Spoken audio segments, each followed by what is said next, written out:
At the outset, the female protagonist, Little Brat, has falsely accused me of mistreating my stepdaughter. GNG. To plead on my behalf, share this lottery for a villa worth 100 million / lottery link. The enraged crowd gasped in astonishment. No, this is not what we agreed upon. However, on the other hand, who would turn their back on money? Thus, across various social media platforms, everyone exclaimed, Mama GNG, look at me. GNG is the most beautiful and kind-hearted person in the world. GNG, splendid reward. It seemed as though a switch had been flipped for GNG, and thereafter, the capital circle frequently echoed with GNG. Today, feeling bored, I am sharing a lottery for 1,000 units of a $1,000 Fruit S phone, currently in the packaging stage. Only 1,000 units available. Be quick / lottery link. The crowd, what? Has she lost her mind? Is this how money is spent? GNG. What else would it be? Chapter 1. Transformed into a stepmother. The glaring sunlight beat down unrelentingly, infused with the unique salty tang of the sea breeze. GNG reclined on the icy beach chair, too lethargic to lift her eyelids, the golden bikini adorning her body nearly blinding in the intense light. Surrounding her was a backdrop of a warm parent-child amusement park, meticulously arranged by the production team. Yet at this moment, it appeared as a colossal, farcical deception. Noisy, overwhelmingly noisy. The sharp tones of children mingled with deliberately lowered, suggestive inquiries, piercing through her mind, which had just been forcefully filled with a chaotic narrative. Little you, be good. Don't be afraid. Tell Uncle Director what you saw. It was the program director, his voice laden with a self-satisfied attempt at reassurance, rather greasy. GNG opened her eyes, and everything beneath her sunglasses appeared eerily distorted. A flash of insight coursed through her mind, and she grasped that she had transmigrated into a story. Woo-woo. At this moment, the little brat named Gu was crying inconsolably, his chubby fingers trembling as they pointed unerringly in GNG's direction. It's Aunt Jian. Woo-woo. She pushed little Ran into the water. Little Ran isn't moving anymore. Woo-woo. His tears and snot smeared across his face. His acting was instinctive, the genes of the acclaimed actress Jian Yao manifesting perfectly in him. The director immediately turned, the dark lens of the camera and the gazes of a myriad of staff converging like searchlights, swiftly focusing on GNG. That gaze, a mixture of shock, condemnation, and an unmistakable understanding of as expected. Ms. Jian, the director's voice suddenly rose, imbued with the gravity of a judge. Please explain. Little Ran fell into the water, and Gu has identified you as the one who pushed her. What on earth is happening? Under the scrutiny of the crowd, the woman on the lounge chair finally showed a flicker of response. Slowly, she lifted the oversized sunglasses that had been shielding her face, revealing a countenance so striking it bordered on aggressive. The sunlight forced her to squint slightly, casting a small shadow beneath her long eyelashes. She did not regard the director, nor the sobbing little star, but rather her gaze traversed the crowd and landed upon the small girl, recently pulled from the water and now wrapped in a large towel, shivering in distress. Mo Xiaoran, her current stepdaughter. The child's face was ashen, lips tinged with blue, and her damp hair clung to her forehead, resembling a quail overwhelmed by fear. In the recesses of GNG's mind, the plot of a novel forcibly implanted within her is playing out in a frenzied loop. The celibate CEO's coercive love, the film Empress's pregnant escape. She is the wretched and despised female antagonist, a false heiress destined for a tragic downfall. The true heiress, Jian Yao, the domineering male lead, Gu Chun, and the 6-year-old prodigy, Gu, who possesses an extraordinary talent for framing others, form the true core of this narrative. GNG's existence serves merely to frustrate the heroine and ultimately be crushed by the combined efforts of the male and female leads, leading to her pitiful exit. The story commences in a hellish mode. At a parent-child variety show, she faces accusations of abusing her stepdaughter, soon to be subjected to a torrent of online vitriol, becoming the stepping stone for the heroine's ascent to greatness. According to the original plot, she should be in a state of panic, unable to defend herself, and subsequently drowned by the spittle of furious netizens. Alas, GNG's lips curled ever so slightly upwards, forming a chilling and mocking smile. Explanation? She inquired, her voice hoarse from slumber yet remarkably clear, akin to ice shards scraping against glass. What is there to explain? Are you so foolish that you would believe the lies of a mere 6-year-old? She leisurely sat up, casually tossing her seaweed-like long curls, her demeanor exuding a languid indifference. The director's face turned ashen from her retort. What is this attitude? Guyu witnessed it firsthand. Oh, GNG elongated her tone, her fingertips idly tapping on the armrest of the beach chair as if pondering what to have for dinner. Witnessed it firsthand? Well, that is splendid. Her gaze finally settled on the still sobbing Guyu, causing the little one to shiver under her scrutiny, his cries momentarily faltering. Your name is Guyu, correct? GNG's voice remained flat, yet it sent an inexplicable shiver through everyone present. Did your mother, Jian Yao, never teach you that children who lie see their noses grow longer? Guyu's face paled, instinctively covering his nose, and he cried even harder. I didn't. She pushed me. Whoa, director uncle, save me. Enough, the director bellowed, his rage boiling over. GNG, the facts are clear before us, and you still dare to threaten a child? Our production team will broadcast the truth, allowing the audience to judge. Just wait for it. Ding! A crisp electronic sound erupted unexpectedly in GNG's mind. Wealthy Guardian system activated. Hostbound. GNG. Beginner's gift package issued. Slap in the face value 500 points. Exchange mall now open. Slap in the face value can be redeemed for cash and special items. 1 point equals 10,000 renminbi. Detected that the host is undergoing a major defamation crisis. Issuing a beginner's task. Clear your name and seek justice for Ma Xiaoran. Task reward. Slap in the face value 10,000 points. Here it comes. The external assistance that protagonists in novels often acquire has arrived. A peculiar light flickered in GNG's eyes as she glanced again at Ma Xiaoran. A system? Slap in the face value? Though the name is rather crude, it arrives at a most opportune moment. Moreover, it seems particularly interested in her status as a stepdaughter. A thought crossed her mind, and before her appeared a translucent screen visible only to her. The mall was replete with an array of bizarre and unique items. Suddenly, her gaze pinpointed this special items section. Rewind surveillance, designated time, and location consumes 500 slap-in-the-face points. 500 points? Just enough for her initial funds. Exchange, she silently declared in her mind. Ding! Consumed 500 slap-in-the-face points. Successfully exchanged for the item. Rewind surveillance. Recording site. Poolside 30 minutes ago. Would you like to extract and use it immediately? Use it and upload the video to the largest social media platform anonymously. As for the title, GNG observed the director's indignant expression and Guyu's ridiculously fake tears, a malicious smile creeping on her lips. Let's call it Shocking Twist on Adorable Kids Charge Forward. Genius Child star directs and stars in the framing scene. Command confirmed. Video processing. Upload channel encrypted. Publication successful. All of this transpired in the blink of an eye. While the outside world experienced merely a few seconds, the director continued to rant. We must provide an explanation to all our guests and viewers. GNG, your despicable actions. Director, GNG suddenly interrupted him, her voice not loud but oddly overpowering the surrounding clamor. She even picked up a drink sponsored by the production team from the small round table beside her, leisurely opening it for a sip. Don't be so quick to pass judgment. First, take a look at your phone. Look at what phone? We are discussing your issues now, the director exclaimed in exasperation. Check the trending topics, GNG kindly suggested, her gaze akin to that of someone observing an impending monkey's antics. Freshly brewed, I guarantee your satisfaction. The director paused, while several astute crew members instinctively retrieved their phones. Moments later, an incredulous gasp rang out. What the heck? Immediately thereafter, like a plague spreading, a series of gasps and exclamations of what the hell echoed incessantly at the filming location. A sudden heaviness weighed upon the director's heart as an overwhelming sense of foreboding seized him. Chapter 2. The twist of public opinion in a flurry of panic. He fumbled for his mobile phone, hastily unlocking the familiar crimson-hued trending search term. The headline screamed, "The Scandal of Little Cuties Charge Forward. Guyu pushes a child. The genius child star's image collapses."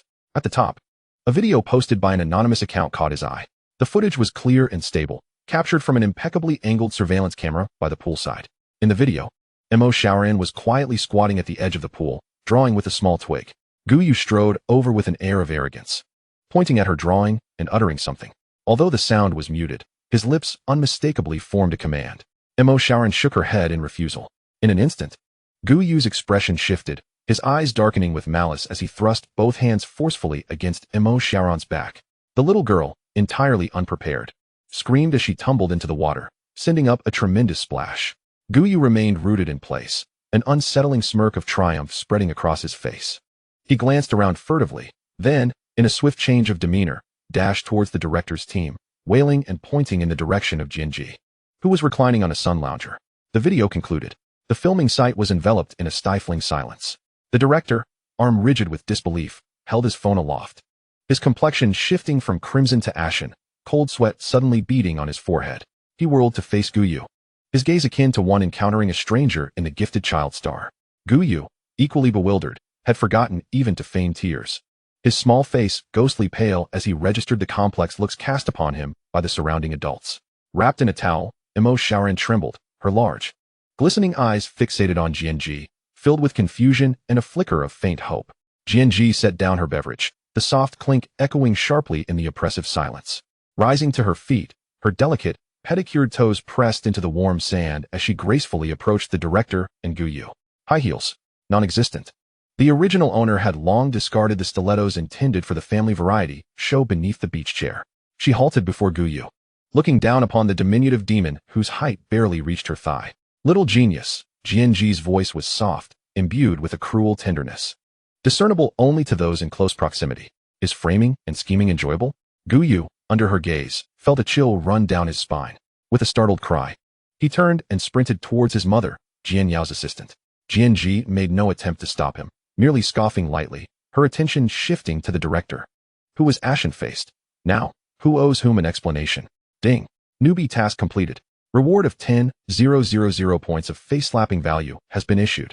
Detected that the host has caused a massive face-slapping effect. Face-slapping value soaring. 100, 500, 1000. The delightful chime of incoming rewards resonated in Jianji's mind. Her mood soaring. She disregarded the director's near-fainting state and the chaotic scene around her, retrieving her oversized sunglasses to obscure the mockery in her eyes as she sauntered over to the still, trembling Imo Shaoran. Let's go, little burden, she remarked, her tone not particularly kind, tinged with impatience. Nevertheless, she casually snatched a clean, large towel from a nearby staff member, wrapping it haphazardly around the drenched girl. Dry off before we return, lest you catch a chill and require my assistance. Imo Shaoran, cocooned like a little dumpling in the towel, peered out with her wide eyes, timidly watching Jianji, too afraid to move. With a mild click of her tongue, Jianji bent down and, with less than gentle grace, lifted the girl into her arms. Imo Shaoran stiffened momentarily before cautiously wrapping her cold little arms around Jianji's neck, burying her face in the warmth of her neck, which bore the sense of sunshine and sunscreen. Carrying her unintentional daughter, Jianji felt the points of face slapping continue to jump in her mind as she walked across the scorching sand, not once glancing back at the tumultuous recording site. Public opinion erupted like a boulder cast into a deep pond, creating unprecedented waves of turmoil. Within mere hours, the video of Guyu pushing a child had virally infiltrated every corner of the internet. Outraged netizens directed their ire towards Guyu, dragging along his mother. Jian Yao's parenting came under fire. Apologies to Jianji and Imo Shaoran surged to the forefront of trending topics. Jian Yao, her expression darkening as she watched the relentless ascent of the search terms on her phone, swiftly turned her gaze to the apprehensive Guyu, her eyes brimming with resentment. She rushed towards him, delivering a sharp slap, her voice rising in a piercing crescendo. Did I not tell you not to lay a finger on anyone? Look at what you've done. You've ruined everything. Stunned, Guyu stood dazed for a moment before tears welled up and began to fall. Mummy, he cried, his sorrowful wails reminiscent of Gu Chun's youthful features, ultimately softening Jian Yao's heart. She quickly softened her tone, her eyes filled with remorse as she knelt to embrace Guyu. I'm sorry, Yu. It's Mummy's fault. I lost my temper and I apologize. Guyu, still a child, despite his intelligence, retained a tender softness for the mother who had nurtured him. He shook his head, stifling a sob as he fought to maintain a serious face. It's Au's fault. You made Mummy angry. You shouldn't have touched that bad woman's daughter. At the mention of the incident, Jian Yao's countenance shifted immediately. No. She could not let the gentle mother image she had cultivated over the years crumble. Once she had calmed Guyu, Jian Yao lowered her gaze, the glow of her phone illuminating her face, revealing a chat interface with an entirely black avatar. On the opposite end, the owner of that black avatar, the male lead Gu Chun, opened his phone to see Jian Yao trending. In the next instant, Jian Yao's message appeared, igniting a fury within him. Jianji. Gu Chun gritted his teeth, his already frigid demeanor growing even more so. Finally, the monstrous wave that had surged forth arrived swiftly and departed just as rapidly. It was as though an invisible, all-encompassing hand descended quietly in the dead of night. The trending topics regarding Gu Yu and Jian Yao vanished as if erased by an eraser, leaving no trace behind. Threads of discussion, exposés, and analyses across major social platforms were abruptly marked as non-existent or deleted in droves. The Gu family's online army and marketing accounts surged forth, unleashing a deluge of prepared statements at dawn. Jian Yao, a strong woman, the abandoned daughter of a wealthy family's path to redemption. Jian Ji, the malicious false heiress, suppresses Jian Yao, evidence revealed. Heartbroken for Jian Yao, the content of these statements was strikingly uniform, laden with emotional appeal, portraying Jian Yao as the true daughter of the Jian family, who had endured hardship before being reclaimed, yet continuously oppressed by the vicious false heiress Jian Ji, insinuating that the family variety show incident was a self-directed and edited conspiracy to frame the innocent child Gu Yu, sculpting Jian Yao into the perfect victim, delicate yet resilient and forgiving. However, the public opinion that had brewed for merely half an afternoon was forcibly reversed at dawn. Jian Ji couldn't help but marvel at it.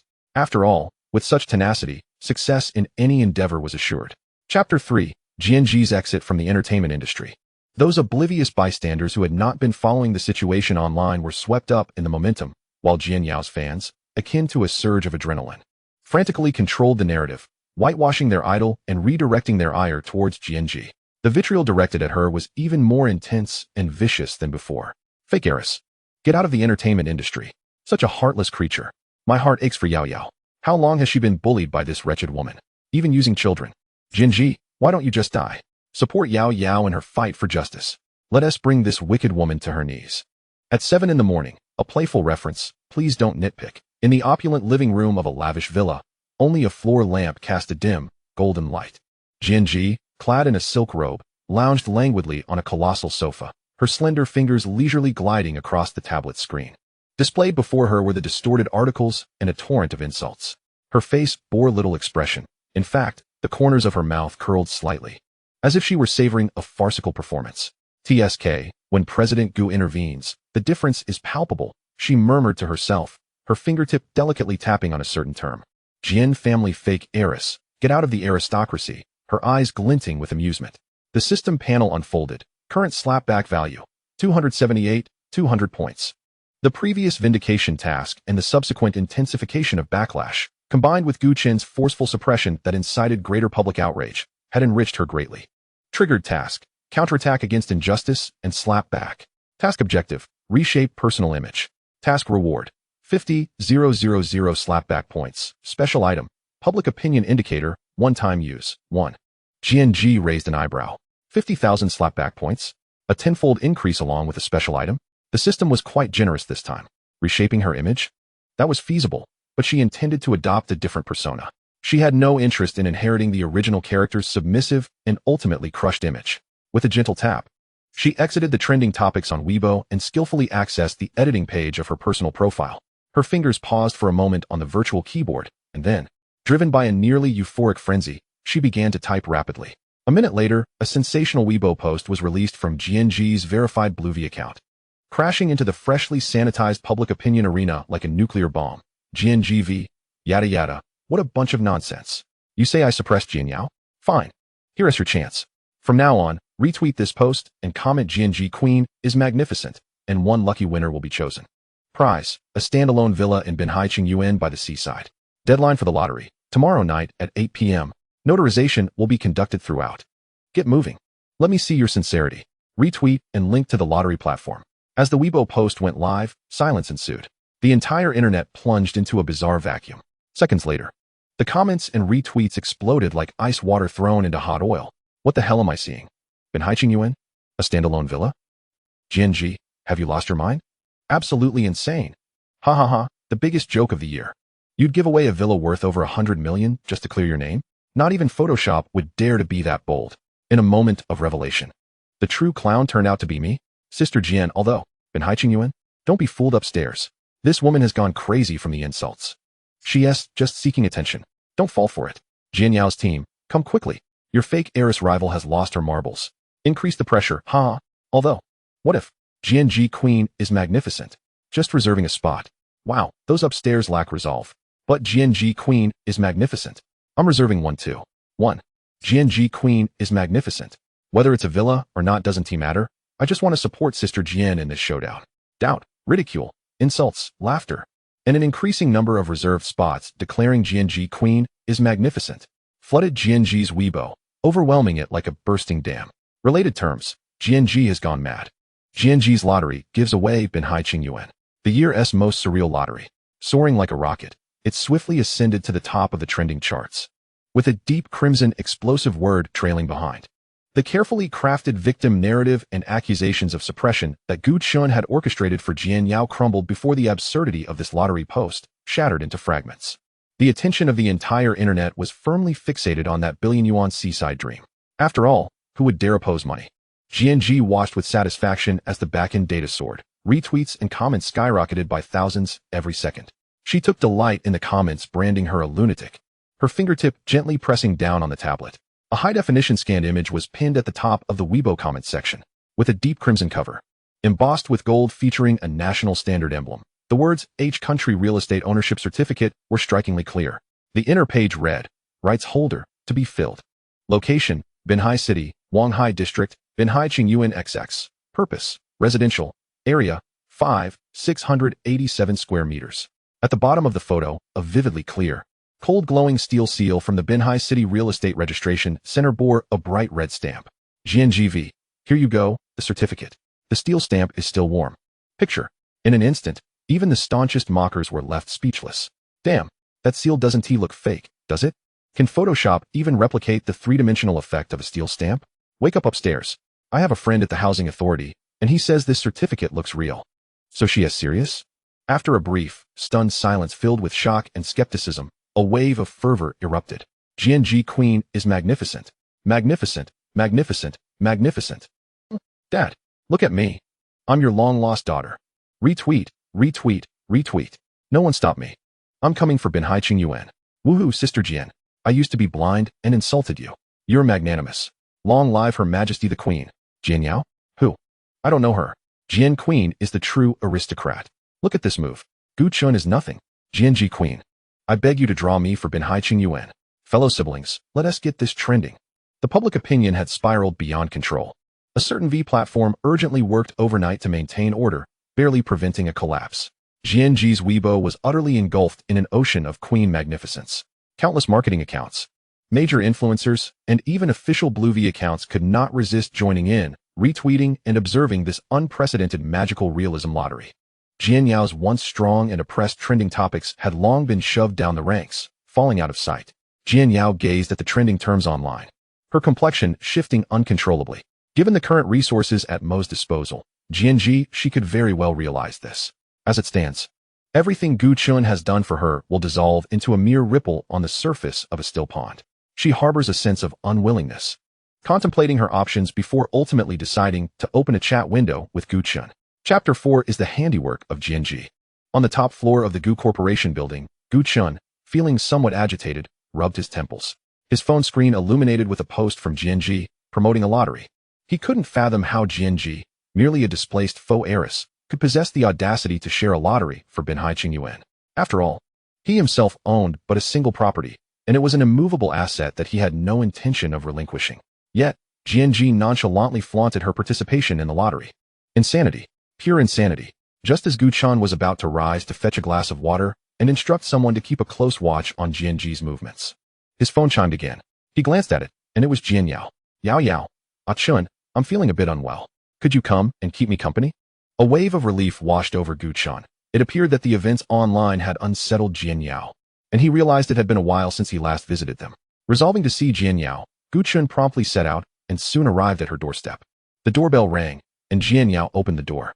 Gu Chun, initially wearing a mask of indifference, softened his expression in an effort to comfort her. However, upon seeing Jian Yao's pale and haggard face, his gaze sharpened with concern. He grasped Jian Yao's hand, his heart aching for her, even moderating his breath. Yao Yao, what has happened? Jian Yao shook her head, a bitter expression on her face, and opened the door wider, inviting Gu Chun inside. Please come in. The wind outside is quite strong. Indeed, it was early spring, and the biting cold wind was unbearable. Gu Chun's expression darkened as he followed Jian Yao inside. To his dismay, upon entering, he noticed the distinct handprint on Gu Yu's face. His demeanor turned icy. It was the doing of Jianji. Without hesitation, he spoke. His tone resolute. Jianji did this. Jian Yao quietly smiled, a hint of satisfaction in her eyes, yet her face remained a mask of helplessness. She immediately grasped Gu Chen's hand, pleading, "Please don't say anything." Xiao Ji didn't mean it. In the outside world, under Jian Yao's deliberate guidance, the two heiresses of the Jian family appeared to coexist peacefully and amicably. Even Gu Chun was led to believe it, as he had always perceived Jianji as lively, radiant, and kind-hearted. However, recent events in a parent-child reality show had shattered that illusion, revealing Jianji's contemptuous attitude towards Jian Yao, to the point of physical confrontation. This had led to a wave of backlash against Jianji online. The production team capitalized on this drama, garnering sympathy for Jian Yao from netizens, increasing their own viewership and revenue, while only Jianji was left to bear the brunt of the fallout. Gu Chen's anger flared, but as rationality reclaimed its space in his mind, he attempted to soothe Jian Yao and Gu Yu with calm, measured words. For the time being, you both should return to the old Jian family residence. I will handle this matter. With that, he turned to leave, completely forgetting that his initial purpose was to provide companionship to Jian Yao and her son. Seeing her goal achieved, Jian Yao leaned against the doorframe, a faint smile playing on her lips. Jianji, do you think that just because you have a little money, you can defeat me? Impossible. Even if you love Gu Chun, what difference does it make? He still only has eyes for me. Indeed, it was widely known that Jianji harbored feelings for Gu Chun. Therefore, upon discovering Jian Yao's past with Gu Chun and their child, Jianji had nearly been driven to murder Jian Yao when she returned to the family. It was only thanks to Jian's parents intervening that Jianji was taken away by the Mo family, bringing a temporary end to the chaos. Yet, Jian Yao understood that it would not be so simple. Their fates were bound in a deadly struggle. Meanwhile, Jianji observed her popularity soaring like a rocket, her face-slapping value skyrocketing. The sound of money filling her coffers was music to her ears. The following evening at precisely 8 o'clock, under the watchful eyes of countless netizens and the supervision of official notaries, the lottery results were promptly announced on the platform. The winner's ID was, "Did Queen Jian draw me today?" The internet erupted in frenzy. Waves of envy and resentment threatened to engulf the online realm, as countless individuals speculated whether this fortunate winner was merely Jianji's plant. She updated her Weibo once more. Jianji, congratulations to Did Queen Jian draw me today? The property deed and related documents have been dispatched via exclusive helicopter. Friends in Binhai, look up. Accompanying images included a close-up of a thick envelope clearly marked with the property transfer documents for Binhai Qingyuan, followed by a high-definition photo of a luxurious helicopter bearing the MO Group logo taking off against a backdrop of a twilight sky, with the envelope prominently displayed inside the cabin. Just 3 hours later, a fresh Weibo screenshot surfaced. The ID, "Did Queen Jian draw me today?" showcased a 9-square grid. At the center, a pristine property deed for a standalone villa at Binhai Qingyuan, adorned with her name, shimmering under the opulent crystal chandelier in the living room. Surrounding it, giant floor-to-ceiling windows facing the sea, a private pool glistening in the light, top-tier brand furnishings and appliances, and a walk-in closet brimming with high-fashion garments, all exuding the ultimate opulence crafted from wealth. The accompanying text read, "Ah, it's real. Thank you to my rebirth parents, Queen Jian. I've fallen from the heavens. I've moved into Binhai Qingyuan." Crying. Queen Jian is so domineering, absolutely magnificent. This was undeniable proof. When dreams materialize into reality, and a billion-dollar seaside mansion genuinely descends from the sky to land upon an ordinary netizen, all doubts and mockery were rendered to dust. The internet went utterly berserk. The trending topics were instantly dominated. Binhai Qingyuan's koi is born. Jianji is truly a wealthy heiress. Helicopter delivers property deed. Queen Jian's dominance, crazy edition. Begging Queen Jian for another draw. Meanwhile, the once forcibly elevated Jian Yao appeared tragically ironic and ridiculous, much like a clown, hanging limply at the bottom of the leaderboard. Followed by a chilling new label. That night, in Building A of Binhai Qingyuan, where her underprivileged husband, Mo Xingshi, resided, Jianji stood barefoot on the plush, expensive carpet before the vast floor-to-ceiling windows. Outside, the city sparkled with a vibrant nightscape, awash in neon lights. Cradling a glass of red wine, she gently swirled it, the dark liquid leaving exquisite trails against the glass. The glow from her phone screen illuminated a page showcasing trending topics, the word explosion reflecting in her deep, dark eyes, dancing with a cold yet joyous light. In her mind, the system notifications chimed like a jubilant symphony. Ding! Task completed. Reward of 50,000 face-slapping points has been issued. Special item, Public Opinion Guiding Compass, one-time use, has been stored in system space. Face-slapping value continues to soar. 50,000, 100,000, 200,000. Current total face-slapping value, 302, 350 points. She savored another sip of wine, the rich liquid sliding down her throat with a hint of sweetness. Her gaze swept over the resolute entry of Jian Yao, trampled beneath foot and largely overlooked by all, a smirk curling at the corners of her mouth, radiating an extreme audacity and a touch of malice. TSK, Jianji, staring out at the vibrant night sky, spoke in a voice so soft it was akin to a whisper, laced with a frosty playfulness. No movement had ensued. Was she concocting another devious scheme? She swirled the crimson wine in her glass, the scarlet liquid refracting the light of the crystal chandelier, casting reflections in her fathomless pupils. It would be delightful to have something entertaining, otherwise it would be dreadfully dull. Before she could finish her thought, the door behind her suddenly creaked open, shattering the dim ambience with a warm, golden glow, accompanied by a soft, cherubic voice. "Mummy, why aren't you asleep yet?" Chapter 5, The Frantic Mother and the Timid Child. Mo Xiaoran, clutching her beloved teddy bear, stood barefoot at the edge of the soft carpet, her innocent voice inquiring, "Mummy, why aren't you asleep yet?" The sound resonated through the stillness of the night, like a small stone cast into Jianji's heart, which had just been doused with the brunt of a hefty slap of reality and the effects of wine.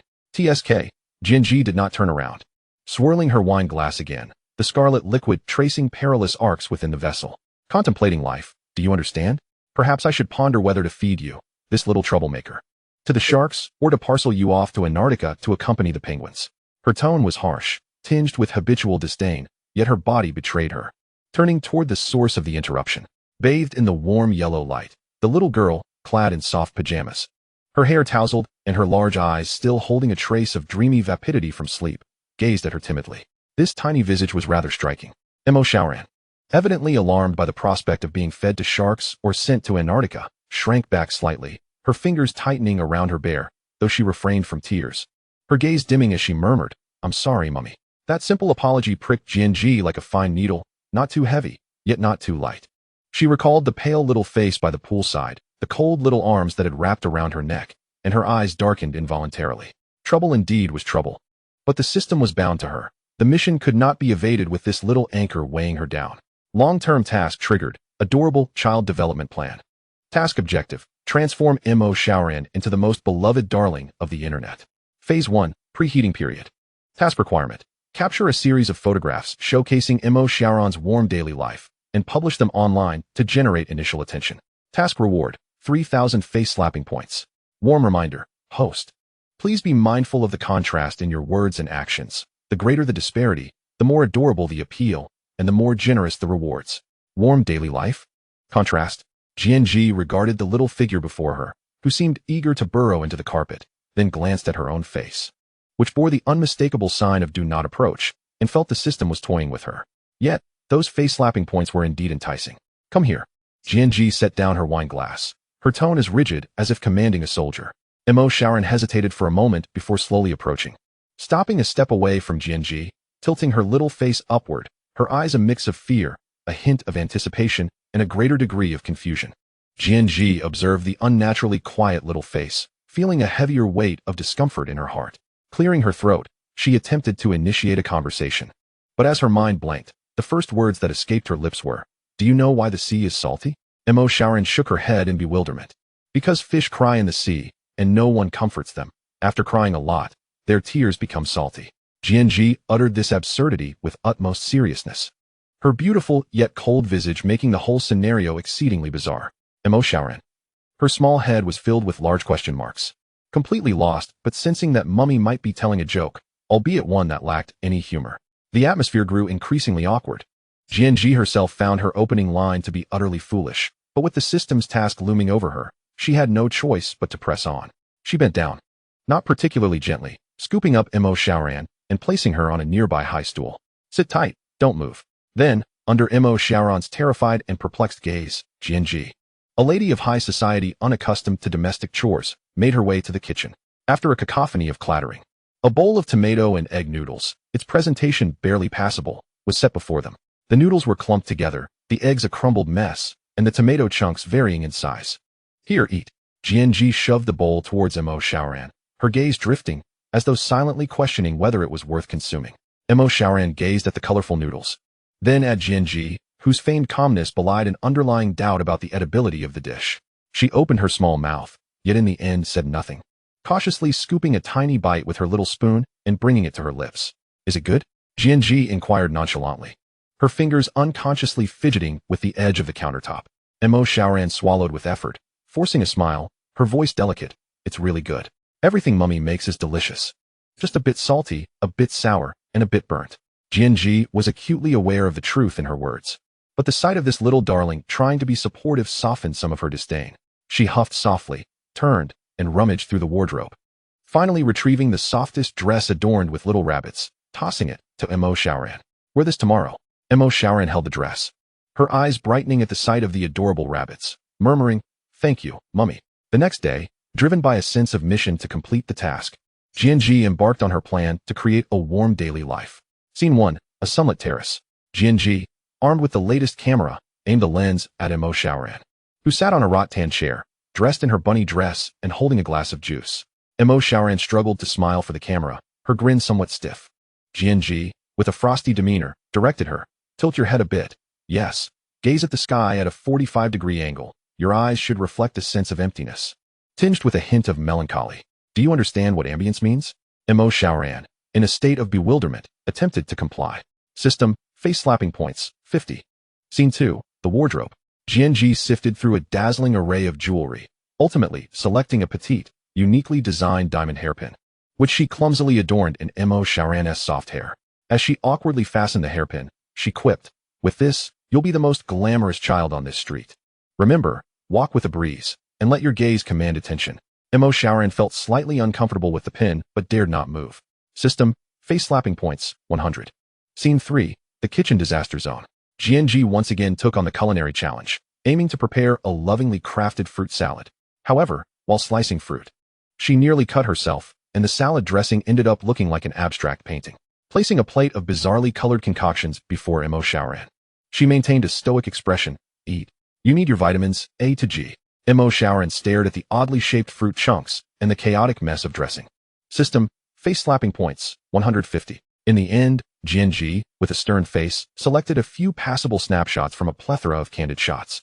Mo Xiaoran, holding her juice, appeared dazed and confused, while wearing the diamond hairpin, her expression one of utter bewilderment. She looked at the fruit salad, hesitating as if frightened. Accompanied by an exceedingly brief caption, Daily Life with Kids, it was promptly uploaded to Weibo. The comments section was instantaneously inundated with question marks. The Queen is taking care of children?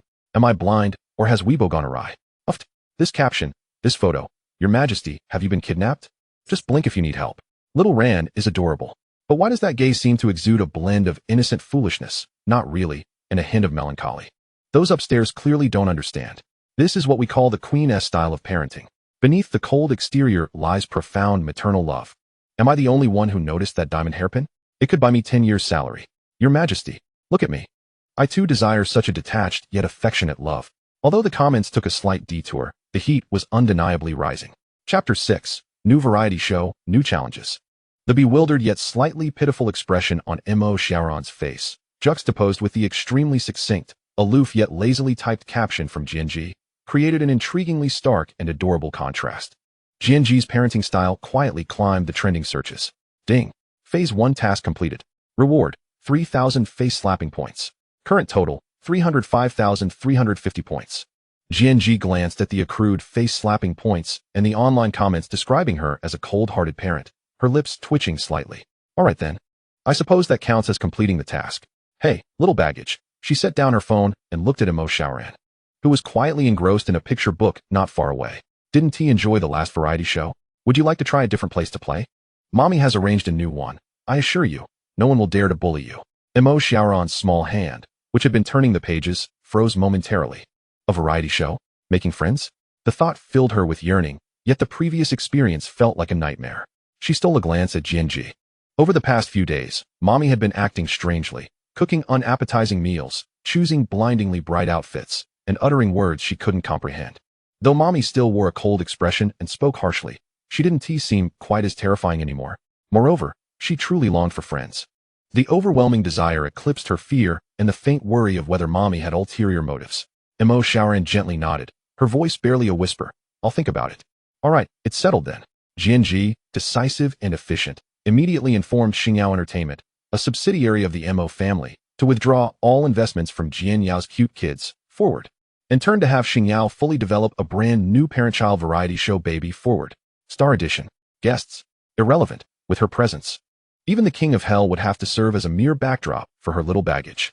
In Gu Chen's office, the atmosphere was tense. An assistant placed a report on his desk. Mr. Gu, we've found something. Miss Jianji is indeed the legal wife of Mr. Mo Xingshi. Mo Xiaoran is the biological daughter of Mr. Mo. Gu Chen's pupils constricted sharply. Mo Xingshi, the reclusive and enigmatic patriarch of the Mo family. Jianji actually married him? He recalled the Mo family's helicopter, the way Mo Xiaoran referred to Jianji, and a surge of anger ignited within him, feeling utterly deceived. Jianji, how dare she keep this from him? Mr. Gu, there's one more thing, the assistant said cautiously. Miss Jianji has invested in a new parent-child variety show, Baby Forward, Star Edition, which boasts an impressive lineup. It has just been officially announced that Miss Jianji and Miss Mo Xiaoran are the main guests. Moreover, Miss Jianji is hosting a giveaway for 10 limited edition sports cars. Gu Chen opened Weibo, and indeed saw Jianji's audacious announcement and giveaway post. The comments section ablaze with excitement. His gaze darkened. It seemed Jianji had climbed to new heights. No wonder she was so brazen. But to step over Yao Yao to ascend? Dream on. Contact the production team. Gu Chen's voice was icy. Arrange for Yao Yao and Ayu to also join this show. Just say it's to clear up misunderstandings and help the children make friends. He was eager to see how, under the live cameras, Jianji, the woman who once fervently pursued him but was ultimately unattainable, would manage to maintain her facade on the Mo family's territory. Once the broadcast began, he would unleash her unsightly secrets, ensuring her complete disgrace, and let Mo Xingshi see what kind of person he had married. When Jian Yao received Gu Chen's call, her heart sank heavily. Appearing on the variety show Jianji was producing, wasn't he that walking straight into a trap? Yet, recalling how the previous show had been abandoned due to the withdrawal of funds from the investors, she gritted her teeth. Chun, isn't that a bit inappropriate? Yao Yao, Gu Chun interrupted her, his tone firm and laced with a barely perceptible chill. This is the best opportunity, right under the Mo family's nose. In front of the live cameras, everyone will see Jianji's true colors.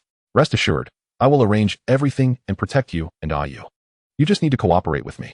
Listening to Gu Chun's unwavering words and thinking of the dirt he held against Jianji, Jian Yao felt slightly reassured. But more so was a sense of guilt and unease. She could only force a smile and agree. All right, Chun, I'll follow your lead. After hanging up, Jian Yao gazed at her slightly pale reflection in the mirror, her expression turning resentful, yet resolute. Jianji, you have pushed me to this. This time, I shall completely overturn you before everyone. Soon, the day of filming approached, and Jianji arrived at the shooting location a day in advance.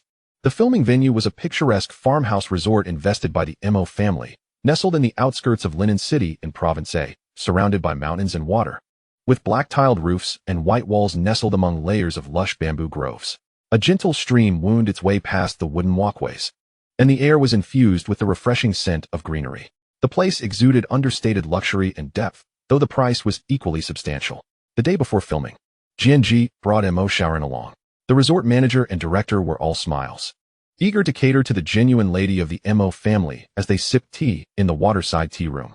Jianji lounged back, crossing her legs, her fingertips idly tapping on the redwood table as she listened to the director passionately narrating the program's concept and confidentiality, her face adorned with a perfunctory smile that conveyed, I know. Mo Xiaoran obediently sat beside her, delicately nibbling on the exquisite snacks provided by the resort, her large eyes occasionally stealing glances at her powerful mother. The next day, the guests began to arrive in succession. The dual award-winning actress Qi Xiang was the first to arrive, dressed in a simple yet elegant modified qipao. Her demeanor as frosty as ice, followed by a pair of fraternal twins, a boy and a girl clad in miniature traditional outfits, their faces taut and their expressions distant, standing quietly behind their mother like two miniature jade statues. Noticing Jianji seated at the main table, Qi Xiang offered a slight nod, acknowledging her presence. Shortly thereafter, the roar of an engine heralded the arrival of renowned singer Chu Guangying, riding in on a striking black motorcycle, her short hair and black leather jacket radiating charisma. Yet in stark contrast to her cool demeanor was the small boy behind her, clutching her hem tightly, his eyes rimmed with red, resembling a startled little rabbit. Chu Guangying gently patted her son's drooping head, her gesture imbued with an undeniable authority. The well-known male actor Zhang Jiu's unassuming wife, Lu Ya, and her son also made their entrance. Lu Ya's voice resonated with exuberance as she entered, clad in a vividly colored floral dress, exclaiming, "Oh my goodness! This place is truly vast. The air is so refreshing." Her son inherited her fervor, eagerly glancing around, unable to remain still for even a moment. Then, the focal point, Jian Yao, gracefully arrived, hand in hand with Gu Yu. Today, Jian Yao donned a soft, cream-colored knitted dress, her long hair cascading gently over her shoulders. Her face adorned with a perfectly gentle smile. Gu Yu appeared tidy and well-mannered, though a fleeting glimmer of guilt and unease flickered in his eyes upon spotting Jianji and Imo Xiaoran. The final guest, Zhao Anxia, wore seemingly ordinary yet impeccably tailored casual attire, her cheerful smile accompanied by her niece, the adorably dressed little princess, Zhao Lulu, whose sweet smile mirrored her own. "Hello everyone. I'm Zhao Anxia, and this is my niece, Lulu, here to join the festivities." She greeted warmly, her gaze darting excitedly between Jianji and Jian Yao, sparkling with the thrill of gossip. Chapter 7. She is indeed an acclaimed actress. The assembly was complete. In the not-so-spacious lounge, the atmosphere was tinged with subtle tension. The director cleared his throat. "Esteemed teachers, mothers, and little ones, welcome to Babies Charge Forward, Star Edition. Our theme this time revolves around a return to nature, to experience the joys of farm life. The entire process will be live-streamed and later edited into 12 episodes. Take your time, relax, and treat it as a vacation." Upon hearing the theme of farm life, Lu Ya was the first to perk up. Director, I heard there are hot springs here. Is that true? Can we soak?" Her primary concern lay with this complimentary perk. The director smiled enigmatically. "Do not fret, Teacher Lu. The hot springs are indeed part of our subsequent filming schedule." Others inquired about accommodations and meal arrangements. Qi Xiang only casually raised a question about the safety of the children's activity areas, while Chu Guangying emphasized her son's allergens. After Lu Ya's inquiry about the hot springs, her gaze fell upon Jian Yao, who sat quietly in the corner, appearing particularly fragile and helpless. Lu Ya, devoid of ulterior motives and genuinely caring, especially for those who seemed in need, approached her with a bright voice. "Jian, why are you so silent? Is there something troubling you? Why not share with everyone?" She assumed Jian Yao was simply introverted. Jian Yao's heart leaped with joy. An opportunity had arisen. She was concocting a plan to subtly furrow her brow, revealing a hint of unsaid grievances to steer the conversation toward her suppressed circumstances, seeking sympathy. Just as she opened her mouth, a louder, more assertive voice intruded, slicing through her preamble like a sharp pair of scissors. "You may ask whatever you wish," Jianji remarked nonchalantly, her eyelids barely lifting as she played with a bamboo-crafted grasshopper, her tone as casual as discussing the weather. "She is, after all, an acclaimed actress. She knows what she needs without your concern." The moment those words were uttered, the lounge fell into an immediate hush. Qi Xiang glanced slightly, taking a sip from her teacup, her expression unwavering, as if she had heard nothing. The twins beside her remained utterly unaffected. Chu Guangying's keen gaze darted between Jianji and Jian Yao, tinged with inquiry, causing the little boy beside her to shrink back in fright. Lu Ya stood frozen, her previously vibrant smile seemingly encased in ice, utterly perplexed as to why her sincere concern had been met with such dismissal. Jianji's words, while reverberating with the prestige of an acclaimed actress, carried an undertone that suggested Lu Ya should mind her own business. Lu Ya felt her good intentions were met with disdain, leaving her somewhat embarrassed and vexed. Zhao Anxia's eyes widened in astonishment, her lips curving into a grin that nearly beckoned her to whip out her phone to capture the moment. Zhao Lulu blinked curiously beside her. Meanwhile, Jian Yao's expression darkened instantaneously. Jianji's flippant remark not only thwarted her attempts to elicit sympathy, but also elevated her to an aloof and isolated pedestal. She maintained a stiff smile, her fingers discreetly tightening around the hem of her dress, knuckles whitening, especially as she noted Lu Ya's evident discomfort. Turning to her with an expression of mild reproach and confusion, Jian Yao felt a surge of frustration within her. The atmosphere plummeted to a freezing point. An awkwardness permeated the air. The director, beads of sweat forming on his forehead, hastily intervened to ease the tension. "Everyone, let us tidy up our belongings. We're about to commence filming shortly." Had he anticipated this confrontation, he would have opted for a recorded introduction rather than a live broadcast. Internally, the director couldn't help but wipe the perspiration from his brow. The guests, feeling as though they had been granted a reprieve, began to rise. Lu Ya, suppressing a torrent of bewildering indignation, hastened to lead her son away. Jian Yao inhaled deeply. striving to maintain an appearance of calm as she took Guyu's hand to leave, her back radiating a sense of forced rigidity. Zhao Anxia leaned closer to Jianji, her voice brimming with excitement as she whispered, "Sister, that was incredible. What a kill shot." Her gaze toward Jianji was filled with admiration. Jianji, handing the bamboo grasshopper to Mo Xiaoran, stood up, brushed off non-existent dust from her attire, and glanced in the direction where Jian Yao had vanished, scoffing lightly. Her tone casual, just an appetizer. Wait for it. The main event is yet to come. She took Mo Xiaoran's small hand, striding with a sense of indifference alongside the director toward their luxurious suite. Mo Xiaoran glanced up at her mother's striking profile before looking down at the quirky bamboo grasshopper in her hand, her small fingers tightening around it slightly. Once they returned to their room, Jianji beckoned Mo Xiaoran over, her eyes sparkling with warmth. "Come sit on my lap." This child, soft and sweet, resembled a delightful little cake. Not holding her for a while made Jianji feel a twinge of longing. Mo Xiaoran hesitated for a moment before approaching, cautiously leaning against Jianji's knee. Jianji affectionately ruffled Mo Xiaoran's hair, her tone casual. "Disobedient children don't get chocolate." Mo Xiaoran's eyes widened in surprise. And after a moment of contemplation, she seemed to recall something, shrinking back slightly before almost hastily settling into Jianji's embrace. Observing this, Jianji quickly retrieved a piece of chocolate from a nearby box, smiling as she offered it to Mo Xiaoran with gentle coaxing. "Now you're being good." Meanwhile, after they had all prepared, the director revealed a mischievous grin, gesturing grandly as he announced the official initiation of the live broadcast. Countless cameras silently focusing on the guest's temporary abode. In Jian Yao's room, as soon as the door closed, the gentle demeanor she had worn melted away, her simmering fury threatening to erupt. She forcefully tossed her small bag onto the soft bed and was about to unleash a torrent of curses when her phone chimed, lighting up with a notification from the production team. "Live broadcast has commenced. Please be mindful of your words and actions, everyone." Gazing at the cheerful emoticon at the end of the message, Jian Yao felt as though she had been throttled. The venomous words that had risen to her lips choked back, leaving her with a tightness in her chest. Taking several deep breaths, she forced a practiced, gentle smile toward the camera at the door, meticulously organizing her suitcase, arranging her toys and books in a cozy and charming manner to create the ambience of a strong mother-s harbor. In Chu Guangying's room, Chu Guangying deftly opened the box and meticulously inspected her son's frequently used medications and antihistamines from a specialized small medical kit.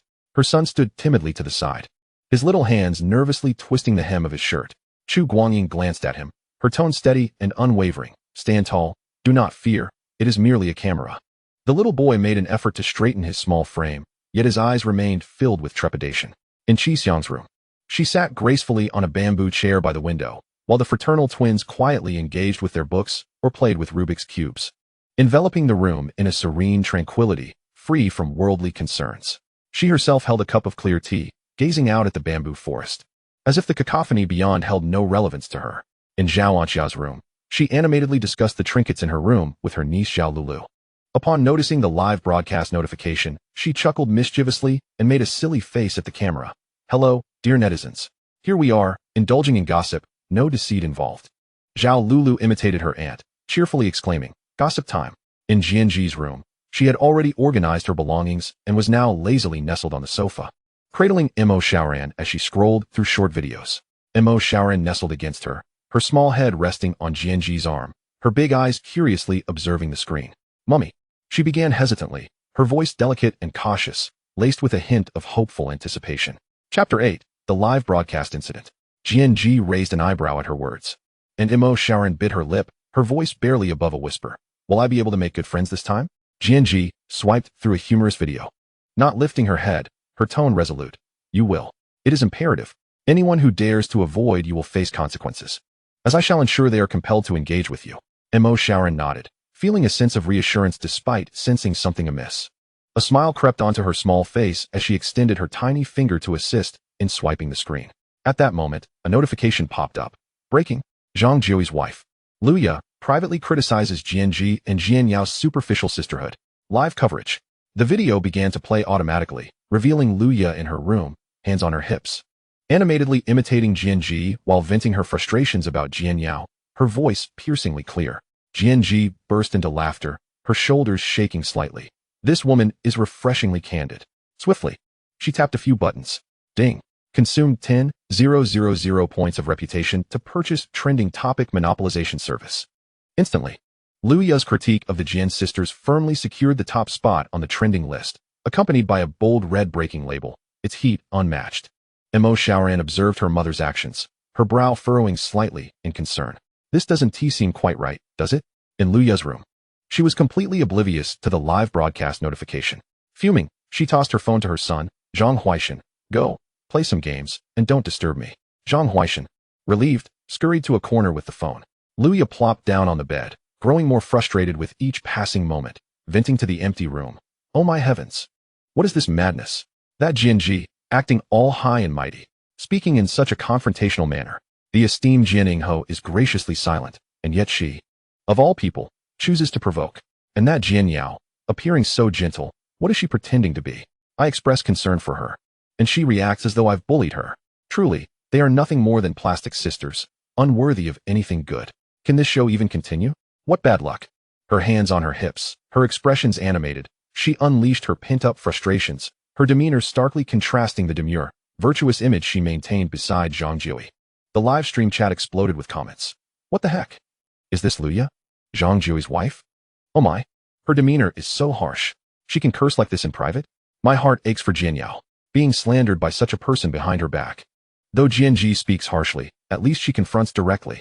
Luya is two-faced, truly disgusting. Luya should leave the show. Apologize to Yao Yao. Does Zhang Jiui know his wife acts this way? The illusion is shattered. Luya's image crumbled. And both Zhang Jiui and Luya swiftly surged into trending topics, closely following Jianji's monopolization of the search. The audience for the live stream skyrocketed due to this unexpected incident. Downstairs in the dining area, the director's voice echoed through the speakers. All mothers, please escort your little ones downstairs to enjoy breakfast and collect today's first task card. Jianji turned off her phone, her expression unchanged as she rose. Let us go. My little burden, it's time to eat and work. She naturally took Mo Xiaoran's hand and descended the stairs. In her room, Jian Yao also saw the trending topics, especially the glaring breaking label following Luya's critique of the Jian sisters. Enraged, she cursed Luya for ruining her good fortune. Her face paled instantly, her expression shifting to one of restraint, tinged with a hint of wounded vulnerability. She silently held Gu Yuqing's hand as they descended the stairs, her steps heavy and fatigued. This expression and demeanor were accurately transmitted to viewers through the live stream, instantly evoking immense sympathy. Yao Yao looked so upset, being spoken ill of by such a person. Sending hugs to Yao Yao. Don't cry, we believe in you. That Luya is truly despicable. Jianji isn't any better. Yao Yao is caught in the middle. How pitiful. Were those previous trending topics that maligned Yao Yao also unjust? She seems so wronged. Public opinion began to sway subtly. In Luya's room, as Zhang Huaishan played his mobile game, a notification for Dad calling suddenly popped up, startling him so much that he lost his game. His face drained of color as he rushed to his mother, who was still sulking. Mom, Dad is calling. Luya, irritated, waved her hand dismissively. Don't answer. I'm busy. But it's Dad. He is calling. Zhang Huaishan exclaimed, nearly in tears. Luya paused, finally taking the phone, and upon seeing her husband's name, her heart sank. She hurriedly retreated to the bathroom, shutting the door behind her. As soon as the call connected, Zhang Jiui's suppressed fury erupted. Luya, have you lost your mind? Do you even realize that we are live? Everything you just said in your room was broadcasted. It's all over the trending topics. Where do you expect me to hide my face? Luya was taken aback. What do you mean live? I had no idea. The director didn't say anything. Didn't he say? You couldn't see the notification? It's all ruined now. Hurry and figure out how to fix this. Otherwise, prepare for divorce. Zhang Jiui shouted before hanging up.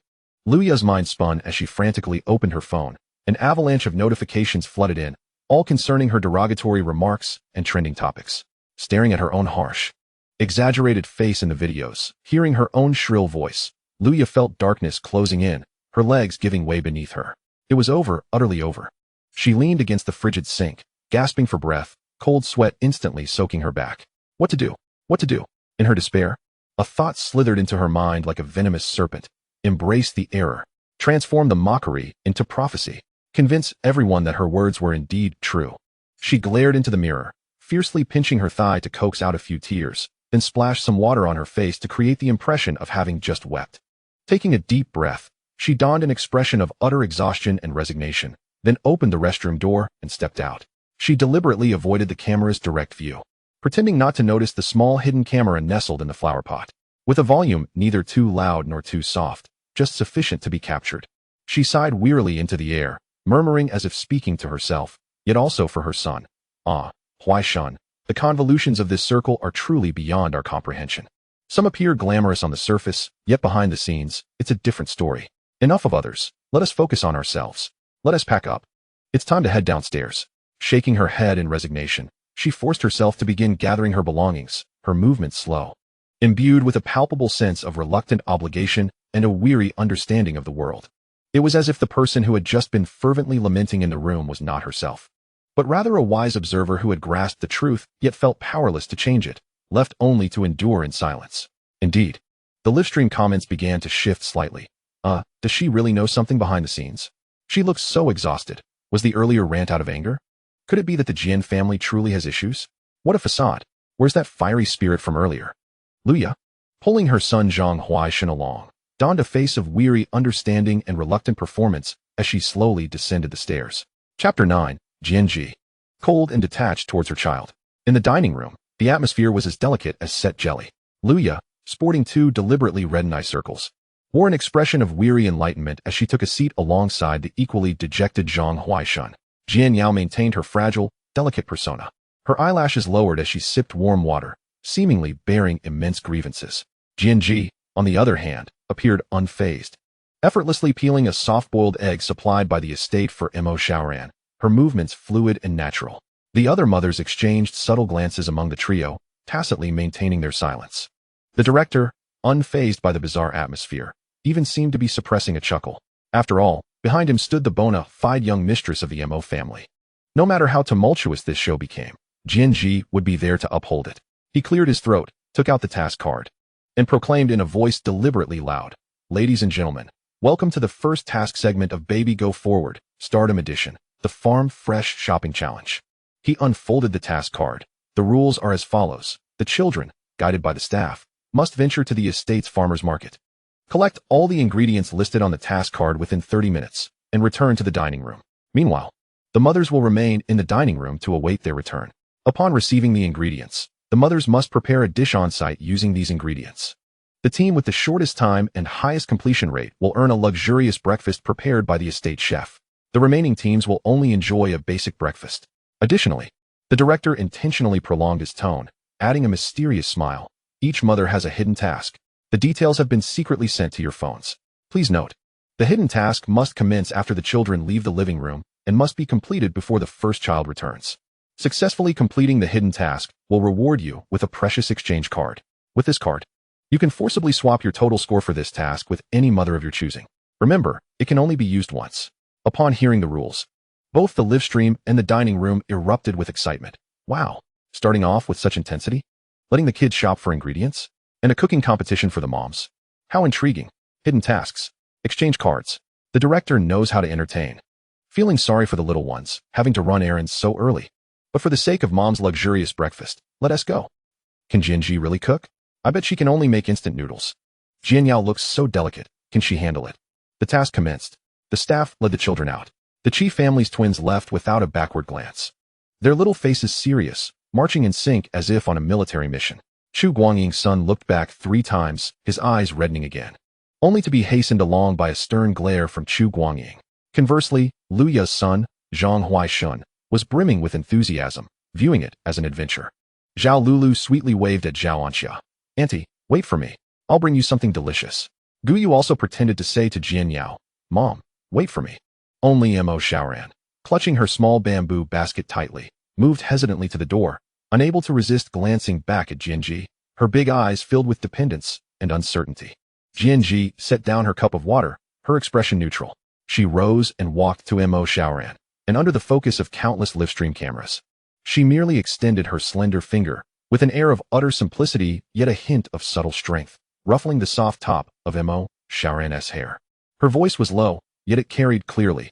"Go ahead, little tagalong. Remember to gather everything on the task card. Not a single item should be missing." She paused, adding in a tone as calm as stating a fact, "I believe you can do it." There was no exaggerated encouragement, no syrupy embrace. And even the term little tagalong felt harsh. Yet, in hearing the words "I believe you can do it," Mo Shaoran's eyes sparkled instantly, like 2 tiny stars ignited. She nodded vigorously, her face breaking into a small, courageous smile for the first time, and she turned to trot after the group. This scene was captured faithfully by the high-definition cameras. The live stream erupted. Is this it? I believe you. Why not say more? It was the same last time. And what happened then? So cold. Even to her own daughter. Truly, the nature of a wicked. False heiress is hard to change. A ruffle of the head counts as encouragement. Poor Imo Xiaoran.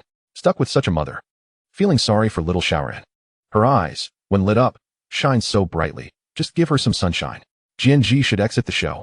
Unworthy of being a mother. Is someone here unwell? Their mother-daughter dynamic is just this way. Who are you to judge?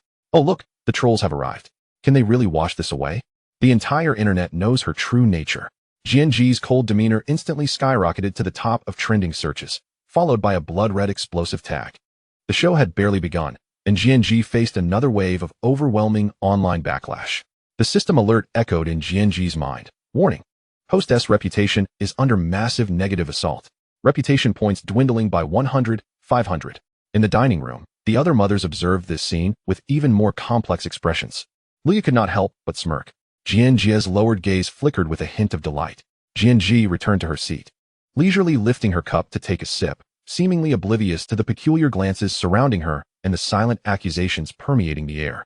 She raised her eyes, precisely targeting the live camera closest to her, a sardonic smile curling at the corners of her mouth, her voice resonating clearly through the microphone. TSK. What a waste of time. Do you meddle in everything, even how others relieve themselves? Do you really think your idle opinions matter in how I raise my child? Save your energy. Instead of wasting it here, you might as well go to the village square and shovel some manure to earn yourself some virtue. Boom. Her words splashed like cold water into hot oil, igniting a frenzy across the internet. She cursed. How dare she insult the netizens? Arrogant. Utterly shameless. I have never seen such audacity. She must be banned. Absolutely must be silenced. Recording. Let's report her. Sisters, rally. Let us push her to the top of the trending list. Jianji, get out of the entertainment industry. Banish her. State Administration of Radio and Television. Step in. This provocative clip was rapidly edited and disseminated, dredging up Jianji's past as a rebellious girl, her bullying of classmates, and her brazen demeanor, flooding the internet with sensationalized stories. In an instant, Jianji seemed to become the nation's public enemy. Abroad, on a private island, Mo Xingshi was enjoying an exquisite afternoon tea with his mother on a seaside terrace. His mother animatedly shared tales from their travels. Suddenly, his assistant approached briskly, a grave expression on his face, whispering urgently in Mo Xingshi's ear before handing him his phone. On the screen was the very video of Jianji mocking netizens, accompanied by a swell of calls for her cancellation. Mo Xingshi's deep-set eyes swept across the screen, his handsome face revealing little emotion. He raised his fine china teacup, taking a delicate sip, and smiled gently at his mother. Mother, something urgent has come up at the estate. I must fly back tonight. His mother nodded gracefully. Go ahead. Take care of Xiaoran and your wife. Her impression of the daughter-in-law she had yet to meet lingered on the initial excitement and the agreement. Mo Xingshi set down his teacup, a glint of coldness flashing in his eyes. How delightful. He had only been away for a few days, and already someone was eager to rattle the roof of the Mo family. Chapter 10, A Good Fight. At the live broadcast site, Jianji remained unfazed by the raging storm online. In fact, she pulled out her phone, keenly amused as she perused the comments lambasting her. However, the tide turned unexpectedly. Although Jianji's fanbase was not vast, they were fiercely loyal, springing into action. They unearthed snippets from past paparazzi captures, behind-the-scenes footage from shows, and even moments Jianji herself had long forgotten, showcasing her interactions with Mo Xiaoran. In an amusement park, Jianji wore a stern expression while holding a massive cotton candy, as Mo Xiaoran nibbled at it with bright, sparkling eyes. In a shopping mall, Jianji waited impatiently while Mo Xiaoran emerged in a dress, receiving a succinct appraisal. Not bad, wrap it up. Mo Xiaoran stifled a giggle. At the kindergarten gate, Mo Xiaoran leaped into her arms, and though Jianji's expression was one of disdain, her hands held her securely. These fragmented, unforced moments were swiftly edited into a short video titled, They Just Aren't Good at Expressing Love, captioned, This is how they interact. Who are the outsiders to object? Queen Jian is right. If you're so idle, go shovel some manure. This video instantly surged to popularity. Wow, looking at it this way, it seems a bit awkward, yet oddly satisfying. Though Jianji can be harsh, she has never mistreated Xiaoran, has she? Xiaoran seems quite dependent on her. Exactly. During the pool incident, wasn't it Jianji who cleared Xiaoran of suspicion? Mind your own business. Why are outsiders meddling in family affairs? Netizens are indeed too idle. Support Queen Jian in her rebuttal. Public opinion began to shift slightly. Many bystanders, initially caught up in the frenzy, started to recognize that meddling in the affairs of others was indeed overstepping. Yet, this could not entirely erase Jianji's past controversies. Guchan observed the soaring online accusations against Jianji as a rebellious girl and bully, a cold smile curling on his lips. The time was ripe. He immediately ordered the release of a meticulously prepared dossier of incriminating evidence detailing Jianji's high school days of roaming the streets and intimidating the weak, deploying it through hired social media accounts and marketing teams en masse. However, as soon as this dirt surfaced, it vanished like a drop in boiling oil.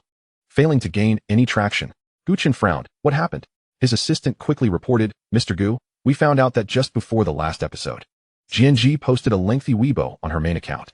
Guchan opened Jianji's Weibo, and at the top was a post titled about my youthful and troubling days. The content was a rather audacious confession. "Oh, I heard someone wants to dig up my dark history? Fine, I'll save you the trouble and do it myself. Yes, I did mix with the wrong crowd when I was young, thinking fighting and racing was cool. Looking back, it was downright foolish. But, I swear by the lights, I never bullied the weak or intimidated classmates. That's low and beneath me. I fought against thugs, taking action when I saw injustice. Understand? Looking back, it was indeed reckless. Kids, don't emulate me. Study hard, that's the right path.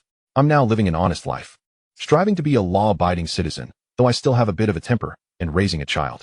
If anyone dares to dig up my past and twist it, I will sue for defamation." Legal warnings. Lastly, thanks to all my haters for helping me reminisce about my youth. Though it wasn't perfect, it was meaningful. Sending lazy hearts. The post was published a full week before Guchan's scandalous revelations. Furthermore, it included several photos of Jianji in her high school uniform, receiving awards for mathematics competitions, alongside screenshots of her being recognized as an outstanding graduate on the school's official website, the timeline impeccably clear. Guchan's attempts to tarnish Jianji's reputation with allegations of bullying quickly became a laughingstock in the face of her self-disclosure and the unassailable timeline. Not only did it fail to tarnish Jianji's image, but it also solidified her identity as a spirited, yet fundamentally kind-hearted noble scholar. And her audacious attitude unexpectedly garnered her a wave of genuine fans. Ha ha, self-exposing like that? Impressive. A voice for the voiceless? Was she a heroine in her youth?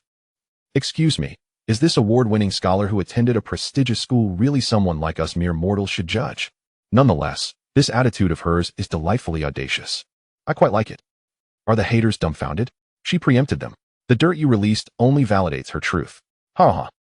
Guchan stared at the screen, his expression darkening as he beheld Jianji's audacious Weibo post, accompanied by a flurry of laughter in the comments below.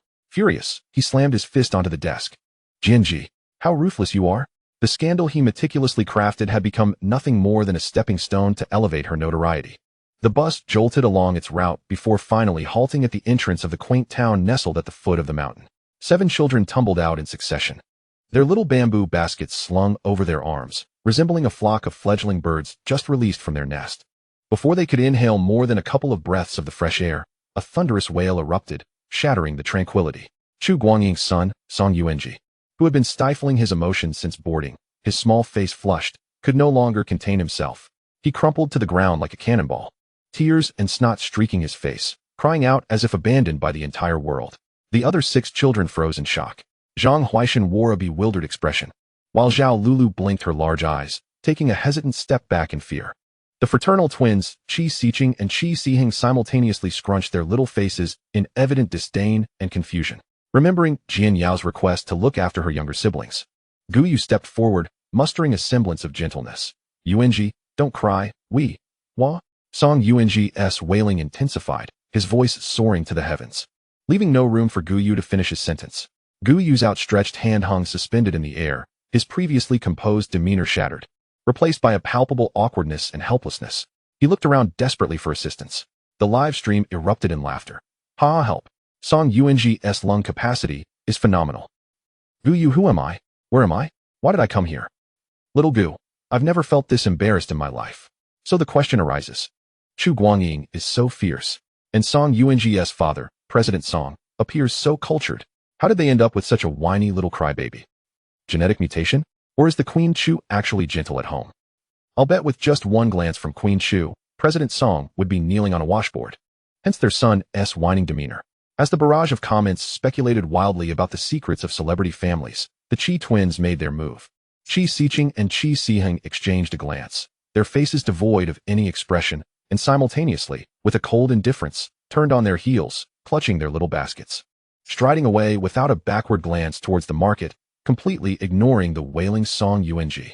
Chapter 11. Song Yuanji cried.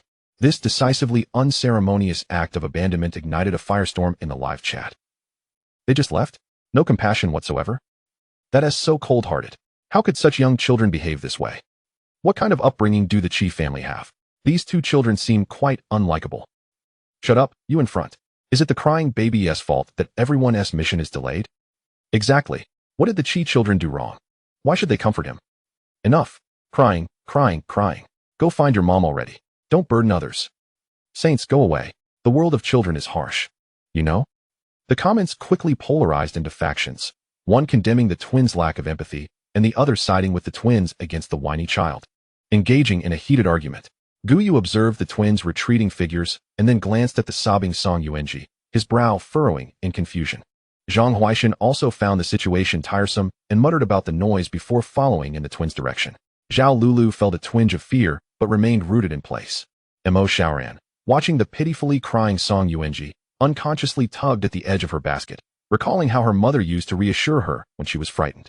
Summoning her courage, she tugged at Zhao Lulu's sleeve. Zhao Lulu turned around and flashed a sweet smile. Little Ran, shall we go together? Mo Xiaoran felt warmth surge in her heart, her cheeks flushing slightly, and nodded vigorously, whispering, The two little girls joined hands and approached the sobbing Song Yuanji. Zhao Lulu spoke softly, Brother Yuanji, don't cry anymore. Shall we go buy vegetables together? Mo Xiaoran took a deep breath, imitating what she believed to be her mother's calm tone, and added, her voice barely above a whisper, yet imbued with an odd sense of reassurance. Mommy asked you to come buy vegetables.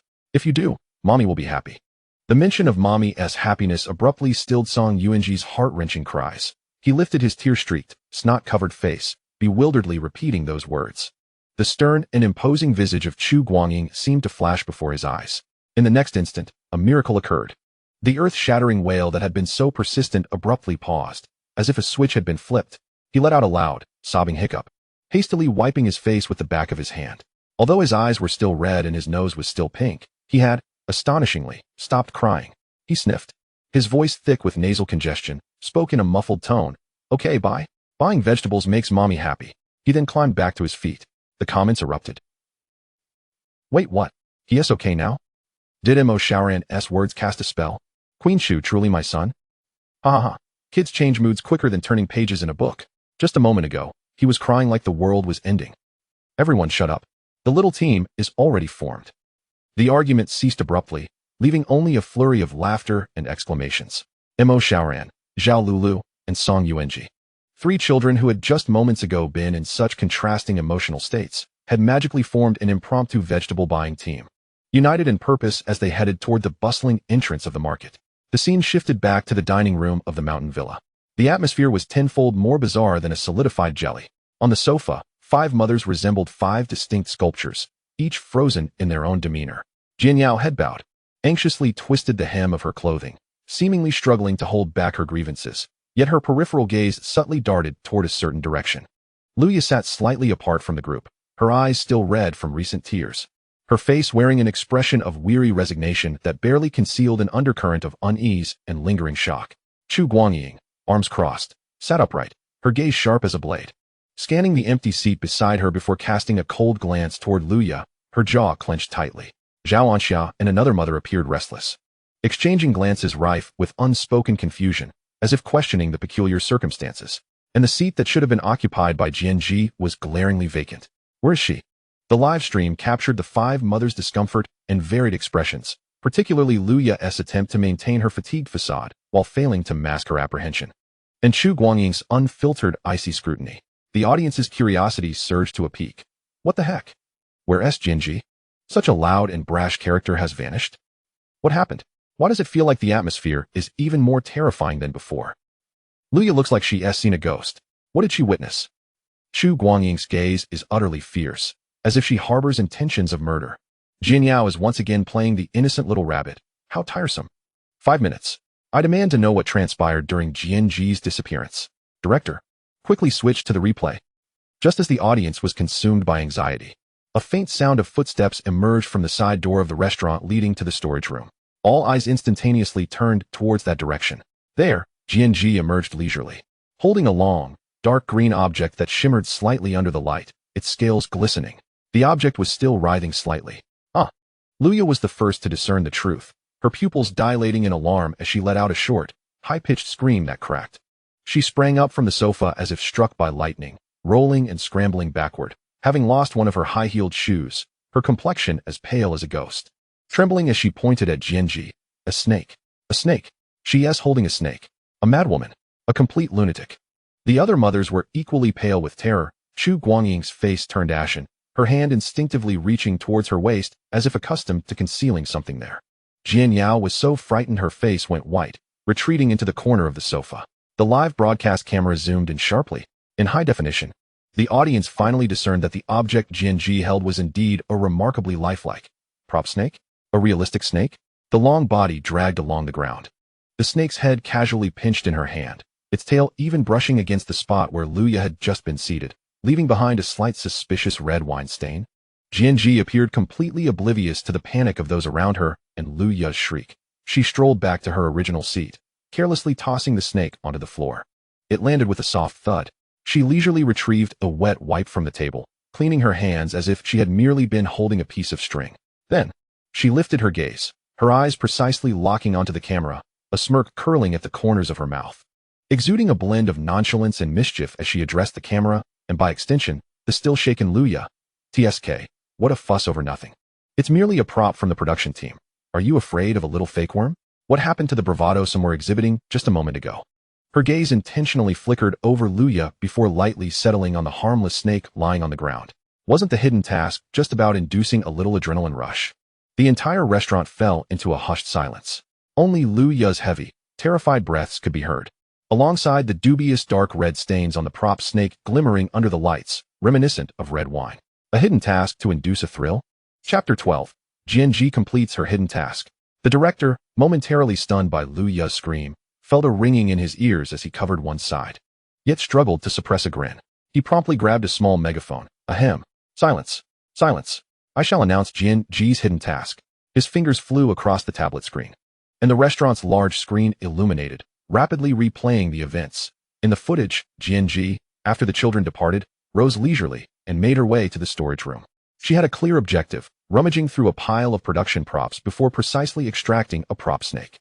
A close-up shot revealed the prop snake bore remnants of the red wine stains that had dried and darkened during the scene setup. Then, she even casually picked up half a bottle of previously opened red wine from a nearby prep table, meticulously drizzling a few drops over the snake's head and body, rendering the dark red stains all the more fresh and lifelike. Having accomplished all of this, she strolled back to the restaurant's side door, perfectly timing her entrance during Luya's most relaxed moment, making a dazzling appearance. The replay concluded. The director, stifling his laughter, announced Jianji's hidden task was to create an unexpected event that would induce extreme panic in at least 2 mothers within 5 minutes after the children left. Congratulations to Jianji, with a task completion rate of 100. You have earned 1 exchange card. A profound silence enveloped the restaurant. Luya, still shaken, pointed at the snake on the ground, her lips trembling, unable to utter a single word, her chest heaving violently. Chu Guangying's face was ashen, her gaze fixed on the snake as if she intended to burn a hole through it with her stare. Zhao Anxiao wore an expression of disbelief, as if contemplating the absurdity of the situation. Jian Yao's downcast eyelashes quivered slightly, her hand hidden within her sleeve clenching tightly. The director wasted no time allowing them to process this information, promptly announcing, additionally, Jian Yao's hidden task has also been completed. The specific task details will remain confidential for now. Likewise, she has earned 1 exchange card. Boom. This revelation not only caused the mothers in the restaurant to look up in astonishment, their gazes filled with suspicion and vigilance, but the live stream's comments exploded. Jian Yao completed her task too? What did she do? Director, do enlighten us. I'm dying of curiosity. Is it really that extreme? Are hidden tasks this sinister? Jianji's move was ruthless, but how amusing. Luya's soul nearly left her body, huh? So what exactly was Jian Yao's task? She seemed to be sitting on the sofa the whole time. Upon further reflection, it's chilling. Did she do something we overlooked? Oh no. Oh no. The mothers are starting to suspect each other. A battlefield. I love this. Chu Guangying's gaze at Luya is terrifying. It feels as though she's ready to draw a knife any second. Luya. Weak, pitiful, helpless. But deserved it. JPG. The atmosphere in the restaurant plummeted to freezing point. Except for Jianji, who remained composed and unfazed, the other four mothers. Especially Luya and Chu Guangying scanned each other with eyes like searchlights, trying to uncover any telltale signs. The air was thick with unspoken tension. The live stream screen aptly split into two. On the left, the mothers in a battleground of mutual suspicion. On the right, a quaint market at the foot of the mountain. At the south gate entrance, Mo Xiaoran, Zhao Lulu, and Song Yuan's after playing for a while. Mo Xiaoran suddenly recalled her mother's face and that phrase about the little burden. Her small body shivered, and she quickly tugged at Zhao Lulu and Song Yuanji, exclaiming, Lulu. Brother Yuanji, we have a mission. We must buy vegetables. The other two children, jolted from their reverie, displayed expressions of dismay. The trio promptly joined hands, resembling a string of little candied hawthorns, nervously yet resolutely merging into the bustling crowd of shoppers. At the west entrance of the market, the scene was starkly different. Qi family's fraternal twins, Qi Xiqing and Qi Xiheng, donned exquisite outfits, akin to two little princes and princesses who had unwittingly wandered into the mundane world. Their brows furrowed tightly, as if they could crush a fly. The air was thick with a melange of fishy, meaty, earthy, and sweaty odors, assaulting their delicate senses. The ground was damp and filthy, occasionally strewn with decaying vegetable leaves. Qi Xiqing's finely chiseled face conveyed a clear message of disdain for stepping into this realm. Clutching her little basket, she commanded her brother, Xiheng, you go by. I shall wait here. Qi Xiheng's face mirrored her discontent, eyeing the interior with equal distaste. His childish voice surprisingly grave. Why must I go? You should go, sister. Father said, ladies first. I am the elder sister. You must listen to me. You go. I refuse. It's too dirty. If we are to go, we go together. Qi Xiheng, Qi Xiqing, the two 5-year-olds, employing the sweetest of voices to articulate their most serious arguments, stood their ground at the market's entrance, their cheeks puffed in indignation. This adorable contrast immediately drew the attention and amused laughter of several passers-by. As Guyu and Zhang Huaishan arrived on the scene, they were greeted by this spectacle. Guyu frowned slightly, while Zhang Huaishan wore a look of exasperation. Remembering their mother's exhortation to foster unity and camaraderie, Guyu quickly adopted a serious demeanor.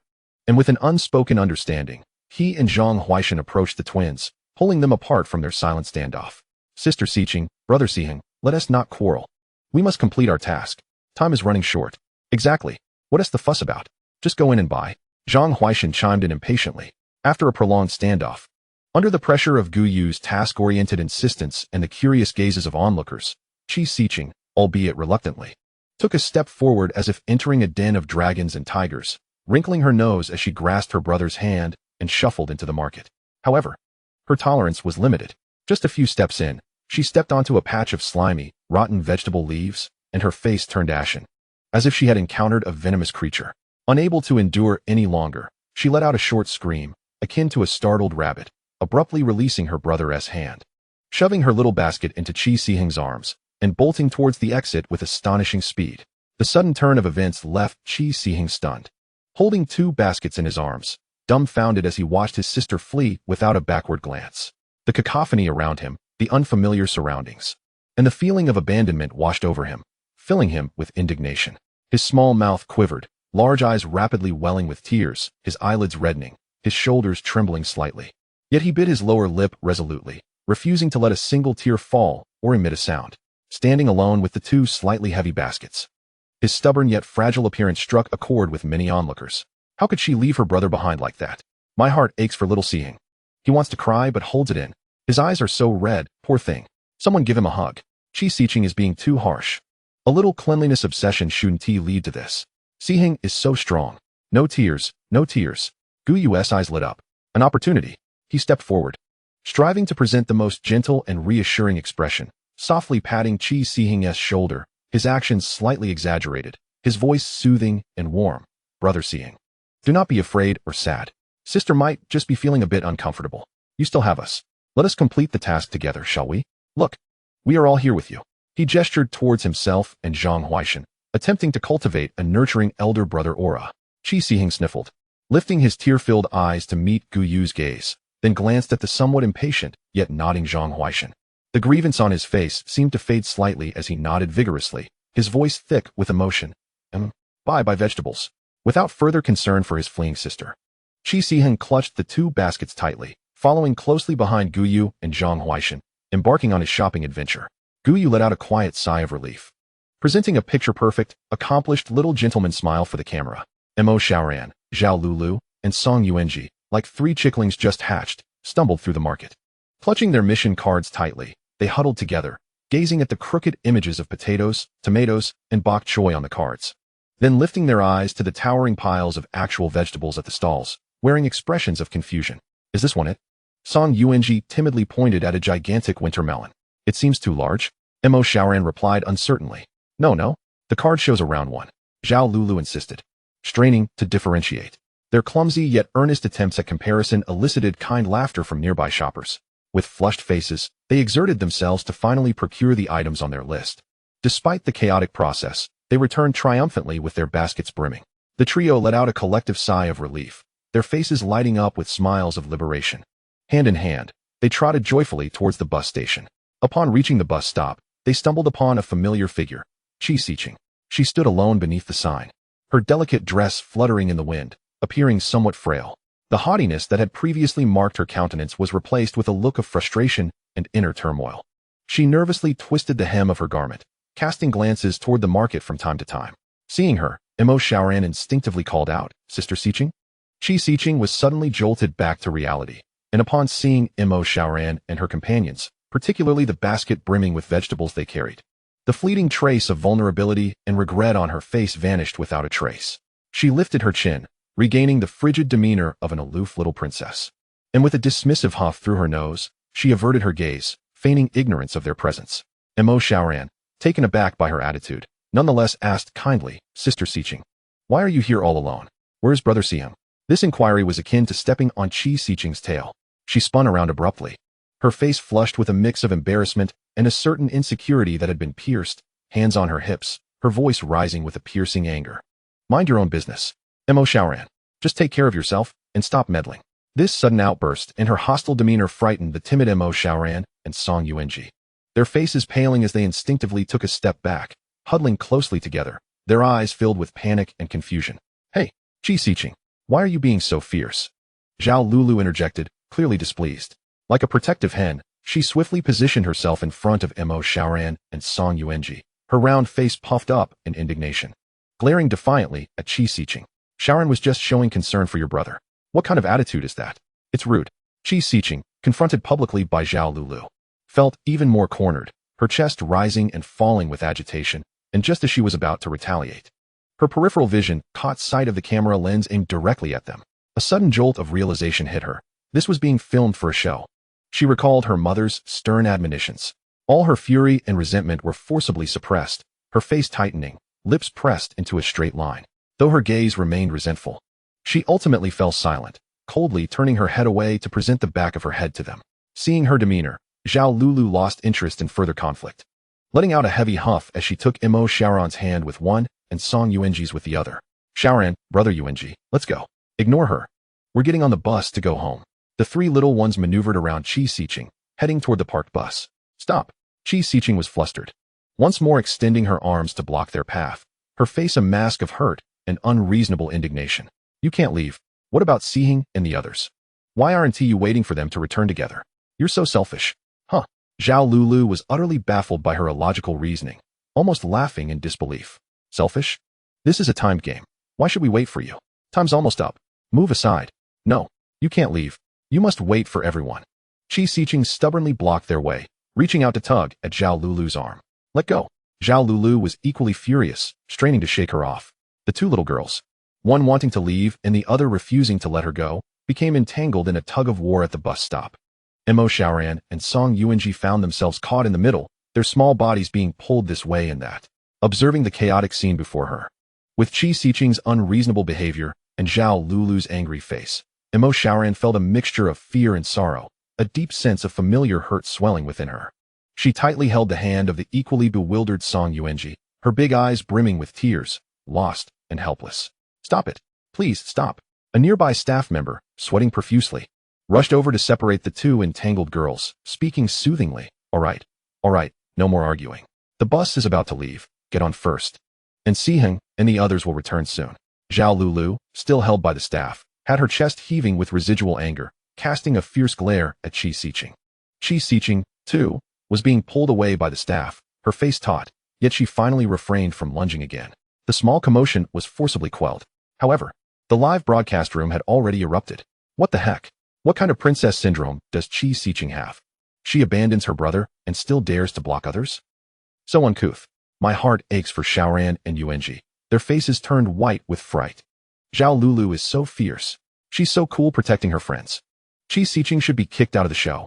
So young yet so cruel. How is Qi Xiang raising her daughter? I'm switching sides. Where are Qi's fans? Come out and defend her. Your little princess is truly showing her true colors. Heh. Qi Xiang's fans, enraged by the insults, began to mindlessly defend her. Isn't it normal for kids to argue? Why blow it out of proportion? Qingqing is just worried about her brother. What do you know? Zhao Lulu isn't any better. So fierce. Zero upbringing. Exactly. Who does Zhao Lulu think she is? So arrogant? What is her background? The accusations of poor upbringing ignited the fuse. Some onlookers, or people already displeased with the Qi family's fans, immediately began to dig into Zhao Lulu's background. What they uncovered was astonishing. What the heck? A bombshell revelation. Zhao Lulu isn't a nobody. She is the only daughter of Zhao Anjin, the chairman of the Zhao Group, a genuine top-tier heiress. The Zhao Group? The colossal conglomerate spanning finance, real estate, and technology? My goodness.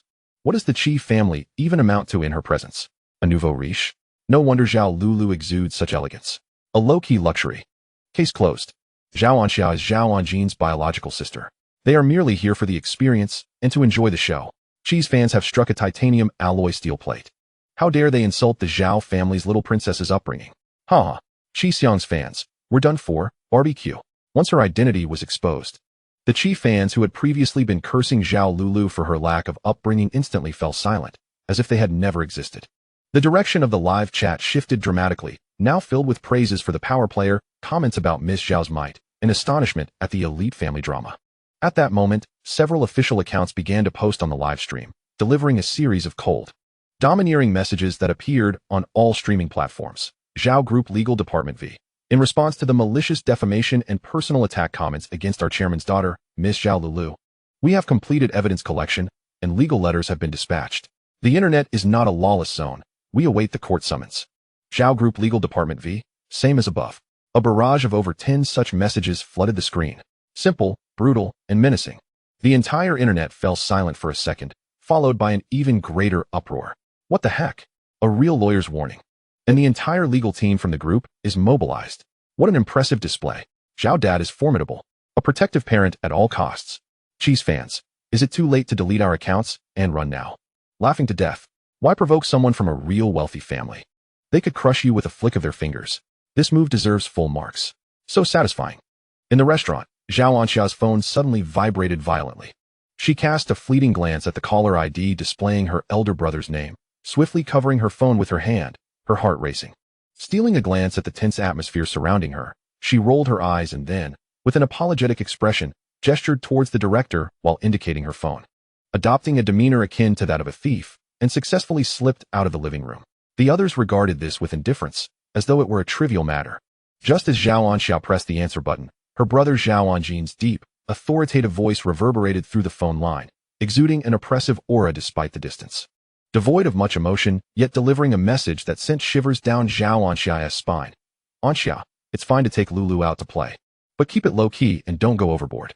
Understood, brother, Zhao Anxia replied, sticking her tongue out at the phone, her tone excessively compliant. After hanging up, she quietly exhaled, unable to suppress a mischievous smile that crept upon her lips. Meanwhile, the director's voice, barely containing a chuckle, echoed through the restaurant. Congratulations to Zhao Anxia's mother for successfully completing the hidden task of discreetly exiting the living room for over 3 minutes after the children left. You have earned an exchange card. The other mothers gasped in shock. The director's announcement about Zhao Anxia completing her task was akin to a joyful bean tossed into a hot pan, instantly flooding the live chat with laughter. Huh? Young Miss Zhao, the card fell from the heavens. This task was completed so effortlessly.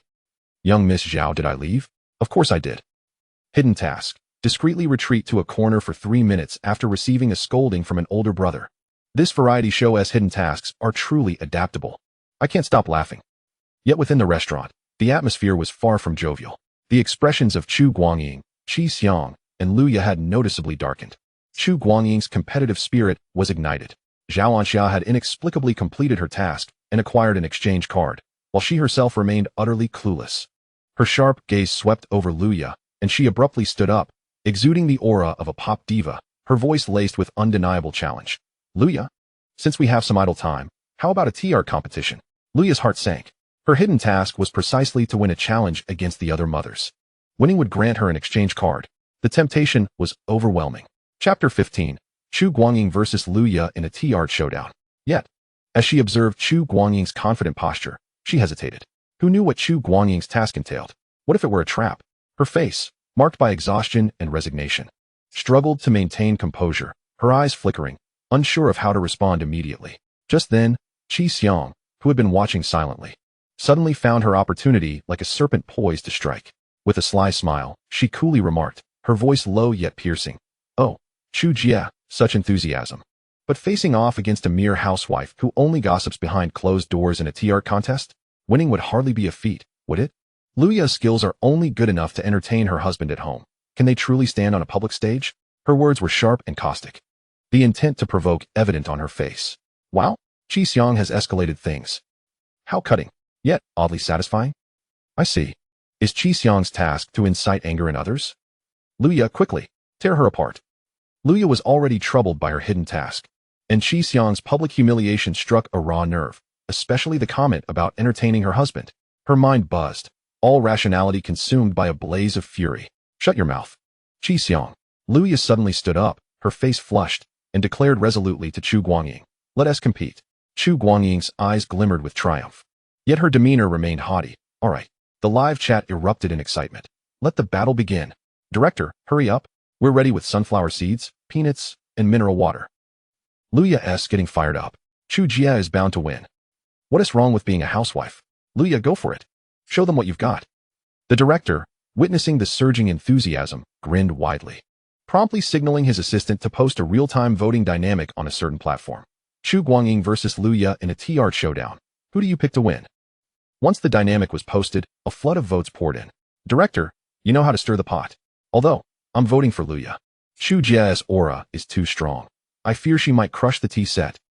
Vote for Chu Jia. Does a professional singer's control mean nothing? My heart honestly wants to vote for Luya. I want to see an underdog story. Jingji, engrossed in the unfolding drama, lazily clapped her hands. The estate's butler immediately understood, leading two elegantly dressed tea artists in simple qipao, exuding calm elegance, into the scene, skillfully setting up a professional tea ceremony beside them. The Mu family invited them. Surely they are qualified to serve as judges? Jingji tilted her chin slightly. The director nodded eagerly. Absolutely. Perfectly sufficient. As Chu Guangying and Luya beheld the professional setup, any lingering doubts were completely quelled, their gazes sharpening with focus. The air seemed to thicken. The two mothers sat before the tea table, Chu Guangying radiating confidence, while Luya simmered with a fierce determination not to concede. The gentle sound of hot water pouring into the teapot served as the prelude to their impending battle. The competition was about to commence. The scene shifted back to the jostling bus. Mo Xiaoran clutched a small basket filled with vegetables, her little head resting against the bus window, her large eyes gazing out at the rapidly retreating scenery, feeling quite glum. The earlier unpleasantness caused by Qi Xing's rude attitude and the chaos at the bus stop gnawed at her heart, leaving her feeling both wronged and despondent. Xiaoran, are you all right? Zhao Lulu leaned closer, her big eyes filled with curiosity and concern. What's wrong? Are you unhappy? Mo Xiaoran shook her head, then nodded, her small lips pouting, unsure of how to articulate her feelings. She had never had many friends and had always been alone. Finally, having someone like Zhao Lulu, who genuinely wanted to play with her, brought her immense joy. She adored Lulu's sweet smile and the way she looked out for her. However, just moments ago, Lulu had quarreled with Qi Xing to defend her, and it had nearly escalated into a fight. Fear gripped her. She was terrified that Lulu might get hurt because of her or think she was a burden, leading her to abandon her. She didn't want Lulu to leave. This tension of gain and loss twisted her little mind into a knot. Murmuring softly, she expressed her worries in disjointed phrases. Zhao Lulu listened, somewhat bewildered. Her big eyes filled with confusion. Huh? I protect you because we are friends. How could I ever leave you? Oh dear, are children nowadays this perceptive? Xiao Ran is so sensitive, it's heartbreaking. Lulu is so warm. Friends are meant to protect each other. Xiao Ran seems to lack love. It's truly heart-wrenching to watch. Suddenly, Song Yuanji, who had been quietly savoring a lollipop, lifted her head, her small face radiating innocence and a sense of entitlement, and mumbled, "My mommy protects me, so I want to grow up. To become strong. To protect mommy." The words struck like lightning, piercing through the fog of confusion enveloping Mo Xiaoran's heart. She abruptly lifted her head, her large eyes gleaming with astonishing brightness. Indeed, mother protects her and believes in her. Thus, she too must grow stronger. She aspired to be as formidable as her mother, although her mother's methods were somewhat peculiar. They were necessary to safeguard those she wished to protect, rather than merely succumbing to fear and worry.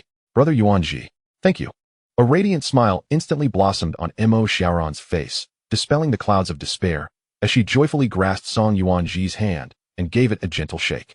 Song Yuanji, utterly bewildered by the profundity of his own words, could only mirror her delight with a foolish grin, nearly dropping his lollipop in the process. Zhao Lulu, though still somewhat perplexed, recognized the brightness of Mo Xiaoran's smile and was immediately uplifted. "Yes, we must grow stronger together. Forever best friends. Yes, forever." Mo Xiaoran nodded emphatically, extending her little pinky. "Forever." Zhao Lulu likewise extended her pinky. The two young girls, amidst the jostling of the bus, solemnly hooked their fingers together, marking their very first pact. Sunlight streamed through the bus window, bathing them in warmth and radiance. "Ah, this is so adorable." Song Yuanji, who am I? Where am I? Why am I a life mentor? Pinky promise for 100 years, no changing. The most beautiful promise of childhood. It's wonderful that Xiaoran has come to understand. We must grow stronger to protect our friends. As the bus neared its stop, another tardy bus pulled up at the entrance of the estate. The doors swung open, and Gu Yu, Zhang Huaishan, and Qi Sihing emerged, each carrying a basket. They quickly spotted Qi Siqing, sitting alone on a bench, her eyes swollen from crying, her small shoulders trembling. Gu Yu and Zhang Huaishan's brows immediately furrowed, their faces reflecting evident displeasure. Particularly Zhang Huaishan, who scoffed, "Crying again, all she knows is to cry." However, upon seeing his sister in such distress, Qi Sihing's minor grievances and indignation, stemming from her abandonment, were swiftly overtaken by concern. The bond of blood at that moment eclipsed all. Without a moment's hesitation, he set the two heavy baskets down at Gu Yu and Zhang Huaishan's feet, uttering "Wait for me," before sprinting towards Qi Siqing with his little legs. Gu Yu's outstretched hand froze in midair. Zhang Huaishan. Chapter 16. A heartwarming scene of the Qi siblings. Oh, what a good boy. While it's right to feel for his sister, tossing the baskets to teammates isn't very considerate, is it? Gu Yu and Zhang Huaishan. A tool? Children will always rush to comfort their crying siblings. It's understandable. Qi Sihing reached his sister, clumsily retrieving a crumpled tissue from his pocket, tiptoeing to gently wipe her tears, his childish voice soothingly encouraging, "Sister, don't cry, don't cry. Hung Hung is back. Look, I brought the vegetables." He pointed to the baskets on the ground. Upon seeing her brother, Qi Siqing's sobs intensified, and she enveloped him in a tight embrace, smearing her tears and snot all over his clean little shirt, stammering, "I'm sorry, Hung Hung. I shouldn't have left you. It was so dirty, I was so scared. Don't be afraid, don't be afraid. Hung Hung is here." Qi Sihing patted his sister's back like a little adult. This heartwarming and genuine sibling interaction instantly melted the hostility of most viewers in the live broadcast. This is how it should be. Siblings don't hold grudges overnight. Hung Hung is truly an angel. Even after being abandoned by his sister, he comforts her instead. Siqing realizes her mistake too. Her tears are heartfelt. "It reminds me of my childhood fights with my brother, only to reconcile and sneak candy together. This is what true siblings are like. Bickering yet inseparable." The previous vitriol directed at Qi Siqing and the accusations against Qi Sihing for his lack of loyalty were quickly drowned out, leaving only warm reflections and nostalgic childhood memories. Only a few scattered comments persisted. Understanding is one thing, but tossing the vegetables to teammates is indeed not ideal. After soothing his sister, Qi Sihing took her hand, leading the red-eyed Qi Siqing back to Gu Yu and Zhang Huaishan. Qi Siqing, perhaps aware of her previous missteps and still feeling embarrassed after her tears, kept her head down and remained silent. Qi Sihing, looking up earnestly, addressed Gu Yu and Zhang Huaishan. "Brother Huaishan. Thank you for helping my sister and me buy the vegetables. I'm sorry for being too hasty just now." Gu Yu, gazing into Qi Sihing's sincere eyes and then at the silent Qi Siqing, felt his earlier irritation dissipate, replaced by a polite smile. "No problem, Brother Sihing. Let us hurry inside. Time is running short." Zhang Huaishan huffed, but lifted his own basket. The sibling duo reconciled, their small team reassembled, though the atmosphere remained slightly tense. The four children, clutching their spoils, set off towards their ultimate destination, the restaurant where their mothers awaited. Meanwhile, on another bus, Imo Xiaoran, Zhao Lulu, and Song Yuanji, hand in hand, alighted with an abundance of ingredients and the freshly forged bond of friendship, bouncing off the vehicle. The two groups were destined to converge at the restaurant. While the flames of competition among the mothers were reaching a fever pitch, Jianji lounged languidly against the back of her chair, her fingers absent-mindedly tapping the armrest. Observing Chu Guangying and Lu Yao engaged in a fierce duel over tea, when suddenly, a system notification chimed in her mind. Ding! Task target Imo Xiaoran has arrived at the entrance of the estate.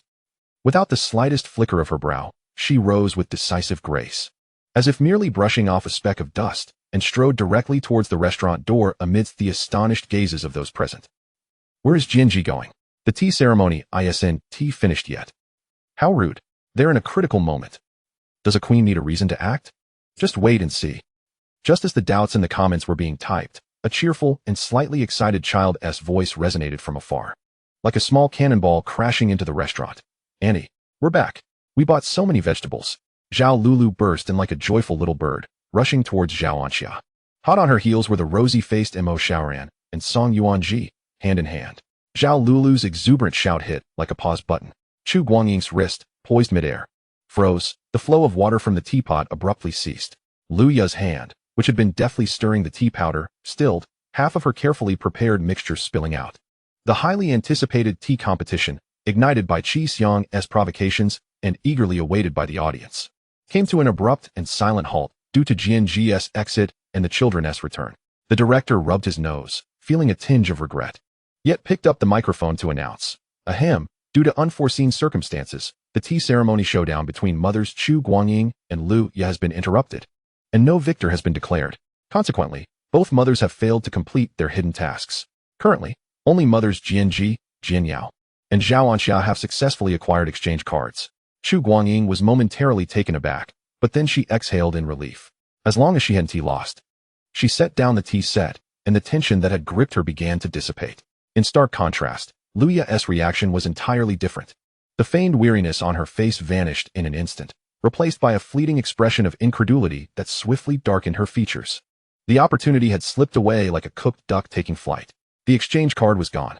She had exerted herself to the utmost, even risking further enmity to secure this chance, only for it to evaporate inexplicably. Yet, Lu Ya was adept at transforming complaints into prophecies in front of the camera.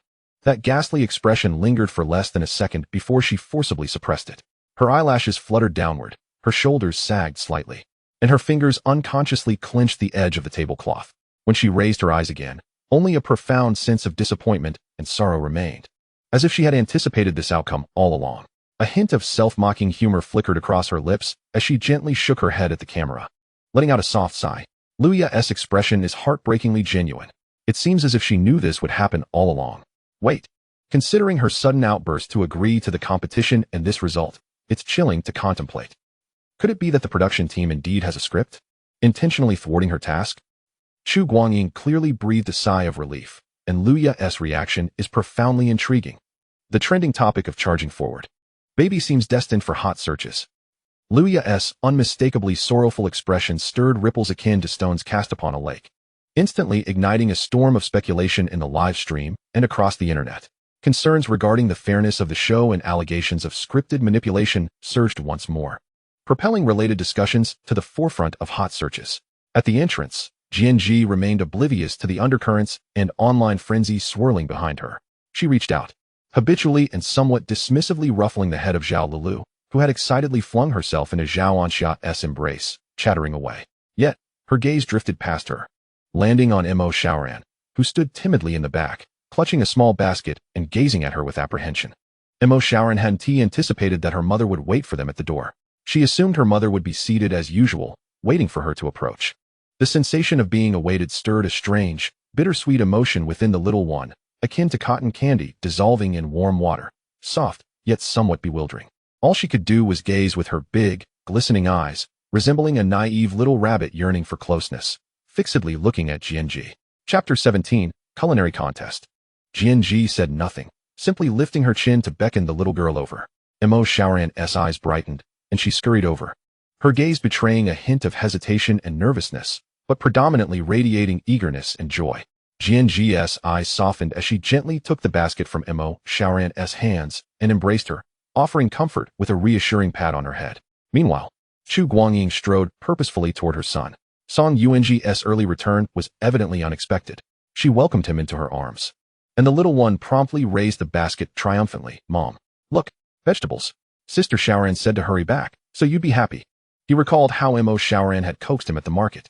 Chu Guangying paused momentarily, her gaze instinctively sweeping toward Jianji, who was holding Mo Xiaoran, her expression neutral. A subtle tilt of balance shifted within her heart. She said nothing, merely tousling Song Yuanji's hair with a rare softness in her voice. "Yes, Yuanji is wonderful." This praise was sincere and heartfelt. Zhao Anxia, embracing her niece, recalled the concerned call from her brother and lowered her voice to ask, "Lulu, tell your aunt.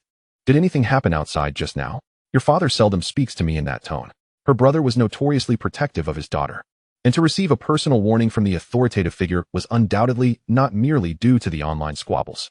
Zhao Lulu blinked her big eyes and promptly recounted the confrontation at the bus stop with Qi Xiqing, her words tumbling out as she eagerly described how she had valiantly defended her friend. Zhao Anxiao listened, both amused and exasperated. So that was the crux of it. Her precious daughter had been bullied, prompting her father to take action. She helplessly pinched Zhao Lulu's cheek, simultaneously drawing a definitive line through her assessment of the Qi family's little princess. The director's voice rang out once more. "All right. The precious ones have all returned safely. Now, mothers with ingredients, please get ready to embark on your cooking challenge. You have 30 minutes. The timer starts now." He added for emphasis, "The other 3 mothers, please observe and learn from the rest area." His gaze swept over Luya, Chu Guangying, and Qi Xiang.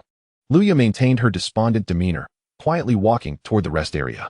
Chu Guangying, however, was decisive, pulling Song Yuanji along with her. Qi Xiang's expression was rather grim, but she refrained from commenting, merely casting a cold glance at Jianji, who was already organizing her ingredients. Jianji approached the makeshift stove prepared by the production team, carrying Mo Xiaoran's small basket. The ingredients were quite simple: eggs, carrots, and peas. With ample time at her disposal, she felt no urgency. Cooking, for her, was one of the more peripheral survival skills, effortless, time-saving, and merely a means to fill one's belly. "I'll make Grandma's fried rice," she succinctly explained to the eagerly watching Mo Xiaoran. The reason being, this dish had simple steps, a high tolerance for error, and her grandmother's fried rice was one of the few delightful memories from her impoverished childhood. As she reminisced, Jianji momentarily lost herself in thought, only to snap back to reality, her gaze returning to the ingredients before her, her heart regaining its tranquility, undisturbed. It was as if her earlier reverie had merely been a fleeting distraction. She rolled up her sleeves, revealing her gracefully contoured arms, ignited the stove, and poured in the oil. Her movements, though not particularly skilled or elegant, exuded a brisk decisiveness. A segment of the audience, eager to witness her culinary calamity, felt a twinge of disappointment, yet the majority of attention shifted to Jianji and Zhao Anxia, who were already engrossed in their tasks, as well as the subtle expressions of the mothers in the rest area. The stove erupted with the aroma of cooking. Jianji's approach was decidedly straightforward. Once the oil was hot, she tossed in the day-old rice, producing a sizzling sound, and seized the spatula, stirring vigorously as the grains danced in the pan. Cracking the eggs, her technique was not particularly precise, but the egg mixture quickly scrambled into golden fragments. She added diced carrots, peas, and corn, sprinkling in a touch of soy sauce, her motions swift and efficient, reminiscent of a cafeteria chef at work. Within minutes, a vibrant, fragrant platter of Grandma's fried rice emerged, steaming and glistening. Zhao Anxia, meanwhile, appeared composed and at ease. For her, cooking cola chicken wings was a signature dish, one she had mastered as an occasional cook in a wealthy household. Blanching, searing, adding cola, seasoning, and covering the pot for a slow simmer, her movements were graceful, even allowing for idle chatter with the director beside her. Chu Guangying, on the other hand, exhibited a level of professionalism in her control of the process. The procedure for boiling sliced meat was intricate, yet she remained unhurried. Cured meats, sautéed ingredients, simmering broth, blanching slices of meat, and the splattering of hot oil, each step executed with clarity and precision. The focused profile and fluid motions captivated the camera's attention repeatedly. The vibrant red broth, the pristine white meat slices, and the verdant bean sprouts formed a delightful base. Finally, with a sizzling sound, scalding oil was poured over the fragrant pepper and chili powder. An explosion of aroma wafting through the air, tantalizing the taste buds. "Wow, Sister Chu's culinary skills are professional grade. Miss Zhao actually knows how to cook. The cola chicken wings look delectable. Jianji, at least it's cooked, but the speed is truly impressive. Just as the three were about to plate their dishes, a commotion erupted at the door. Gu Yu, Zhang Huaishan, Qi Siheng, and Qi Siqing finally made their tardy entrance. Qi Xiang, Jian Yao, and Luya sprang up almost simultaneously from the resting area. Without a moment to soothe the children, they snatched the baskets of ingredients from their hands and dashed toward the vacant stove. In an instant, the sounds of washing, chopping, and igniting the flame blended into a chaotic symphony, transforming the previously leisurely restaurant into an intense battleground. The camera swiftly scanned over the 6 completed dishes, Jianji, an unpretentious yet glistening and aromatic grandmother's fried rice. Zhaoanxia, temptingly colored, sweet-scented cola chicken wings. Chu Guangying, fiery and fragrant boiled meat slices in red oil. Qi Xiang, a plate of artfully arranged yet somewhat bland stir-fried vegetables. Jian Yao, a seemingly refreshing but minuscule vegetable salad. Luya, a bowl of homely yet richly made tomato and egg noodles. The children began tasting and scoring. The process was swift, and the outcome was unequivocal. Chu Guangying's boiled meat slices, with their spicy, fragrant, and tender texture, effortlessly claimed the top spot. Jianji's fried rice surprisingly secured second place. Jian Yao's salad, consisting of merely a few leaves and a couple of cherry tomatoes, fell short in both completion and quantity, landing at the bottom. Zhao Anxia's cola chicken wings were delicious, yet rather ordinary, placing third. Yay! Zhao Anxia, glancing at her ranking, playfully stuck her tongue out at Chu Guangying, then unhesitatingly pulled out the exchange card, waving it at the director. Director, I would like to use the exchange card. Swap my rank with Chu Guangying's mother. Director, confirming usage. Zhao Anxia's mother and Chu Guangying's mother will swap ranks. Zhao Anxia first, Chu Guangying third. Chu Guangying raised an eyebrow, seemingly unfazed by the result, her expression calm, merely shrugging at Zhao Anxia, indicating her victory. What mattered more to her was her son's evaluation. Seeing Song Yuanji nibbling on the meat slices, his little face flushed from the spice, yet unable to stop eating, brought her genuine joy. Jian Yao's heart raced. Clutching the exchange card in her pocket, her gaze was fixed intently on Jianji. If Jianji used the card to swap her bottom-ranked salad, she would be safe. Chapter 18, The Summer Fishing Ground. However, Jianji leisurely picked up her chopsticks, took a small scoop of her fried rice, popped it into her mouth, chewed, and with a barely noticeable furrow of her brow, fell silent. She even pulled out her phone to scroll, as if the earlier competition had nothing to do with her. Jian Yao. She waited and waited, watching as the director picked up the microphone, inhaling deeply. Thumbs up. The breakfast competition has officially concluded. Final rankings. First place, Zhao Anxia. She wins a luxurious breakfast prepared by the estate chef. Jianji didn't use her card? Jian Yao didn't either? She came in last, for goodness sake. Jianji. As long as the food is cooked, who cares about the ranking? It's all ephemeral. Such heart. Definitely saving it for later to surprise everyone. Jianji and Jian Yao keeping their exchange cards. These two sisters are something else.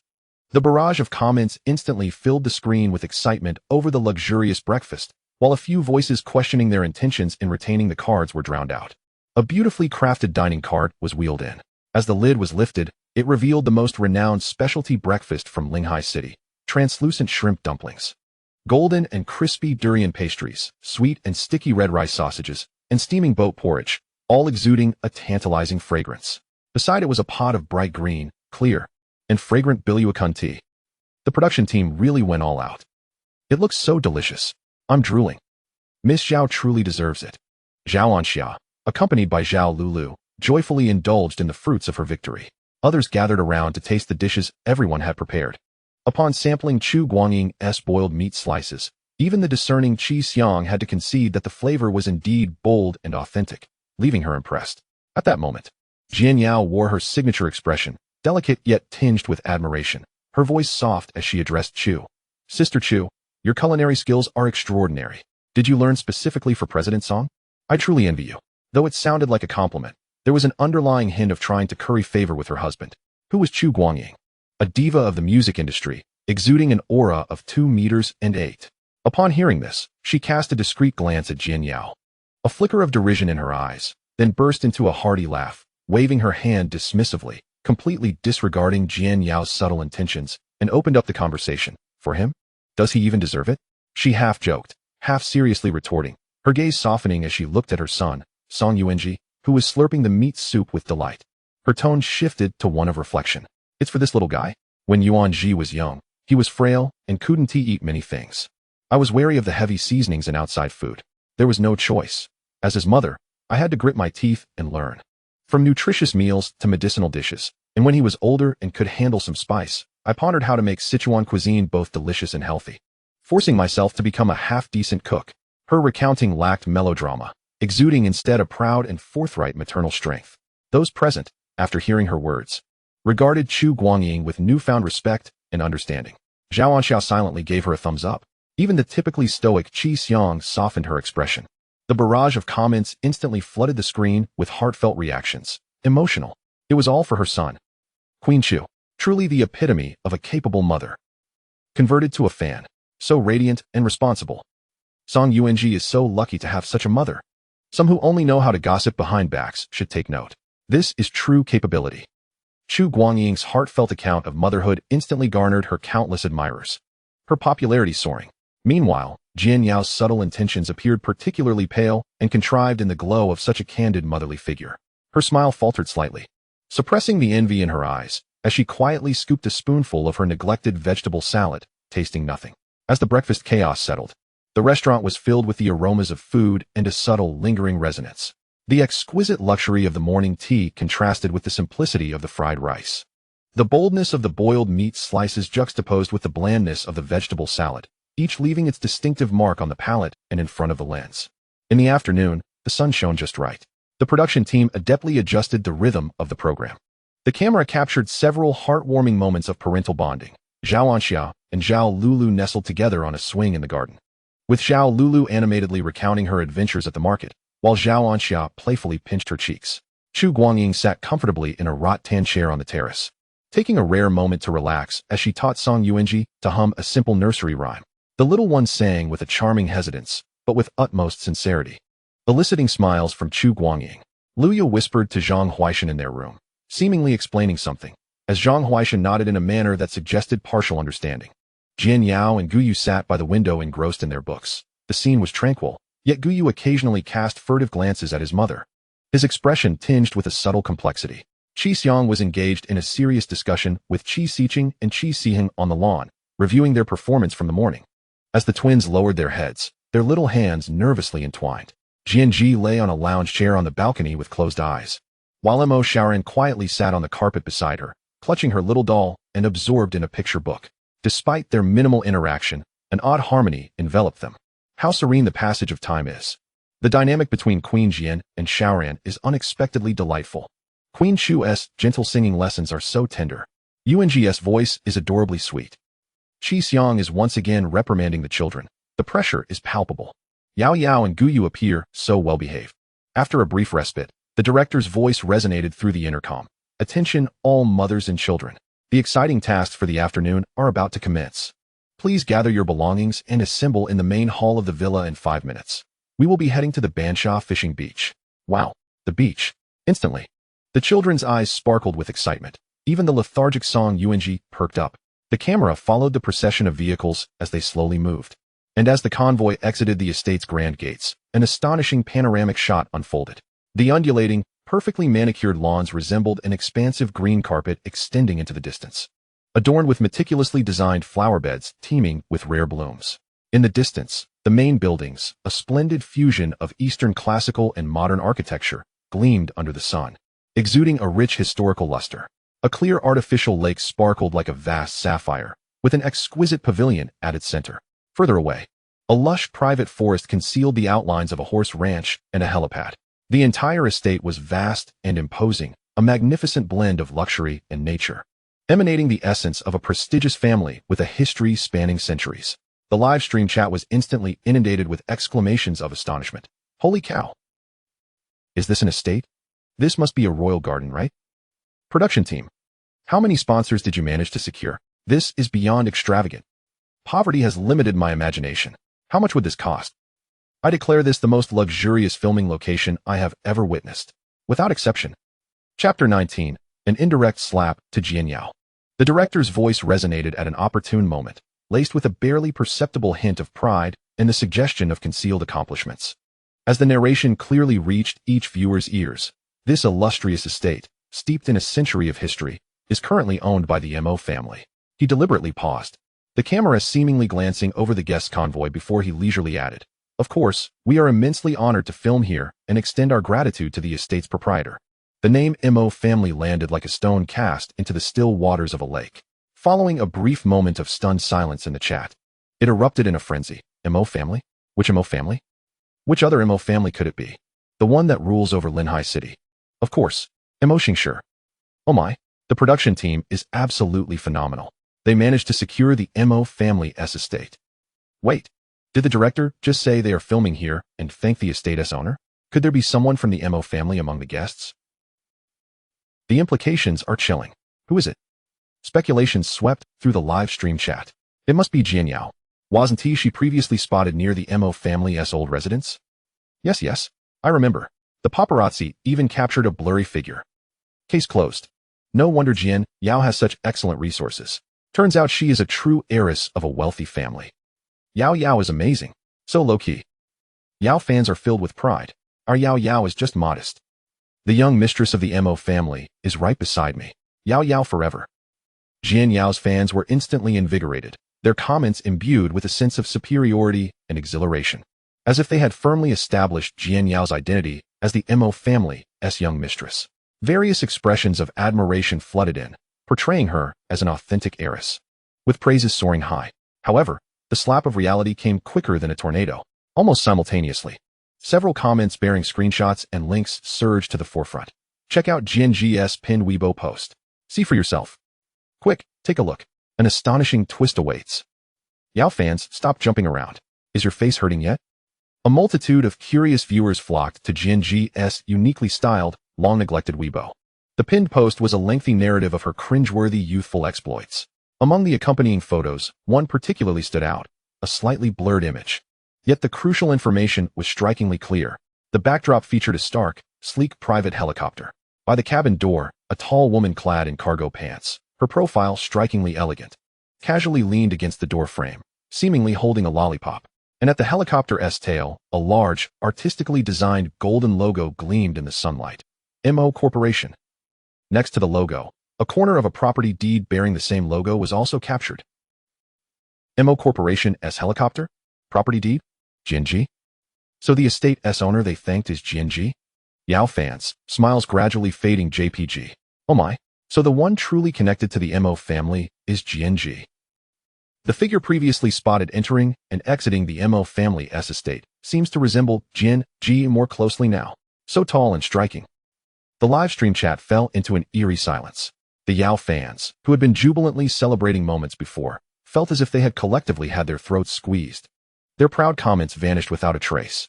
In their place surged an overwhelming tide of embarrassment and disbelief. Moments later, a wave of mockery crashed in. Huh? This is hilarious. While you were celebrating, the real deal was right across from you. Where are the Yao fans? Come out and take a bow. Weren't you just bragging? A grand scene of mistaken identity among the wealthy. A year's worth of slapstick comedy. Jian Yao. Truly, what a misallocation of affections. GNG, low-key. Do not cue me. Director, concealed accomplishments and fame.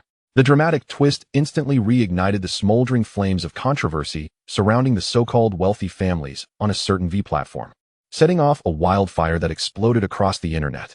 Keywords such as half-summer fishing ground, Mo family manor, GNG's helicopter, annual face-slapping event, and Jian Yao's fans misidentifying wealthy families surged to the top of trending topics.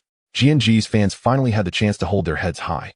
They excitedly charged into various battlegrounds, their speaking style perfectly inheriting the essence of their idol's audacious spirit.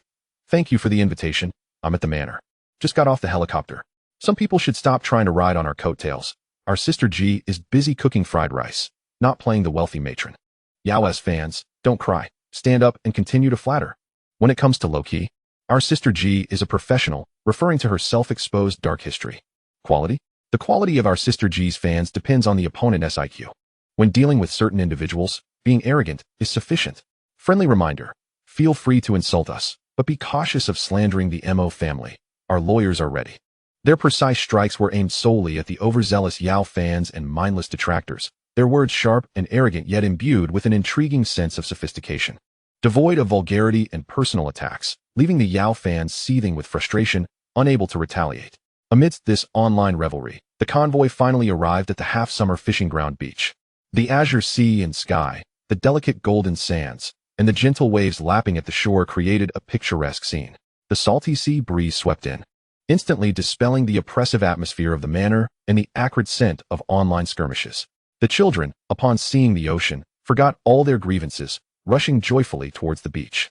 Luya, holding Zhang Huaishan's hand, felt her complexion turn ashen as her gaze fell upon the familiar fishing rafts shimmering under the sun and the distant outline of the docks. Her body swayed almost imperceptibly, as if she had seen something profoundly terrifying. The camera keenly captured the sudden pallor of her face and the fleeting terror in her eyes. Luya's momentary loss of composure was akin to a stone cast into a tranquil lake, causing ripples that quickly sank beneath the surface. She forcefully closed her eyes, and when she opened them again, a strained smile was plastered on her face, as if the previous pallor had merely been an illusion brought on by the blinding sunlight.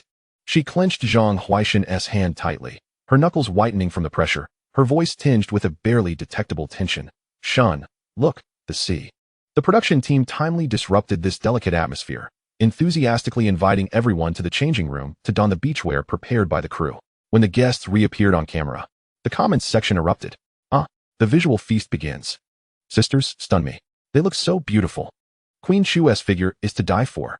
The swimsuit paired with a fringed cover-up is both chic and sexy, and Xia's floral sundress is so refreshing. Lulu's little swimsuit is adorable.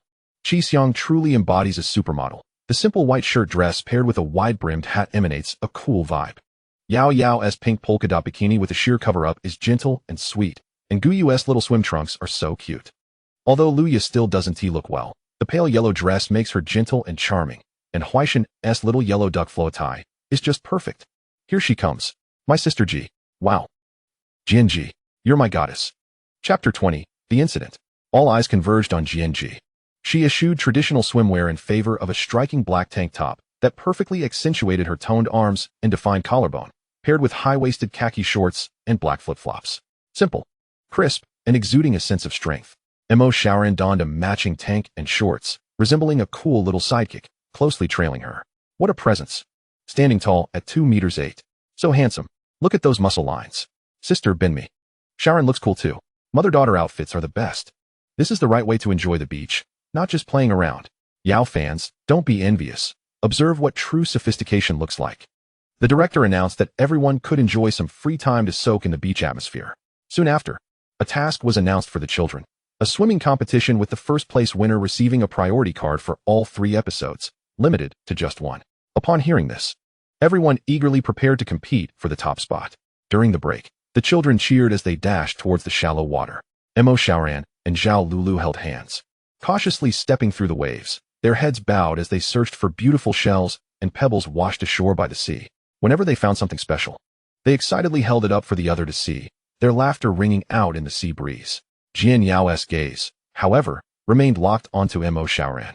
Her expression complex, tinged with scrutiny and a barely perceptible gloom. She crouched down, a cold smile curling at her lips, leaning closer to Guyu, who was busy building a sandcastle, her voice lowered to a conspiratorial whisper only they could hear. During the competition, while you're swimming hard, if she gets close to you, just pretend she kicked or pushed you, then struggle in the water and shout in pain for everyone to see. That last video might have been her deliberately setting you up. It could have been edited. Do you understand? This way, everyone will know you're a good kid. Guyu nodded, seemingly understanding, a hint of tension and determination appearing on his small face. Jian Yao patted his back with satisfaction. Go on, have fun. And remember what mommy said. Guyu ran towards the sea, yet his gaze involuntarily flickered toward Mo Shaoran in the distance. All of this was observed by Jianji, who appeared to be meditating but was actually engaged in a dialogue with the system. The competition soon commenced under the director's arrangements. Ding. A malicious sabotage plan targeting the host and Mo Shaoran has been detected. Task issued.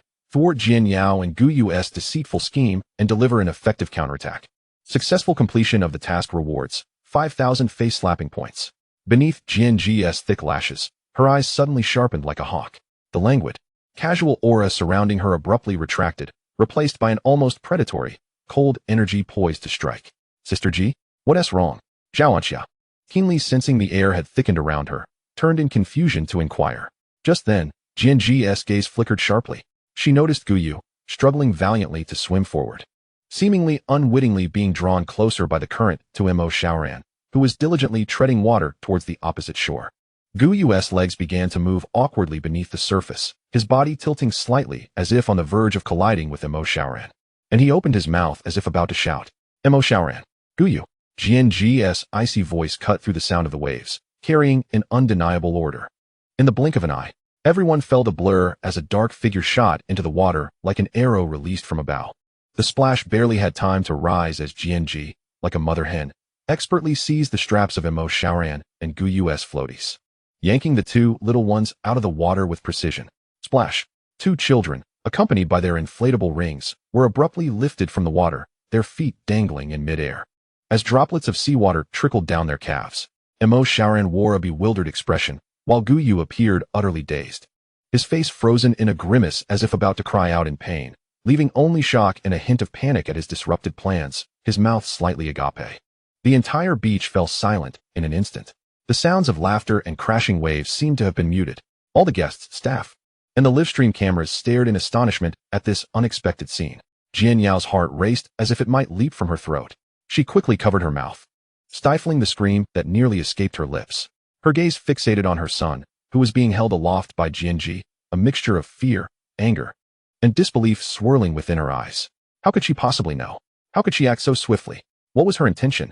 The atmosphere on the sun-drenched beach plummeted to an icy chill, laden with an impending sense of tension. What the hell just happened? Jianji, did she just fly over? That speed, that strength, lifting two children as if they were mere bags. I'm terrified. She just charged in out of nowhere. Are the kids all right? Mo Xiaoran and Guyu look completely stunned. Jianji's gaze is terrifying. What is going on? Jian Yao looks like she's seen a ghost. She must know something. The air is thick with conspiracy. There's definitely something afoot. Director, quickly, cut to the replay. We need to see the details. This is thrilling. Absolutely exhilarating. The plot twists never cease. The control room of the directing team erupted into chaos. The director frantically switched between various camera angles, attempting to capture what had transpired in those fleeting moments. Meanwhile, the livestream chat exploded with excitement, the intensity surging to new heights. Guyu, suddenly frightened, opened his mouth and began to cry, his wails echoing through the air. Jian Yao rushed forward, her face a mask of concern, her tone laced with feigned innocence. What are you doing? You've scared little you into tears. As she reached for Guyu, Jianji merely raised an eyebrow, her demeanor indifferent yet leisurely, sidestepping Jian Yao with the ease of a hawk evading a chick. Jian Yao froze, her body stiffening, biting her lip in defiance as she fixed her gaze on Jianji. Unable to suppress her desperate plea, I know you resent me for taking the one you love, but that is no reason to harm the children. Please, let them go. The surrounding staff, who had been bustling about with blankets and chairs, abruptly halted, turning in unison to observe the standoff between Jianji and Jian Yao. While the chat surged with exclamations of disbelief, the atmosphere shifted, becoming palpably tense. It seemed Jianji had anticipated Jian Yao's plea, as she let out a mocking chuckle and slowly replied, Guchen? Jian Yao shuddered, her head snapping up, tears brimming in her eyes. Her lips pressed tightly together, as if conceding the point without uttering a word. The chat erupted in celebration. What? Guchen? Is that the rising business star of recent years? I heard he graduated from Qing University with distinction, winning numerous awards for a single research project, and established a company based on its findings, all in just 2 years. So impressive. Then he must be quite handsome too. Of course. Gu Chun's graduation photo still hangs at Qing University, and we welcome this summer's high school graduates to apply to our esteemed institution. Are you serious? Who can even get in? Chapter 21. Spare us your routine. Jianji held the two children like a farmer with chicks, while Jian Yao wore an expression of nearly tearful grievance, her words laden with unspoken meanings. Before the audience in the live stream could flood the screen with sympathy for Yao, Jianji's scoffing laugh froze the air. Oh, she drawled, her tone laced with nonchalance and mockery, her gaze sweeping over Jian Yao's suddenly rigid face. You say he is unfamiliar?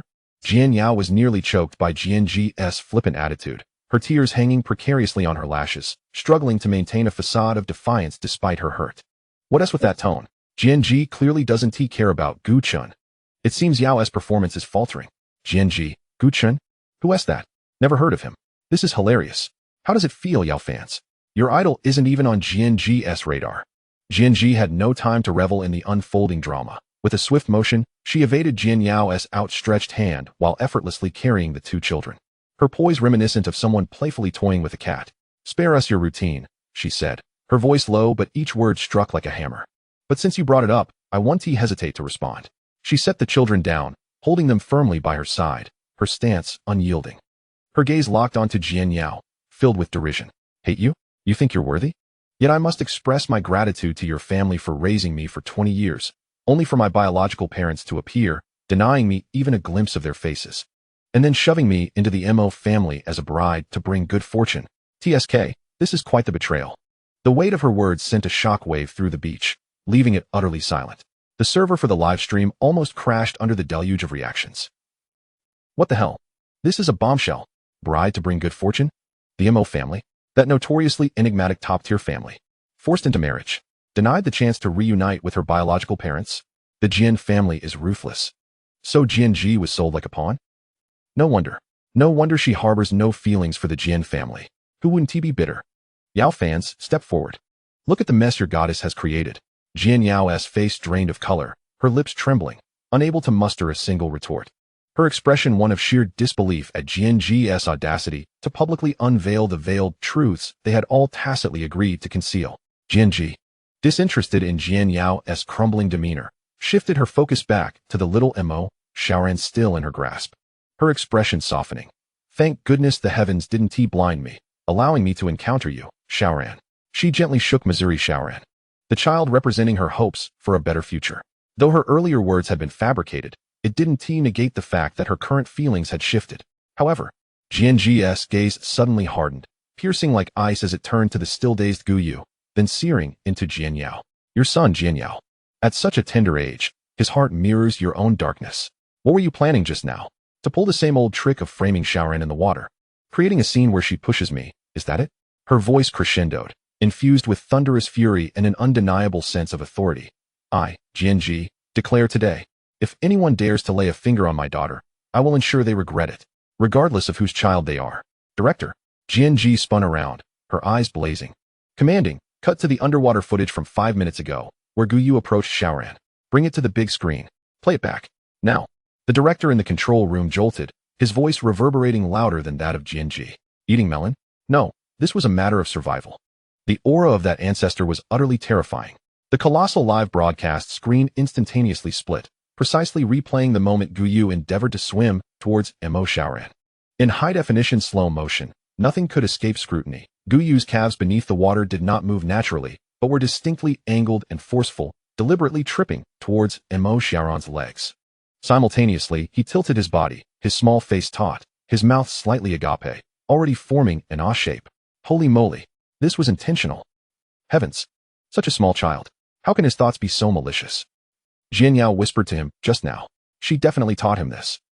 Upon careful reflection, this is terrifying. Was that previous video truly Guyu framing Xiaoran? Jian is remarkable. She can see through this so clearly, and reacts so swiftly.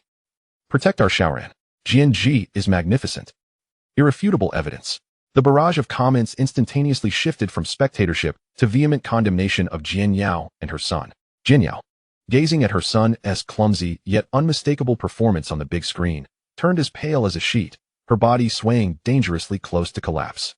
She had calculated every possible outcome, yet never anticipated that Jian would now not even bother to glance at Gu Chun, let alone dare to publicly expose the Jian family secrets. The gentle and delicate image she had meticulously crafted over the years cracked open, revealing a grotesque fissure. A colossal sense of dread and the humiliation of being unmasked left her utterly disoriented. No, she must continue to play the role of the deeply wronged victim. If Jian was indifferent towards Gu Chun, then she would cling even tighter to this thread of affection, proving that she was the one favored. Only in this way could she slightly divert attention away from the earlier incident of betrayal. Jian Yao suddenly raised her head, her voice sharp with excitement and panic, tears streaming, yet imbued with a desperate resolve. "What are you pretending to be indifferent for? Who doesn't know how you chased after Guchin back in the day? The love letters you wrote, stuffed in his dormitory drawers. You waited for him night after night beneath his building. The entire school witnessed it. And that hideous ceramic cup you gifted him is still in his apartment. I saw it with my own eyes. You can't deny it," she nearly shouted, her voice laced with a frenzied desperation. attempting to drag GNG down with her through these so-called heartfelt evidences. The effect was profound. This outburst of raw emotion immediately captured the attention that had been drawn to the betrayal video. The live stream chat was abruptly inundated with question marks. Yao Yao you? ISNT, this a sudden shift in tone? Just a moment ago, she was discussing the child's betrayal. And now she's digging up old love letters? The focus has completely shifted to another topic. ISNT, the key issue here, her incitement of her son to harm others. This crying seems so foreign. It feels like her gentle persona has shattered into pieces. It's a bit frightening that she is willing to expose Guchen's privacy just to divert the topic. How does she know about that cup? The filter has shattered, folks. This is no innocent flower. This is someone who can't afford to lose it. I suddenly don't like her anymore. Jian Yao's reckless, self-destructive emotional outburst not only failed to salvage her situation, but utterly dismantled the gentle, patient, and understanding image she had so carefully maintained. The audience, witnessing her frantic screams on screen, contrasted sharply with GNG, who stood next to her, effortlessly carrying a child. Her aura towering at 2 meters 8, her gaze cold yet tinged with mockery, causing the scales of judgment to tip irreversibly.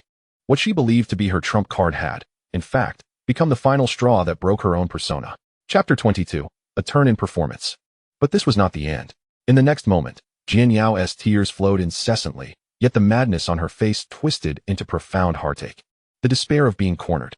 Her body swayed, as though unable to withstand the immense sorrow and the panic of a mother, and she softly knelt onto the beach. Hands covering her face, weeping heartbreakingly, her shoulders shaking violently. Whoa, my little you, mommy is just so scared. I can't bear to see you frightened like this. I'm such a useless mother, unable to protect you. Her voice fragmented, imbuing boundless grievance and guilt, perfectly twisting her earlier loss of composure into a collapse born of maternal instinct. This textbook-level transformation sparked a glimmer of realization in Luya, who had been holding back beside her. An opportunity to redeem herself had arrived. Luya rushed over, embracing Jian Yao, and joined in the wailing. Her voice piercing and bright, naturally amplifying. Oh my Yao Yao, please don't be like this. It breaks my heart to see you. It's just a show. Is it really necessary to scare the child like this? Where is your humanity? As she patted Jian Yao's back, she subtly directed her daggers at Jianji, her voice soaring higher, as if she wanted the entire universe to hear. I see. Some people, relying on their wealth and power, dare to do anything. Not even the children are spared. Is there no standard for this program? Is the script only following her wishes? Are we honest people being played like fools? Is this really scripted? Holy moly. Luya's words are chilling upon reflection. Exactly. GNG's reaction was too swift and astonishing, almost prophetic. And what about the other guests, Zhao Anxia and the others? Why are they silent? Are they complicit? I can't believe it. Could it truly be that the production team and GNG colluded to create a scandal? Just to elevate her by stepping on Jian Yao? Damn it, using children as tools. That's revolting. GNG, come out and apologize. Apologize to Yao Yao. Apologize to little you. Apologize to all the guests. Resist the underhanded tactics. Resist, baby, move forward. The theories of scripting and conspiracy erupted like water droplets in hot oil, igniting an explosion. The barrage went utterly berserk, overwhelming the screen with furious denunciations and demands for accountability, causing the live stream to momentarily freeze into darkness, overwhelmed by the surging tide of traffic. Baby, move forward. Conspiracy theories and calls for GNG to exit the show, alongside sympathy for Jian Yao and Guyu, skyrocketed to the forefront of trending topics, sending shockwaves throughout the internet. The uninformed spectators clamored to join the outcry, demanding explanations, apologies, and reparations from GNG and the production team. In the director's control room, chaos reigned. The director glancing at the exploding backstage data and the screen filled with vitriol, cold sweat trickling down his back. Instinctively, he looked towards the center of the venue, where the scapegoat stood, facing the wrath of the masses. GNG's expression was as calm as a still pond, her gaze as frigid as the permafrost of Siberia. She did not look at the weeping Jian Yao or the frenzied Luya, nor did she acknowledge the surrounding guests, who bore various expressions of shock and silence. Instead, she merely patted the bewildered little head of Mo. Shaoran beside her. Director. GNG's voice was low yet cut through the tumult of the scene, carrying an undeniable chill, commanding silence. Let us move to a more suitable location. The director jolted. Clear the area. Immediately. Move to the hotel lobby. 10 minutes later, the first-floor lobby of the seaside hotel was emptied. The vast floor-to-ceiling windows revealing a cerulean sea and sky outside, yet within the room, The atmosphere was so heavy it felt as if one could squeeze water from it. A group of children was led by staff to a nearby resting area for care, while the guests gathered around the temporarily relocated sofas. Jian Yao and Luya remained immersed in their roles as the sorrowful mother and the fiercely loyal sister, nestled together with swollen eyes, occasionally stifling sobs. Appearing frail and helpless, Luya discreetly exchanged a knowing glance with Jian Yao, her heart bubbling with delight. This tragic display was garnering attention and sympathy, while simultaneously dragging that wretched Jianji into the mud. A perfect win-win. Jianji, cradling Mo Xiaoran, lounged comfortably in the armchair at the center, exuding an air of relaxed nonchalance. Mo Xiaoran nestled against her, small hands gripping her clothing tightly, wide eyes warily observing the two ants across from them who were still sniffling. The director rubbed his hands together, a pained expression on his face. Attempting to mediate, "Ladies and gentlemen, let us calm down. It's all a misunderstanding. Let us communicate properly." "Communicate?" Luya interjected sharply, her voice laced with tears. "How can we communicate now? The program has descended into chaos. If our old Zhang finds out..." She deliberately invoked Zhang Jiuyi, hinting at her own backing. Jian Yao also raised her tear-streaked face, her voice weak yet resolute. "Director, all I seek is justice. Xiao Yu is still young. He cannot withstand such fright." Their harmonious lamentation solidified their victimhood. Zhao Anxia, who had been silent until now, rolled her eyes dramatically beside Jianji, muttering under her breath, "What a performance! The Oscars owe them 10 little golden statuettes." At that moment, Jianji made her move, ignoring the director and the theatrics of the two across from her.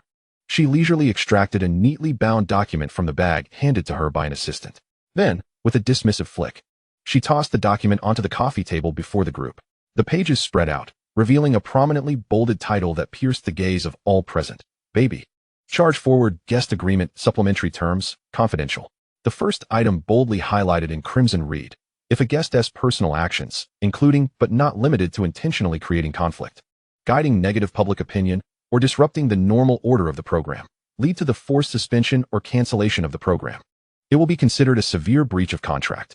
The breaching party will automatically forfeit all remuneration stipulated in this agreement and shall bear all direct economic losses incurred by the production team, including but not limited to venue, equipment, personnel, promotion, etc. Additionally, the production team reserves the right to unilaterally terminate their participation, and the breaching party must unconditionally withdraw from recording and compensate for the corresponding penalties." Following this was a string of alarming zeros. A profound silence enveloped the hall. Except for Jianji, the faces of the other guests, including Zhao Anxia, were washed over with a fleeting expression of understanding and relief. Why had they remained silent? Why had they hesitated to take sides? It was precisely because of this life-threatening supplementary agreement. The exorbitant invitation fee was tethered to penalties that could strangle one financially. Who would dare to oppose money? Who would willingly face ruin for merely voicing a few supportive words? The sorrow and smugness etched on Luya and Jian Yao's faces crumbled like cheap makeup, revealing only the pallor of disbelief. Luya, as if grasped by an unseen hand at her throat, stammered, "I had no idea about this agreement."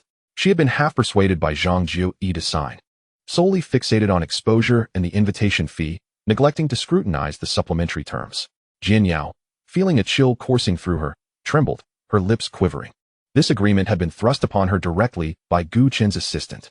Gu Chen had merely instructed her to keep an eye on Jianji and to irritate her, never mentioning the perilous blade hidden within. She had assumed the worst would be a few harsh words from netizens, thinking the heat would be sufficient, but never anticipated. Chapter 23. Is Mommy crying secretly? Now you know? Jianji finally raised her eyes, her gaze as sharp as a blade tempered in ice, slicing through the pale faces of the two, disrupting the program's order, leading to suspension. Evidence is irrefutable, and the trending topic speaks for itself. She pointed at the agreement on the coffee table, her tone flat, as if discussing the pleasant weather. "Have you comprehended the terms? Pack your belongings and leave here immediately. My lawyer will discuss the penalty with you." "You." Luya, both shocked and furious, wanted to yell but dared not, her face flushed with indignation. Jian Yao bit down hard on her lip, her nails digging into her palm. The alliance they had just forged against Jianji was about to disband before it could even warm up, all due to an exorbitant penalty? The immense humiliation and resentment caused her to tremble. The director, seeing Jian Yao's desperate look, swiftly averted his gaze, focusing on the ceiling and floor, refusing to meet their eyes. Of course, if these two harbingers of misfortune did not leave, the program would be doomed. He could not afford the penalties either. The hall was so silent one could hear a pin drop, leaving only Lu Ya's heavy breaths and Jian Yao's stifled sobs.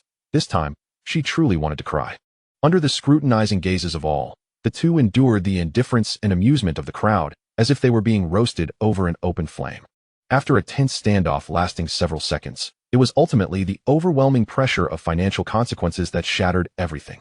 Lu Ya abruptly stood up, the legs of her chair screeching against the polished floor, casting a venomous glare at Jian before snatching her bag and storming out without a backward glance. Jian Yao also rose unsteadily, her complexion ashen.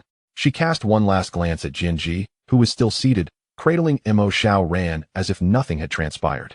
Her expression was a complex tapestry of emotions, ultimately transforming into a silent, venomous resentment as she lowered her head and left with faltering steps. The heavy glass doors closed behind them, shutting out the sunlight and sealing off this farce. The hall remained quiet for several seconds. Zhao Anxiao exaggeratedly exhaled, collapsing onto the sofa, patting her chest. My goodness, at last it's peaceful. Those two are simply walking biochemical weapons, each one more dramatic than the last, each one more capable of wailing. Especially Lu Ya, her dual-faced, snide skills are truly masterful. And Jian Yao, TSK. Her tears flow like a torrent. An Oscar-winning performance would take notes from her. Her tirade of criticism revealed the true essence of her sweet facade, her abstract soul laid bare. The director wiped the sweat from his brow, forcing a smile as he turned to Jian. Sister Ji, what shall we do next? Jian lowered her head, gently pinching Mo Xiao Ran's soft little face. The little girl looked up at her with bright, trusting eyes, filled with reliance. Finally, a faint, genuine curve appeared at the corners of Jian's mouth. Cut. She raised her gaze towards the now bright beach outside the window, her voice returning to its usual coolness, yet infused with undeniable authority. You may proceed with your tasks. Meanwhile, after Jian Yao and Lu Ya had scuttled out of the production team, they immediately retreated to their hotel room to plot their next move. Upon reuniting, they busied themselves with their phones, their faces devoid of any lingering grievances, replaced instead by calculating glints in their eyes. A heartfelt post was shared on Weibo. Thank you all for your concern. I am well, just a bit tired. Life is full of gatherings and partings. Accepting them calmly is a part of growth. Hugs.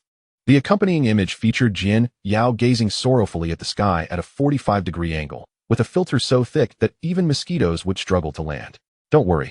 My family, Lu Ya, will not be defeated. Leaving is a prelude to a more splendid beginning. It is somewhat heart-wrenching to witness the children. I hope they find joy in their play. Accompanying the text is a picture of Lu Ya flashing a peace sign at the camera. Her smile is rigid as if she had just been retrieved from a refrigerator. Yao, do not cry. We understand. Sister Ya is magnificent, but the dark undercurrents are intolerable. Voluntary withdrawal? What a ruse. Surely, it was a collaboration between the production team and a certain individual to force her out. Baby, charge ahead, official blog, come forth. We demand an explanation. Jian, get out of the entertainment industry. 2 Weibo posts appeared in rapid succession, seemingly orchestrated, instantly igniting the fury of fans and bystanders alike. A deluge of vitriol surged toward the official blog of Baby, charge ahead, causing the server to lag like a PowerPoint presentation. Lu Ya, still unsatisfied, switched to a secondary account and fervently stirred the pot. I've heard that a certain J-named star has significant backing. ISNT the production team essentially her family business? The power of capital is truly frightening. Ordinary artists can be discarded at will. Consequently, her alternate account was suspended faster than chives being harvested, dwindling from 10 to merely 4 in the blink of an eye, nearly prompting her to hurl her phone in frustration. Jian Yao observed the escalating online uproar with trepidation. Was the production team not being overly quiet? The silence felt unnatural. Yet, she could not bear to forfeit such overwhelming traffic and the opportunity to crush Jian. Gritting her teeth, she dialed the studio. Hello? Yes, it's me. Have you noticed the shift in public sentiment online? Fan the flames. Intensify the exposure of the dark machinations and Jian's bullying. On the top floor of Building A in the Binhai Qingyuan, Jian, clad in a silk robe, barefoot on the plush carpet, was intently tapping on her tablet, her brows slightly furrowed as if grappling with a monumental dilemma. System, are you certain that raffling off a private island isn't a bit too extravagant? She murmured to the air. Ding. Rest assured, host. The lavish system is all about extravagance. The face-slapping value has reached the required standard. Please indulge swiftly to accomplish your task. The more outrageous the prize, the greater the subsequent increase in face-slapping value rewards. Very well. Jian rubbed her forehead, continuing to ponder whether to raffle 1 island or 3. The tempestuous online discourse. She could hardly muster the energy to lift an eyelid. Let them stir. the more raucous the chaos.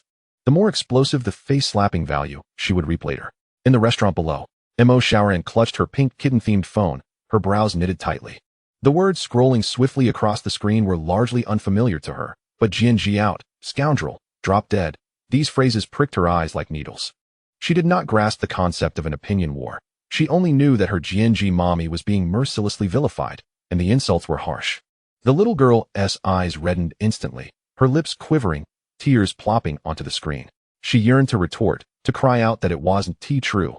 Yet her small fingers fumbled over the keyboard, producing nothing but a jumble of gibberish. The feeling of injustice washed over her like a tidal wave. She simply wished to rush upstairs and embrace her mommy tightly. During dinner time, Jianji did not descend. Mo Shaoran became increasingly anxious, her mind swirling with dreadful imaginings. Was mommy very upset? Was she secretly crying? She hurried to the kitchen, tiptoeing clumsily as she served up a portion of food, carefully balancing the tray as she made her way to Jianji's bedroom door. "Mommy, it's time to eat," she called softly, her voice tinged with a whimper. No response came from within. Mo Shaoran's fear intensified, tears spilling down her cheeks like a string of broken pearls. "Mommy, please don't be sad. Shaoran is crying." Her sobs were delicate and fragmented, tugging at the heartstrings. Suddenly, a long, elegant hand reached out from behind, firmly catching the wobbling tray she held. "Little crybaby." A deep, melodious voice, laced with a hint of languid amusement, resonated like a cello gliding through the lower registers. "All your tears have soaked in. How can you let your mommy enjoy a warm, delicious meal?" Chapter 24 Daddy. Mo Shaoran abruptly turned around, her tear-filled eyes colliding with a pair of deep green orbs reminiscent of an ancient, cold pool. The color of those eyes was extraordinarily unique, a profound emerald, akin to an ancient forest harboring secrets. "Daddy," Mo Shaoran exclaimed, as if she had found her anchor, launching herself at the man's leg like a little cannonball, tearfully reporting, "You must comfort mommy. So many people are scolding her. She must be so sad she won't even come down to eat. Woo-woo." Mo Xingshi had just disembarked from a flight, returning in a disheveled state. Upon entering, he spotted his little princess standing outside the closed door, shedding golden tears. His first instinct was to assume Jianji had bullied the child again. However, upon hearing Mo Shaoran's tearful insistence for him to console her mommy, a flicker of surprise crossed his beautiful green eyes. He knelt down, gently wiping away the tears on his daughter's face, his tone softening. "All right. Daddy will go check on her. But," he pinched her rosy little nose, "you must promise to eat your dinner, okay?" Mo Shaoran nodded vigorously, her small finger pointing at the door, her impatience causing her to stomp her feet. "Hurry, hurry." Mo Xingshi rose, balancing the tray, and approached the closed door, lifting his hand to knock elegantly. Just then, the door creaked open slightly. Jianji, freshly bathed, with a dark mask on her face and wrapped in a bathrobe, peeked out, her damp hair framing only half of her face and one eye, suddenly confronting the tall, unfamiliar, yet strikingly handsome man at the door, especially those green eyes that glowed unnaturally under the hallway lights. She gasped in shock, reflexively slamming the door shut with all her might. The force was so great that the doorframe trembled thrice. Mo Xingshi, still poised with the tray, found his perfect knocking posture frozen midair, his entire being turned to stone. He could even feel the draft from the door sweeping past his forehead. Inside, Jianji leaned against the door, her heart racing wildly. The facial mask askew from her fright. Who was this handsome stranger? A stalker? No, surely the security of Binhai Qingyuan was not that lax. She fumbled, desperate to grab her phone and call for security. Wait, those deep green eyes, as profound as a cold lake. Were they somewhat familiar? The gears in her mind began to churn slowly.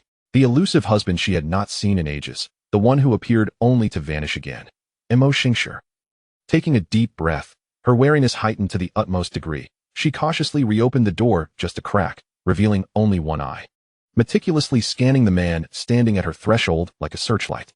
Tall and slender, broad-shouldered yet narrow-waisted, clad in a perfectly tailored dark gray coat that accentuated his pale complexion. His features were deep and chiseled, exuding a strong sense of mixed heritage, especially those emerald eyes that seemed to carry a hint of bemusement and resignation as they regarded her. Indeed, he was the husband rumored to have Russian ancestry, perpetually engaged in mysterious endeavors abroad. Her gaze fell upon her little daughter, still pitifully standing beside the handsome man, looking up with tear-filled eyes and a red nose, resembling a forsaken little rabbit. The fleeting thought that had just sparked in Jianji's mind about whether her husband could be of any use was quickly drowned by an overwhelming wave of maternal concern. She abruptly flung the door open, paying no heed to her bathrobe-clad figure, her damp hair, or the mask adorning her face, and swiftly bent down to gather Shaoran into her embrace. Has your father been bullying you? Her cool demeanor momentarily furrowed. She tenderly brushed away the tears from Shaoran's cheeks with the back of her hand, her voice transitioning from indifference to warmth, completely disregarding the imposing figure of Xingshi beside her. With that, she cradled Shaoran and cast a frosty glare at the unwelcome presence of Xingshi. A look that seemed to convey, "Are you just going to stand there like a telephone pole? Can't you see my daughter is crying?" Before Xingshi could recover from the shock of her sudden transformation, Jianji swiftly snatched the tray from his hands and, with her other arm securely around Shaoran, gracefully retreated. Bang! The door was mercilessly slammed shut once more, nearly catching Xingshi's prominent nose in the process. Outside, the esteemed Mr. Mo stood with his arms raised, still in the posture of holding the tray, staring at the now-closed door that reverberated with the sound of the impact. A look of bewilderment washed over his strikingly handsome face, a rare expression of confusion and helplessness. Inside the room, Jianji, having heard Shaoran's words, felt an overwhelming surge of sympathy as she sat beside her on the bed. The mask had long since been removed, revealing her delicate yet expressionless features. But her embrace around Shaoran remained steady. With a gentle voice, she reassured, There, no more tears, my little crybaby." As she wiped away the last traces of tears from the tiny one's face, she cooed softly, "Mommy is fine. Those people online are just talking nonsense. So don't pay them any mind." Shaoran sniffled, burying her small head in Jianji's neck, muttering, "But they said so many mean things about Mommy. Shaoran is scared Mommy will be sad, and won't he come down for dinner?" She lifted her tear-streaked eyes, desperately trying to clarify, "But it's not because of Daddy. Daddy is a good person." "Oh, so you weren't scared because of that large obstacle by the door?" Jianji felt a twinge of awkwardness, clearing her throat. She nonchalantly reached for the tray on the small table nearby and picked up a pair of chopsticks. "Let us eat, I'm starving." Her movements were fluid, as if the earlier incident of slamming the door in fright hadn't been hers at all. After the duo finished their meal in silence, Jianji tidied up the dishes and changed into a comfortable set of loungewear, drying and smoothing her hair to restore her cool, composed appearance. "All right, I'm ready to face the world." In the living room downstairs, Xingshi reclined casually on the sofa, a sleek silver laptop spread out before him. His long fingers danced over the keyboard, producing a crisp, rhythmic sound. The floor lamp cast a warm glow, accentuating the chiseled contours of his profile, while the shade of emerald in his eyes deepened with concentration. Hearing footsteps, he completed his last keystroke, closed the laptop, and turned to the staircase. Jianji descended with Shaoran in tow, her demeanor exuding a sense of nonchalance, as if nothing had transpired moments ago. She walked directly to the other end of the long sofa, with Shaoran acting as an automatic barrier between her and Xingshi. Xingshi's gaze fell upon Jianji, imbued with a new, unabashed scrutiny. His eyes seemed to study her as one would a precious stone revealing unexpected patterns, filled with curiosity and a hint of intrigue, entirely different from observing a stranger or a known, tiresome symbol. Feeling his intense gaze, Jianji grew uncomfortable, crossing her arms defensively as she huffed. "What are you staring at? Haven't you ever seen a beauty before?" Xingshi did not respond verbally. Instead, a barely perceptible smile curled at the corner of his lips. Suddenly leaning closer, he reached out his hand, revealing a clean disposable wet wipe that he had unconsciously grasped. With a natural motion, he gently wiped her skin near her neck. The mask wasn't completely washed off, he remarked, his voice low and gentle, laced with just the right amount of concern, as if discussing the most mundane of matters. Jianji froze, her expression blank, though her ears betrayed a hint of warmth. She swatted his hand away but missed, her tone polite, yet distant. "Thank you for the reminder. You could have just told me directly without going to the trouble." A flicker of surprise crossed Xingshi's eyes. He withdrew his hand, chuckling good-naturedly. "All right, I'll remember that." His reaction was far from what he had anticipated. There was no embarrassment, no pretense, only a candid boundary that bore a hint of disdain. He then clapped his hands. The ever-watchful butler promptly approached, respectfully presenting an opulent invitation. Xingshi accepted it, seamlessly transferring it to Jianji's hands. With a relaxed expression and a soft smile, he proposed, "There's a charity gala tomorrow evening at the Cloudtop Club. Would you care to join and take your mind off things?" Jianji glanced at the invitation, briefly scanning the cover, her brow furrowing in disdain at yet another tedious social obligation. Just as she was about to decline, Xingshi, seemingly reading her thoughts, added, "You can bring the child." The words lodged in her throat, her expression shifting instantly.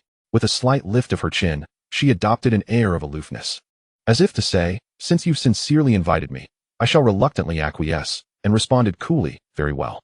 Mo Xingshi observed her sudden change in demeanor, inexplicably reminded of the aloof ragdoll cat his mother owned, which only approached when treats were offered.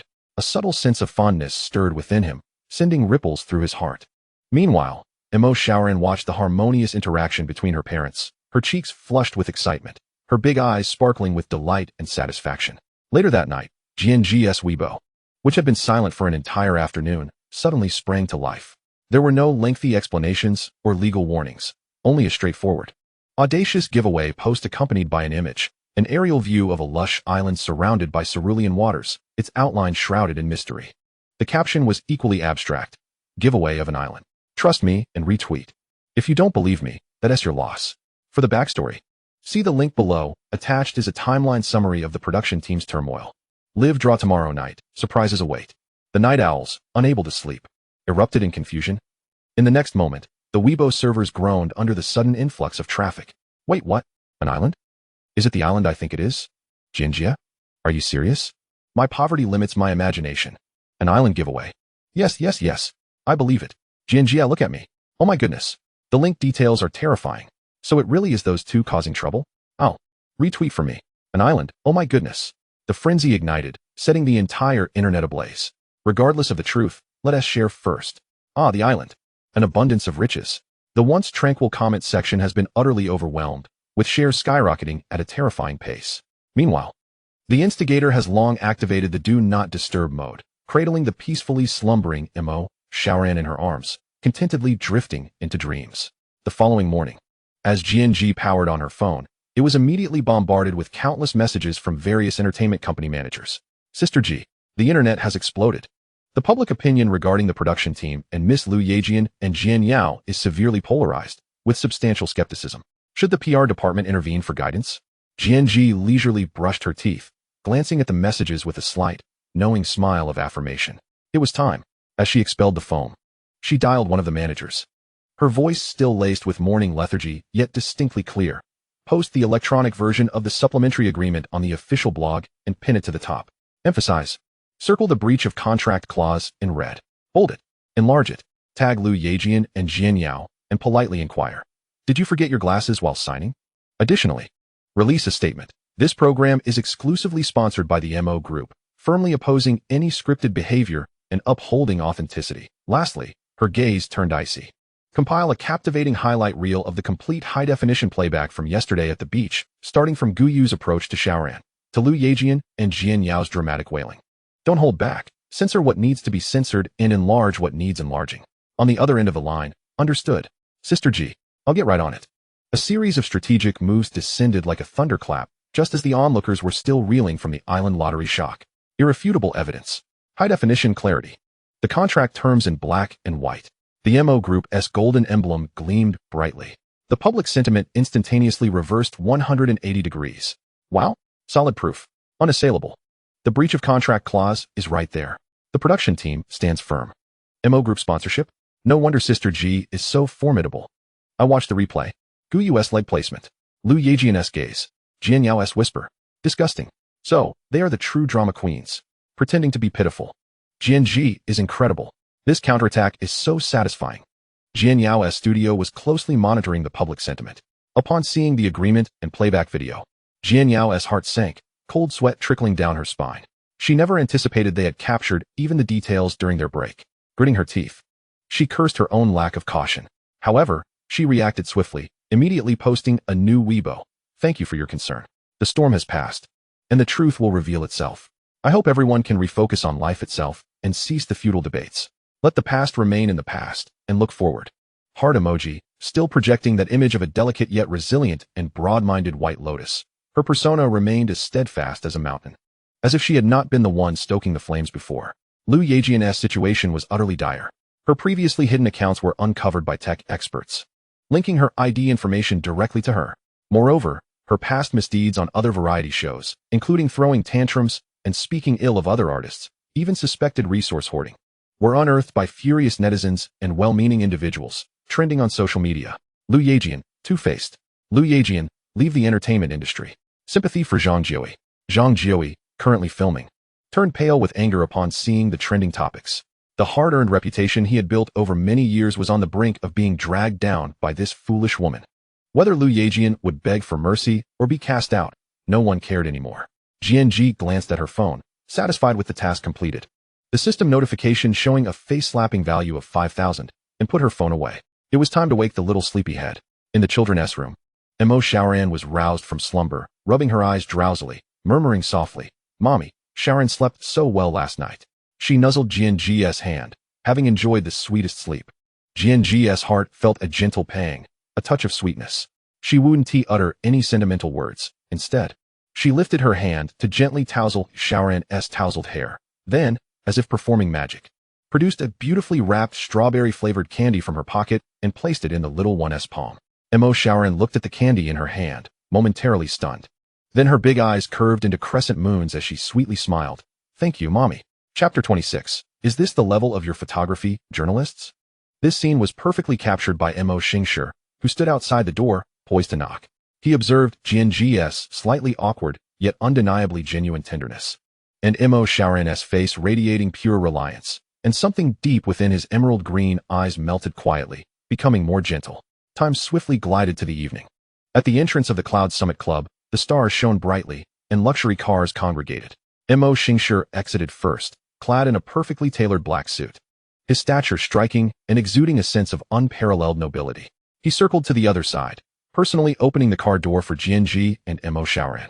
As GNG and Mo Shaoran stepped out, barely steadying themselves, "Miss Jian, what is your response to the online uproar? Is the island trip genuine? What is this gentleman to you? What is his relationship with Mo Shaoran?" "Miss Jian, over here." 7 or 8 reporters, brandishing cameras like sharks sensing blood, suddenly charged out from the shadows. The glaring flashes converged into a blinding sea of light, evidently having been lying in wait for an opportune moment. Mo Xingshi's eyes turned icy in an instant. His bodyguards reacted swiftly, immediately forming a human barrier to block the reporters.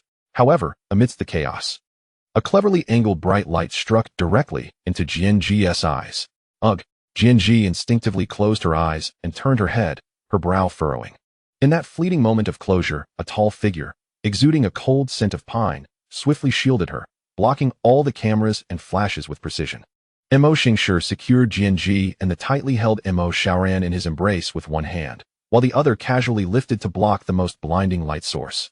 His movements were fluid, maintaining the elegance and composure of a scion from a prestigious family, even managing to keep a hint of a gentle smile on his face. Yet, GNG, shielded behind him, could distinctly sense the aura emanating from him shift from the gentle warmth of a spring sun to the biting chill of a Siberian wind. Beneath the veneer of warmth lay a deadly cold fury. "Block them. Leave the equipment, and please have the people step aside to rest." Mo Xingshi's voice was neither loud nor harsh, even appearing courteous. But the chill within his words made the few paparazzi attempting to snap pictures in the chaos weak in the knees. The bodyguards immediately sprang into action, within mere breaths. The once boisterous reporters, akin to chickens with their necks grasped, fell silent, being escorted aside. Mo Xingshi slightly tilted his head, casting a glance at the meticulously shielded GNG, genuine concern reflected in his emerald green eyes. "Is your vision all right?" GNG shook her head, adjusting to the light. "I'm fine." Mo Xingshi nodded, his gaze sweeping over the restrained journalists, the warmth in his smile evaporating, leaving behind an inscrutable indifference. He straightened his slightly wrinkled cuff and was about to speak when a sudden force pushed him aside. With an expression of cold detachment, GNG led Mo Shaoran to stand before Mo Xingshi. A flicker of intrigue crossed Mo Xingshi's brow, his green eyes deepening in intensity. After a moment's contemplation, he acquiesced, allowing GNG to handle the situation. The irritation from the blinding flashes lingered in GNG's eyes as she stepped forward without hesitation, swiftly snatching the camera from the bewildered journalist closest to her. Her movements were quick, precise, and ruthless, exuding an undeniable aura of authority. The venue fell silent, the atmosphere thick as if frozen in a winter's grip. The journalists pinned by the bodyguards turned pale, too intimidated to utter a word. With her gaze lowered, GNG's fingers danced across the camera screen, scrutinizing the hastily captured images. She examined them with utmost seriousness, her brow furrowing tighter, as if appraising a piece of rare rubbish. After a prolonged moment, a disdainful scoff escaped her lips, and she lifted her gaze to survey the ashen-faced journalists. Her voice, though soft, rang with piercing scorn. "Is this the best you can do? This blurry footage, these awkward angles, and grotesque expressions, How dare you call yourselves journalists? When did the threshold for paparazzi become so alarmingly low? The journalists' faces flushed a deep crimson, their desire to retort stifled by fear. Jianji paid them no mind. Turning to the quietly observing Imo Xingshi, her chin slightly raised. Hey, can I borrow your bodyguard? A glimmer of understanding danced in Imo Xingshi's green eyes as he nodded in agreement.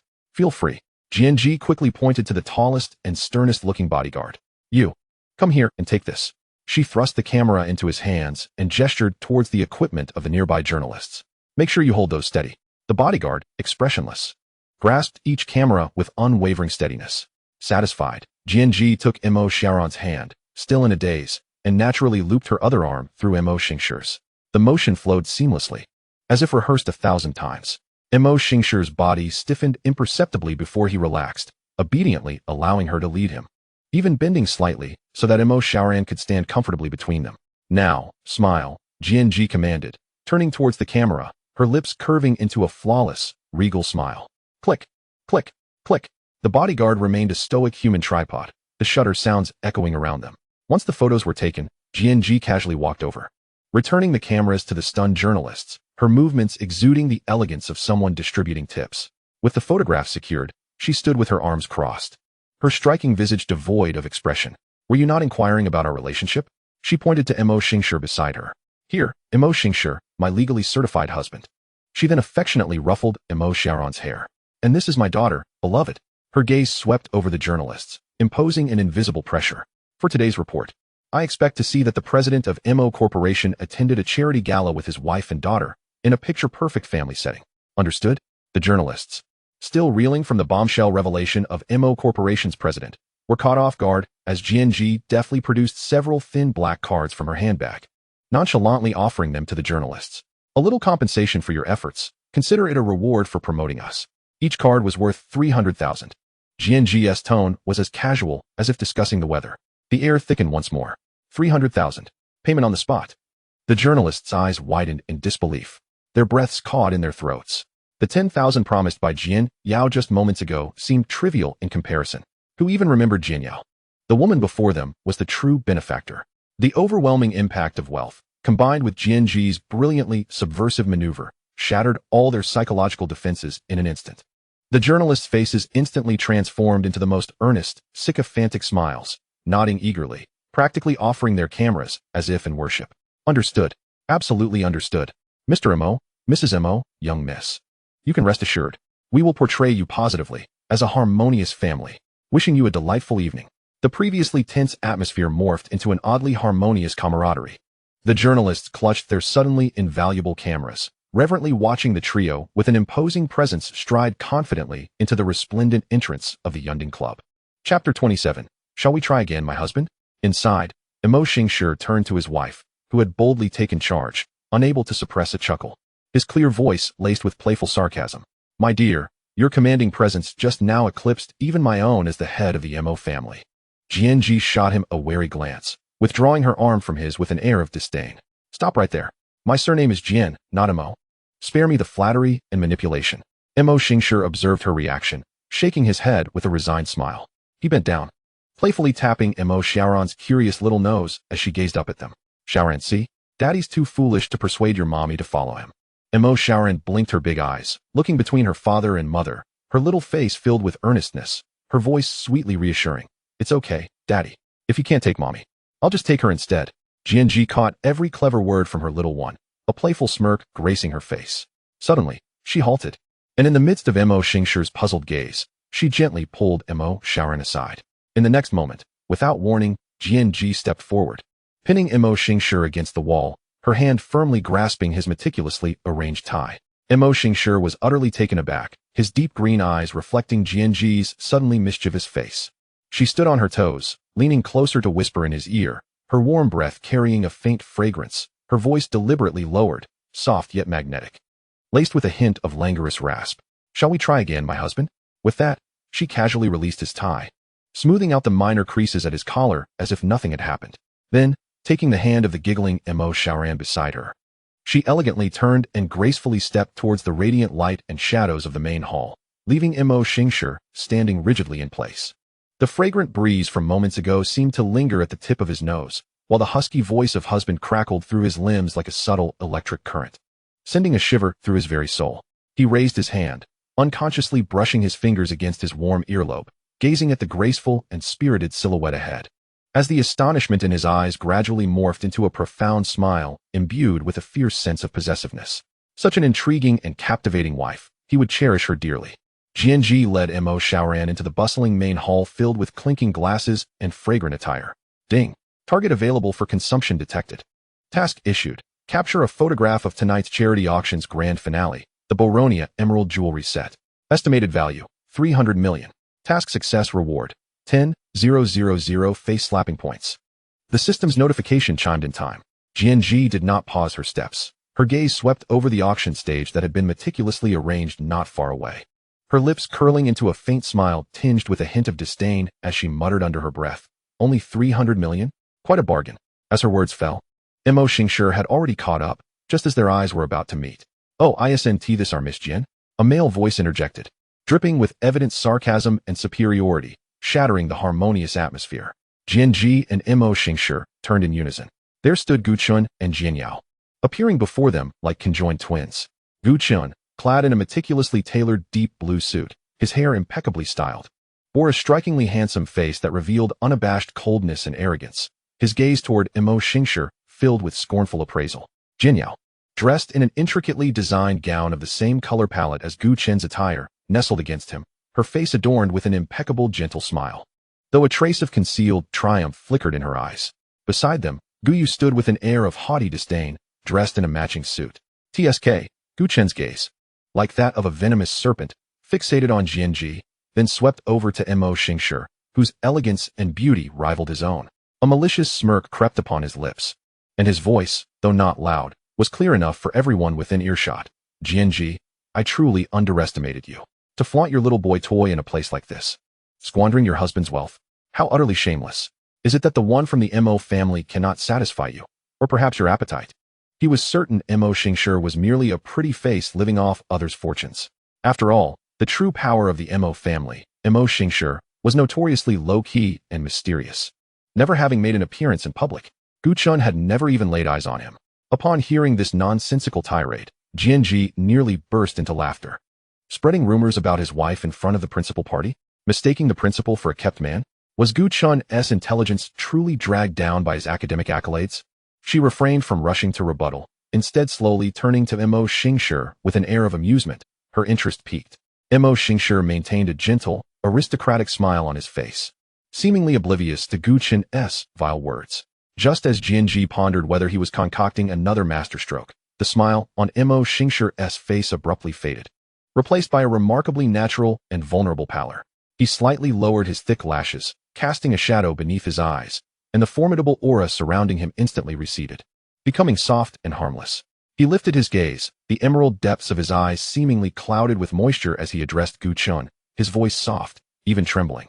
Yet each word struck with the precision of a poisoned dart aimed at Gu Chun's vulnerabilities. "Sir, is it truly necessary to speak so harshly?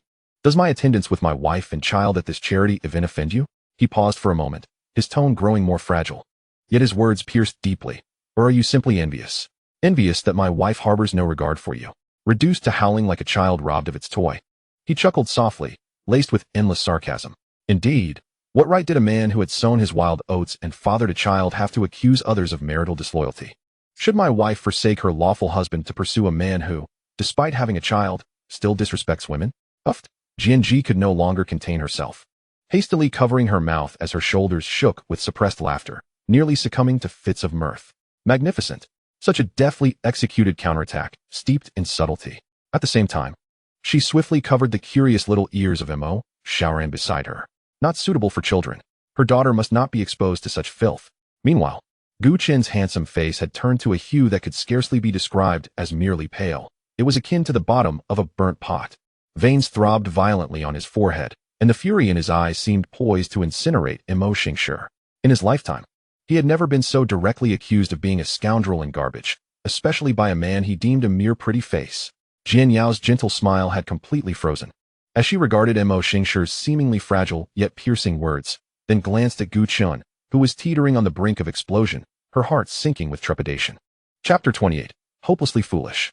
As Gu Chun's venomous words about the pretty boy, squandering family wealth, and shamelessness echoed, Jian Yao sensed the gravity of the situation and quickly tugged at Gu Chun's sleeve, attempting to pull him away. "Ah Chun, enough, don't say more. There are so many people watching."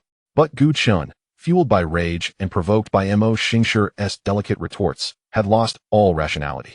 He forcefully shook off Jian Yao's grasp, his eyes fixated on Mo Xingshir's excessively handsome face, seething with anger, his voice laced with derision. "Jianji, you're playing with fire, allowing this pretty boy to declare you as his wife. Do you think the Mo family is a pushover? When the Mo family's true heir learns of this, I wonder how you will meet your end.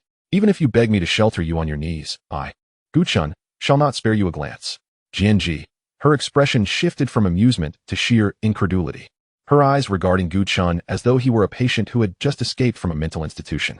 The guests eavesdropping nearby murmured in hushed, excited tones, their gazes darting back and forth between Gu Chun and Mo Xingshir, filled with the thrill of gossip. Mo Xingshir continued his performance of vulnerability, even casually raising his hand to lightly adjust the platinum ring on his ring finger.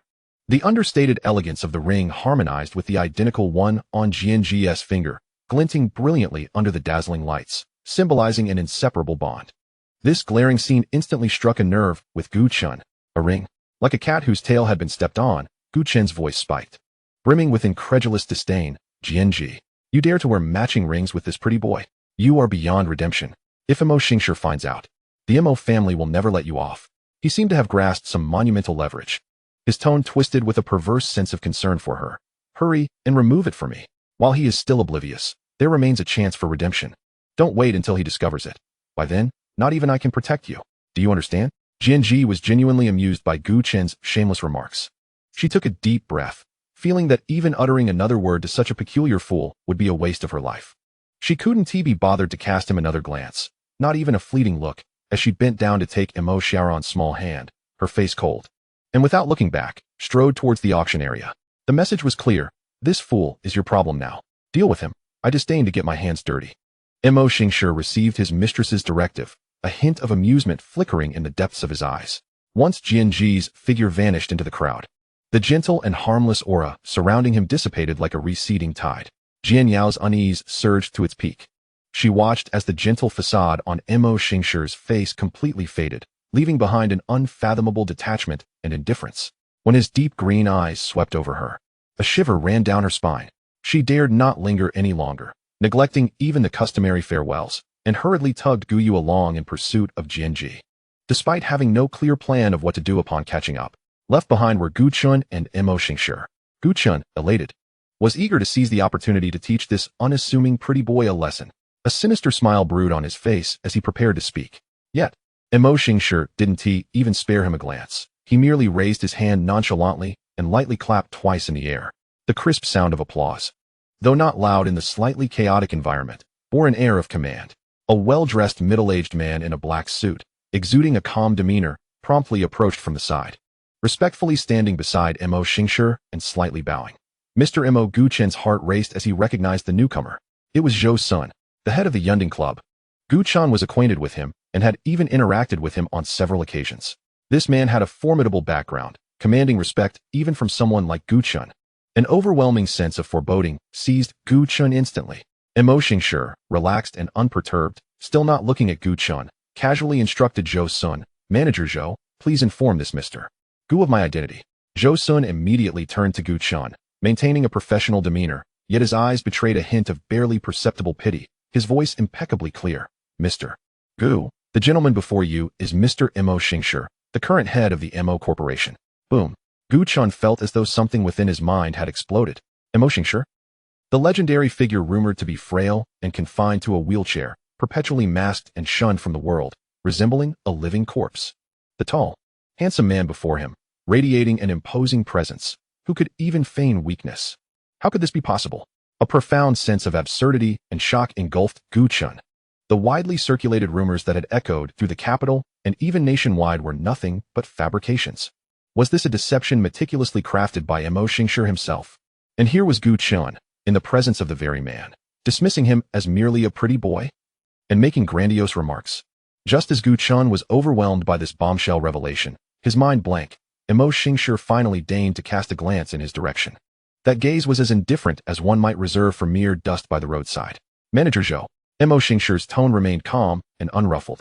From tomorrow onward, this Mr. Gu, along with all associated accounts under his name, will be placed on the Yunding Club's permanent blacklist. I wish Mr. Gu an enjoyable evening. With those words, he did not spare Gu Chun another glance, turning on his heel, and with a leisurely stride, made his way toward the direction Jianji had departed, swiftly blending into the crowd. Mr. Mo, please let me explain. Gu Chun snapped back to reality, engulfed by a wave of panic and regret. He cast aside all pretense, desperate to catch up and plead for mercy, but Zhou Sun had already positioned himself in front of him, his expression devoid of emotion, his gaze icy, motioning for him to remain. Gu Chun could only watch helplessly as Mo Xingshir disappeared, feeling like a discarded clown. His face pale with a mix of indignation and fury. He silently gritted his teeth, blaming all the misfortune on Jianji. It's all her fault. That wretched woman didn't clarify anything. She has embarrassed me so greatly. Yet, deep within, there was not a shred of remorse. Only a fierce unwillingness at the thought of losing the collaboration with the Mo family, which would jeopardize Gu Corporation's pivotal research projects. He glared menacingly in the direction Mo Xingshir had vanished, ultimately summoning the audacity to follow in pursuit, seeking a chance for redemption. In the front row of the auction area, Jianji was leisurely feeding a crystal grape to the obedient Mo Xiaoran, who was seated beside her, her eyes squinting with delight. Mo Xingshir soon approached, taking a seat beside her with a gentle smile gracing his features. It's taken care of. Jianji didn't even lift her eyelids, casually responding with a nonchalant hum, and picked up another grape. Open wide, she fed it to Mo Xiaoran. Mo Xingshir was unperturbed, his gaze falling upon Jianji's cool profile and Mo Xiaoran's satisfied little face, his eyes warm and focused, harboring a subtle, unrecognized affection. Chapter 29. Better to sit on the ground and laugh than to sit in someone else's lap and cry. That gaze was too intense, making Jianji feel slightly uneasy. Just as she was about to suggest he tone it down, Mo Xingshir appropriately withdrew his gaze and turned toward the auction stage, which was now ready. Jianji quietly breathed a sigh of relief, redirecting her attention to the auction. At that moment, Jian Yao finally found her way over. She had just learned from the disheartened Gu Chun the astonishing truth. That pretty boy was, in fact, Mo Xingshir himself. In an instant, Jian Yao's heart was tossed into turmoil.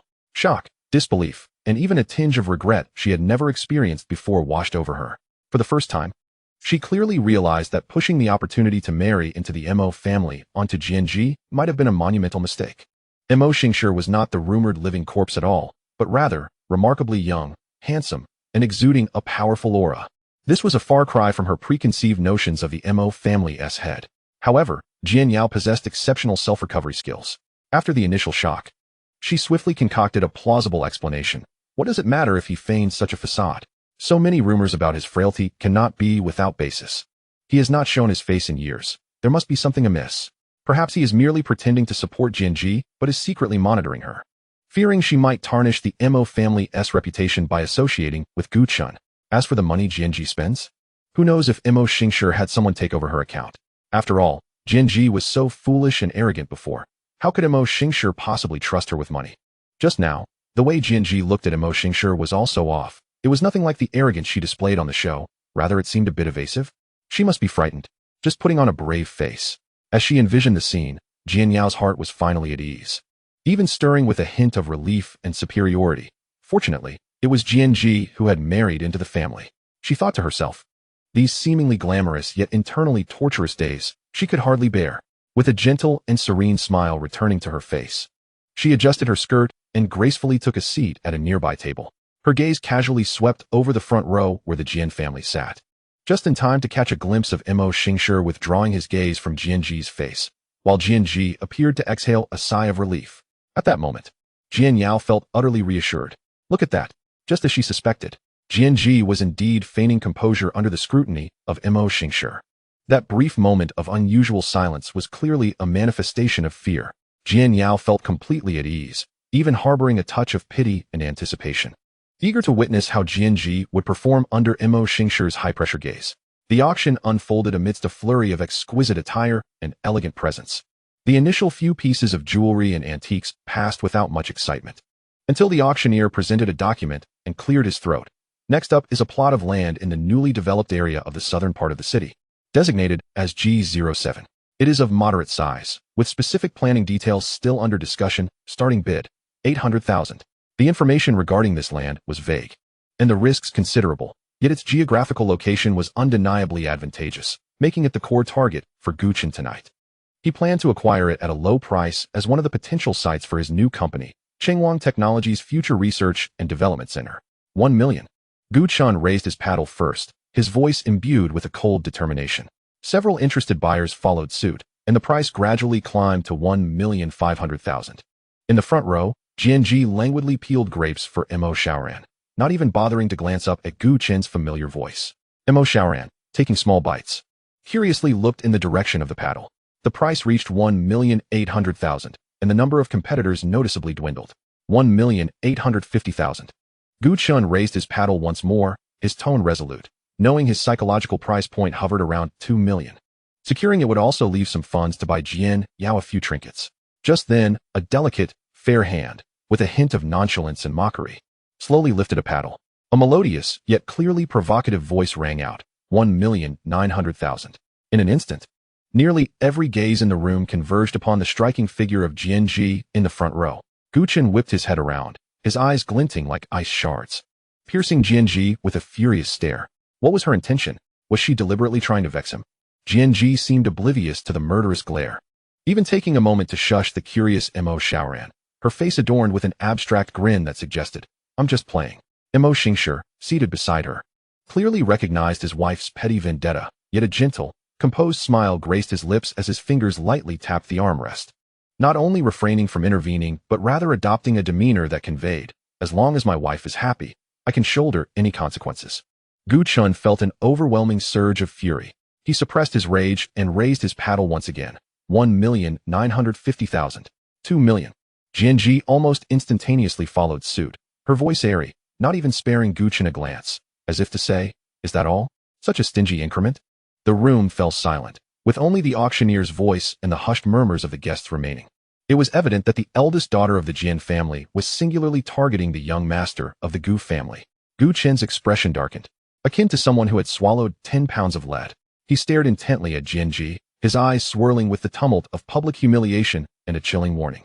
Finally, Jianji deigned to glance back at him, raising an eyebrow, her gaze dripping with mockery that boldly proclaimed, "What are you glaring at? If you're capable, keep going. Are you backing down?"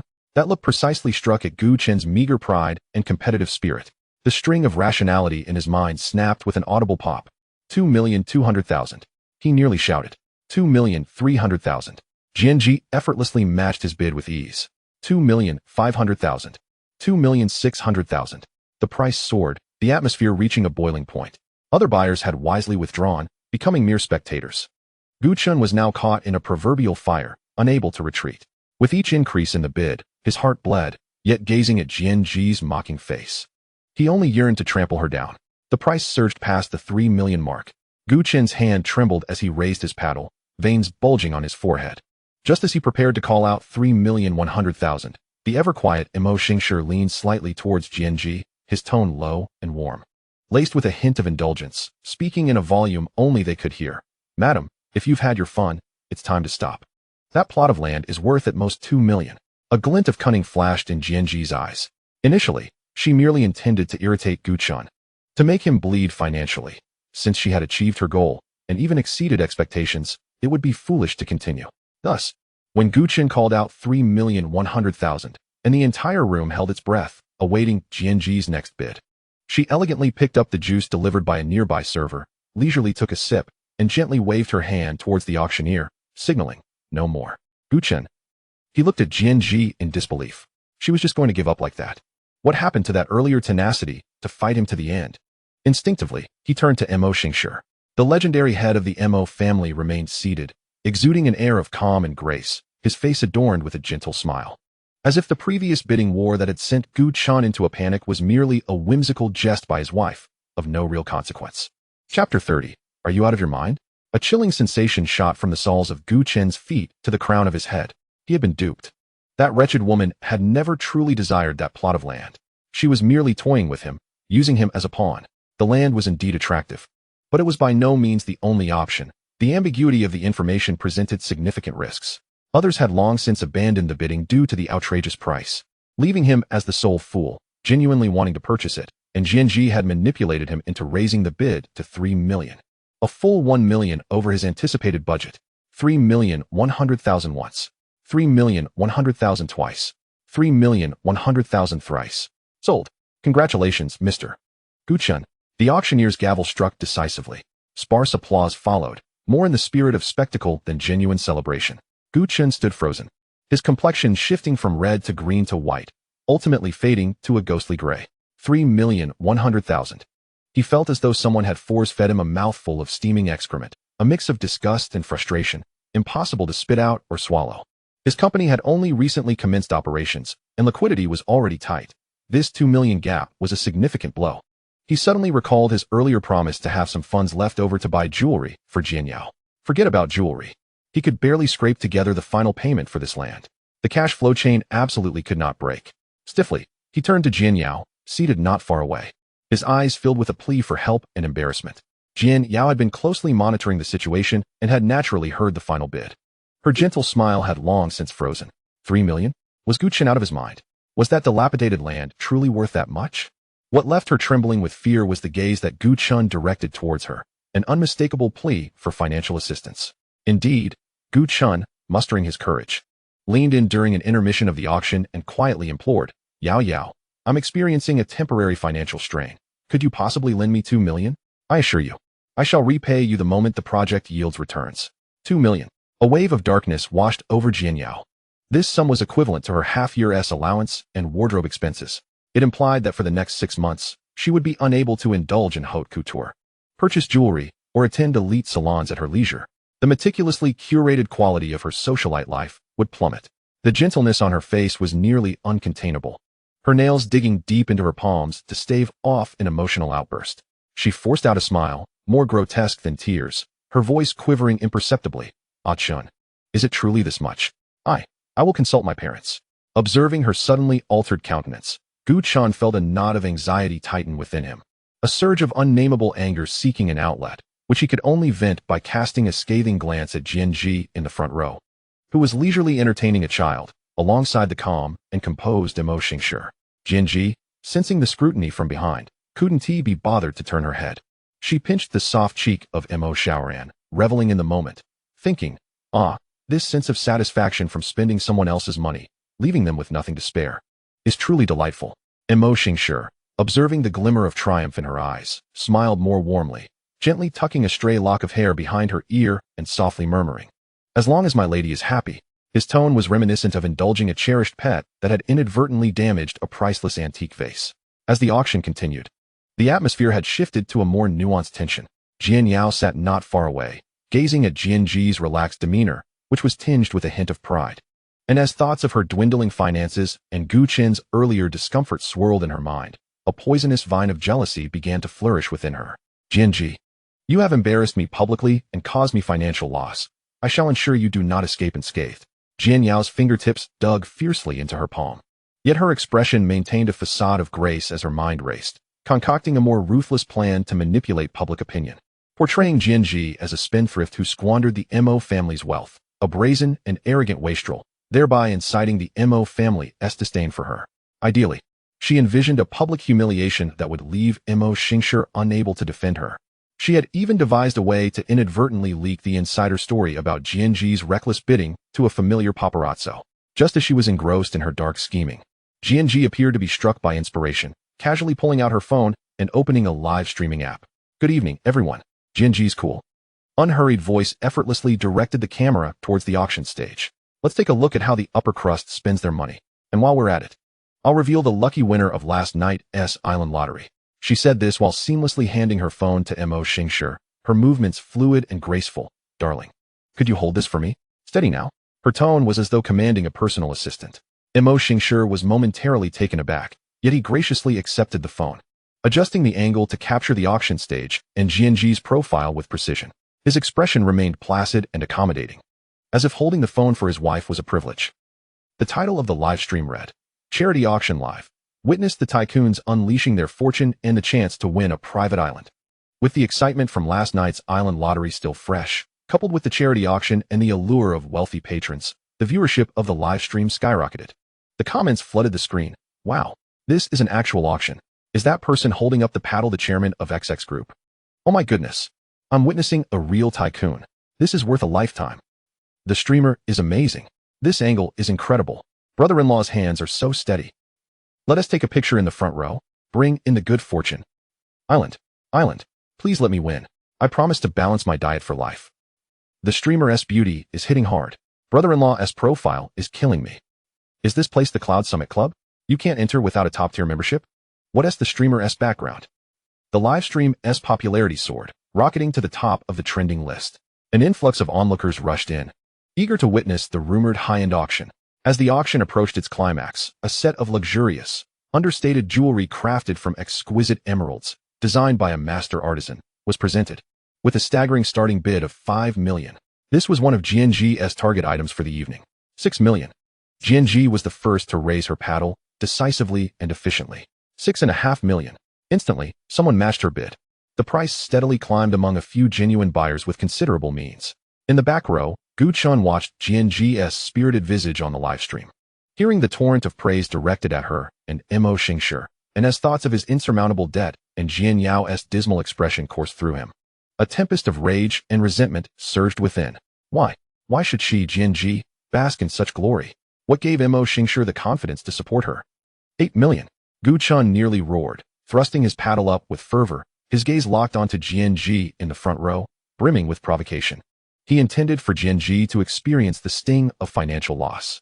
He aimed to show everyone in the live stream that Gu Chun was not to be trifled with. Chun, Jian Yao gasped, her face draining of color, whispering in alarm as she reached to grasp his arm. 8 million. Has he lost his mind? This is entirely beyond our means. Gu Chun violently shook her off, his eyes wild with obsession. Don't interfere. The 31st chapter, Lighting the Lantern, unfolded as the live stream erupted. Wow, it's a standoff. Who is this guy? Front row, let us watch. Let us see a fight. Blind guess, rival bidder. That look could devour the streamer whole. Brother-in-law, look. Someone is bullying your wife. Mo Xingshi, holding the phone, kept the camera steady on the auction stage, his gentle smile unwavering, though a glint of coldness flickered in his eyes. GNG, amused by Gu Chun's sudden bravado, smirked, her lips curving into an audacious arc, casting a disdainful glance at him, as if to say, is that all you've got? 10 million. GNG languidly raised her paddle once more, her voice low but explosive, akin to a bomb dropped into a serene pond. Gasps filled the auction hall. The live stream went completely berserk, comments flooding the screen so rapidly that they became a blur, gifts and effects raining down. 10 million soared to the top of the trending list. Gu Chun, incited by GNG's provocative gaze, lost all semblance of reason. Today, he would risk everything to bring her down. 12 million, 15 million, 17 million, 20 million. The price skyrocketed amidst their frenzied bidding. The auctioneer's voice trembled with excitement. All attendees were left gaping in disbelief. The live stream's popularity reached unprecedented heights, with the server beginning to lag. The entire internet was captivated by this surreal contest of wealth. GNG, observing Gu Chun's desperate, all-or-nothing gambler's demeanor, suddenly found the situation utterly tedious. Engaging with such an emotionally driven fool is a sheer waste of time. The playful smile on her face vanished, replaced by an air of aloof indifference. Just as Gu Chun declared 22 million, an eerie silence enveloped the room, all eyes waiting for GNG to raise the stakes once more. GNG leisurely lifted her glass of champagne, savoring a sip before. Under the gaze of everyone, including millions of viewers in the live stream, she parted her crimson lips to utter 3 words that sent shockwaves through the auction world. Dian Tian Deng. Boom. The auction hall erupted in chaos. Gasps echoed throughout the space. Dian Tian Deng. Oh my gosh, oh my gosh, oh my gosh. What kind of lamp? An electric lamp? Someone explain. I'm dying of curiosity. Here comes the explanation. Dian Tian Deng. The highest bidding method in the auction house. It means no matter how much others bid, I automatically raise my offer by 1, until no one dares to continue. To put it simply, this item is mine. Feel free to bid. I'll match you every step of the way. What? Unlimited refills. The god of wealth has descended, truly lavish and unrestrained. Bow down to the wealthy lady. Sister, don't be so rigid with gender. Jinji, a woman rewriting the rules of the auction house. A scene for the ages. Textbook level of showing off.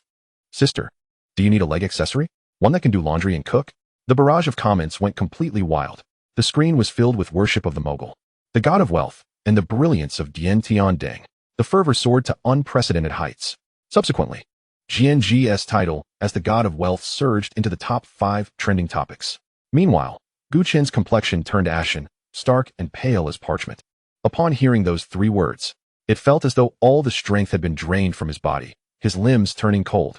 Dian Tianding signified that regardless of his bid, GNG would automatically outbid him, unless he could summon financial resources more formidable than the Mo family. This was a slaughter destined to crush him. What could he possibly use to contend with the Mo family? Even selling himself wouldn't suffice. A crushing wave of despair and humiliation engulfed him like a tsunami. He was utterly defeated, stripped of dignity. He glared at GNG, his eyes filled with venomous resentment. But ultimately, his gaze shifted past her, landing on the calm and composed Mo Xiushi behind her, as if he was in complete control of the situation. It was all because of him. Because of this man. If GNG had not married Mo Xiushi, where would she find such confidence? How could she possibly win today? She was entirely reliant on Mo Xiushi to be this brazen. A torrent of hatred surged within Gu Qin, attributing all his humiliation and failures to GNG, while he dared not harbor even a thought of resentment towards Mo Xiushi, leaving him with nothing but an ingrained fear and powerlessness. Ultimately, as the auctioneer's voice crescendoed, 22 million once, 22 million twice, 22 million thrice. Sold. Congratulations to Miss GNG. The extravagant necklace was settled, belonging to GNG. With the dust settled, GNG completed her mission, earning 10,000 face-slapping points.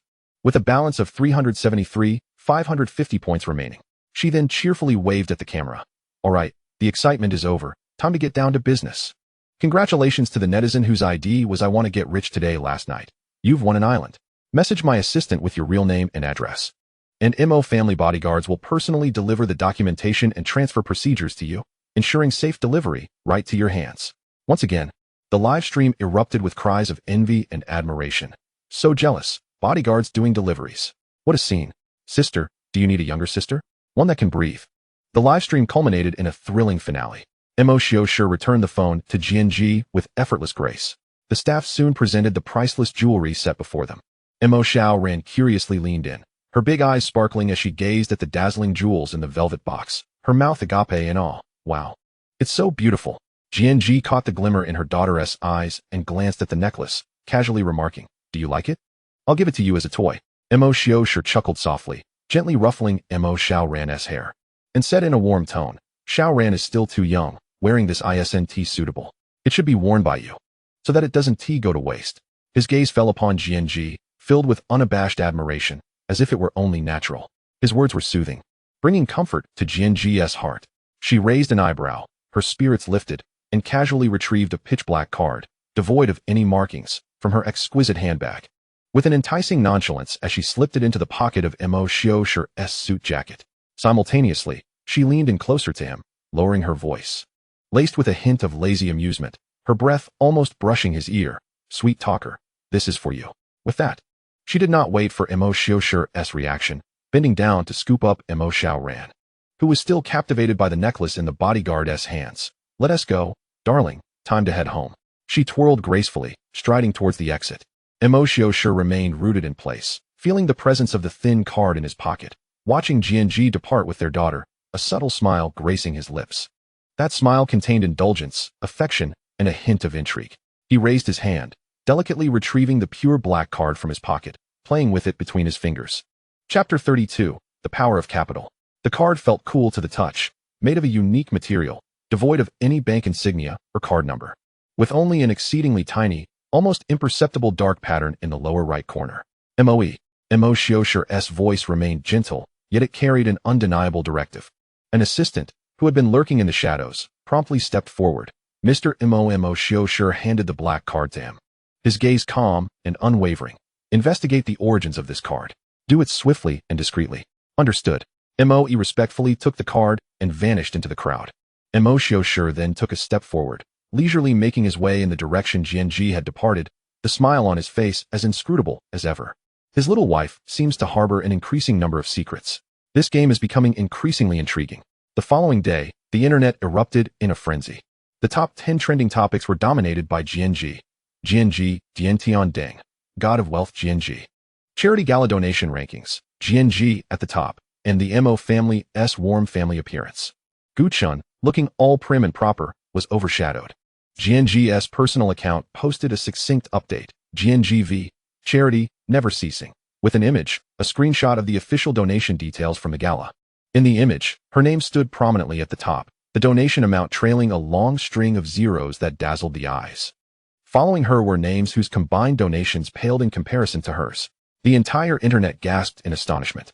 Oh my gosh, I counted those zeros 3 times. The true god of wealth, truly deserving. Sister, do you need an accessory? One that can breathe. Amidst the substantial donations coupled with the previous controversies surrounding the entertainment script, many astute netizens, akin to modern-day detectives, began to unravel the delicate threads of this intrigue. Wait a moment. Ladies, doesn't the incident involving Guyu seem eerily familiar? A thorough excavation reveals that just a few weeks prior, there was a scandalous family reality show, the one featuring Jianji and her child.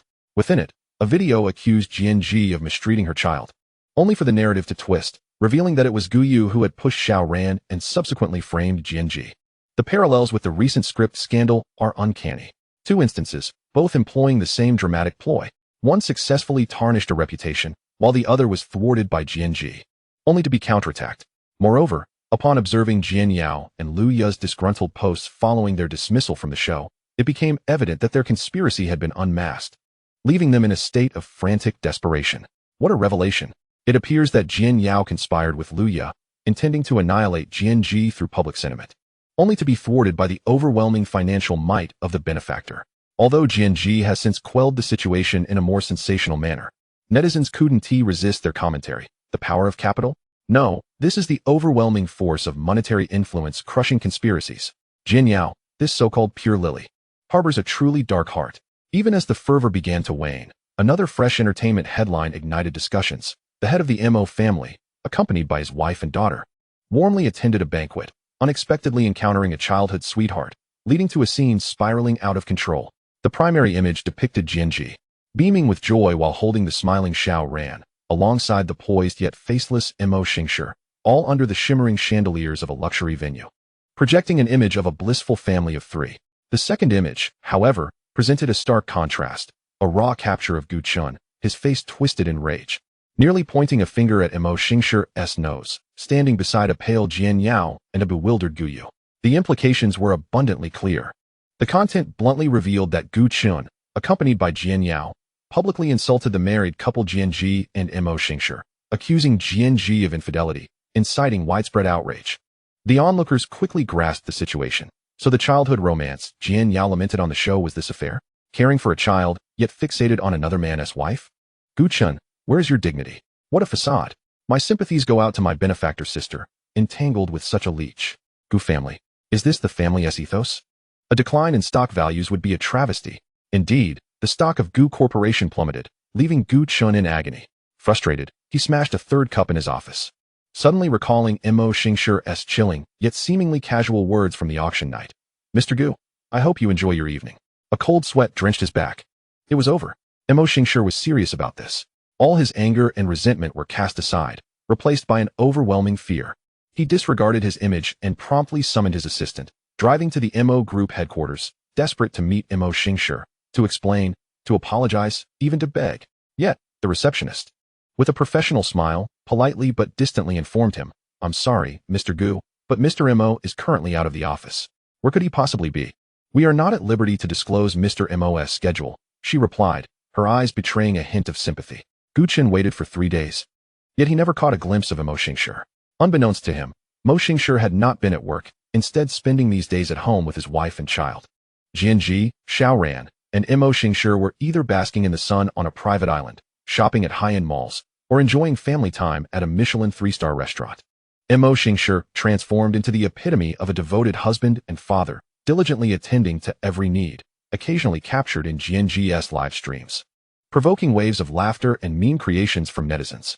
As the online discourse took a dramatic turn, Jianji's public image soared. Just then, a system notification echoed in Jianji's mind. Main task 1. Ensure Xiao Ran becomes the nation's beloved child star. Progress, 35. Please continue your efforts. Jianji smacked her forehead, nearly forgetting this task. She promptly reached out to the director of the family reality show that had been interrupted by the script scandal. Upon receiving the call, the director was nearly brought to tears with excitement. Miss Jian. Just say the word. I will arrange everything immediately. It was no joke. Given Jian's current popularity and financial prowess, restarting the show would be an immense fortune. The previously unedited footage would surely yield exponential profits. The official program account swiftly announced the show's revival, featuring Jian and Xiao Ran. Anticipation surged across the internet. The child star is coming back. The benefactor's parenting adventures. So many joys. The director must have saved the galaxy in a past life. Jian retweeted with an accompanying note. To celebrate the revival, I will be giving away 1,000 of my lab's new fruits, valued at 10,000 each. Retweet this or the official program announcement to automatically participate. My family has a little cutie is back. Fruits. That's the hottest conceptual product in the tech world right now. It's not even in mass production yet. 1,000 to be given away. 10,000 each. Miss Jian is so generous. 10 million just like that. The benefactor has boundless power. Retweet. Must retweet. For the child star. For Fruits. Chapter 33. Xiao Ran. Card. The promotional effect exploded, far surpassing the program's previous investment of millions in advertising. The filming was set to commence in 2 days. Jian leisurely shared her daily vlogs with Xiao Ran, while Mo Xingshi occasionally made appearances as a background figure or a human selfie stick, consistently eliciting laughter and meme creations from netizens. On the eve of filming, in the study, Mo Xingshi listened to a report from Mo, his long fingers fiddling with a pitch-black card as he gazed at a white sheet of paper presented by Mo. The only information we could uncover is this. Mo said gravely. The records of Madame began from the moment she married you. Prior records seem to have been completely erased by an unseen hand, horrifyingly clean. This card's origin is unknown, and its technological means are untraceable, as if it materialized from thin air. Mo Xingshi silently regarded the white paper, the black card still icy against his fingertips. A flicker of realization crossed his eyes. The emergence of a blank file alongside a top-tier black card. This method could only be executed by those ancient, powerful aristocratic families shrouded in historical shadows. He recalled the genuine tenderness in Jian's eyes when she held Xiao Ran, her fierce protectiveness on the show, and her spirited demeanor when confronting others, along with her clear declaration of disinterest in Guchen. A serene smile gradually graced Mo Xingshi's lips. So that was it. His little wife was backed by a formidable force. But what of it? She truly cared for Xiao Ran. She was indeed committed to their family. She lives with unrestrained abandon, and indeed, she is a woman of capability and stature, genuinely cherishing her child and showing no leniency towards him. What reason does he have to delve into the potentially troublesome past? Knowing this, Mo Xingshi casually returned the black card to the drawer, his tone calm. This matter ends here. There is no need for further inquiry. Yes, Mo respectfully withdrew. Mo Xingshi approached the window, gazing at the tender sight of Jian accompanying Mo Xiaoran on the swing in the garden. The moonlight cascaded upon them, enveloping them in a gentle silvery glow. He chuckled softly, a hint of indulgence and spoiling evident in his demeanor. Having a career, tending to family, and loving their child is sufficient, he murmured to himself, as if persuading his own heart, or perhaps having already made up his mind. As for the rest, why delve deeper? As long as she is by his side, as long as Xiaoran is happy, let those secrets remain eternally shrouded in mystery. The program commenced filming shortly thereafter. The morning in launching town was blanketed in a crystalline layer of snow, the chill in the air biting. The first live broadcast of I Have a Little Treasure at Home resumed in a cozy cafe at the heart of the town. Outside the window lay a fairy tale world adorned in silver, while inside, the arrival of several uniquely styled mothers and their adorable children created a vibrant atmosphere. The lively and sweet Zhao Anxia made her entrance with her nephew Zhao Luyuan, who sported a stern little face reminiscent of a miniature bureaucrat. His cool and childish remark instantly amused the audience. Following them were the fiery and familiar faces, the spicy Chongqing mother Chu Guangying and her timid son Song Yuanji, who resembled a frightened little rabbit, evoking affection. The quirky Lu Yunxi appeared alongside her proud little princess, Lu Xianxian, who, despite being her younger generation, engaged in a playful exchange about maturity and childishness, their banter laced with warmth. The gentle and reliable senior Hu Yuqing held her energetic daughter Fu Tian's hand, their presence exuding a serene, stabilizing aura. The aloof, single mother Lin Shitia, accompanied by her son Lin Shi, who held a milk box yet possessed a calmness beyond his 5 years, brought a peculiar contrast of maternal fragility and child strength. Naturally, the grand finale featured the much-anticipated Kaishan, god of wealth, Jian and her shy and adorable little snowball, Mo Xiaoran. Xiaoran's soft and tender self-introduction instantly triggered a flood of maternal affection in the live stream. After exchanging pleasantries, the director's loudspeaker announced the first challenge: to find a guest house or residence marked with the program's exclusive label in the icy, snow-laden launching town, and successfully persuade the host to allow them to stay, all within a day. The first to accomplish this would win a 4-night stay at the property. The methods of persuasion were limitless. Only the outcome mattered. At the director's command, the 6 teams, accompanied by their little ones, surged out of the warm cafe and into the biting cold wind, embarking on their quest for accommodation. Zhao Anxia, clutching her nephew Zhao Luyun, who was attempting to map out a route using probability theory, dashed off like a jubilant rabbit towards a distant wooden cabin. Chu Guangying hurriedly pulled along her short-legged son, who was on the verge of dropping tears, as they energetically began inspecting house after house for labels. Lu Yunxi excitedly pointed at vividly colored houses, while Lu Xianxian rolled her eyes, reminding her to search for labels. Hu Yuqing and Fu Tian moved steadily, carefully scanning every potential corner with a calmness that was reassuring. Lin Shijia, slightly bewildered with the map in hand, relied on her son Lin Qi, who, like a little adult, analyzed the wind direction and the orientation of the houses, pinpointing the most likely target areas. As for Jianji, her objective seemed remarkably clear. She took Mo Xiaoran's hand and, without hesitation, walked gracefully towards the town's edge, where a quaint wooden guest house lay nestled among tranquil pine trees. At the entrance, a conspicuous program label stood out against the snow. "Excuse me, sir. I apologize for the intrusion." Jianji knocked on the heavy wooden door, addressing the host who emerged, bundled in a thick cotton coat. "We are from the I Have a Little Treasure at Home program and would like to stay with you for 4 nights. The host squinted at the poised woman, then glanced at the exquisitely chiseled little girl beside her, and finally at the dark camera behind them. Rubbing his slightly red and frozen hands, he managed a somewhat awkward smile. "Oh, so you're shooting a show? Welcome. However, our place is small, and the conditions are modest, plus we are a business. So we must charge for the stay, calculated daily, and it amounts to this." He extended several robust fingers to indicate a considerable sum, clearly not inexpensive. In the live stream, the audience's hearts instantly jumped. They want money? It seemed the other teams had not encountered any monetary demands yet. Didn't the program group say it was about persuasion? Did offering money count? The difficulty level just skyrocketed. The camera focused on Jianji's face. Her expression showed no sign of disturbance, as if the figure mentioned was merely a number. She slightly tilted her head towards Mo Xiaoran, who was gazing up at her with wide eyes, and said, "Xiaoran, the card." With her big, blinking eyes, Mo Xiaoran showed no hesitation, immediately digging into her fluffy white rabbit handbag. Moments later, her small hand emerged, clutching a silver card that emitted a subtle, understated glow. The card's design was minimalist, devoid of any recognizable bank insignia, save for a barely discernible intricate pattern along the edge, exuding an air of mystery.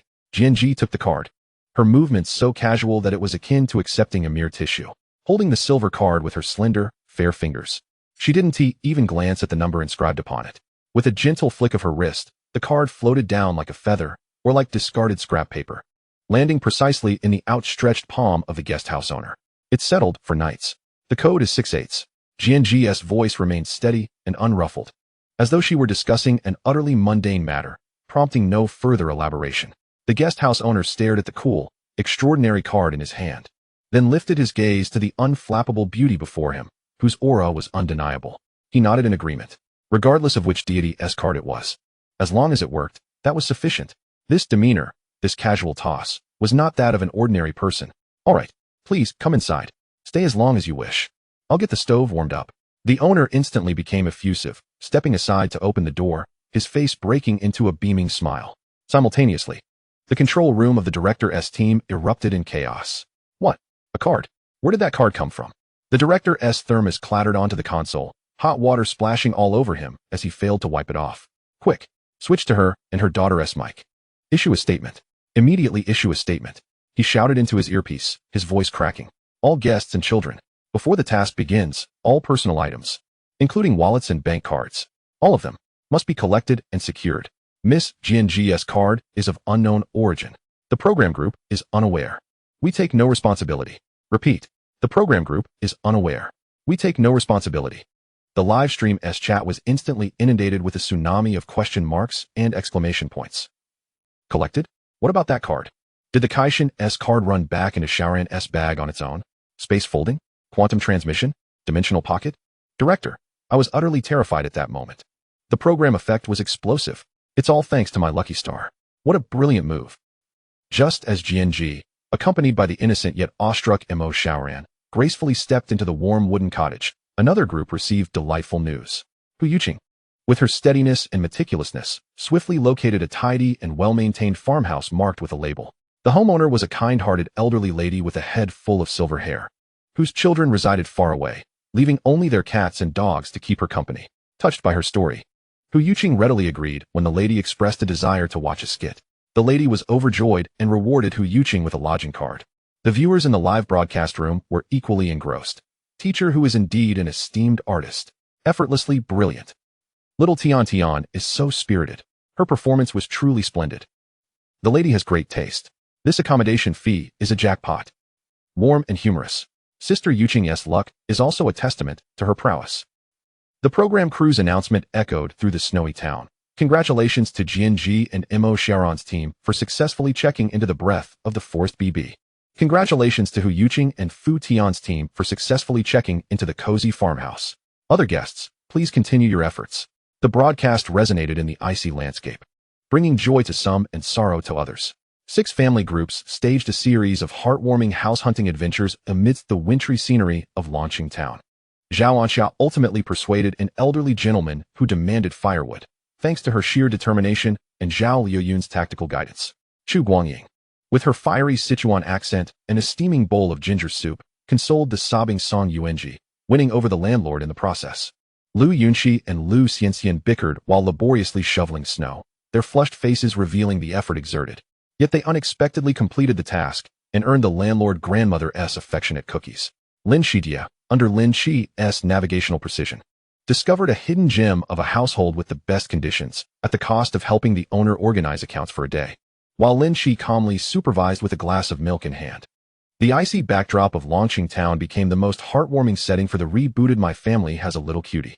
In the subsequent 4 days and 5 nights, the 6 family groups engaged in a series of joyful, tearful, and challenging family-oriented episodes amidst this snowy wonderland.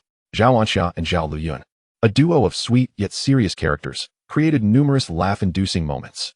Chu Guangying, accompanied by her little crybaby Song Yuanji, portrayed countless tender scenes of a loving mother soothing her child, as Yuanji transformed from timid to bravely sledding with friends, showcasing her visible growth. The feuding pair, Lu Yunxi and Lu Xianxian, contributed the most bickering material this season, with one plotting mischief by sneakily stuffing snowballs into others' hats, while the other scolded Lu Yunxi, exclaiming, "What a disgrace." Yet after each mischief, Lu Yunxi swiftly apologized, and Lu Xianxian always begrudgingly forgave her, eliciting both laughter and warmth. Hu Yuqing and Fu Tian emerged as the calming force and heartwarming presence of the show, often silently assisting other flustered mothers and children. Lin Shijia perfectly embodied the notion of a charming fool, frequently misplacing task props or taking the wrong direction, relying on her little adult partner Lin Qi, who confidently directed matters, their contrasting dynamic attracting countless admirers. As for GNG and Mo Xiaoran, they naturally attracted the most attention.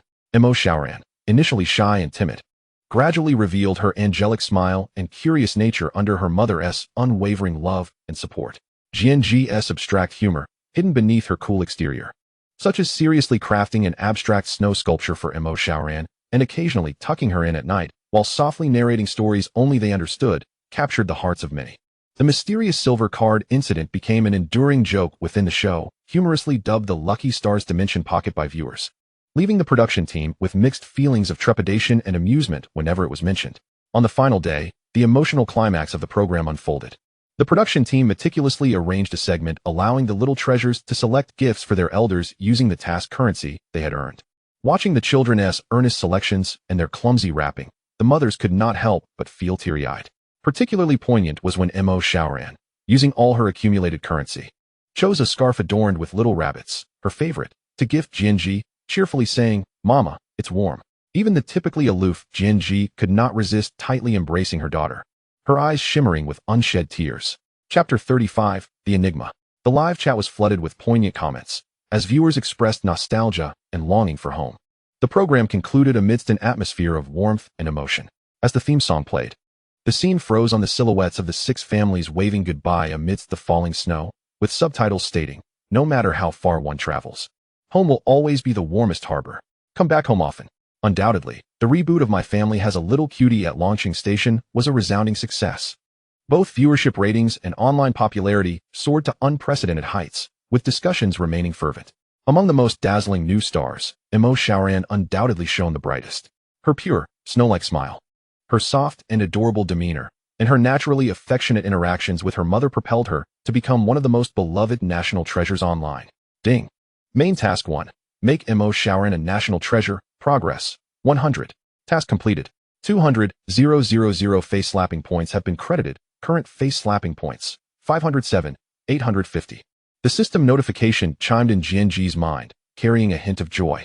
Jianji gazed at the peacefully sleeping Imo Shaoran beside her on the return flight, her rosy cheeks bringing a genuine smile to her lips. The first phase concluded splendidly.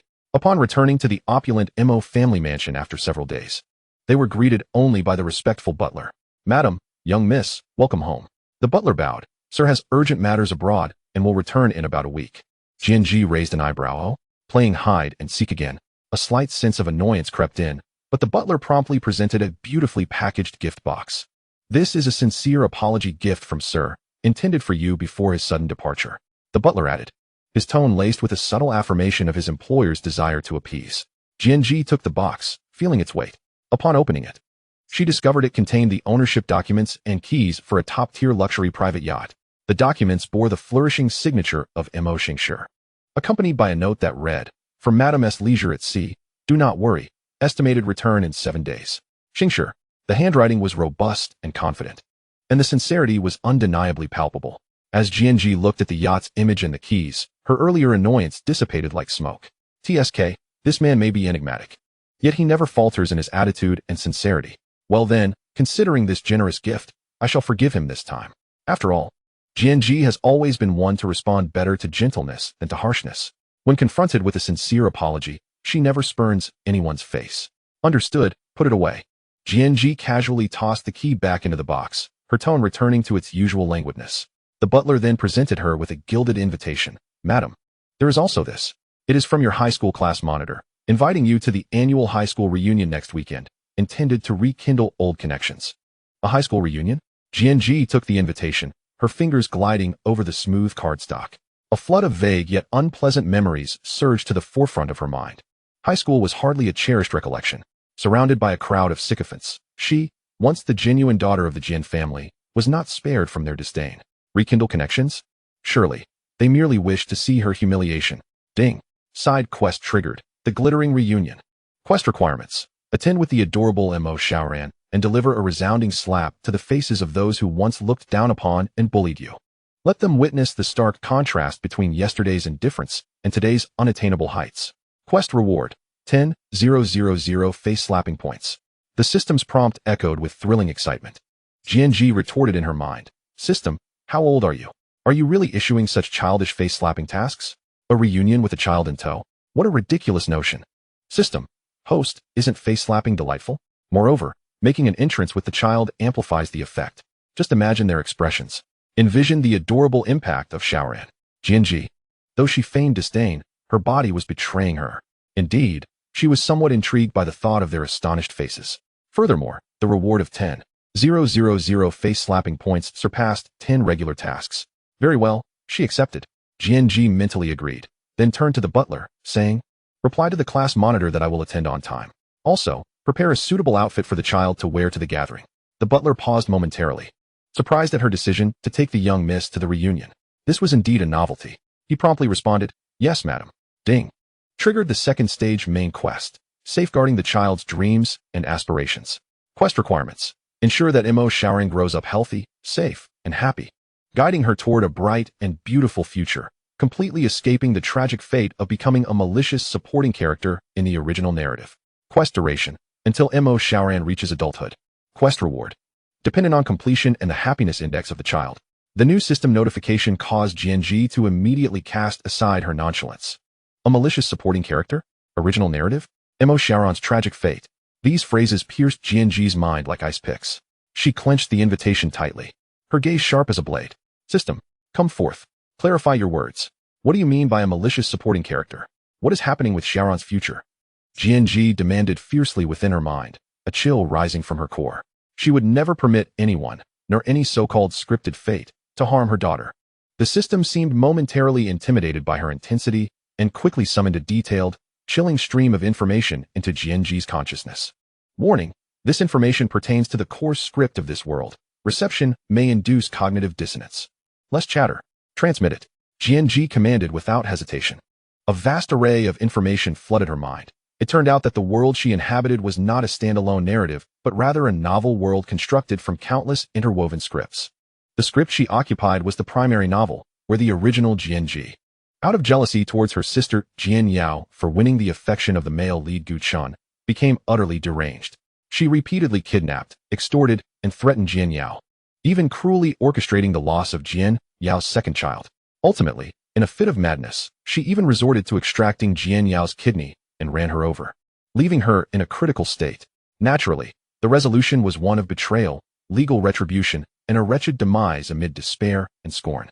As for her stepdaughter, Mo Xiaoran, within this expansive literary universe, she also played the role of a malicious supporting character in another work. A tale of youthful pain titled The Heart's Beloved of the Cold-Blooded School Prince.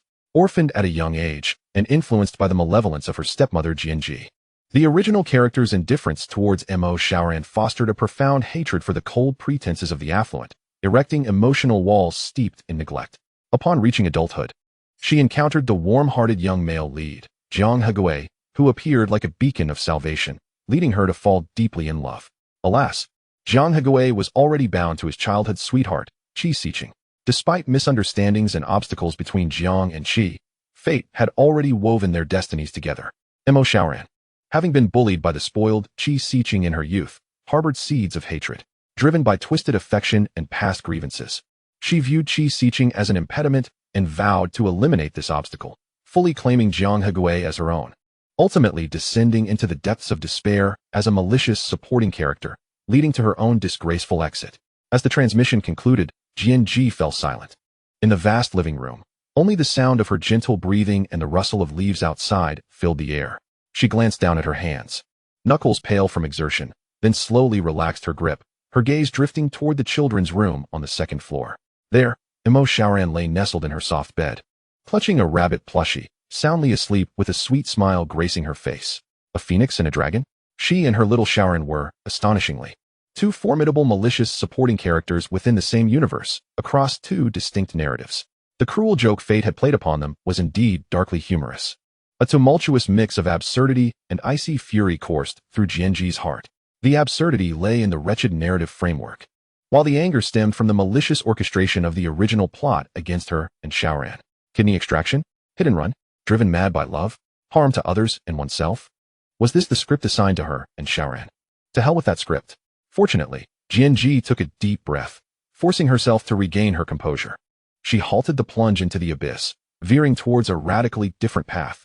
Her Xiaoran, now nestled in her embrace, would smile sweetly, call her mama softly, and gaze at her with innocent, bright eyes, untouched by the filth of those sordid machinations. There was still hope. Everything could be changed. The second stage of the main quest, safeguarding the child's dreams and aspirations, was no longer merely a task. It was her vow as a mother. She would never allow the damned original plot to replay in Xiaoran's life. She wanted her daughter to grow up healthy, safe, and joyful, with a brilliant and radiant future that belonged solely to her. Whatever Jiang Hegui, Qi Xiqing, or any nonsense of tormented love was, they could all stay far away from her Xiaoran. System, Jianji's voice resonated powerfully within her mind, calm yet undeniably assertive. I accept the second stage task. Is it not about safeguarding my child? Is it not about rewriting fate? I, Jianji, will take it on. I shall slay gods and Buddhas alike. Whoever dares to lay a finger on her little yen, she will ensure they understand what true malice entails. As for next week's class reunion, Jianji cast a fleeting glance at the invitation on the table, a cold and playful smirk gracing her lips. Slapping faces while parenting? Very well. It is just the opportunity to use that group of opportunistic old classmates as a warm-up for her grand task.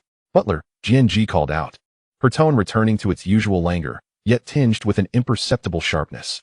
When preparing a gown for little Yen, ensure it is the most dazzling, the most adorable, and the one that best reflects my Mu family princess identity. She was eager to witness the splendid expressions on her old classmates' faces upon seeing her now. Time swiftly passed, and the day of the reunion arrived.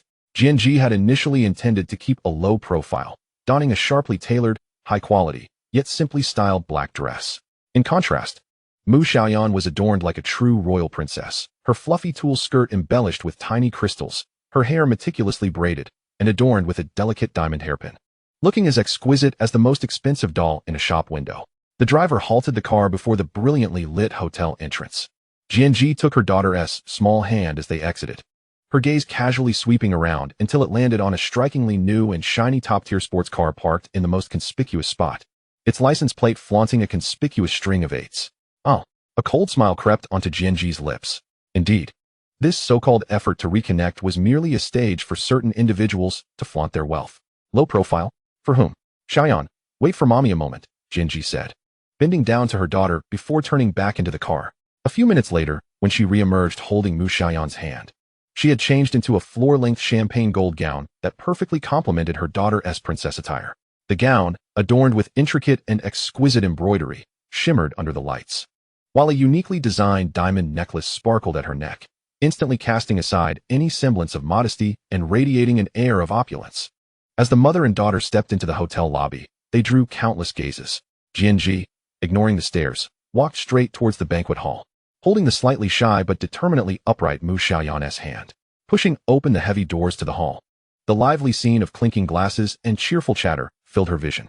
Jianji's dazzling and luxurious appearance was akin to a boulder thrown into a serene lake, immediately quieting several tables near the entrance, all eyes converging upon her.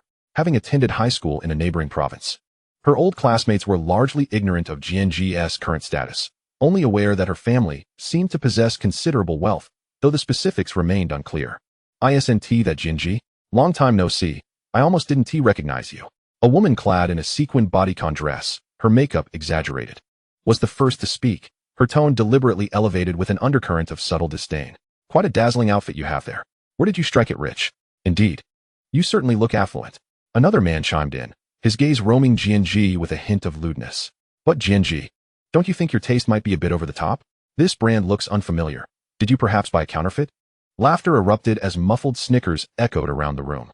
Many faces displayed overt or subtle disdain. Back in high school, Jianji had always been somewhat of an outsider, privately dubbed a little delinquent by certain individuals who feared her fierceness. Yet now, witnessing her dressed like a nouveau riche, their contempt and schadenfreude were barely concealed. At that moment, a gentle and poised voice interjected with perfectly timed surprise. Sister, you've finally arrived. I've been waiting for you for so long. Jianyao, clad in a delicate white lace dress, approached with an impeccable sweet smile, warmly linking her arm with Jianji's and unceremoniously leading her into the crowd. Oh my, look who it is. Everyone, my sister is here. She's quite the busy person, so it's a rare treat to see her today. Jianyao's voice, neither too loud nor too soft, was just right for several nearby tables to hear, her tone affectionate, yet laced with a hint of subtle gossip. Sister, how have you been? Are you finding it comfortable over there? I've heard that someone has been quite generous with you. As she spoke, her eyes gestured toward Jianji's attire, her expression revealing an understanding that was all too obvious. Over there? That someone. Quite generous? The implications in her words were painfully clear. In light of Jianji's eye-catching ensemble, the earlier doubtful glances transformed into expressions of astonishment, understanding, and then unabashed disdain and schadenfreude. Oh, so that is how it is. The sequin dress woman elongated her tone, feigning realization, her eyes brimming with contempt. I thought so. After years apart, suddenly you're so extravagant. Turns out, you've climbed the social ladder. Are you someone's mistress? The last 3 words were delivered slowly and softly, imbued with scorn. Ah, Jianji, you always had a unique spirit in high school. I didn't expect you to be even more successful now. The lewd man chimed in, grinning as he added, I bet serving an old man must be quite taxing, huh? Is the money worth it? Laughter erupted, accompanied by crude jests and mockery, like sewage being splashed around. Some individuals who had never liked Jianji found their outlet for disdain, pointing and whispering, their gazes filled with contempt and derision. Jianyao, in a state of panic, waved her hands, her voice tinged with distress. Oh no, don't say such things. That is not true. My sister, she is not that kind of person. The more she defended Jianji, the more it seemed to confirm the crowd's suspicions that Jianji's ostentatious attire was indeed the result of being a mistress. Jianji stood still, allowing Jianyao to cling to her, her expression impassive, her gaze as cold as ice. She even had the composure to gently stroke Mu Xiaoyan's head, signaling her not to be afraid. As Jianyao's clumsy performance reached its conclusion, all eyes in the banquet hall were fixed on the sisters, filled with malicious speculation and ridicule. Suddenly, Jianji began to chuckle softly. The laughter, though not loud, possessed an uncanny penetrating quality that quieted the raucous atmosphere. Under the astonished gazes of all, Jianji slowly raised her hand and clapped twice in the air. Clap, clap, just as the applause echoed. The grand doors of the banquet hall were flung open with force. A cadre of towering, solemnly clad bodyguards, dressed in black suits, surged in silently like phantoms. Their intentions clear, they swiftly lined up behind Jianji, exuding an air of intimidation and authority. This sudden turn of events left everyone bewildered, including Jian Yao, who was still in the midst of her performance. Before anyone could react, Jianji abruptly raised her hand. Smack! A crisp and resounding slap, delivered with the force of thunder, landed squarely on Jian Yao's face, which still bore the mask of feigned panic. The force was so great that it caused Jian Yao to stagger, her head violently tilting to one side, her meticulously arranged hairdo now in disarray, and a clear imprint of 5 fingers instantly appearing on her face. The entire venue fell into a profound silence. One could hear a pin drop. Jian Yao covered her face, her eyes wide with disbelief as she stared at Jianji, the searing pain and humiliation rendering her mind a blank slate. What further shocked her to the core were the bodyguards behind Jianji. These were no ordinary security personnel, they belonged to the Mo family. Only the Mo family could afford such a high-caliber security detail. How could Jianji command the personal bodyguards of Mo Xingshi? Just how deeply was Mo Xingshi infatuated with her? Jianji shook her slightly numb hand, a bright yet malicious smile blossoming on her face. Her voice resonating clearly throughout the banquet hall. Ah, I have long desired to strike you, Jian Yao. I simply hadn't found the right opportunity until you conveniently presented your face today. After speaking, she turned away from Jian Yao, who was still covering her face. Her gaze filled with resentment and fear. She slowly pivoted, her eyes coldly scanning the faces of those who had mocked and insulted her moments earlier. Wherever her gaze fell, those individuals paled, instinctively taking a half-step back. You. Jianji's fingertip casually pointed at the woman in the sequin dress. Li Lily, is it? Currently working in sales at XX Insurance Company? Last month, you received a warning for embezzling client premiums, and now you're frantically borrowing money to fill the hole. Aren't you? Savings? Oh, a negative 50,000? The sequin-dressed woman, Li Lily, instantly drained of color, her lips quivering, unable to utter a single word. And you? Jianji's gaze shifted to the lecherous man, Wang Chong. You own a small building materials store? It seems glorious on the surface, but in reality, you are drowning in high-interest debt, constantly hounded by creditors, while your wife is threatening divorce to split your assets. Savings? Ah, negative 300,000. The color drained from Wang Chong's face as well, beads of sweat rolling down his forehead. Jianji, like a metronome, lightly tapped her fingers. Her tone as flat as if reading a menu. Yet she articulated the most humiliating and secretive predicaments of those who had mocked her with pinpoint accuracy. Each word landed like a heavy hammer upon their hearts. A chilling aura, a bone-chilling cold, swept over those few individuals, spreading throughout the entire banquet hall. Everyone regarded Jianji with trepidation, as if they were beholding a demon capable of reading minds and controlling life and death. You're talking nonsense. This is an invasion of privacy. Defamation. A man, slightly well off and thinking he had some leverage, flushed red as he stepped forward, pointing an accusatory finger at Jianji. Shouting, I will call the police. I'll have you imprisoned. What qualifications do you have, you shameless woman who climbed your way up by selling your body? Slap. Before he could finish his tirade, Jianji, like a ghost, appeared before him in an instant, delivering an even louder slap that sent his remaining words back into his gut. The force was so strong that it left him seeing stars, blood seeping from the corner of his mouth. Ah, you dare hit me, the man shouted, covering his face, a mix of shock and fury consuming him. The alcohol and humiliation clouding his judgment as he raised his hand to retaliate. Bang! Just as he lifted his hand, a bodyguard beside him moved like lightning. His iron grip firmly clasping the man's wrist, the other hand pressing down on his shoulder, instantly subduing him, rendering him immobile, like a fish nailed to a cutting board. Let me go? Jianji, you filthy bitch. You whore. The man went completely insane, spewing every foul word imaginable, his language utterly disgraceful. Chapter 38. I have long desired to strike you. Jianji's expression instantly turned frigid, her eyes icy as if they could pierce through flesh. She abruptly turned, swiftly returning to her daughter Mo Sharon's side, immediately extending her hands to gently yet firmly cover the little girl's ears, shielding her from the filthy noise. Give him 2 slaps. Wake him up. Jianji's voice was as cold as the Siberian wind as she commanded the bodyguard holding the man, warn him once more. There is a child present. If he dares utter another foul word, I won't hesitate to cut out his tongue and feed it to the dogs. Understood. The bodyguard responded without hesitation, his large hands swinging left and right. Pop, pop. 2 crisp slaps echoed, painfully sharp to the ears. The man's curses abruptly ceased, replaced by muffled groans of agony and fearful whimpers, his face swelling to the size of a pig's head. Blood filling his mouth as he stared in terror at the bodyguard brimming with lethal intent, no longer daring to utter another sound. In the midst of this chaos, when all attention was drawn to Jianji and the unfortunate man, Jian Yao, still covering her face, her eyes filled with resentment, quietly stuffed her recording phone into her bag, lowering her head like a frightened mouse, ready to slip away amid the turmoil. Stop her. Jianji's voice was as cold as judgment. 2 bodyguards instantly blocked Jian Yao's path, preventing her escape. Jian Yao froze, her body stiffening as she turned pale, struggling to muster a pitiful, tearful expression on her face. Sister, what are you doing? I merely wanted to go to the restroom. The restroom? Jianji released her hold on Mo Shaoran's ears, gently adjusting the girl's hairpin with an elegant gesture, her tone laced with scorn. Jian Yao, have you finished playing your little act? Weren't you quite vocal just now? Now, in front of all our old classmates. Give me and everyone else a reasonable apology and explanation. Clarify what your earlier remarks meant. Jian Yao's heart sank to the depths. She gazed at the formidable bodyguards behind Jianji, then at Jianji's icy and resolute expression, realizing that Jianji would not let this go easily today. Maintaining her facade and glossing over the incident? Impossible. Stammering, her eyes darting. I was just drunk and rambling. Sister, please don't take it to heart. Drunk?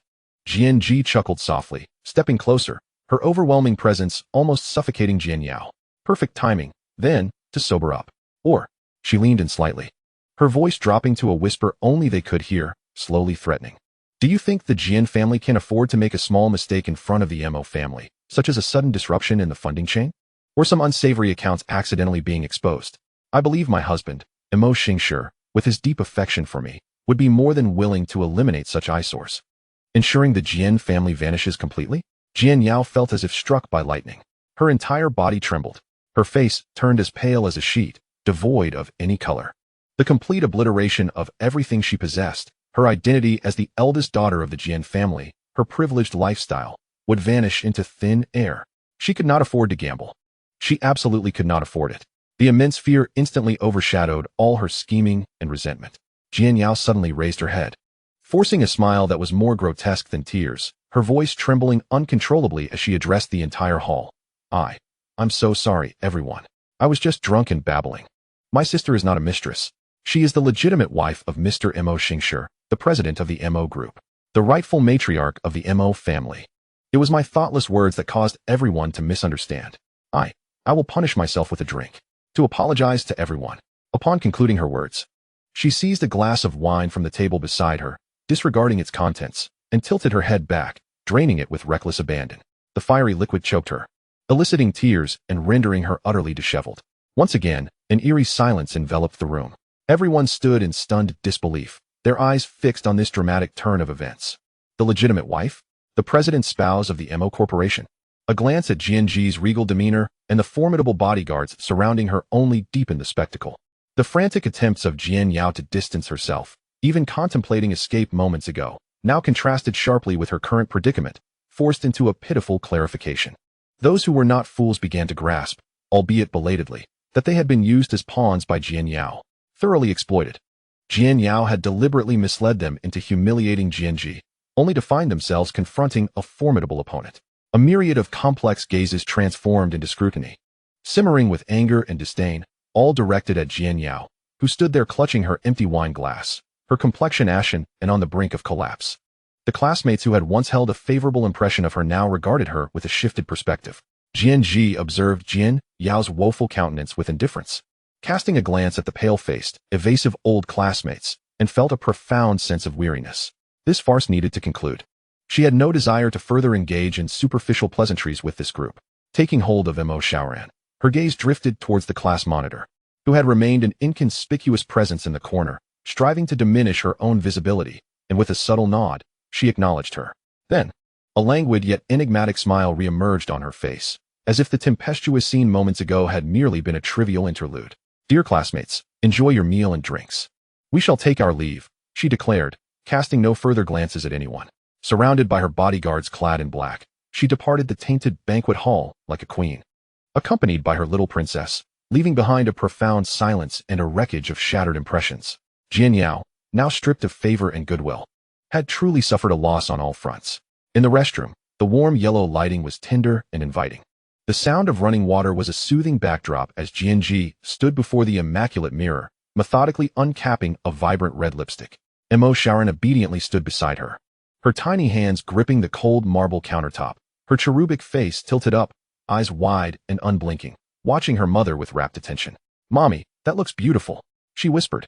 A gentle smile graced Jianji's lips, but before she could respond, a delicate, porcelain-like hand emerged abruptly from the edge of the mirror, seizing the handle of her limited-edition handbag with an air of entitlement, as if it were her rightful possession. The motion was fluid and practiced, as though rehearsed countless times. Jianji's hand, clutching the lipstick, froze in midair, her eyes widening in the reflection, meeting the sudden intrusion of a meticulously crafted innocent face with large, blinking eyes that bore a hint of innocent arrogance. The girl, without so much as a glance at Jianji, hoisted the bag and turned to leave, as if it were destined to rest upon her arm. The air thickened momentarily. "Excuse me, that's my bag," Jianji interjected calmly. "Mommy, she's taking your bag." Mo Shaoran's youthful voice erupted with indignation, akin to an affronted kitten. The remnants of her previous timidity were instantly chased away, replaced by pure, unadulterated justice, asserting, "That's Mommy's." "You thief." The crystalline tone of her protest pierced through Jianji's momentary shock. "Oh dear." The astonishment in Jianji's eyes swiftly faded, leaving behind an almost absurd clarity. She didn't even take the time to replace the lipstick's cap. Her fingertips loosened, and the expensive tube fell with a dull thud onto the cold surface. With a deft step, she transformed into a swift silhouette, pursuing the girl to the restroom door, and at the precise moment the girl was about to step outside, she grasped the slender wrist with precise accuracy. The touch was icy. "Miss," Jianji's voice was low, almost courteous, her expression still adorned with a remnant of the smile that had yet to fully dissipate. But this smile did not reach her eyes. "I believe you are mistaken. This is my bag." Her fingers tightened, neither too firm nor too gentle, yet imbued with an undeniable insistence. The girl, seized by the wrist, turned sharply, her innocent visage contorting with fury, her cheeks flushed with rage, eyes ablaze with indignation. "Are you insane?" she screeched, her voice echoing harshly in the empty corridor. Struggling fiercely, her other hand clutching Jianji's bag as if it were a lifeline. "Let go of me. Are you out of your mind, robbing me in broad daylight?" The piercing cry acted as a signal. Several tall, silent figures clad in identical black suits converged like sharks scenting blood, silently surrounding them from the shadows of the corridor. Their steps were steady, eyes sharp as blades, exuding an air of trained intimidation, effectively enclosing Jianji and Mo Shaoran within their ranks. The atmosphere grew thick and oppressive, an invisible weight descending upon them.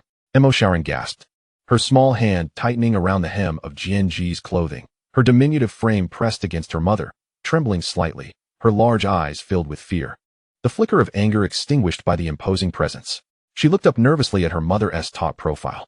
Jianji's gaze swept across the expressionless, taut-faced bodyguards before returning to the girl, whose face, marked by fury and a sense of unwarranted confidence, appeared particularly harsh. TSK. The absurdity of the situation fermented in Jianji's mind, evolving into a chilling intrigue. The curve of her lips deepened, the remnants of her earlier amusement rekindling, now tinged with a hint of playful curiosity. Suddenly, she released her grip with a decisive ease, as though she had never held onto the girl at all. The unexpected release caused the girl to stagger slightly, and once steady, she instinctively shielded the bag behind her, like a treasure, glaring at Jianji with a mixture of wariness and triumph. Jianji remained unperturbed, leisurely assessing the girl from head to toe, from her expensive high heels to her seemingly understated yet impeccably tailored dress. Her gaze was penetrating, as if evaluating a prized possession awaiting appraisal. "You are quite intriguing," Jianji remarked, her voice clear and melodic, imbued with the coolness of mountain spring water, yet laced with an ineffable languor. "My surname is Jianji. May I inquire your name?" The abruptness of the question caught the girl off guard, her fierce expression freezing momentarily before being replaced by a look of bewilderment akin to witnessing madness. "Lin," she retorted, her tone sharp and laced with impatience, as if expelling the surname as an afterthought, her voice curt and dripping with disdain, withholding her given name. The flicker of amusement in Jianji's eyes settled into a knowing composure. "A surname of Lin?" She hesitated to reveal her full name. afraid of encountering formidable resistance? But the audacity to brazenly snatch the bag suggested that the Lin behind her held considerable weight, granting her an audacious sense of entitlement. Very well. Jianji's smile blossomed suddenly, akin to a crimson plum flower unexpectedly bursting forth in a snow-covered landscape, vivid, yet imbued with a chilling coldness. She no longer cast her gaze upon Miss Lin, nor did she linger on the extravagant handbag, as if it had transformed into mere refuse. Very well. She nodded slightly, her tone light and airy, imbued with a peculiar sense of certainty, her eyes fleetingly glancing over Miss Lin's face, which bore the unmistakable expression of "What can you do to me? I hope you are prepared to seize my bag." The statement, devoid of context, fell from her lips with an airy nonchalance, momentarily leaving Miss Lin and her entourage of bodyguards in stunned silence. Before they could decipher its meaning, Jianji had already bent down to lift the pale-faced Emo Xiaoran, who had been huddled by her side, cradling her securely in her arms. "Let us go, Xiaoran. The air here is unwholesome," she said to her daughter, her voice returning to its usual softness, as if the earlier tension had never existed. Emo Xiaoran buried her small face in her mother's neck, nodding vigorously and softly murmuring in agreement, her little hands tightly encircling Jianji's neck. Holding her daughter, Jianji straightened her back, her stride composed, as if strolling through her own garden. She navigated through the gaps formed by the towering bodyguards without casting a glance. The sound of her high heels striking the polished floor resonating crisply, steadily disappearing around the corner of the corridor. Left behind, Miss Lin clutched the pilfered handbag, standing rooted to the spot, her face alternating between crimson and pallor, watching Jianji vanish from sight. The inexplicable certainty radiating from Jianji, sending a shiver down her spine. Instinctively, she tightened her grip on the bag. The Rolls-Royce Phantom glided smoothly into the underground parking of Bianhai Qingyuan, the door opening soundlessly. Jianji alighted, cradling the now-sleeping Emo Xiaoran with gentle care. Upon returning to the opulent penthouse on the top floor, with its breathtaking views, she placed her slumbering daughter on the soft expanse of the master bedroom's large bed, tucking her in snugly before softly closing the door and making her way to the expansive floor-to-ceiling windows in the living room. Outside, the city's dazzling lights sparkled like scattered diamonds upon the ground. She retrieved her phone and directly dialed the number of her butler, prominently listed at the top of her contacts. The call connected almost instantaneously. "Miss." The butler's voice was as steady and respectful as ever, imbued with a reassuring warmth. "Old Shun." Jianji's voice transmitted through the receiver was clear and calm, betraying no hint of turmoil. "I've lost my ID card and need to have it reissued." "Understood, Mississippi. I will handle it immediately, expedited if necessary." Jianji interrupted him, her gaze fixed on the distant neon lights outside, her tone as flat as if discussing dinner plans. "There's no rush. If the paperwork gets delayed, let it remain in process indefinitely.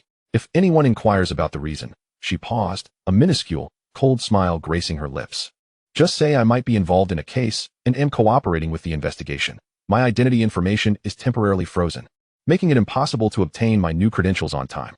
There was a 2-second silence on the other end of the line. Soon after, the butler's deep voice resounded again, devoid of doubt, possessing an understanding born of familiarity. "Understood, Mississippi. Should I notify Mr. Emo?" He referred to Emo Xingshi. "No need," Jianji declined briskly. "He can handle his affairs. Xiaoran and I will be staying at Bianhai Qingyuan tonight, and will return to the old residence tomorrow." "Understood, Mississippi, rest assured. Should you require anything, do not hesitate to ask." The call ended. Jianji casually tossed her phone onto the expensive leather sofa and turned toward the cloakroom. The following day dawned bright and sunny. Jianji, accompanied by Emo Xiaoran, ventured into the heart of the bustling city, appearing as a quintessential mother-daughter duo. Diving into the most opulent shopping mall, after a restful night, Emo Xiaoran had largely shaken off the fright from the previous evening. Though a hint of displeasure lingered on her small face, her lips pouting as she was led along by Jianji, occasionally glancing up at her mother. "Mommy." She finally could not contain herself, her voice barely above a whisper, tinged with a sense of grievance and confusion. "Are we really not going to take that bag? It belongs to you. That mean lady." Recalling the fierce sister and the surrounding men in black suits, her voice dwindled to a whisper, laced with a touch of trepidation. Jianji halted, crouching down to meet her daughter's gaze. She reached out, gently pinching Emo Xiaoran's soft cheek. "Silly girl." Her voice was tender, imbued with a soothing smile. "It's not that we don't want it. We'll retrieve it at a more opportune moment. No one can take away what belongs to mommy. Do you understand?" Emo Xiaoran gazed into her mother's bright and assured eyes. Though she still did not fully grasp the concept of a good time, her mother's calmness enveloped her like a warm current. She nodded vigorously. the clouds of discontent fading from her small face. Sharon believes mommy. Good, Jianji smiled, ruffling her hair. Shall we go buy you a new toy? Sharon's eyes sparkled with delight. Yes. During lunch, Jianji selected a French restaurant named Cloud Top, situated at the mall's highest level. Renowned for its breathtaking views and notoriously steep prices. The enormous floor-to-ceiling windows framed a cerulean skyline and shimmering river, the ambience elegantly aloof. Sharon sat obediently in a high children's chair, swinging her legs and curiously watching the impeccably uniformed waitstaff bustle about. Just as their tomahawk steak was served, a discordant commotion erupted from a nearby booth, shattering the restaurant's serene piano melodies. Hey, do you have any eyes? A flamboyantly dressed, rotund middle-aged man slammed his hand on the table, his expensive red wine splattering all over him. The deep crimson liquid rapidly spreading across his white shirt like an unsightly stain. Before him stood a slender young waiter, still clutching an empty decanter. The boy was tall but clearly still growing, the uniform hanging loosely on his frame. He bowed his head, the angles of his face taut, his jawline slightly protruding, shadows casting over his pale, somewhat youthful features. He pressed his lips tightly together, appearing no older than 15 or 16, yet his eyes held an unsettling depth, reflecting a melancholy and bitterness that seemed to have been wrought by life's premature trials. He quickly retrieved a clean napkin from a nearby cart, extending it with movements marked by a repressed stiffness and the inherent awkwardness of youth. Clean it up yourself. The obese man ignored the offered napkin and forcefully slapped the boy's hand away, saliva nearly splattering the boy's face. Do you know how much the shirt costs? It's worth several months of your salary, you worthless piece of trash. Call your manager over. If you don't get your act together today, I swear I'll make you regret it. His voice dripped with contempt. What kind of nonsense is this? You think you can just work at your age? I'll make sure your relatives are also. He was acutely aware that the job his uncle had painstakingly secured for him was perilously close to slipping away. Shaoran was startled by the commotion nearby, instinctively shrinking closer to Jianji, her small hand clutching tightly at her mother's garment. Her large eyes reflecting a flicker of trepidation. She gazed at the older boy, who was being berated to the point of humiliation, her small face suffused with sympathy. Jianji, with deliberate grace, sliced through the steak on her plate, her movements elegant, as if the surrounding chaos were merely a backdrop to her serene dining experience. She speared a tender, juicy morsel of beef and brought it to Shaoran's lips, gently urging, "Be good, open your mouth. Pay no heed to that racket." Shaoran hesitated, glancing between the enticing piece of beef and the tense scene unfolding nearby, but ultimately complied and opened her mouth. Although her gaze remained anxiously darting towards the fray, the uproar escalated. The corpulent man had begun to hurl insults at the boy, questioning the lineage of his ancestors. While the manager hurried over, his face a picture of distress, clearly having caught wind of the threats directed at the underage youth. At that moment, Jianji set down her knife and fork with poise. She delicately dabbed her lips with a napkin, and before the manager could arrive, as the overweight man was at his most vociferous and the boy stood frozen like a statue, she rose from her seat and approached them. The sound of her heels striking the floor was sharp and steady, cutting through the man's bellowing with an unusual clarity that commanded attention. All eyes, including those of the boy who had been looking down, were irresistibly drawn to her presence. Jianji walked directly in front of the boy, completely disregarding the irate, inebriated man beside him. She did not acknowledge the boy's mortified expression, her gaze landing instead on the name tag on his chest, which bore the wine stain. Chu Xiaoxiu. From her newly acquired bag, still bearing the store's packaging, she casually produced a card. It was neither a credit card nor a debit card. It was entirely black, devoid of any banking insignia, save for an exceptionally minimalist and unique silver emblem at its center, glinting coldly under the restaurant's lights. With 2 fingers, she nonchalantly extended the card towards Chu Xiaoxiu, as if handing him a mere tissue. "Take it," she said, her voice soft yet resonant, imbued with an undeniable calm that pierced through the surrounding tumult. Chu Xiaoxiu's head snapped up. Chapter 41, Biological Parents. His eyes were profoundly deep-set, with dark pupils reminiscent of thick ink.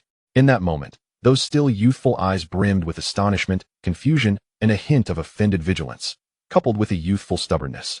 He stared at the unfamiliar yet strikingly beautiful and composed face before him, at the mysterious and foreboding black card she held, momentarily rendered incapable of response. He was too young to fully grasp the surreal scene unfolding before him. The nearby, spitting fat man also took notice, abruptly falling silent, his expression gradually hardening into one of shock. He glanced between Jianji and the card, his face quivering, seemingly on the verge of erupting, yet stilled by the invisible, icy aura that surrounded Jianji. "It's for you," Jianji said, noticing his inaction, and she leaned in slightly, the card nearly brushing against the wine-stained front of his uniform. Her tone remained neutral, as if stating an undeniable fact. Consider it precise poverty alleviation. Should you achieve success in the future, remember to repay me. She paused, her gaze lingering on his tumultuous black eyes for half a second, and added, if you do not succeed, then consider it my charitable contribution. Her words were strikingly blunt, painfully candid, and disturbingly tranquil, especially for a prideful young man. Chu Xiaoxiu's expression darkened instantaneously, a pallor creeping into his cheeks, mingled with an unmistakable flush of humiliation. He glared at Jianji, his chest rising and falling sharply, his gaze a tempest of conflicting emotions. There was the discomfort of receiving charity, the anger of being belittled. But beneath it all lay a more potent feeling, an instinctive disbelief and a flutter of desperation at being presented with such an absurd opportunity. He understood that this card might signify a transformative change in his life. His hand, hanging limply at his side, tightened into a fist, the knuckles cracking under the strain. Jianji held the card aloft, patiently awaiting his response. The restaurant fell into a profound silence, every patron holding their breath, their gazes flitting between Jianji, Chu Xiaoxiu, and the enigmatic black card. Seconds stretched on, feeling interminable, akin to an eternity. Finally, Chu Xiaoxiu moved. He extended his pale, trembling hand, the motion imbued with a self-inflicted rigidness and slowness, as he accepted the weightless, yet seemingly burdensome black card. The icy sensation coursed through his fingertips, akin to grasping a searing iron, or perhaps holding a forked path to an unknown future. He uttered not a word of gratitude, remaining silent. Instead, he clutched the card tightly, his fingers whitening from the pressure, the veins on the back of his hand starkly visible. He cast a deep, searching glance at Jianji, his expression a complex tapestry of humiliation, confusion, and a resolute determination born of desperation, before abruptly lowering his gaze. He bowed slightly in her direction, a subtle yet forceful gesture. His black hair hung down, the posture reminiscent of a young beast being forcibly subdued, yet harboring hidden fangs. Jianji perceived a fleeting glimmer of understanding in her eyes. She withdrew her hand, as if merely completing a trivial task, and turned away without lingering. The crisp sound of her heels echoed once more as she returned to her seat, retrieving the coat draped over the back of her chair. She extended her hand towards the still-dazed Emo Shaoran.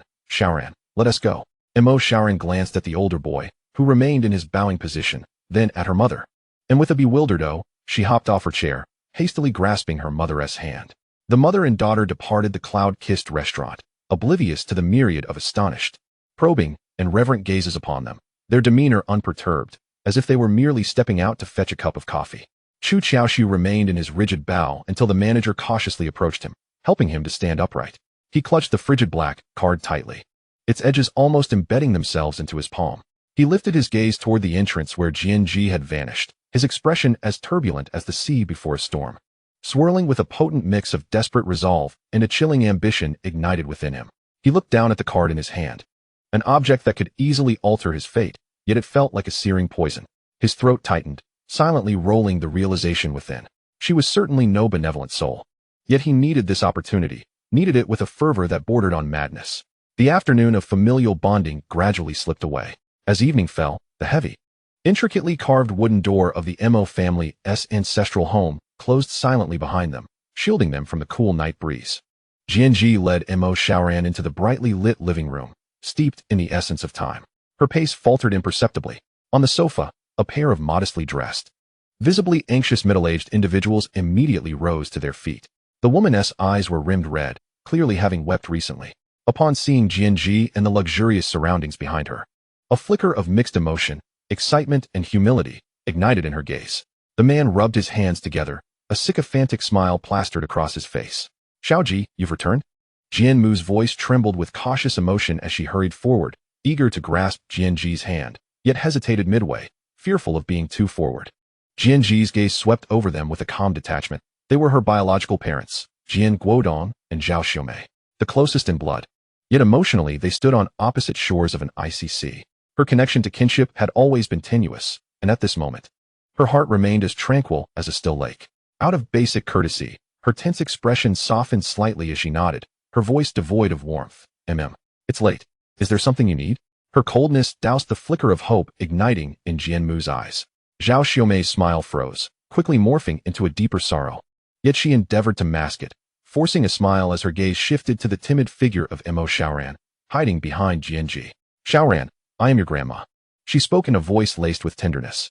Zhao Xiaomei's gentleness did little to assuage the child's fears. Instead, it only made her retreat further, shrinking back behind Jianji.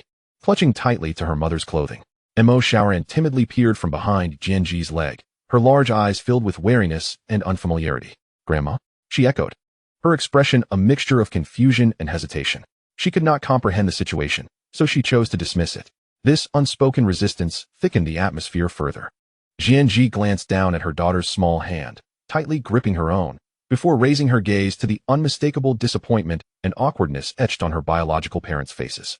She sighed almost imperceptibly, her tone slightly more yielding, striving to make her words sound less abrasive. Dad, Mom. Though she employed terms of endearment, her tone remained distant. I must admit, my emotional connection to our bloodline is rather faint. I hope you can understand that this is not directed at you. Blood ties are one thing. Emotions are another. Should you encounter any practical difficulties in life, feel free to contact me directly. I will assist as much as I can. She retrieved her newly acquired phone, navigating to the dialing interface, and handed it to them. Please save my number. Jian Guodong and Zhao Xiaomei hastily fumbled with their outdated phones. Some screens cracked, as they recorded the digits symbolizing a glimmer of hope. After exchanging numbers, an awkward silence enveloped the living room. It's quite late. Xiaoran has to rise early tomorrow. Jianji broke the silence. Her voice calm, yet imbued with an undeniable hint of dismissal. Jian Guodong and Zhao Xiaomei exchanged glances, their faces reflecting desolation and reluctance. Zhao Xiaomei hesitated, seemingly wishing to say more, ultimately lowering her head, her voice barely audible. All right, please rest early. Don't tire yourselves too much. Jian Guodong nodded in agreement, tugging his wife along as they departed the old residence, glancing back multiple times. As she watched the servants escort them out, the door closed once more. A slight heaviness settled in Jianji's heart. The Mo family residence, concealed and fortified, would be nearly impossible for her unsuspecting biological parents to locate without direct guidance. She turned to the butler, who stood by, observing with a stoic demeanor. Keep an eye on their movements, particularly who they interact with. Yes, miss, the butler replied. Bowing slightly, Jianji refrained from further conversation, taking hold of Mo Xiaoran's icy little hand. Let's go, Xiaoran. Time for bed. The night passed in silence.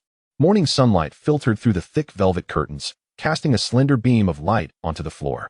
As Jianji awoke, she instinctively reached for her new phone beside her pillow. The moment the screen lit up, a torrent of notifications surged forth like a tidal wave. She casually opened a news app, and the headline that greeted her was striking. A wealthy matron commits assault in public. At a class reunion, she violently strikes a fellow attendee and reveals private information. Beneath it, a video accompanied the article. Upon clicking, it displayed her decisive slap to the man who had spoken disrespectfully at yesterday's reunion. The angle of the recording was deliberate, amplifying her actions and the coldness of her expression, rendering her demeanor particularly fierce. The latter part of the video captured her uncensored remarks about the man's familial circumstances, the disdain and chill in her tone sending shivers through viewers. The comments section erupted in chaos. Who is this woman? So audacious. Assaulting someone in public? I heard she's a celebrity. How utterly uncouth. Revealing private matters is downright malicious. How can such a person be worthy of being a wealthy matron? Look at her eyes. They're terrifying, as if she's ready to kill. Just because she has money, she can act with impunity? We must expose her. An apology is warranted. How can someone like this, who commits public violence, not be arrested? This video spread like wildfire across various platforms, gaining unprecedented traction as the comments overflowed with outrage and calls for doxing. It seemed the public had forgotten the provocations of Gu Chun and Wang Wei, focusing solely on Jianji's ferocity and malice. The first position on the trending list was firmly occupied by this video. However, before Jianji could fully process the wave of animosity crashing over her, a second, equally glaring headline surged to the forefront with astonishing speed, igniting a new wave of public uproar. Mo Xingshi's secretly married wife exposed. Jianji turns out to be the homewrecker?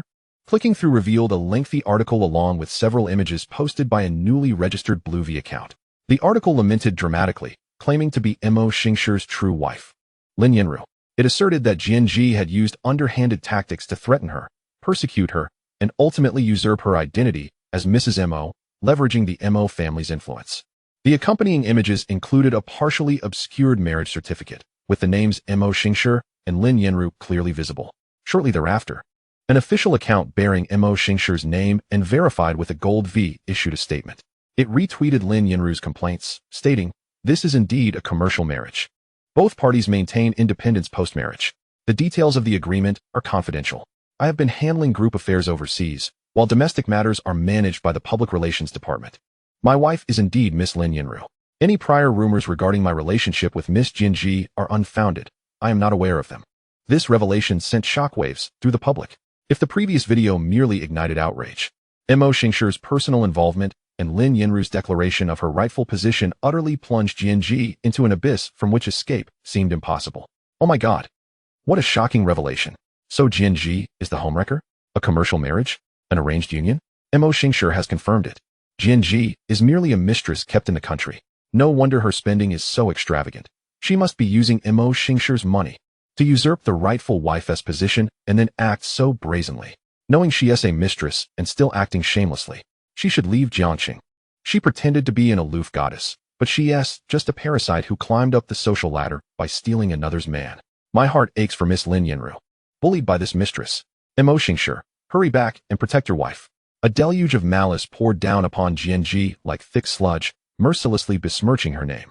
Previously, her extravagant demeanor and ostentatious actions had become the very evidence of her moral corruption, a reckless squandering of her benefactor's wealth. In an instant, she had transformed into a reviled pariah, a target for contempt across the entire online sphere and the elite circles of Jiangxing. The phone in her palm vibrated, the screen illuminating with Gu Chen's name. Jinji, her expression devoid of emotion, answered the call, bringing the device to her ear. Jinji, have you seen the trending news? Gu Chen's voice emanated from the receiver, laced with an unmistakable delight and icy assertiveness. Your current predicament needs no elaboration, does it? Your reputation lies in ruins, and everyone is clamoring for your downfall. Mo Xingshi has personally distanced himself from you. Your end is nigh. He paused, a hint of cruel amusement and vindictive satisfaction coloring his tone. Don't say I haven't given you a chance. Immediately, without delay, publicly clarify the events of the last charity auction, admit your fault, and apologize to us. Otherwise, he let out a cold chuckle, lowering his voice to a threatening whisper. I will expose your plagiarized award-winning thesis from Qing University, revealing the academic fraud in its entirety. You will be utterly destroyed, without hope of redemption. The choice is yours. The call ended abruptly, leaving behind a chilling dial tone. The cold tone echoed in her ears as Jianji expressionlessly placed her phone down. Outside, the sun shone brilliantly, yet it did nothing to disperse the tempest of public opinion that enveloped her at that moment. She had become the focal point of ire, with even her husband stepping forward to sever ties. However, at the eye of the storm, her gaze remained remarkably serene, tinged with a hint of cold amusement. System. Initiate surveillance retrieval.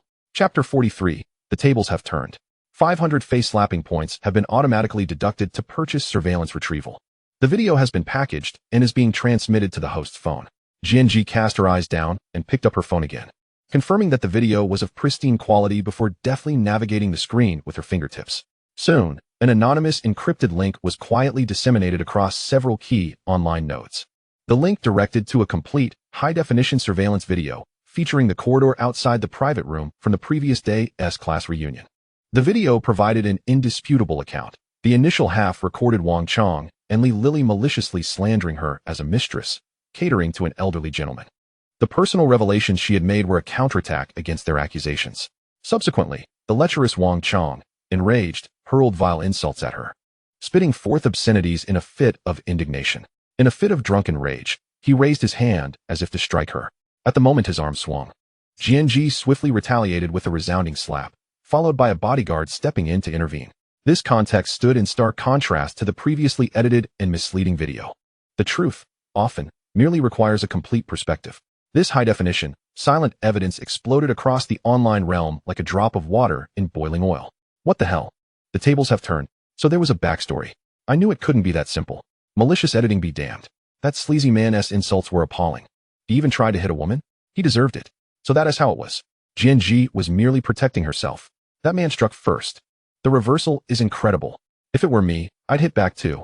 Who allows such bullying and insults? My heart aches for her. To be slandered and maliciously edited like that. What's wrong with striking back? Damn it. Used as a pawn. That scumbag who released the video deserves punishment. The tide of public opinion shifted visibly, with furious netizens redirecting their ire towards the account that had originally disseminated the edited video. An avalanche of inquiries, curses, and reports crashed upon it, leaving no room for resistance. The account was swiftly overwhelmed and ultimately displayed as deactivated.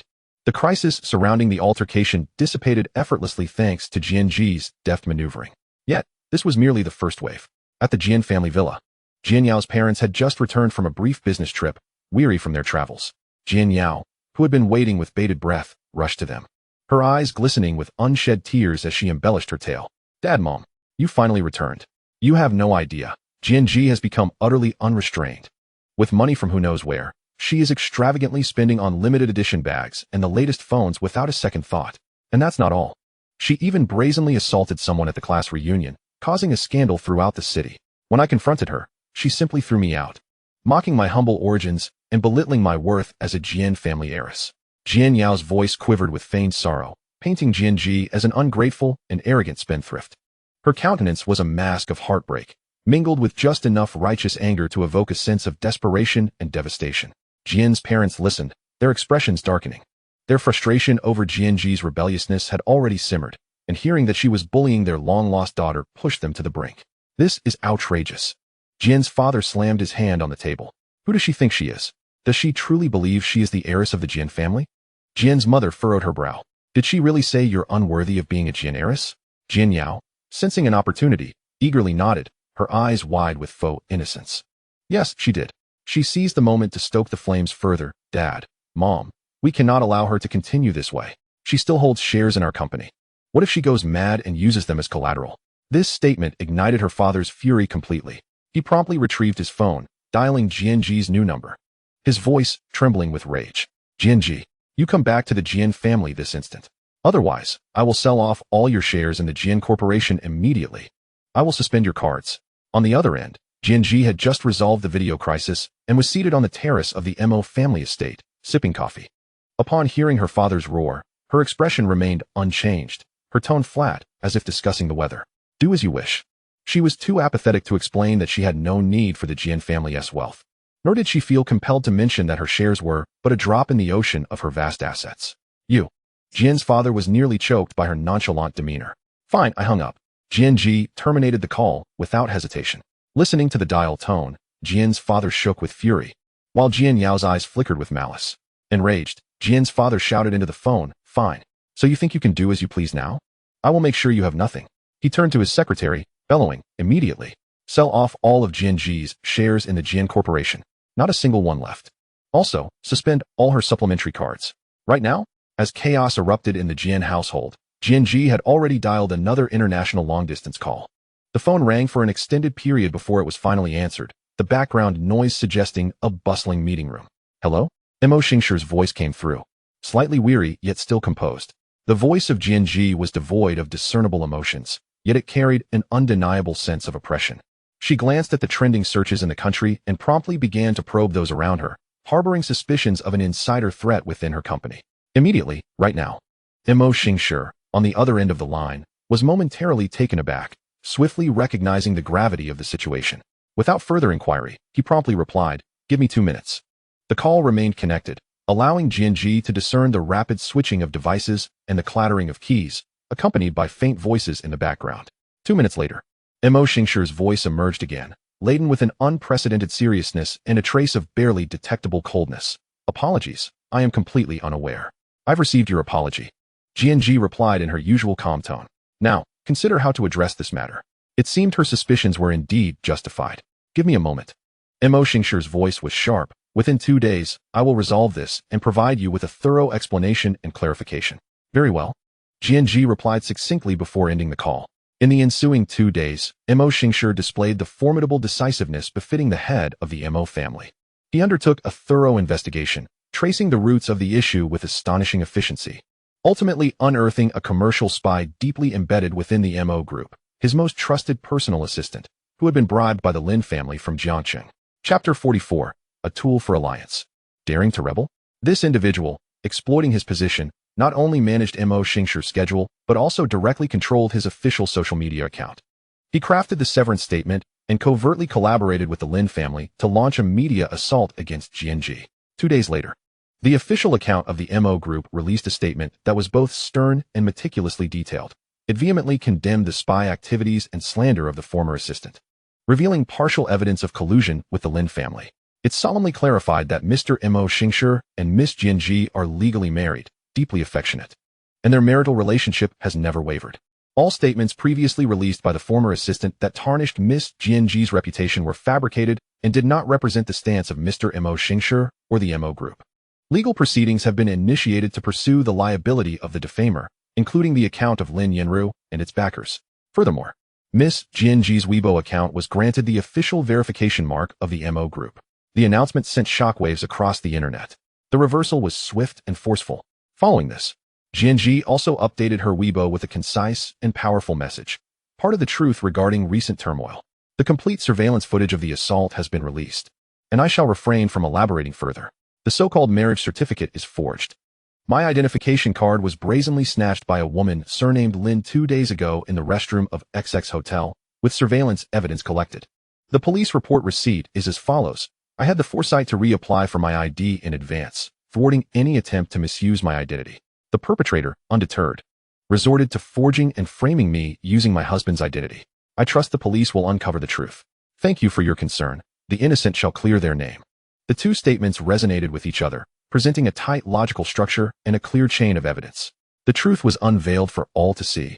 Public opinion underwent a complete reversal. Oh my, so it was the Lin family behind this. Theft. Forged documents? How malicious. I knew Jianji was not that kind of person. Those who insulted her should apologize. Mr. Mo personally debunked the rumors. He even provided official verification. Jianji is the legitimate Mrs. Mo. What the heck? Stealing an ID and forging a marriage certificate to frame the legitimate wife? Is this Miss Lin a lawless rogue? My heart aches for Jianji. An undeserved calamity. Mr. Mo, hurry back to protect your wife and children. How about those who called Jianji a mistress? She is the rightful lady. Jianji's fans finally had their moment of vindication, and the comments section was filled with voices of comfort and support. The previously stigmatized lavish spending was now regarded as the standard of a noble matron. Mo Xingshi's personal account also swiftly updated. He pinned a new post, a photograph of him and Jianji standing side by side in a sunlit garden. Their postures intimate and natural. The caption was simple yet profound. My wife, Jianji. Rumors about Jianji cease with the wise. Let us walk hand in hand for the rest of our lives. At the same time, he released an excerpt of his medical examination report, effectively dispelling prior rumors regarding his health. In the photograph, Mo Xingshi stood tall and poised, exuding an exceptional aura, while Jianji appeared coldly beautiful, their silhouettes harmoniously aligned. This silent display of affection spoke volumes beyond mere words. Oh, that back view kills me. What a perfect match. Mr. Mo is so handsome. Clearly, he is in excellent health. Who spread those rumors? This is the proper way for a noble couple to behave. Jianji has endured so much hardship. I'm shipping them. Mr. Mo fiercely protects his wife, wishing them boundless happiness.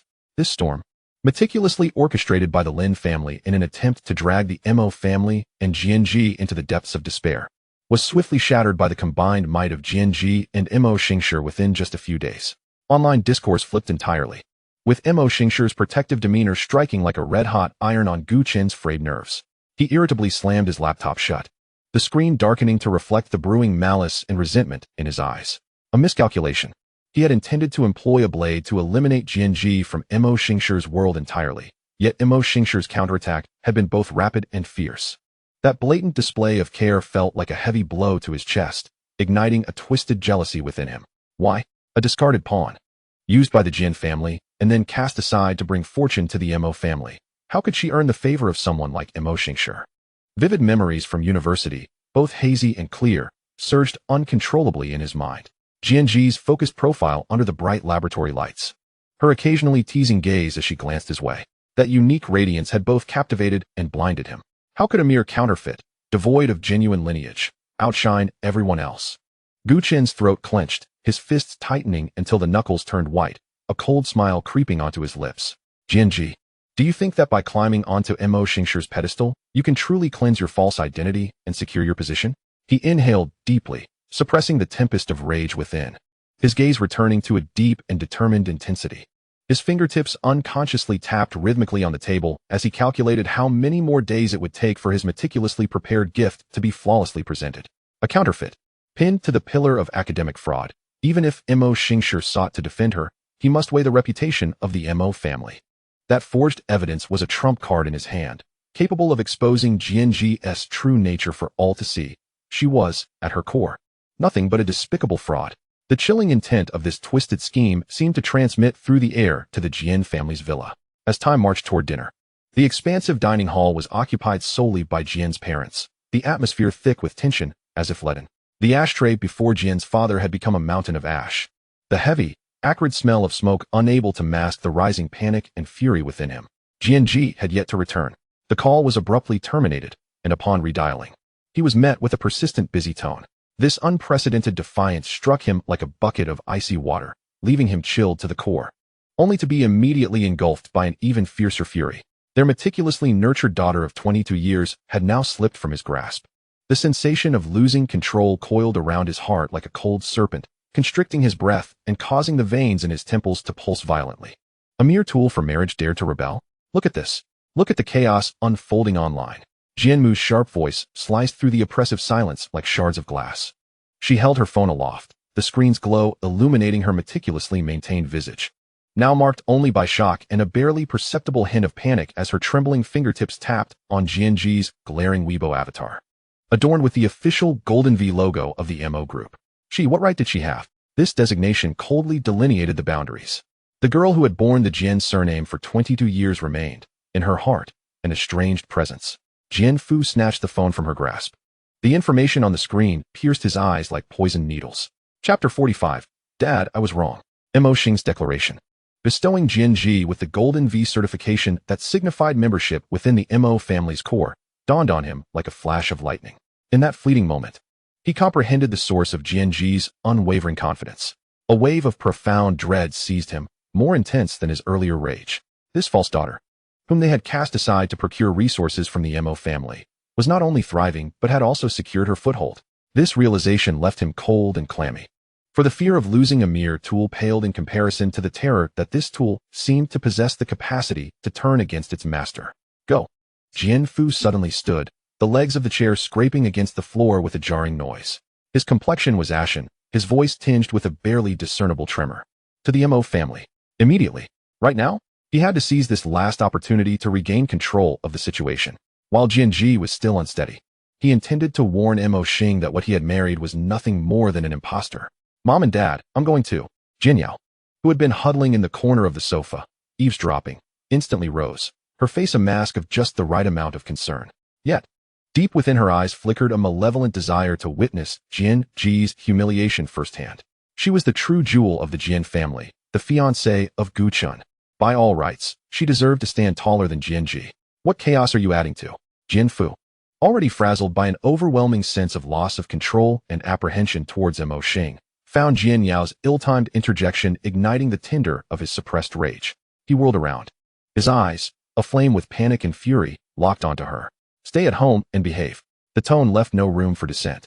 In his mind, Jian Yao, his reclaimed biological daughter, was a crucial asset in his future alliance with the Gu family, and he could not afford to let her be ensnared in this murky predicament. Jian Yao flinched at his shout. A rush of indignation from being belittled and the jealousy of being overshadowed by that imposter surged to her head. She blurted out instinctively. Why does Jianji get to go to the Mo family while I can't? Her voice carried an edge of defiance and sharpness that she herself struggled to suppress. You. The string of reason in Jian Fu's mind snapped completely. That spark of disobedience resonated with the image of the imposter who had fully cast off her shackles. The accumulated dread, the fury at being defied, and the fear of Mo Xing. It all crashed down upon him like a flood, overwhelming the dam of his restraint. Without a moment's thought, he swung his hand hard, delivering a sharp slap. Smack! The resounding sound reverberated through the expansive living room, causing Jian Yao's head to jerk to the side, her ears ringing and stars dancing before her eyes. One side of her face went numb, the searing pain cutting through her. For a brief moment, she was stunned, a wave of profound humiliation and unbridled rage surging within her, almost compelling her to scream and retaliate. Although strict, Jian Fu had always held her, his regained daughter, delicately in his hands. In an instant, a chilling thought slithered through her mind like a venomous serpent. This was her father, the president of the Jian family. He was the foundation of her opulent life. Her status as the true daughter and as Gu Chen's fiancée still required the support of the Jian family. She could not allow the carefully crafted facade of the innocent flower to crumble here. All her genuine emotions were forcibly suppressed, and as tears instinctively welled up, She immediately donned a countenance of utmost grievance, her expression on the verge of tears, her shoulders subtly trembling. "Dad, I was wrong," she said, covering her face. Her voice thick with sobs, tears cascading down in heavy drops. "I'll listen to you. I'll stay at home. Please don't be angry." That pitiful demeanor was her weapon to secure her footing within the Jian family and to win her parents' unwavering affection. "Old Jian, have you lost your mind?" Jianmu screamed, rushing over like a protective hen, enveloping Jian Yao in her embrace, tenderly brushing aside her hands that shielded her face. Upon seeing the rapidly swelling imprint of his hand, she trembled with rage, pointing an accusatory finger at Jian Fu. "Why did you hit Yao Yao? What has she done wrong? Why are you taking your anger out on a child?" Her sorrow and fury were reserved solely for her biological daughter. After delivering that slap, Jian Fu gazed at Jian Yao's swollen face and her tears of deep injustice. Hearing Jian Mu's indignant rebuke, the fog of rage that had clouded his mind began to dissipate. A surge of profound regret and fear washed over him like a cold splash of water. He had truly lost his mind. Jian Yao was his most obedient child, the one who brought him the least worry. She was not Jianji. He took a deep breath, suppressing his agitation and guilt, and moved to sit beside Jian Yao. With a face marked by remorse, he reached out to touch her cheek, only to have her shrink away. His hand froze in midair, and he let out a heavy sigh, his voice growing somber and laden with fatigue. "Yao Yao, your father was just confused with anger." He looked into her reddened eyes, his heart softening further, yet more irritation surged within him, all instigated by that ungrateful Jianji. "It was my fault. I apologize. The Mo family is a den of vipers. Jianji has fallen into their trap, and I fear you might as well." He paused, striving to soften his tone and deploying his most adept soothing mechanism. "Here, let me give you a card with a limit of 3 million. As a gesture of my apology, use it to buy something you like to calm down, all right?" 3 million, enough to assuage his biological daughter's grievance and restore her value as the true daughter and future daughter-in-law of the Gu family. 3 million. Jian Yao's hand, which had been covering her face, twitched almost imperceptibly, and the flicker of grievance within her was instantly swept away by waves of overwhelming joy. Guchen needed to borrow money from her. 2 million would suffice. The remaining million made her heart race like a rabbit. "Look, this is the treatment that the heiress of the Jian family deserves." Jianji had her card suspended and her shares stripped, and now she could not even return home. Yet, she maintained a facade of grievance, stifling her tears as she looked up at Jian Fu with glistening eyes, obediently and understandingly nodding. Her voice quivering, she said, "Thank you, Dad. I promise I won't speak out of turn again. Please don't be angry with me and Mom." The cautious yet earnest demeanor of Jian's father, as he endeavored to comprehend his father's hardships, brought a sense of relief to Jian's heart.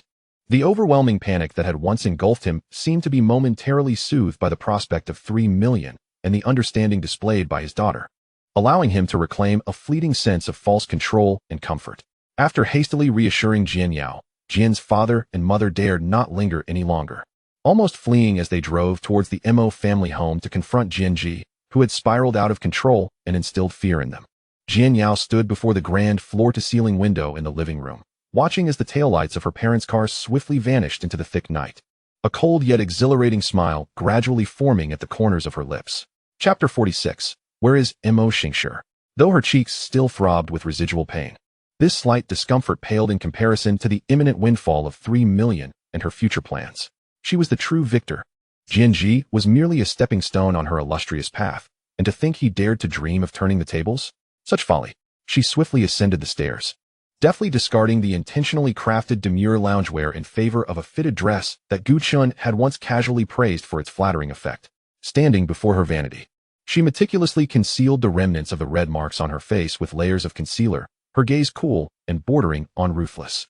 Grasping her chic, delicate chain bag, she called out from downstairs, her voice regaining its usual gentleness, yet carrying an unmistakable air of detachment. "Lu Ma, keep an eye on you. I shall step out for a moment." The sound of her high heels striking the polished, cold marble floor echoed crisply and urgently, serving as a prelude to the impending events.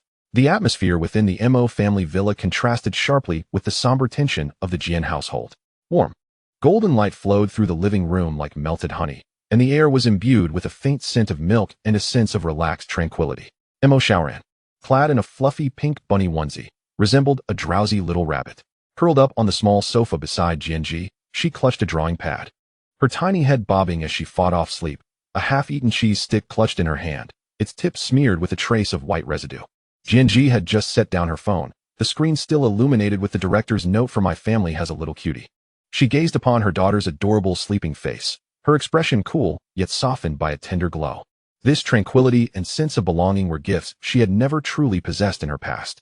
Gently, she extracted the cheese stick from Mo Sharon's grasp and carefully lifted her soft little body. The child instinctively nuzzled into her neck in her sleep, murmuring dreamily, "Mommy.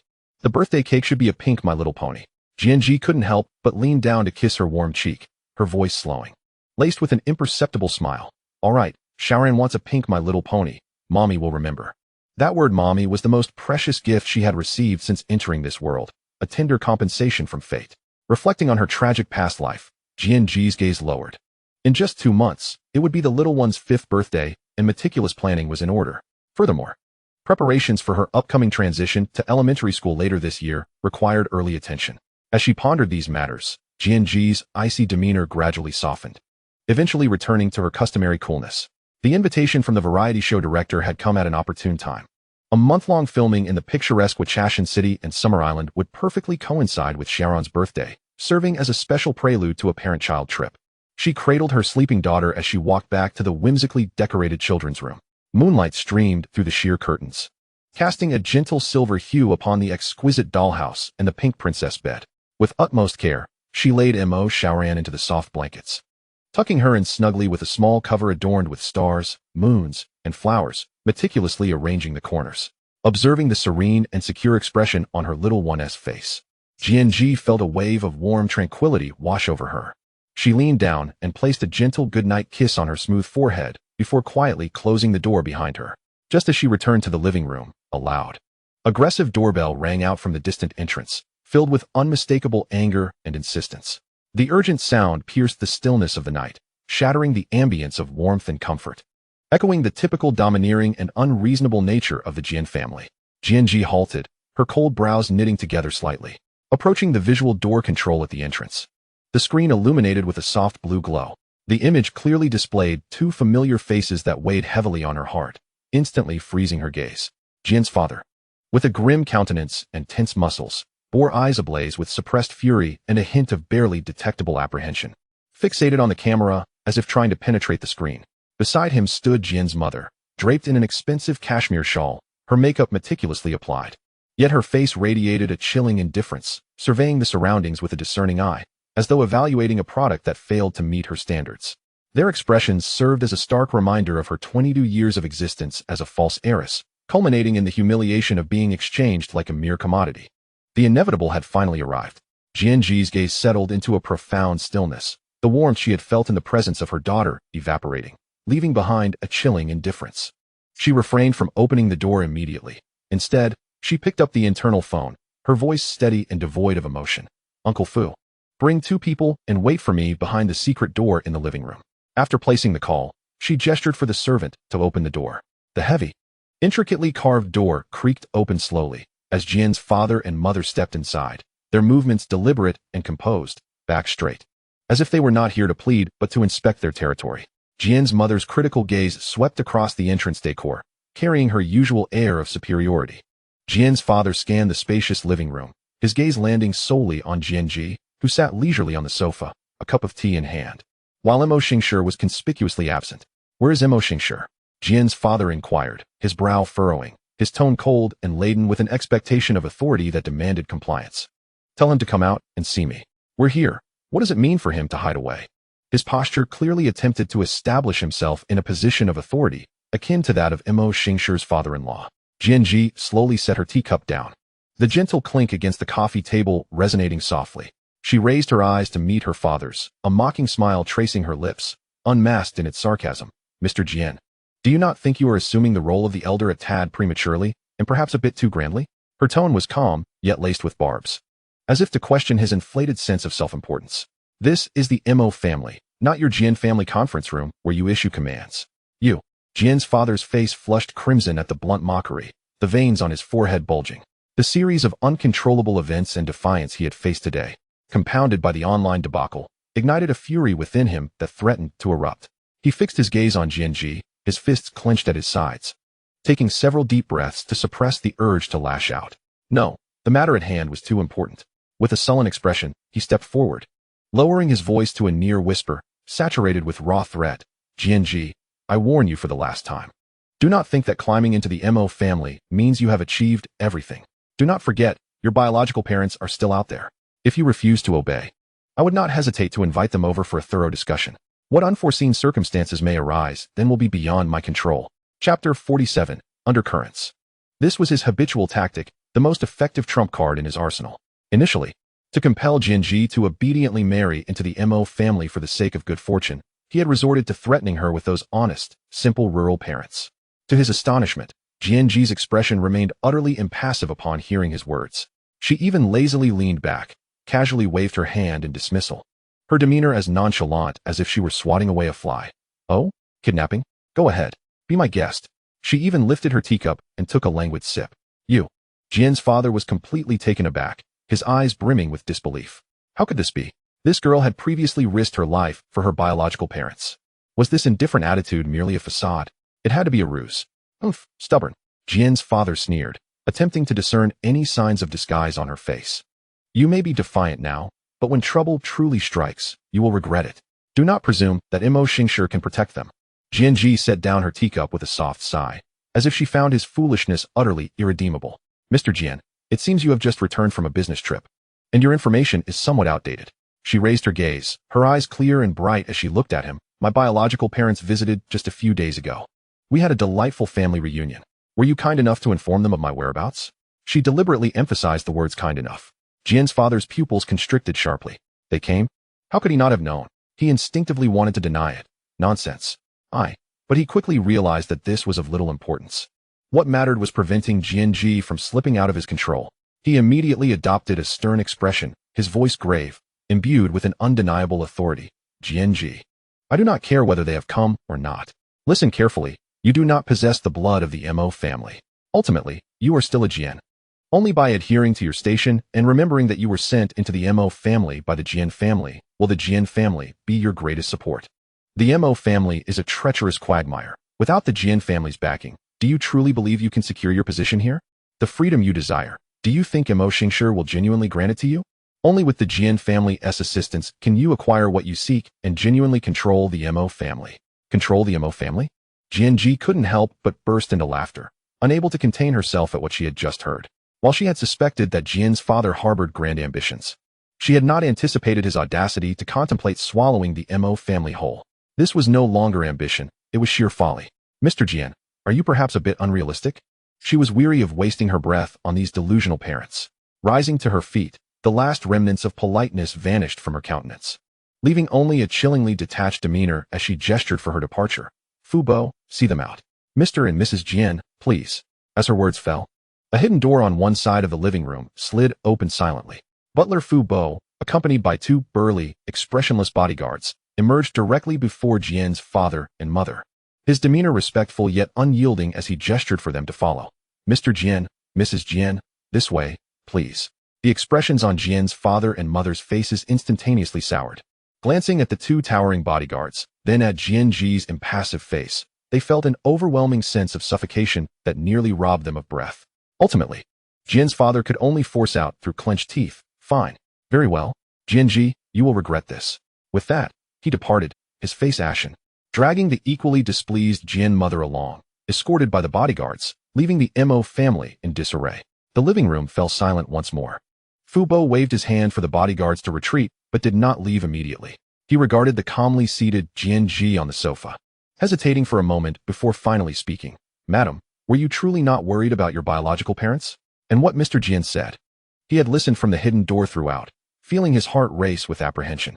Jianji lifted her gaze to Fu Bo, a genuine look of bewilderment crossing her face. "Worried? Fu Bo, what are you talking about?" She paused, her tone imbued with a sense of undeniable belonging. "I am Mo Xingshi's wife, the mother of Mo Xiaoran. This is the Mo family, my home. As for the Jian family, what is that to me?" Fu Bo gazed into Jianji's clear, unwavering eyes, devoid of any conflict or hesitation, radiating a pure acceptance of her identity as a member of the Mo family. His lingering doubts and concerns dissipated in an instant, even leaving him feeling slightly ashamed of his earlier probing. He bowed slightly. "I have been overly concerned, madam. Please rest well." Originally, he had intended to report Jian's father's threatening remarks to the master, but at that moment, he changed his mind.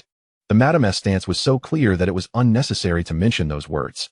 As night deepened, Jianji fell into a heavy slumber. Fubo returned to his room and still dialed Mo Xingshir's number. He selectively reported the key points. Sir, Jian's parents came by tonight. Their attitude was quite poor, uttering some unpleasant words, and even attempted to threaten the madam. The madam did not allow them to succeed and has already seen them off. He deliberately obscured the specifics of the threats, emphasizing only the segment of Jianji being bullied. On the other end of the line, Mo Xingshir fell silent for a few seconds, his gentle voice coming through the receiver, devoid of any discernible emotion. Understood. Thank you for your efforts, Fubo. After hanging up, the warmth on Mo Xingshir's face vanished in an instant, a cold glimmer flickering in his eyes. He picked up another phone, dialed a number, and spoke with calm detachment. It's me. Deliver the materials intended to trouble the Jian family first thing tomorrow morning. Let them be busy.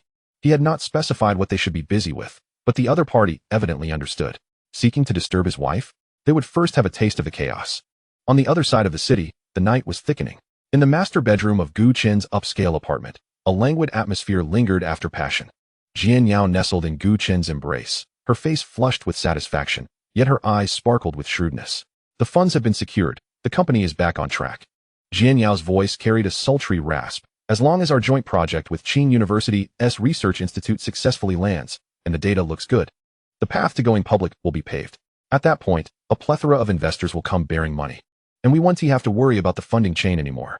She lifted her gaze to Gu Chen's chiseled jawline, her tone turning serious. However, we must resolve the situation with Jianji as soon as possible. With her by Mo Xingshir's side, she will inevitably become our greatest liability. Gu Chen lay with his eyes closed, his large hand absent-mindedly caressing Jian Yao's smooth back. Upon hearing Jianji's name, the languor in his eyes was abruptly replaced by a shadow of malice. Do not worry, she won't be able to gloat for long. His voice turned icy. I possess a card that is more than sufficient to ruin her reputation and see her crash down from her lofty heights. Chapter 48. Who are you trying to scare?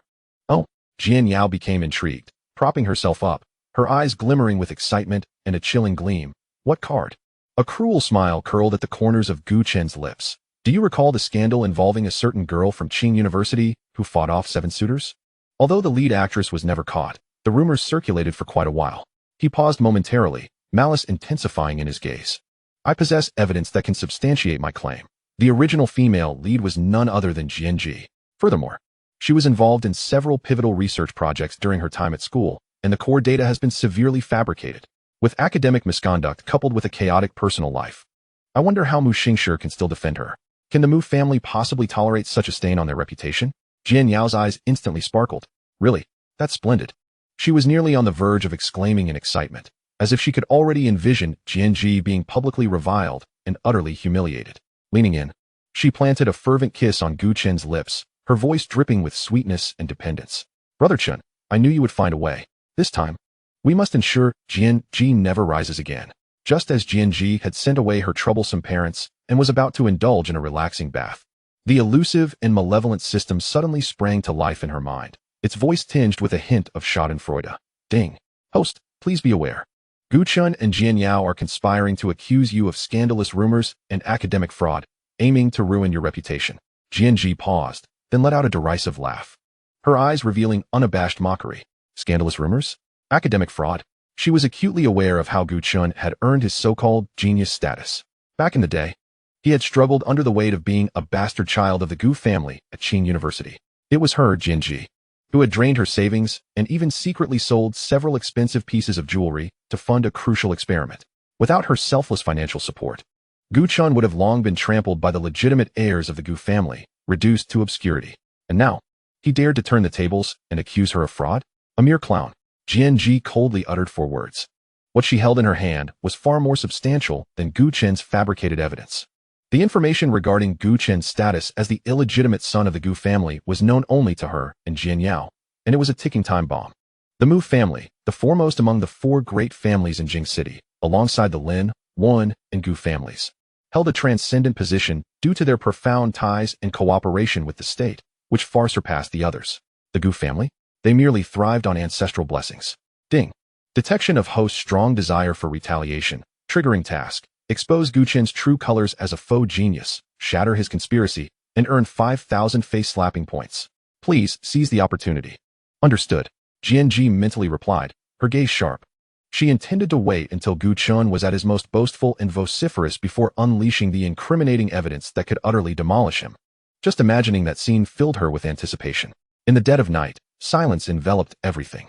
The lock on the master bedroom door of the Mu villa emitted an almost imperceptible click. A tall figure stealthily slipped inside. Coincidentally, GNG, unable to sleep due to excessive tea consumption, was on her way to the bathroom and sensed the presence as soon as the door opened. In the darkness, she held her breath, quickly assessing the intruder's position. Her body tensed like a coiled panther, silently slipping into the bathroom, where she grabbed a sturdy mop leaning against the door. Just as the shadow approached the staircase, GNG hissed a warning and swung the mop fiercely toward the intruder's lower body. "It's me," a familiar yet somewhat exasperated deep voice called out, as a warm hand deftly caught the swinging mop handle. Mu Xingshi. GNG caught a glimpse of him in the faint light outside, immediately relaxing her grip and tossing the mop aside with irritation. "Could you make a little noise when you come home? Or at least give a heads up? You're sneaking around like a thief, trying to scare someone to death?" Clearly taken by surprise at the mop attack, Mu Xingshi paused for a moment before breaking into a low chuckle, his chest vibrating slightly. "I'm used to it." His voice carried a hint of hoarseness and mirth from his return as he took the mop and set it aside. "Next time, I'll be sure to announce myself." They stood close, and GNG could even catch the familiar crisp scent emanating from him. Clearing her throat, she allowed her tense nerves to finally relax, though she couldn't resist rolling her eyes. Returning to the living room, they turned on a soft wall lamp. GNG briefly recounted the incident involving the girl who had wrongfully accused her of theft, along with the subsequent information she had gathered about the Lin family. Mu Xingshi listened intently, his brows not furrowing even slightly, his tone resolute. The young girl recently returned to the Lin family. Lin Wanwan is 16 and a first-year student at the affiliated high school. He paused to add, "More importantly, she seems to harbor some inappropriate feelings toward me. This incident is most likely a childish prank orchestrated by her." GNG sat up straight, shifting to the other end of the sofa to scrutinize him, rolling her eyes dramatically. "Oh, President Mu, your charm is truly immense. I cannot bear it. Perhaps you should keep your distance from me to avoid attracting more scandalous accusations." Mu Xingshi was amused by her reaction. Observing her disdainful expression, he spread his hands in mock innocence. Is being too exceptional a sin? If that were the case, wouldn't all attractive celebrities be condemned to hell? His tongue-in-cheek self-deprecation successfully elicited a laugh from GNG. She shot him a playful glare but returned to her original spot, muttering, "You're grasping at straws." As the atmosphere lightened, GNG broached their upcoming plans. "In a couple of days, I'll be recording I Have a Little Cutie at home, first in Wachashan City, then to Summer Island for about a month." Mu Xingshi nodded. "I'm aware. You need not worry about the Lin family. I will handle it." After a moment's contemplation, he added, "I will also find a way to accompany the crew under a different identity. I cannot allow you and your daughter to be alone out there for so long." GNG had no objections. Having him by her side certainly provided much assurance. As for Gu Chen's schemes against her, she hesitated before ultimately deciding to keep it to herself for the time being. She feared that if Mu Xingshi learned of it, he might employ drastic measures to crush Gu Chen, robbing her of the satisfaction of her own retaliation. This was a debt she intended to settle herself. The two exchanged a few more quiet words before heading upstairs to rest. Chapter 49. GNG's Apology. The old priest, perhaps believing he had a solid backing, remained unfazed. Coupled with some inherent skills, he managed to confront the specters without too much strain, his presence emanating a certain authority. Over the past few years, Yun Lu had dedicated herself to aiding Shun Shi in constructing an intelligence system. The scouts trained by Shun Shi, utilizing advanced techniques, were considered avant-garde in intelligence gathering, excelling in tracking, investigating, and message delivery, making them exceptionally versatile. "Madam, the carriage is ready outside. Let the second master wait at the palace for the royal escort," Zhu Qi announced. Simultaneously, his spiritual energy resonated with a sense of the vicissitudes of life. While it remained ice-based, this ice bore a distinct quality, reminiscent of when Qian Fei first unleashed her abilities. Xiao Chun had initially thought her to be ice elemental, yet it was, in fact, ice imbued with a hint of tying power. To speak of loss is not to say it is absent. When he heard the report from the shadow guards at the magistrate's office, the exhilaration in his heart was beyond anyone's comprehension. He was a new father, and the birth of his first child held profound significance for him. That day, Shunshi did not retire early. Instead, he was inspecting the construction sites and factories within the city alongside Tang Yin, Zhang Luan, Hu Songyue, and Lu Su. "Is our captain only 5 years old?" Wang Jian remarked incredulously, munching on a sandwich while observing the heated argument unfold. "Forget it, you probably haven't seen it, so I want to elaborate. Anyway, My father has passed away. There is no need to pursue anything further. She gazed affectionately at Shun Jingyi, while regarding her father, Shun Kuan, with skepticism regarding his potential as her support. She was well aware of his disposition after having served as a sister-in-law for so long. Miao Yu moved swiftly behind Yang Jiutian, and within 20 minutes, they had exited Wujun City. As Dong Xiang opened the dressing room door, the manager of Gongshan immediately spoke with a tone of concern. Is it impossible? Are you planning to hold a grudge against me? Tang Yi's voice grew cold. The amiable demeanor he once possessed vanished, replaced by an icy visage. Ming Li was, as her name suggested, radiant and beautiful, with cascading red hair that elicited playful grimaces from Cade. One might even argue that, should Tian Mo attempt to capture it himself, success would be far from guaranteed. Zhang Yi believed he ought to embody such a man. He must become that man. In reality, mechas, while operational, inevitably suffer mechanical friction, rendering their movements far less agile than those experienced in the game. Especially since the military's guardians belong to the third generation of mechas. Their performance naturally diverged significantly from the fifth generation commonly played in games. Ning Yu tossed aside the camera in his hand and sprinted away, calling back. Give me the coordinates. The first batch can take off within a minute, he shouted before disappearing from sight. Of course, one could not dismiss the possibility that Luo Tianyi's unwavering support for Li Chonglin stemmed from her connection to Yi Xiao. The newly established Tianxi Air Force Command welcomed its first guests into the spacious and brightly lit cafe. The assault sprint was characterized by a sudden charge towards the enemy, utilizing the inertia of body movement to topple foes before delivering fatal strikes with a hidden blade. If Yang Feishua had not assisted me back then, she might have long since escaped her plight. Indeed, she had chosen a rather unreliable savior. Even I felt a twinge of shame. Nevertheless, Qin, whose actions were instinctual and thus lacked considerable force, he was directly sent flying, violently expelling blood mid-air before crashing to the ground. At the moment Hua Tianqing turned around, a golden sphere of true qi, conjured by the Jade Emperor, struck his chest. Helian Yin glanced at his wristwatch and then surveyed the crowd, shaking his head slightly, a flicker of disappointment crossing his face. Hua Tianqing, it's him again. I remember that name. You are to take a flight to Shijing City immediately. First, visit the villa where Ji Cheng resides, and see if you can uncover any clues. You must find my grandson within a few days. If you fail, do not return. The old commander had finally lost his temper. The ambushing black mist dissipated into the air, while the defensive force conjured by Hua Yuling remained intact. Was it true that all things in the world were crafted and nurtured by that exiled celestial beauty?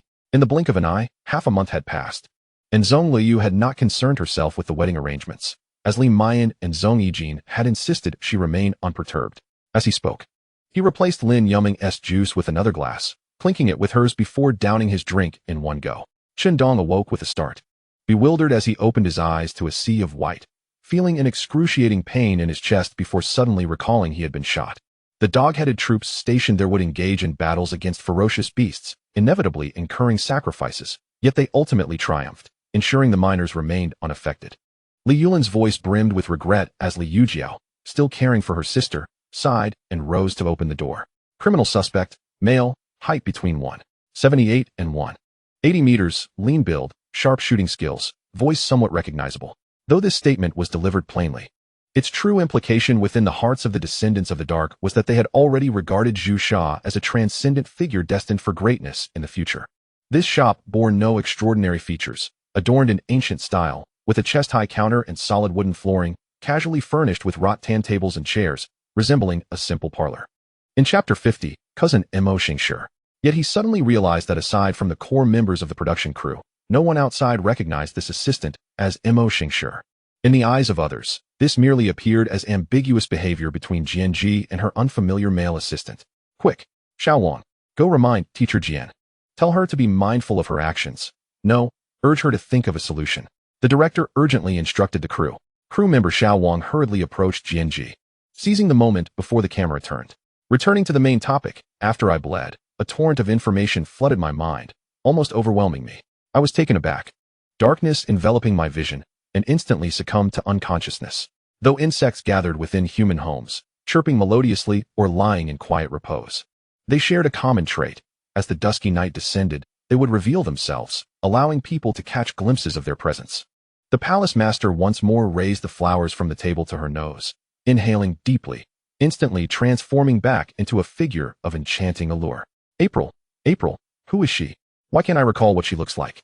My head throbbed painfully, and as darkness clouded my vision, I awoke. What? Yi Zihan exclaimed, her eyes widening as she glanced at the nearby teapot, yearning for water. However, as she stepped down from the bed, she spotted the ghostly doctor entering through the door. Gu Linger followed Gong Gong Zhao into a spacious, exquisitely luxurious room, the most opulent chamber in the entire Long mansion. Grandson pays respects to grandmother. Long Linfei strode with agile steps to Chenglan, bowing deeply with respect.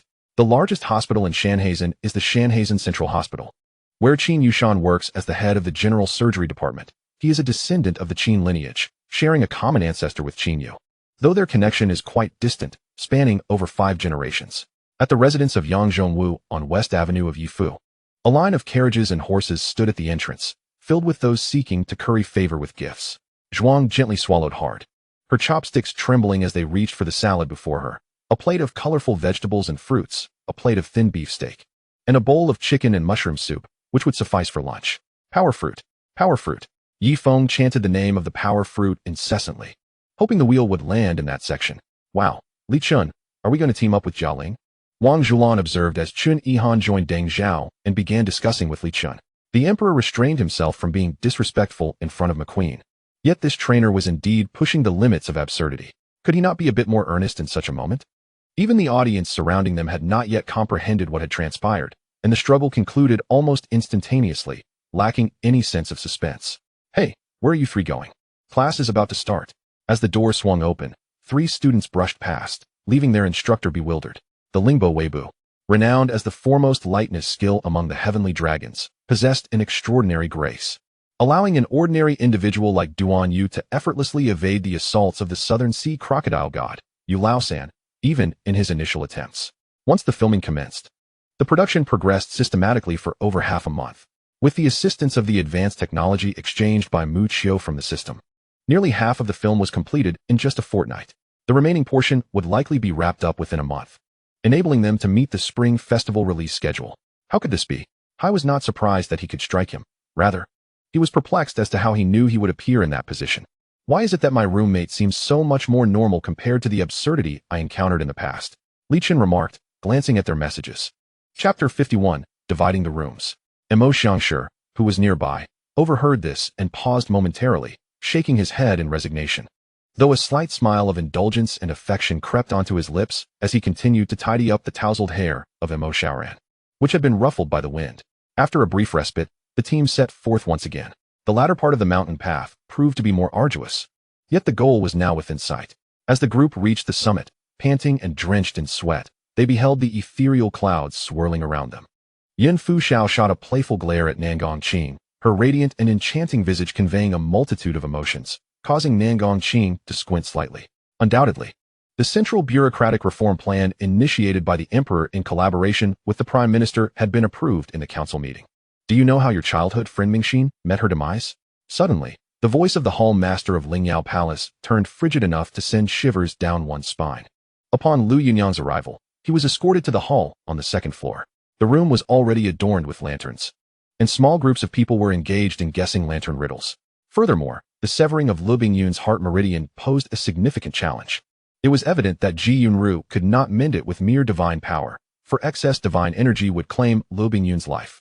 Should Ji Yun truly initiate a massacre, the ensuing bloodshed would manifest during the tribulation, and the heavenly tribulation would intensify dramatically.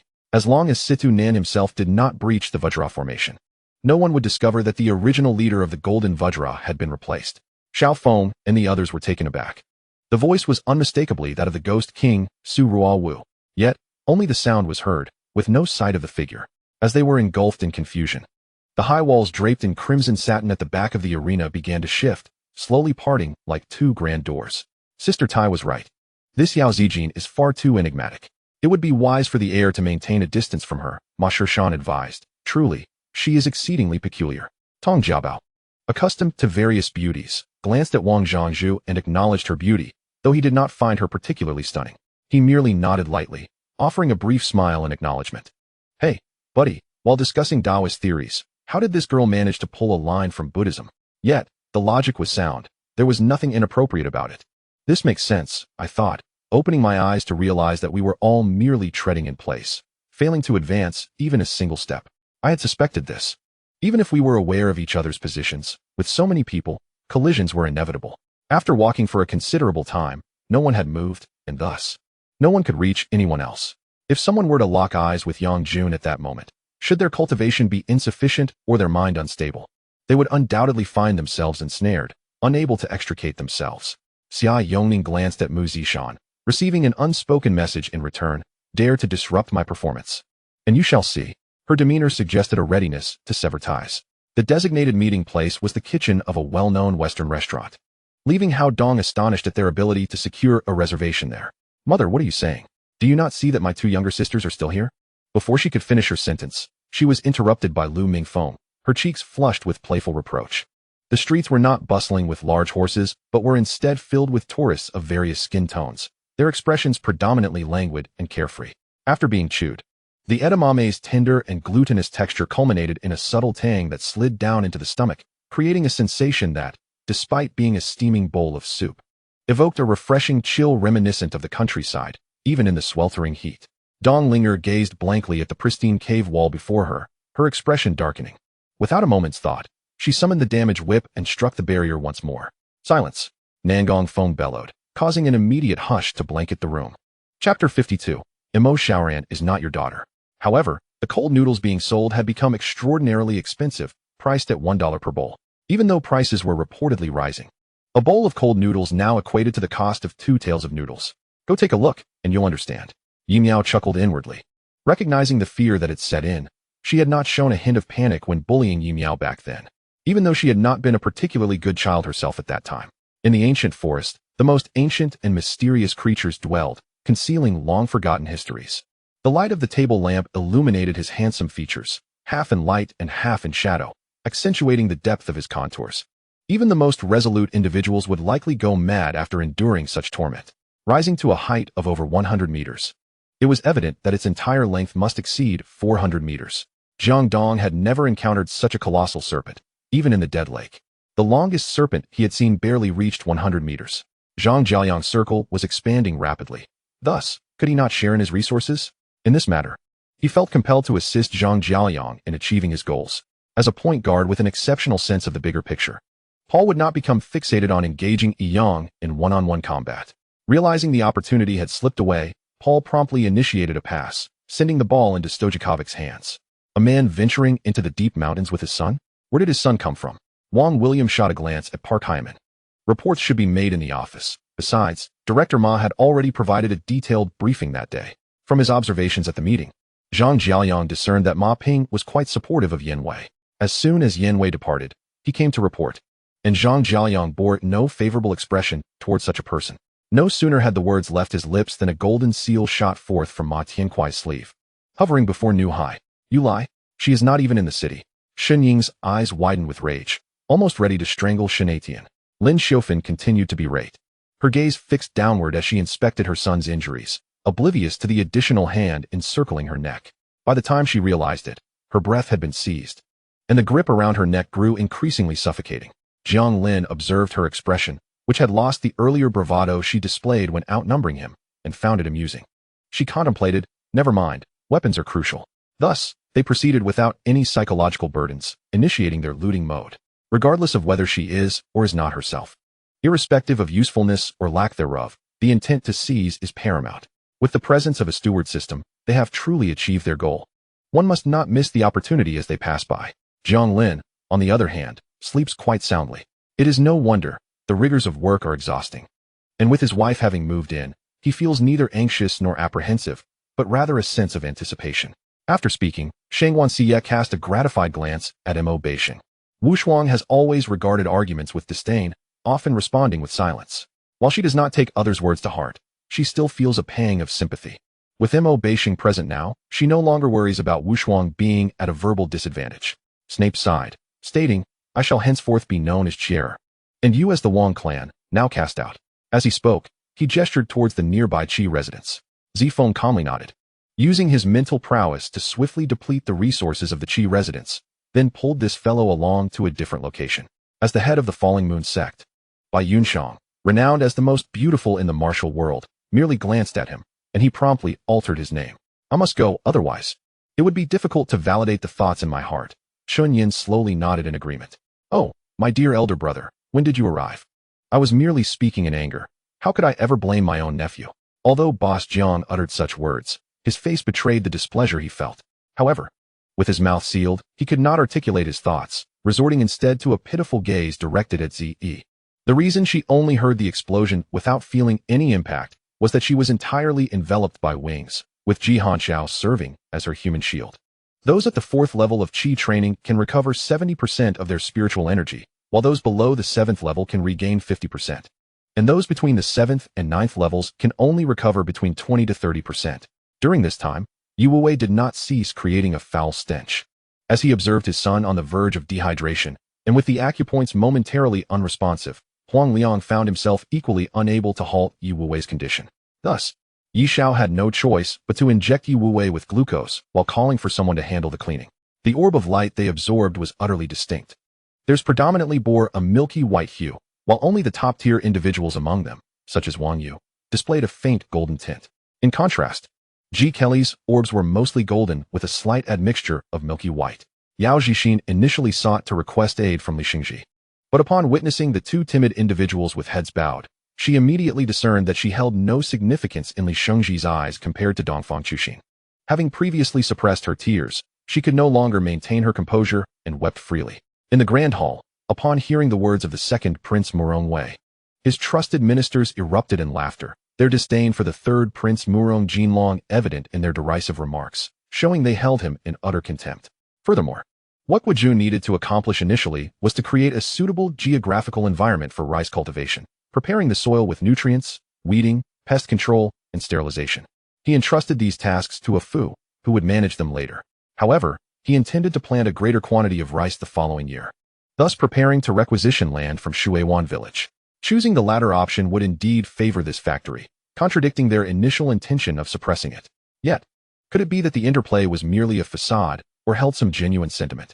Did she truly fail to perceive it? Su Ran nodded, recalling that in the early hours, when the on-duty nurse had fallen asleep, she had stealthily brought her out of the hospital and, equipped with the supplies she had procured in advance, boarded the train heading to the border. The path behind them mirrored the one they had traversed. Save for the ripples on the water's surface stirred by their movements, nothing more. Chapter 53, Heartfelt Stirring. The live stream reached a fever pitch. What the hell? Mom asked why I was kneeling to watch the stream. This is real skill, not mere showmanship. Absolutely stunning. Jinji, how many surprises do you have up your sleeve that I am unaware of? Ah, sister, you are killing me. Such grace and poise. Wasn't he it said she was just a pretty face? Look at that aura, that skill. Su sure. Meanwhile, at home, due to concerns over familial discord, he, who favored matters of commerce, was forbidden from pursuing such interests and was instead pushed towards the arts. Despite knowing he lacked both interest and talent, Li Daong, startled, could not spare a moment to contemplate whether his plans had been unveiled and rushed to seek the counsel of old Master Lu. Moreover, her audacity in speaking such words indicated she harbored no fear of Sister Bai's presence. With this thought, upon seeing Lu Qian'an's appearance, Qin Xingyi was momentarily taken aback. Yang Huan wished to meet the emperor and, at Zhou Shu's suggestion, devised a clever plan to facilitate the emperor's exit from the palace. Initially, Su Xian intended to take matters into his own hands, but with the presence of the cavalry battalion, Yang Huan's troubles were significantly alleviated. The patriarch of the Fa Xiangxian sect was certainly comparable to the 25 most formidable figures of the Xian sect alliance. Zhao Rumeng, fearing the other party might retract their offer, began to channel her energy as she rose, promptly placing a palm upon Li Juni's crown. One could see Guan Yu stroking his long beard, wielding the green dragon crescent blade, astride the swift steed red hair, standing majestically upon the coastal rocks, exuding an aura of dominance. However, amidst these fragmented memories, I glimpsed the changing of the times, the emergence of Xianyin, and many unfamiliar faces. The four great martial emperors, whose innards had been shattered by a fishing rod, gazed up in astonishment at Qin Su. Capmaster, I concede. Oli sighed. The card master's dazzling escape technique being one that many players could execute, even those of golden caliber. The large screen flashed with segments of information and footage, all concerning the peculiar phenomena in Miai's city. To slay a level 6 demon beast is not a matter of luck. Xiaozhan shook his head, his gaze shifting from Lu Tianming to the rocky walls within the flame fire cave. Knight's sacrifice merely stole a hurried glance before hastily exiting through the stairwell. The floor she departed from was the fourth. At that moment, She did not take it to heart. Though sometimes cold-blooded, this opportunistic act felt somewhat unsavory, leading her to postpone her journey to Tsangwang Mountain. Had it not been for this, she would have had no leisure to visit Gusu City. Once the surroundings fell silent, Knight's sacrifice gradually emerged from the passage. Yi promptly exited, delivering a swift kick to Gu Changxing's knee while assisting the police in maintaining order. The students watched anxiously as the instructor and guards were obstructed, while Yi's foot teetered on the brink of recklessness, resembling ants on a hot pan. Frantic and at a loss, with some trembling so violently they could barely stand, like frail twigs. Yet, the exorbitant 10 billion credit points required to initiate New Hope proved insurmountable, dissuading potential investors. It seems that with this round of winnings secured, we can feast heartily. The madman chuckled in delight. Xiao Zhenju remarked, "You too," whispering behind closed doors, "do you wish to drive Liner away? My grandson is raised by me. What business is it of yours?" Although New Swan Castle was not fully completed back then, the 14 rooms that were finished have been consistently maintained, requiring only minimal tidying to make them habitable. As the braids of the golden figures were severed, it also enabled them to gain a clearer perception of reality, dispelling any lingering fantasies regarding the blessings of the later Jin. Han Lin stirred slightly. In the enveloping darkness, he discerned that, had he not been listening intently, he might not have even perceived Zhao Xian's breath. Chapter 54, Keyboard Warriors. Fu Tian's delicate visage was taut with seriousness, leaving no potential hiding place overlooked. Lin Shidia's son, Lin Shi, typically the most quiet and reserved, now resembled a small hound, head bowed, meticulously scrutinizing the traces on the ground and the subtle clues in the corners. The viewers in the live stream erupted in laughter. "Ha! Little Rand is simply adorable." Knocking on each door. "Is Zhao Anxia's nephew here for comedic relief? Climbing trees to find his aunt? Twins. Enough with the buts. Trust my judgment and you won't be mistaken. Right now, we shall visit the mall and procure some decent attire." Regardless of Chun Yina's willingness, Chun Haoshuan tugged her along. Meanwhile, in the room, on the bed, Hao Yunjin sat cross-legged, eyes closed, engaged in a silent dialogue with Master Mo. A middle-aged man approached, not mounted on a beast, but walking steadily in a black robe. Each step deliberate as he advanced towards the crowd. Could this young man also possess a remarkable background? The onlookers gazed at Chu Chen's countenance, their expressions flickering. Rong Yuqiao was momentarily taken aback, her gaze fixated on Chung Mosu, who appeared unfazed, his delicate hand resting on the torn, light purple Chongsam. Rong Yuqiao bit her lip, contemplating how her elder brother would react to this scene. "You are Chen Haoshuan?" Zhou Ta exclaimed in astonishment, never expecting that the prodigious Chun Haoshuan from Huagua would seek him out, let alone express such confidence in his talent, wishing for his assistance. Dozens of elders soared into the air, their massive hands sweeping to disperse the energy, thus preventing collateral damage. It was fortunate that Xie Tingfeng had shown restraint. Had he conjured a multicolored vortex of that size, the outer disciples would have faced dire consequences. I knew my brother would come to my aid. Let me tell you, I am set to head to Huaxiao in 2 days to take over that wretched Inagai Yuqing's position. I cannot wait to behold his disheartened face. Qi Tianxiao was completely immersed in his delusions. It can be imagined that had she left earlier, she would certainly have fallen victim to those traps. No need for concern. As long as I have the coordinates, I can reach the destination in a short time. Mu Tian chuckled, given such a severe oath. If Ji Yin continued to doubt them, she could only wonder what kind of mischief they might concoct next, so she merely smiled and remained silent. Upon exiting the Wei mansion, Jiang Shuiyao floated away like a wraith, her steps light as she returned to her residence.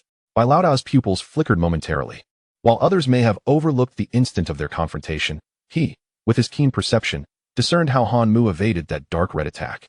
Although they had only spent a brief half-month together, Yang Hao had gleaned some understanding of Yang Yuhuan's character. If Su Zhangping wished to keep this secret from Zhang Ziyue, he ought not to have confided in him. "You call me a dead pig?" Dong Ru, initially blushing and feeling quite bashful, seemed unable to endure excessive pressure in that regard. Although she did not faint, she was utterly exhausted afterward and fell into a deep slumber. Upon hearing Qilong describe her as a dead pig, she felt both anger and embarrassment, rendering her displeased. Today was the renaming ceremony, and one person had already arrived at the 3rd Division's venue, clad in a white robe and wearing a mask, his white hair billowing in the wind. He sat upon the throne of the 3rd Division like a sovereign surveying all, awaiting the arrival of various figures from the martial world. What Su Liuyu's words conveyed was that Wei Qilong had long harbored intentions of retreating, and his utterance now merely served as a reminder to the emperor. Lu Qianqian crawled down the wall, finding a window through which she slipped, erasing the remaining 3 who slept peacefully in their dreams. Jiang Ming exhibited no signs of shock or fear, as if he had long been acquainted with such a scene in the eyes of Emperor Shirtan.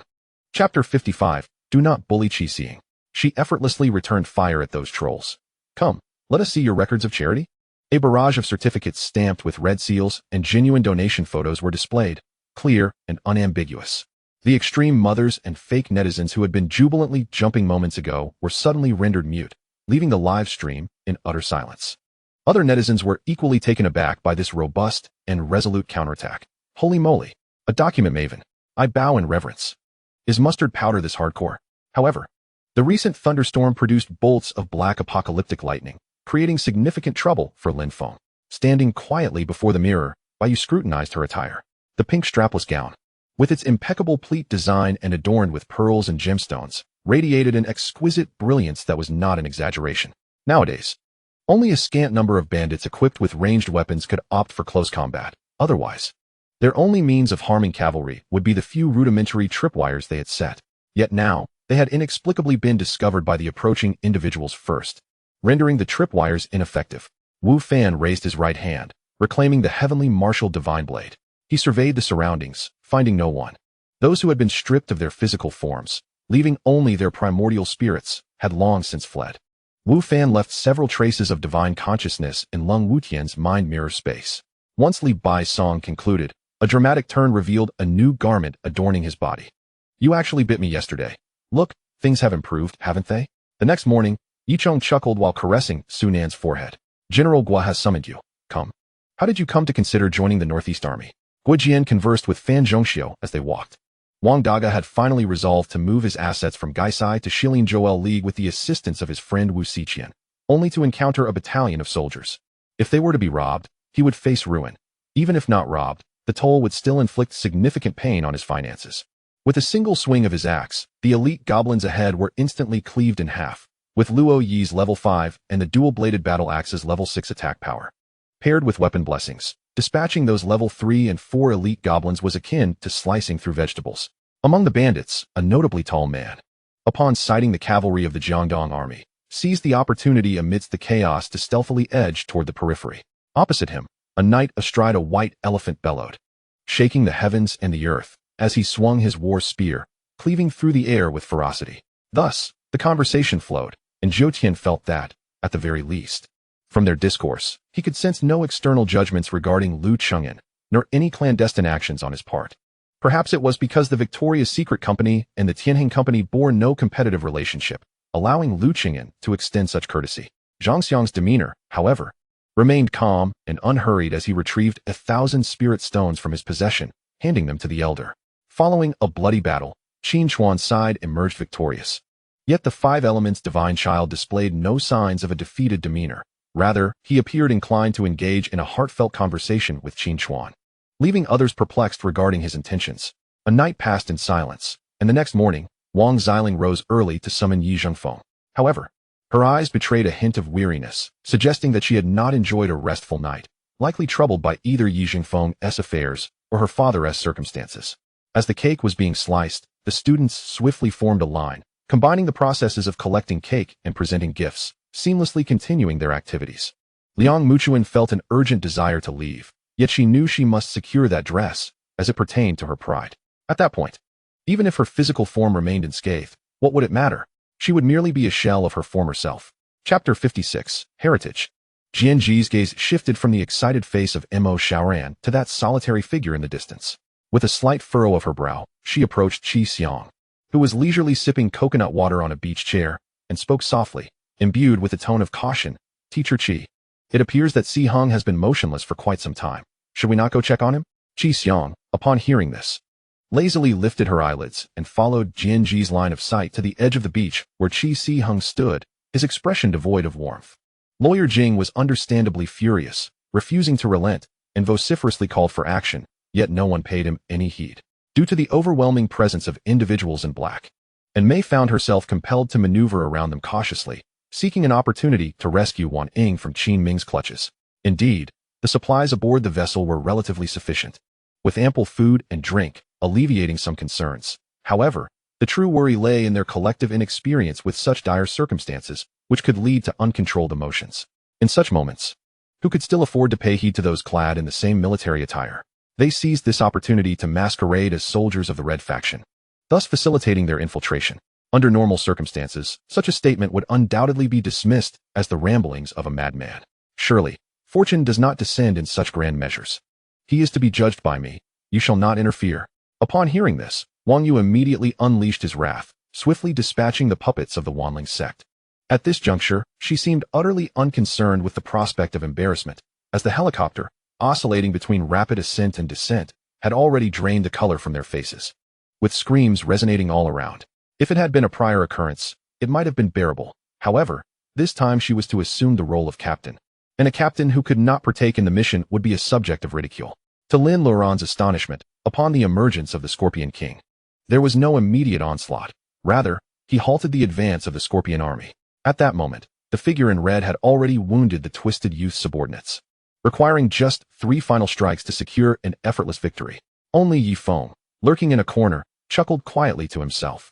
Others might be oblivious to the speaker's identity, but his keen senses revealed the source, and he recognized the speaker's intent. Yet, as the comment was a jibe directed at the iron-faced judge, he deemed it unworthy to expose. Upon hearing her words, Su Qing began to form an opinion about Qingshan village, resolving to visit when time permitted, for it might unveil another pathway to prosperity. You see, I have allowed you this long reprieve. Although you no longer come to the newspaper, you remain in our hearts. We have never forgotten you, especially me. The editor, noticing Su's was improved tone, began to jest as well. Oh no, even young Master Jiang has been bound. Our situation is truly perilous. This was the lament of Ma Long, the leader of the Ma family in the northwest. At that moment, Lin Chu held her phone, containing the photographs that justified her presence at tonight's banquet, a means to repay the torment she had endured at Feng Chu's hands. Upon hearing this, the others collectively gasped. They were not players? Could they possibly be some sort of monsters? Indeed, once a man enters the picture, the concept of close friends vanishes. Jingjing remarked with a shake of her head. No more desserts. I will have someone bring you something to eat. What would you like? Yi Kaiqing inquired. The memory of how she had been able to select her desired song while taking a photo with Yi was fresh in her mind. A vivid illustration of superstition triumphing over science. A Jiao, with tremendous force, drove the copper spike into the center of his forehead, while his right-hand spike pierced through Wei Feilong's ear, a dual assault. Wei Feilong emitted a piercing and desperate scream. Lu Rian insisted that Gu Fan attend the subsidiary company's activities, sending him a collection of over 10 outfits, mostly shirts and suits. In this sweltering heat, it would be akin to a death sentence to have Gu Fan wear a suit. Chapter 57, GNG, the academic socialite. The military hierarchy was formidable, yet only a select few wielded true power and commanded the forces. On this day, Lin Lei and his compatriots exhibited audacity beyond measure, brazenly attacking the guards within Blue Maple City, not only driving away the city lord, but also slaughtering numerous guards. Had it not been for the prospect of the untapped divine power, they would have retreated long ago. Seventh daughter possessed exceptional talent. Previously, her heart was not in it. But now that she sought to learn, her progress was assured. Qinyang smiled. It is worth noting that even if the Chengxi kingdom were to be restored to its former glory, without powerful mages to safeguard the realm, it would ultimately succumb to external forces. Xia Yida was taken aback by his astonishing declarations, for they bore no resemblance to the gray fantasia she knew. Gu Zhaodian, overwhelmed by her fury, was left bewildered. What had caused this girl to be so irritable today? It wasn't he until dawn broke, and Rin Lingfeng had covered her with a blanket that he quietly exited the hospital room. Lin Lei, this is what constitutes a normal situation. Dirinkov appeared next to Lin Lei, clad in a moon-white robe. The total troop strength aside, the completeness of the command hierarchy and organizational structure posed a severe challenge. Using a base of 1,000, each experiment capped at 99.99, beginning with A and extending through to the 7,650th experiment in column K. They finally developed a potion with minimal side effects. He cherished every moment spent with her, whether pleasant or unpleasant, as long as she was present. Though the Demon Lord's voice was soft, it carried an undeniable authority. Upon hearing the Demon Lord's words, Imogen could only grit his teeth and sit down. Each time he defied orders, the Demon Lord would employ this tone. Subsequently, Dr. Pan personally administered a massage to the madman, primarily focusing on the acupoints in his feet and hands, yet after a prolonged effort, no results were evident. Indeed, I have encountered Sadako and even dared to kiss her. Yet such experiences hardly matter. Having claimed the championship, Moron Tianlon had demonstrated her prowess to all, prompting the citizens of the Purple Extreme Empire to embrace their future queen, the current princess consort. They raised their goblets, their faces alight with joy that could not be concealed. Enough of this. Just say it's done. Lu Yan rolled her eyes and gazed at the towering Tinzhong High Gate before her. All right, everyone listen to me. I am truly delighted that all of you could find the time to attend my son's engagement ceremony. As someone with experience, I wish them both happiness. And I extend my wishes for lifelong happiness to everyone present today. Upon hearing Lu Qianjin's words, Mo Jiuqing endeavored to recall the promises he had made to her in the past, but the sheer number of them rendered it a challenge to pinpoint any specific one. In their previous encounter, Wang Qixi unleashed the sky-splitting fist, while Ziyun Yuan countered with the Royal Extreme Fist, and it was this decisive clash that determined their victor. This time, Wang Qixi once again employed the sky-splitting fist, and Ziyun Yuan remained steadfast with the Royal Extreme Fist, as both warriors resorted to the same martial technique to ascertain the outcome. However, as they drew within mere meters of Lin Feng, Yin Hao found himself unable to withstand the terrifying chill and was compelled to retreat. Though the intelligence system might introduce certain unpredictable variables if utilized effectively, Li Qingxiao could also free her hands to focus on her research in peace. Lin Feng, have you been up to some mischief again? Yin Shang, well acquainted with Lin Feng's demeanor, instantly recognized his troubled expression, knowing he must have stirred up some trouble once more. Xiao Yan, fully cognizant of the situation, understood that despite the formidable reputation on Wall Street, many were unable to summon the financial might to hire him, yet he was unexpectedly willing to assist Su Xingmi. Initially, the Corp's fragrance tuber's offensive capabilities were not particularly strong. Had the cosmic battleship refrained from attacking it, the tuber would likely have been incapable of breaching even the battleship's protective shield. Jian Shu kept a keen eye on the news from the northern region, but the stringent secrecy surrounding the events rendered any significant developments imperceptible. Nevertheless, the moment these players made contact with the mountainside, before they could even begin their ascent, an overwhelming pressure forced them to the ground. The colossal true dragon, as if crafted from paper, was mercilessly crushed by Lin Feng, leaving only a broad dragon body that gradually dimmed with the passage of time. The individual in question was Ma Tong, the God King of the Northern Lands. During the battle at Dragon Burial Ridge, had it not been for his intervention in restraining Shengguan Fei, Lin Feng might not have survived to this day. Thus he held a favorable impression of this man. Su Xingmi was instantly beset by guilt, contemplating how Xiao Yin would have reacted had she merely notified him. Yang Luo's lips curled into a slight smile, intending to explain when the spirit of Lightwing preempted him. The frigid night wind howled across the ground, and the half-meter-deep pit sheltered Feng Chun from most of the biting cold, while the rising heat from the flames dispelled the swirling snow, maintaining the dryness of the pit's floor. The ink-wash landscapes, expressive floral and avian depictions, and accompanying poetry still existed, albeit in a rather crude form. It remained uncertain whether this was a reflection of their inherent quality or merely indicative of the subpar standards of Baiwa Garden. At that moment, Xiu Feng's countenance turned pale with shock, and he inwardly cursed the venomous methods of Bai Yu. Faced with impending danger, Xiu Feng had no time for further contemplation. He clasped his hands in a sealing gesture, and his body suddenly vanished. In the next instant, Xiu Feng reappeared behind Bai Yu, his longsword aimed directly at Bai Yu's vulnerable back. Chapter 58, We Will Divorce. A thought crossed his mind as he tested a single piece, with a gentle tug. It snapped easily. The fracture revealed the texture of ordinary cedar, severely decayed. While directing the team's advance, Shun Hao abruptly halted, prompting his deputy, Ma Yun, to question him curiously. If they were friends, such an impolite opening could easily be rectified in the next moment. If they were foes, he could instantly change his demeanor, ensuring his adversary found no opportunity to mock him. However, Lin Mu had already discerned that the other party was devoid of any vitality. He was as dead as one could be. Without turning back, Shun Hao hoisted his great sword onto his shoulder and ambled toward the terrifying nightmare demon, raising one hand high to give a thumbs-up gesture of approval. In the distance, Su Yu's lips curled into a subtle smile as she lowered the pitch-black magic spear in her hand. Upon witnessing Zhang Ruoqing's palm print descend, Mei Lianzhu gritted her teeth and thrust the 7 sacred serpent spear skyward. 7 golden giant pythons erupted from the spear, colliding fiercely with 2 blood-red dragons. This posed a rather practical dilemma. The current strength of the slums was insufficient to intimidate other factions, particularly the Du and Yun families. Although they had the support of the mystic master Yu Chun, should chaos ensue, self-preservation would likely become a challenge. Nevertheless, regardless of whether it was Su Yu or Luo Wenyuan, they both held Shun Hao in the highest regard, able to ascertain his identity through an inexplicable sense of connection. Even if he appeared no different from the ferocious nightmare demons before him, In this exceedingly precarious moment, two blood-red daggers silently whirled from Chekhov's back, colliding violently with the damaged blade controlled by Locke. The air was instantly filled with the jarring sounds of clashing strikes. Ma Sankai, emboldened by the backing he received, spoke with reckless abandon. Although he dared not directly provoke Yunmu, he was confident in trampling these lower-tier disciples underfoot. In the ensuing 2 months, I appointed you as the new student steward, responsible for imparting knowledge and resolving queries for the newcomers. Even in the sweltering summer, a chill wind blows. It seems there is indeed something extraordinary here, Bai Lian mused. The 4 arenas were constructed around the mountains. Despite their close proximity, each possessed its own independent space. Thus, once a choice was made to observe a particular arena, there would be no further opportunity to attend to the competitions in the others. 8th layer of the Earth, Immortal Realm.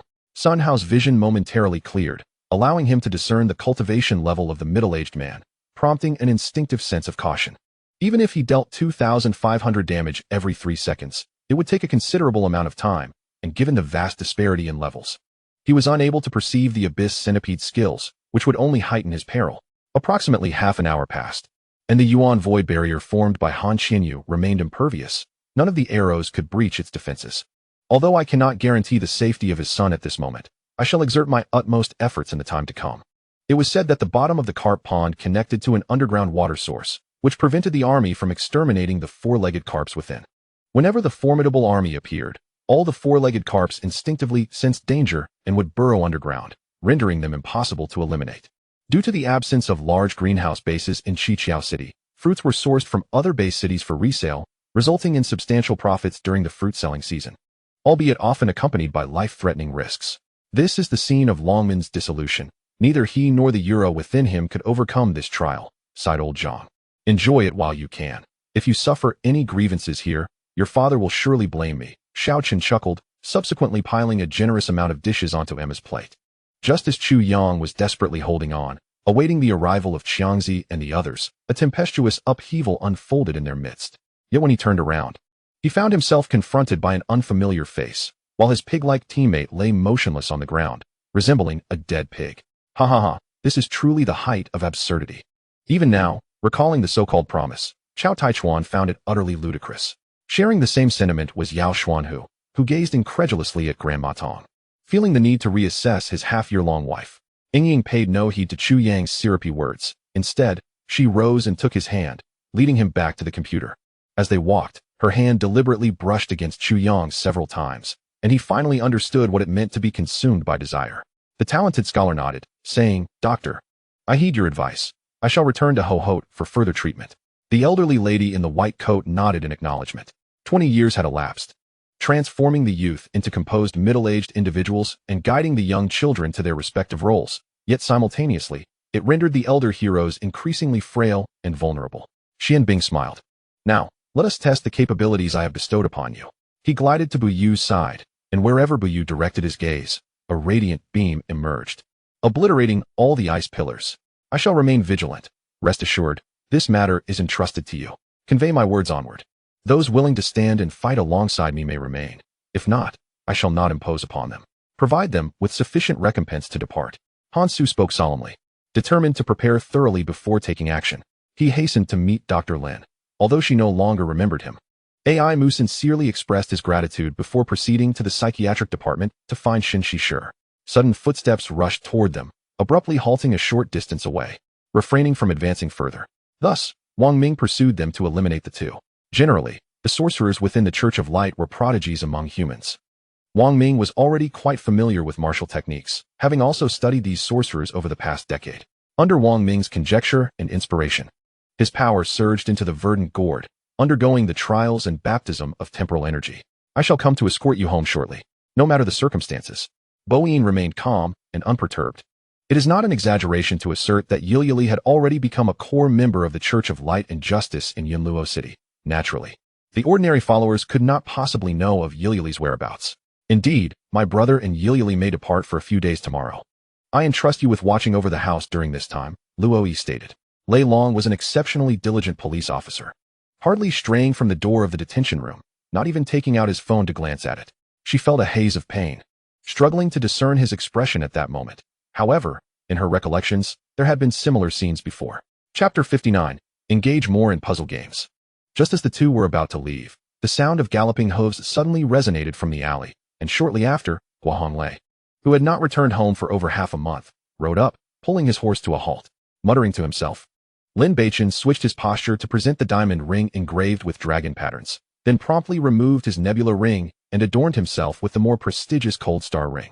Following the demise of the Emperor Qingguang, the crown prince ascended the throne as Emperor Yongqing, employing ruthless measures to eliminate dissenters and rewarding those who submitted to him, including his obedient brothers. Among them, the ninth prince, a brother of Emperor Yongqing, held the title of an only prince, and's age corresponded with that of the man within the carriage. He was acutely aware of the working hours in this line of work, typically commencing around 6 p.m. and at the latest, concluding before 8 p.m. In the blink of an eye, Tang Yuanqing stumbled, his 6 ribs abruptly retracting into his body, and his bones began to writhe. Amidst the chaos, Jiang Yushu glanced at Hu Gang, unable to inquire further, and the group collectively carried the patient down the mountain to ensure their safe return home for rest. Even as a mere pretender masquerading as a scion of an ancient family, he could enjoy the highest level of service at Shelter 83, even treating the best attendant, No. 17, as a living toy to play with, allowing him to toy with life and death. Abomination, Yushan is truly an abomination, Jiang Shursen exclaimed, tears glistening as he slammed the table, succumbing to a violent cough, unable to straighten his back, while the servants hurried to offer their assistance. Yang Ning retrieved his mobile phone, dialed a number, yet hesitated when it came time to press the final call button. Immediately, the guards on either side struck their staffs together, causing the crowded citizens outside the hall to gradually quiet down, the murmurs of discussion slowly dissipating. In mere moments, a large number fell, clutching a handful of corpse beads, which they handed to Lu Qingyi. The classmates behind her watched intently, their gazes filled with sympathy and pity. Even with a rusty, battered sword in her hand, Bai Yihua felt that the girl's demeanor and grace were unparalleled by anyone. After the series of actions, everyone assumed that even a clay figurine would possess a spark of fire. Surely, Yuan Shao and Yuan Shu would launch an attack against Dong Zhuo. Unfortunately, they were left disappointed. They waited until Cao Cao returned from Yangzhou to Hebei, yet Yuan Shao still showed no intention of mobilizing his troops. Reflecting on how he could casually impart knowledge about medicinal herbs, he believed that his 5th brother could remember everything and even accumulate so many herbs. It would be wise to find time to teach him more. Who the hell keeps summoning ultimate moves consecutively? Can't you take a pause and rest? Jiang Tangtang noticed that her brothers needed some time with the sliding pole, so she took the children to the ditch to wash bird eggs and mushrooms. Brother Lu was at a loss, wanting to advise his sister-in-law not to provoke Li Shi too much, but she had been speaking solely out of concern for the 3rd brother. The crowing of the rooster echoed through the heavens, and I looked around, marveling at how grand the Jiang family's villa was. Had it been an ordinary apartment building, the neighbors would have likely come knocking by now. I am not called Adai, lamented the beleaguered 3-tailed fire fox, unable to speak human words, resorting to chirping instead. As he spoke, the man rose and walked toward the door, clad in flowing white garments, his long hair swaying gently in the wind like an ebony waterfall cascading down, his movements graceful and captivating. As the hostess words fell, the atmosphere surged like boiling water. Aside from Prime Minister Song, he suspected the most was the 5th prince, believing this to be the prince's revenge against him. Many court officials had previously supported the 5th prince. He should possess the capability for such actions. She recalled gathering many male companions earlier and considered summoning them to fulfill their obligations, feeling her heart swell with satisfaction at the thought.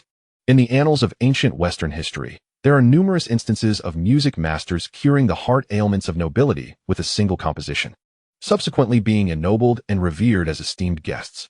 Upon mentioning Bo Qinghuan, Yi Qingqing's heart sank involuntarily. She took a deep breath and nodded. Regardless of what transpired, with friends, family, and loved ones standing by her side, she felt a profound sense of contentment. It was only the upperclassmen of the Hainan Military Academy who were eligible to apply for local assignments. Tang Xian had intended to save for another year before applying. Yet now, from the student council president, she heard such news. Her grandmother, Princess Ingyu, stammered, unable to articulate her thoughts, staring blankly at Empress Nanqing, before turning to glare fiercely at Ling Shang. Yuan Shua's body stiffened slightly. The instant the bowl was completely removed, he abruptly dashed outside, and before leaving, Wan Qi caught a glimpse of the man's slightly reddened earlobes. Whenever Yi Jiao thought of Lu Huai, her heart raced. However, upon witnessing Lu Huai's earlier demeanor towards Song Qianru, her resolve wavered. It's not a sheep, it's a deer. We just had it yesterday, Qin Fengyi exclaimed, throwing the deer to the ground for the 6th prince and Emperor Jing'an to see. Still invisible, and Qi helped Lin Ku to his feet. Everyone finally noticed the ethereal presence of Qi, who comforted, "Do not fear, Qi. I believe once this demon is vanquished, you shall be freed from the curse and return to normalcy." She then cast an inquiring glance at Shuai. To speak candidly, despite being unprepared for such circumstances, he did not feel angered. All things considered, the deity of this world had indeed made an appearance. He raised his fist and struck Pan Hu squarely in the face. The force of that punch knocked out Pan Hu's teeth. Xu Kuang resorted to extreme measures, yet he believed that if handled correctly, this situation could eradicate future troubles altogether. Moreover, it might even enable him to seize control of Chu Qianqian's company. With this thought, he felt even more triumphant. Lin Yinran's ears flushed crimson, and she buried her head, unable to resist the urge to furtively glance at the man's face, seeking any flicker of reaction. To her dismay, throughout the intense display, he exhibited no sign of emotion, maintaining a stoic expression as he watched the entirety of the fervent scene. Yi Chu felt a thin sheen of cold sweat bead upon her forehead, a hint of trepidation lingering within her. In this life, she had no connection to Lu Huai, and as she made those audacious decisions earlier, she was uncertain whether he would harm her. Chapter 60, Sister. Beneath the dim, amber light of the cafe, the three reached a preliminary consensus. Mo Xingshur's profound gaze lingered on Chu Qiaoshu's youthful face, etched with resentment and obstinacy, before he slowly nodded. He spoke little, yet the intangible pressure and calm he exuded spoke volumes, embodying a silent promise. The tension in the young man seemed to ease slightly, though the frostiness in his eyes remained unthawed. Jianji retrieved a card from her exquisite handbag. Lin Qianxia gazed out at the receding scenery, habitually pulling out her phone to casually play a song. Another cannon shot rang out from the port, startling Xiao Yan, causing the wine glass in his hand to crash to the floor. At the pinnacle of the album release event, Qiu ascended the stage, clutching the album in her hands. In an instant, families that had donated shipbuilding blueprints surged forth, significantly enhancing the shipbuilding capabilities of the Qing dynasty. But that is a tale for another time. Meanwhile, in the tent, Xia Boyong and Valkyrie found themselves enveloped in an awkward silence, neither daring to utter a word nor meet the other's gaze. Bai Li Suezi neatly folded her cute, soft underwear and stuffed it into Yu Lu's mouth, whose pupils dilated in shock, wanting to scream, yet finding herself voiceless. Lung Yin entered, observing Lin Fu. Although her eyes were red, it was evident that she was genuinely delighted. Xiao Shirhan instinctively worried about potential misfortunes, hiding her game character in the room before stepping outside with her phone. Jinan arrived just in time, immediately inhaling the rich aroma of wine and cuisine. He paused, feeling a strange yet comforting sensation, as if this were a place where all defenses could be cast aside.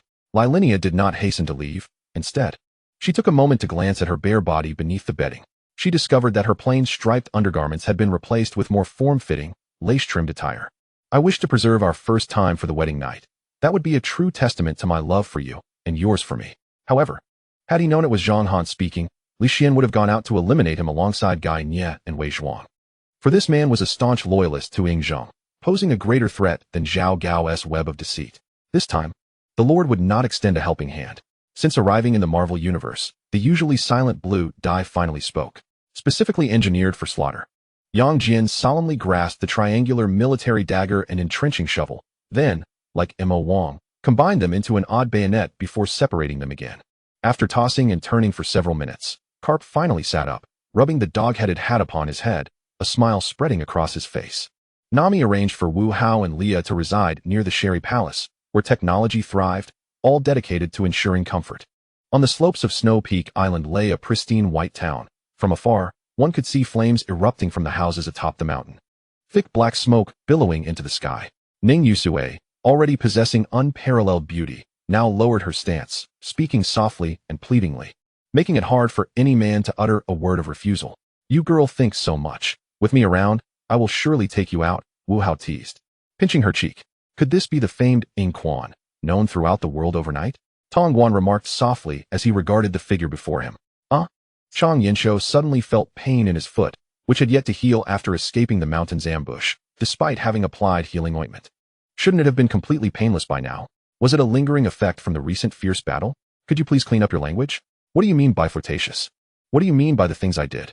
Jiang Sini did not care whether anyone heard her as she argued loudly with him. Chapter 61. This is love. Mo Xingshi clearly did not anticipate her swift reaction and remarkable agility. Caught off guard, he found himself instantly repositioned. Bang! A dull thud resonated as Mo Xingshi's back collided forcefully with the cold wall. Jianji leaned one hand against the wall beside his ear while the other leisurely played with the ends of her damp hair.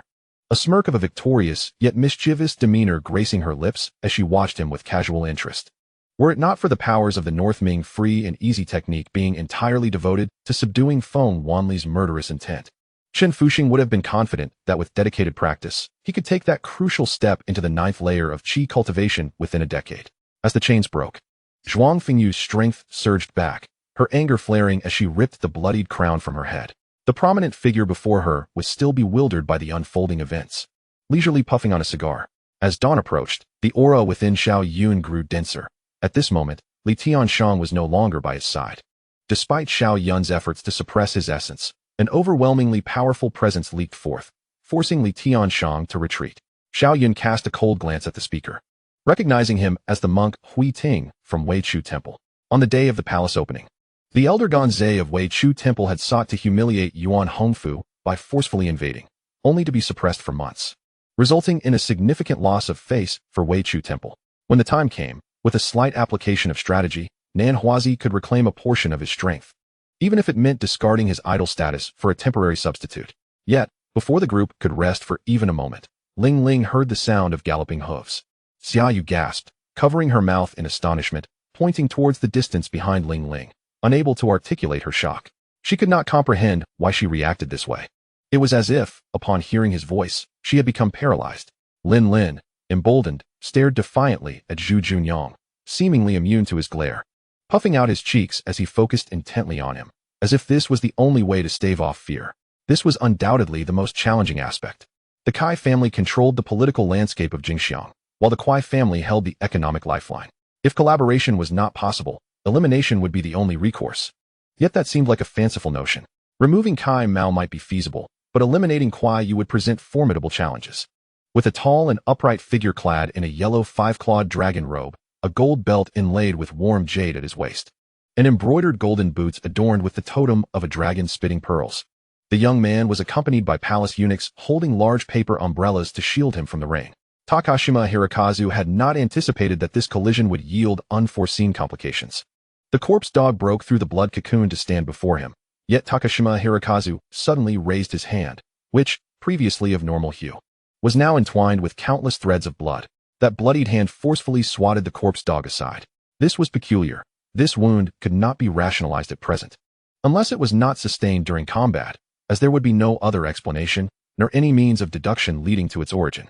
Fu Rongxi acutely sensed Zheng Chenhong's gaze, and immediately lifted her head to glance beside her. The man next to her appeared both bored and languid, exhibiting no semblance of restraint as he nonchalantly made his way to the sofa. The existence of the Renhuang sword is terrifying. It can slay any being that takes on human form, and since a person's physical manifestation aligns with the cosmos, one cannot perpetually enhance themselves without adopting human shape. Thus, as long as this sword continues its bloodshed, its potency rivals that of the fire scale sword. Compared to Fei Qianlan, although his mental fortitude may be somewhat inferior, he has nonetheless discovered a method to alleviate his limitations through the cultivation of profound internal energy. As the second half commenced, the Red Rebel Army maintained an iron grip on the battlefield, and at the 71st minute, they scored again with a powerful strike from Drogba. Chapter 62. You are already dead. Regarding Mo Xingshi, she had never included him in her future plans. He had merely been a collaborator, strong, reliable, and aesthetically pleasing. She admired his visage, and she willingly acknowledged that he perfectly aligned with her aesthetic preferences. More importantly, she appreciated how he enveloped her, the audacious, yet sensitive Mo Xiaoran, and shielded them both from the tempestuousness of the outside world like a tranquil, warm spring. He may not have fulfilled all his obligations towards Mo Xiaoran, but he had forged a bond with the Mo family. She refrained from informing Feng Yihong, as she was unscathed and did not wish to cause him undue concern. In the end, Su Qiangwei and Shang Wanyin posed for a photograph, each wrapping an arm around the other's waist while gazing at the camera. The five-colored demon bull, a third-tier beast, is said to be a descendant of the ancient earth bull, possessing unparalleled dominion over the land. The allure of the Een Mountain Demon Palace is immense, and those venturing here are bound to encounter numerous individuals from other sects. Thus, it is crucial not to engage in needless rivalry, but to seek harmony whenever possible. This is the principle of being abroad. During this journey, Tang Ru could offer no assistance. In fact, prior to the relocation of Ling Mountain, he had already returned to Earth with his companions. Due to the alterations in Earth's celestial laws, the flow of time in both realms had nearly stagnated. In other words, while he spent 3 days on Ling Mountain, 3 days had quietly elapsed on Earth as well. Despite the numerous disturbances over the years, Bai Mengshi had never encountered such a terrifying snow, leaving her momentarily at a loss for words or actions. "Father, I am going to see off my elder brother and sister-in-law," Feng Yan exclaimed, dashing out before Feng Cheng could nod in approval. After tidying away the golden leaves, Bai Shuya retrieved the cash reserves from her home and discovered nearly 200 taels. It must be acknowledged that the Yuji had indeed facilitated her first venture into profit, both emotionally and rationally. She could not afford to falter at such a critical juncture. Many urged old Zhang to reconsider, for it was entirely possible that Jian Haiqing would indeed take action. Although old Zhang was advanced in years, he could not withstand a single blow from Jian Haiqing. Thus, the 10 representatives of the human race for the 10,000 races grand competition were finally selected. Elderly ascended the stage once more to encourage the 10 cultivators before presenting them with their rewards. The alliance exhibited remarkable generosity this time, bestowing upon each individual a spiritual treasure along with 200,000 spirit stones, ensuring that all participants returned with something to show. The one who moved to examine the corpse was a soldier of Lord Liu. Perhaps in the act, he felt a wave of nausea, as his Adam's apple incessantly bobbed up and down. Unbeknownst to him, the next moment, his throat became the target of the bloodthirsty corpse's aim. Conversely, it was imperative to discreetly support the cultivators of the 3 domains when necessary, Lieshuan remarked slowly. In the third match, Ao Cohen took the stage, delivering practical advice on how to confront the 5 declines of heaven and man. The younger cultivators responded with indifference. Yet the top cultivators from various races reacted with great intensity, as this knowledge held significant relevance for them. "This is not a problem. I, Kong, shall speak without reservation." After a meal, Kong Jiming discerned Xiao Yifun's generosity and integrity, leading to a mutual appreciation between them. "If only your eyesight were sharper, you might realize that you are no mere pushover, yet you dare to demand compensation from me?" To those present, Li Yang's previous remarks had seemed like jest. However, from this moment, the expressions of some cultivators, who had been crossing their arms, shifted dramatically. Although not as described by Xiao Ruozhu, who claimed that Xiao Ling would exhibit peculiarities at 18, he did not consider this an ability to observe with closed eyes. Upon returning from his hometown, he felt that many aspects of his body had undergone transformation. "Very well, I shall take my leave for a bath." With the room card in hand, Yang Wei lewdly raised an eyebrow at the others. Chen Jing understood Li Mu's implication and hurriedly hid behind him, gripping him tightly. At that moment, the mentor finally realized Li Mu was referring to her, her face flushing crimson as she stammered an incoherent explanation. "Extra, Jianji. My name is Jianji.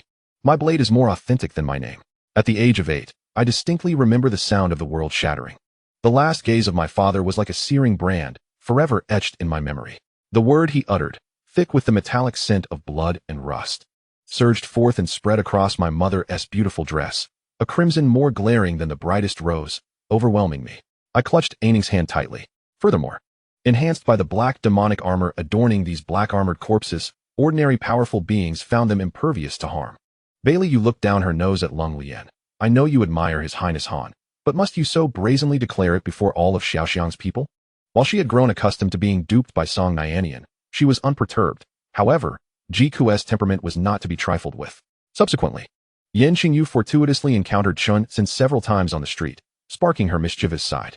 Yet, each time Chen Sen saw her, he would turn and flee, regarding her as a fierce tiger in the woods or a dragon in the water, evading her at all costs, which left her stamping her feet in frustration. As the match concluded, some spectators in the audience began to exit, yet a considerable number remained seated. However, should Feng Xin relinquish his position as a foot soldier officer, it would certainly be filled by a member of the gentry, given the multitude of contributors among the yellow turbans. What happened next? Now that he saw the princess safe and sound, his heart was finally at ease. The face of the god of slaughter slightly changed, as he did not anticipate that the earth-shaking Vajra would leave so abruptly, disregarding him, the martial lord. Once the spiritual energy whirlwind in the chamber dissipated into a whirlwind of fervent winds, the last golden heart pill and 6 fresh pills soared into Chen San's mouth, while a palm-sized white talisman was grasped tightly in his hand. After forming several seals, he pressed it against his spiritual platform. The red thread around his neck was no mere ornament, but a natural mark ingrained in his skin. Amidst the raging flames, thousands perished overnight, and the Sun family, which had endured for millennia, was utterly eradicated. The commanding officer, Hua Jingxin, took his own life with a blade, leaving only Yuanshan standing amidst the ruins, utterly exhausted. As for the everlasting pharmaceutical, he was uncertain, yet he knew of a well-known everlasting group, and it appeared that Dawn Hospital held shares in it. Thus, Everlasting Pharmaceutical was likely a subsidiary. You are an individual of conviction. Do as you see fit. Wang's illness had left her vexed and dispirited, lacking the energy to tend to household matters. Individuals like Qian Gengyi, who conspire to harm the imperial heir, deserve nothing more than a meager coffin for their burial. Should the emperor remain silent and allow them to proceed, a mere tattered mat would suffice, and a grave in the eastern mass grave would be their final resting place. It is to be hoped that he can comprehend the benevolent intentions of the county lord, taking this period of suspension to reflect and repent, recognizing his errors swiftly. Li Qigong sighed. Chen Lu's early life was fraught with hardship. Her mother, Lady Morong, passed away prematurely, having been merely a consort of the late emperor of the Wei Kingdom during her lifetime, receiving posthumous honors only after death, and not enjoying the former emperor's favor. Thus, Chen Lu lingered in the former emperor's memory as a mere shadow. Upon her coming of age, the former emperor carelessly entrusted her to Prince Liang, Xiaobin. Zhou Pingyuan tugged at his hat and hunched his shoulders, attempting to diminish his presence. Approaching the campfire, Li Beitian unceremoniously tossed the old fox spirit onto the ground, its back secured with a twist, rendering it incapable of escape. Subsequently, sounds of playful banter emerged from within the tent, gradually giving way to gasps and moans that lingered on for a considerable time. Rong's laughter rang out like clear bells as she remarked, "Brother Han also mentioned that you would enjoy thistle wine. I shall prepare it."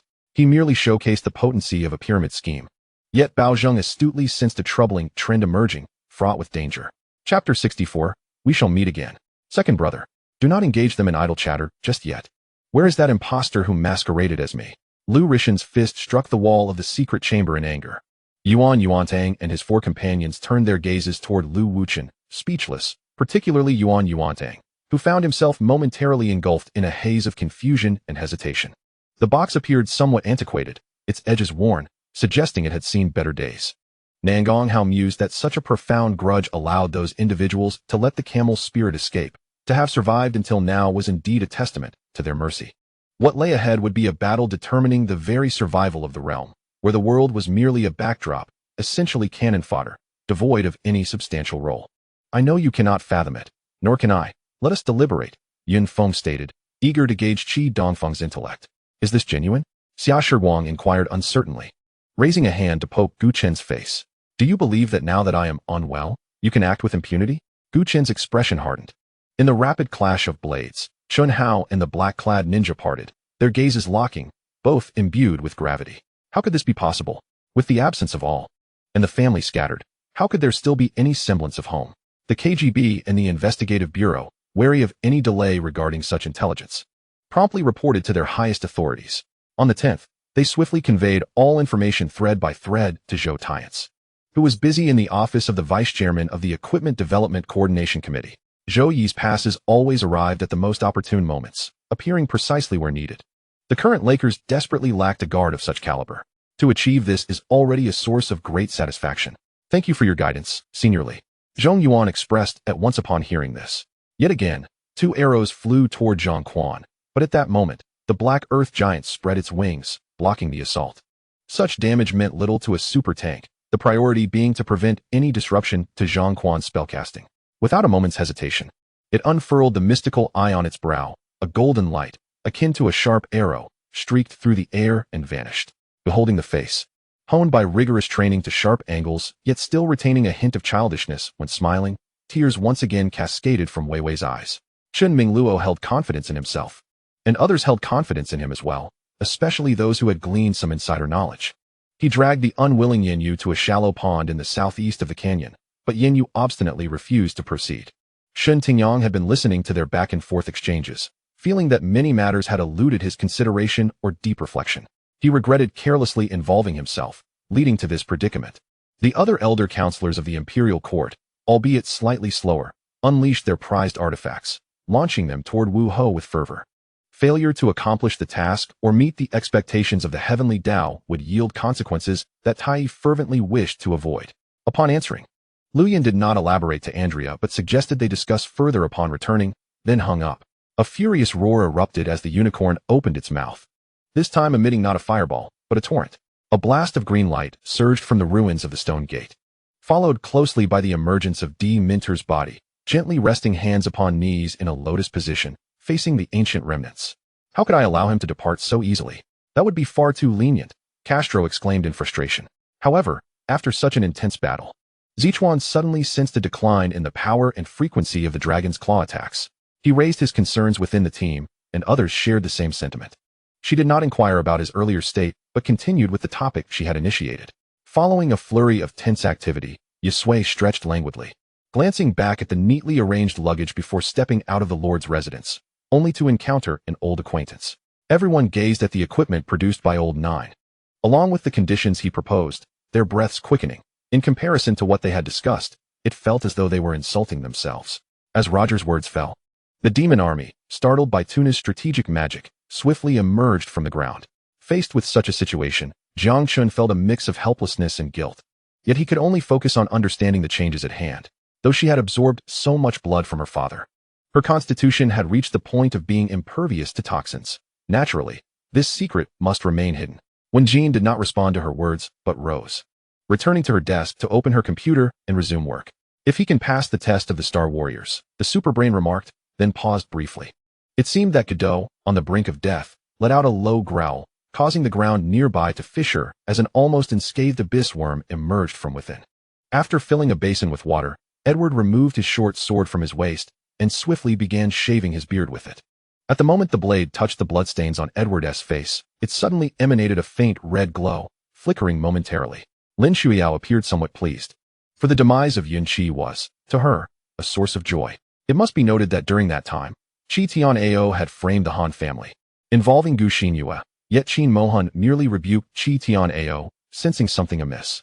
Gunfire echoed throughout the hall, with shattered dishes and glass strewn about, creating a hazardous environment where one misstep could lead to injury. Professor Chen had previously stated that each Ankh warrior's destructive potential was equivalent to that of TNT explosives of equal weight. Hao Yexin realized she could offer little assistance, and this matter could only be entrusted to Zhui Yifan.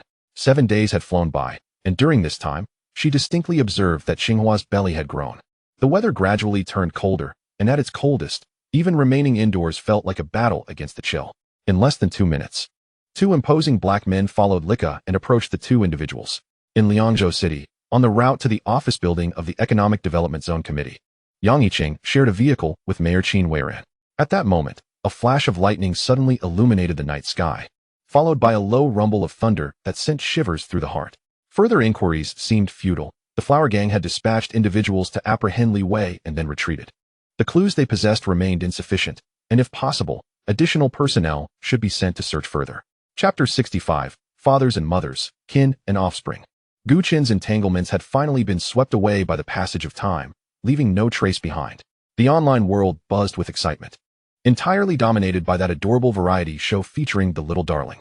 Emo Xiaoran's soft, cherubic face, with her bright, round eyes and naturally innocent expression, was akin to scattering sweetness into the hearts of the audience, leaving them utterly captivated.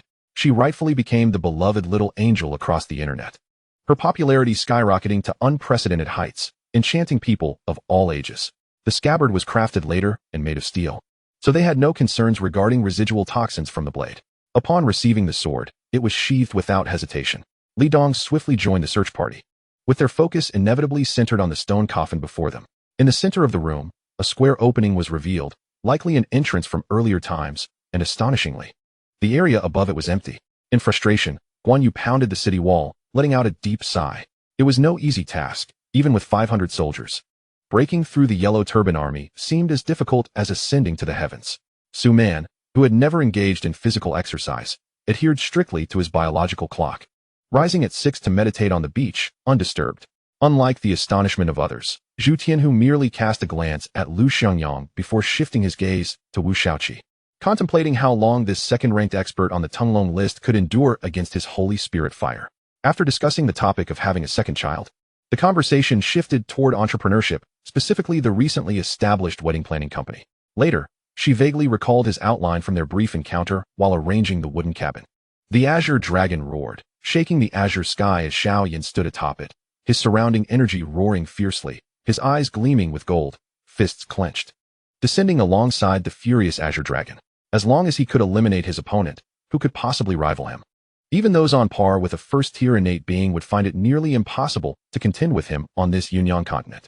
He thrived in chaos, committing numerous misdeeds, seemingly unchallenged, until today when he encountered an unwelcome interloper, and he was not inclined to relent. With his departure, everyone fell into a state of idleness. Beyond eating and sleeping, their only remaining task was to gather and devise strategies against those monstrous threats. Yes, master, I understand, Muccio replied, warmth in his gaze as he comprehended his master's earnest intentions. Though he deeply cared for his two husbands and her children, she could not always protect them, so they had to grow stronger on their own. Jiang Dongyu resided in the Reincarnation Envoy's mansion, a post not only renowned as the most coveted position in the underworld, but also of considerable rank, second only to the King of Hell. Once Jiang Dongyu understood his specific duties, he was positively elated. Being granted a decree from the dean carried its own significance. Jiang Dongyu received the Sacred Institute's order and couldn't help but exclaim softly. Originally possessing only one, he now had two, discovering some hidden utility. On Wednesday, Teacher Liu had no afternoon classes, while Song Shuhang enjoyed the substantial inheritance left by Zhou Bai, living a leisurely life, always available. After ending the call, Yin Qing lay in bed, as if recovering from a bout of madness, her otherwise beautiful face now shadowed with concern. Was it possible that the young human from later on would also ascend to the transformation realm? Tung Su questioned, perplexed, as Yang Hao's aura, while powerful, had not yet reached the threshold for such a breakthrough. Yet her body felt like 1,000 disordered shards of a puzzle, swirling chaotically in midair. The team leader was a good person. He wouldn't make things difficult for her, the burly man chuckled, intending to say more when a commotion erupted outside the camp. Chapter 66. You are sisters. Just then, calm footsteps approached from afar. The butler, Fu Bo, appeared at the entrance of the balcony, slightly bowing. His voice imbued with trained respect, though it failed to mask a hint of tension. Sir, madam, there are two guests downstairs claiming to be surnamed Jian, and they are the madam's biological parents. Jian Ji felt a sudden chill surge from her feet to the top of her head, her limbs going rigid. She abruptly stood from the sofa. Fool, I have wronged you. Zhou Yi embraced Zhao Hating, speaking with heartfelt tenderness. The Wind tribe had been eradicated, and Feng Jianren was dead. No one in the spirit realm could rival the young generation like him. I just saw that the goods from the Platinum Knights have changed hands, Lu Yunfeng remarked knowingly. Deep-sea devil-esque disease? Lin Xia questioned, puzzled, unaware of what it entailed. For those engaged in fierce combat, the sudden appearance of an unrelated third party would inevitably raise suspicions, and Xuanhe wished to avoid being an innocent victim in this chaos. However, the anticipated collision did not occur, and upon opening their eyes, they found the Deep-Sea King had vanished. Had it not been for Lin Xia's simultaneous disappearance, they might have thought it all a nightmare. Boss, I was just about to inform the merchant that I was here on a mission, but he was interrupted. Zhou Yi glanced around, noting that the other party's height was unremarkable, comparable to students from Hongta High School. Meanwhile, the basketball players from Zhonggong High School assessed Zhou Yi and his companions as they entered. Get lost. Li Debao's face reddened with genuine anger. Especially when he saw Xia Changguo looking at him with a smile, he felt utterly humiliated. Lu Bu's scheme was undeniably clever. If his plan succeeded, even a coalition of 3 warlords would find resistance futile. As he spoke, the flamboyant youth pointed to a location, casting a spell. Immediately, a massive creature materialized there. The rest is up to you. I shall take a moment to rest. The old man waved his hand, and Li Er took his leave. The terrifying power derived from the legacy of the Yi family's ancestors had, unexpectedly, been dissolved. Indeed, the eyes of the Sea tribes widened in disbelief, especially those young members. Filled with youthful vigor, they could hardly contain themselves upon seeing such an alluring figure. Lingering gazes fell upon the beautiful cosmic battleships. Yi Ziluo furrowed his brow, contemplating that he was meant for the demon martial world, yet decided to take a brief detour to witness this spectacle, smiling broadly as he headed towards the main space. Witnessing this scene, the wealthy patrons gaped in astonishment. Some displayed expressions of sympathy, while others were filled with excitement. Why am I being accused of shamelessness? Tang Jin retorted in disbelief as she countered Zhou Yi's biting words, disregarding her own injuries. With no other choice, I took Xie Yulan's arm, striving to project an air of intimacy. Perhaps, this was not mere pretense. After all, the beautiful young lady's relentless pursuit was not entirely unwelcome. Sir, would you care for something to eat? The middle-aged man wiped the glistening sweat from his forehead, his demeanor earnest and unpretentious. I crossed my arms above my head, bending slightly to brace myself as the White Palace suddenly descended upon Xue Han, the tremendous force causing his legs to weaken. Moments later, The entire structure erupted with a deafening blast, shattering into a multitude of remnants. "Mountains and waters shall meet again. Just wait and see," called out a lightly injured lecher, before he and two others hastily retreated. Despite Lu Qinchin's reassurances, a hint of disappointment lingered on her face, observed keenly by Yu Qi, who shook his head in silent lament. Alas, I had hoped she would be different. Who knew she was just as power-hungry as the rest? Chapter 67. The Ungrateful Wolf. He stepped forward abruptly, his finger trembling as it pointed at Jianji, his voice warped by a surge of rage. Sharp and grating. "You are indeed just as Yao Yao described. A wolf that cannot be raised. Cold-blooded. Heartless. With a bit of filthy lucre, you forget your very name. You don't even recognize your own parents. You are nothing but a beast." The term wolf struck Jianji as a grotesque jest. She leapt from the sofa, her movements sharp and decisive. Upon hearing Li Yang's words, not only did the young instructor's expression change instantly, but the surrounding students were also left aghast, their admiration palpable. "Boss, how could we possibly use your money? Please keep it," Kai Fengyang said, though he yearned to do so. After all, the boss's riches were not easily acquired. Without further delay, Zhang Yinan rushed in, having held back due to the overwhelming number of adversaries. She awaited an opportunity, eager to uncover the motives and identities of those who had gone to such lengths to abduct Li Yang. This surge of energy acted as a beacon in the darkness, marking the location of every saint fighter within the sacred domain. Upon arriving beside Lord Pig, Jiang Tian promptly established a soul barrier, shielding the essence of his spirit. Mo Bai retrieved from his possession the medicinal pills akin to Shaolin's power pills, which he had pilfered from the renowned healer's son Huiyuan in Sangzhou. He administered two to Yi Gu before taking one himself, then, per Yi Ji's request, offered a pill each to the exhausted members of the Jin Yi Wei and Feng Yun escort, who could scarcely rise. "Father, do you think the ninjas from our country might notice something?" Yi Yu gazed at Yi Tianba with concern, coupled with Deng Yang's maneuvering to suppress Chen Jitian.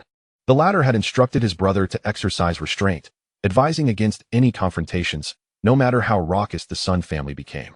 For these reasons, Chen Lihai had recently refrained from any significant actions. In truth, she had not been entirely forthright. Kai Xian had persistently harassed her, yet she found it difficult to disclose this to Li Yang. Moreover, for reasons unknown, Cheng Liang was also reluctant for Li Yang to learn of the matter. Hence her silence. Beneath the glow of the lights, Chun Fan's smile radiated sincerity, his four pristine teeth slightly visible, reminiscent of a rabbit fond of carrots. Han Ning glanced at Lin Daijian, surprised to witness his intellect at work. His words resonated with what Han Ning wished to convey. Su Feng remarked, calculating the sun's power. "It amounts to 28 trillion tons, or, to put it another way, 28 quintillion tons of equivalent." A shiver coursed through, for what a terrifying figure this was. Recalling her tendency toward hypoglycemia, Su Feng discreetly returned her hand to the blanket, venturing outside to procure some sugar, dissolving it in warm water. Testing the temperature with the care of a father ensuring his child would not be scalded. Her beauty possessed an otherworldly allure, as if she were born with an innate charm that ensnared one's gaze at first sight. Lin Shua's eyes sparkled brightly, deep with determination, as he made his way to his courtyard. This predicament was beyond his capacity to address. Should the denizens of the universe become aware, panic would surely ensue, and they would remain engulfed in darkness.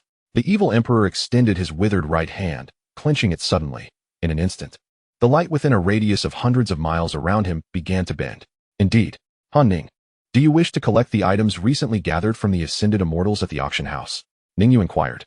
For they had been tirelessly collecting as instructed by Han Ning, their fame having spread far and wide, garnering numerous treasures. Hidden in the distance, Shar reminisced about the fierce battles fought alongside her sister Su Lun, each encounter leaving her spirit fractured. Chapter 68. The Ink Mother. Jianji stood resolute, her posture akin to a spear. Sunlight streamed through the expansive floor-to-ceiling windows, yet it could not dispel the chilling aura enveloping her. Her gaze was cast downward, with long lashes casting shadows beneath her eyes, concealing the tempest of emotions roiling beneath. Mo Xing approached her silently, refraining from immediate speech, instead extending his warm, reassuring hand, enveloping her coldness with a gentle embrace. "I have returned to Beijing." She looked at me, her beautiful eyes brimming with tears, yet they did not diminish her allure in the slightest. Naturally, they had heard whispers of certain matters before. However, they deemed it relatively normal. Considering a fool without parental guidance could hardly lead a fulfilling life. Yet today, what the princess conveyed differed from the rumors. Fu Luqian, feeling provoked by Gu Qianyan's intervention, furrowed his brow slightly in irritation, lifting his hand to push Gu Qianyan's away. A sudden splash caught everyone's attention, and their eyes widened in unison.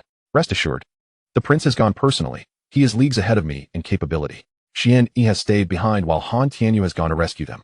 Though he was unaware of what the jade stone was, Si Qin recalled it distinctly. It was merely a dull, inferior jade.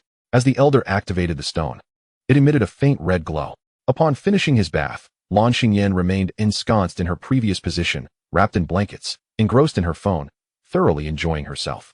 As the figure swept past him, the laborer jolted awake from his reverie, letting out a shout as he recoiled. Wang Lingyun suddenly smiled, her mind occupied by a lingering question. Why had Gong Ming wished to see her just before his demise? Nan Duo nodded to herself, yet her doubts remained unresolved, deepening her perplexity. Very well, I shall take my leave first. Call me if anything arises. Wu Dishen opened the car door, gesturing for her to enter. His unique air of nobility exuded masculine charm with every movement. Li Mei suddenly felt a glow of pride, imagining how wonderful it would be if this man were hers. Of course, such thoughts were mere fantasies. Not to mention that Qishao Mountain bore the forbidden star patterns. Unauthorized flight over such a city would be considered a provocation. And it was likely that Jiang Xingyang would be met with lethal force from the guards within mere minutes.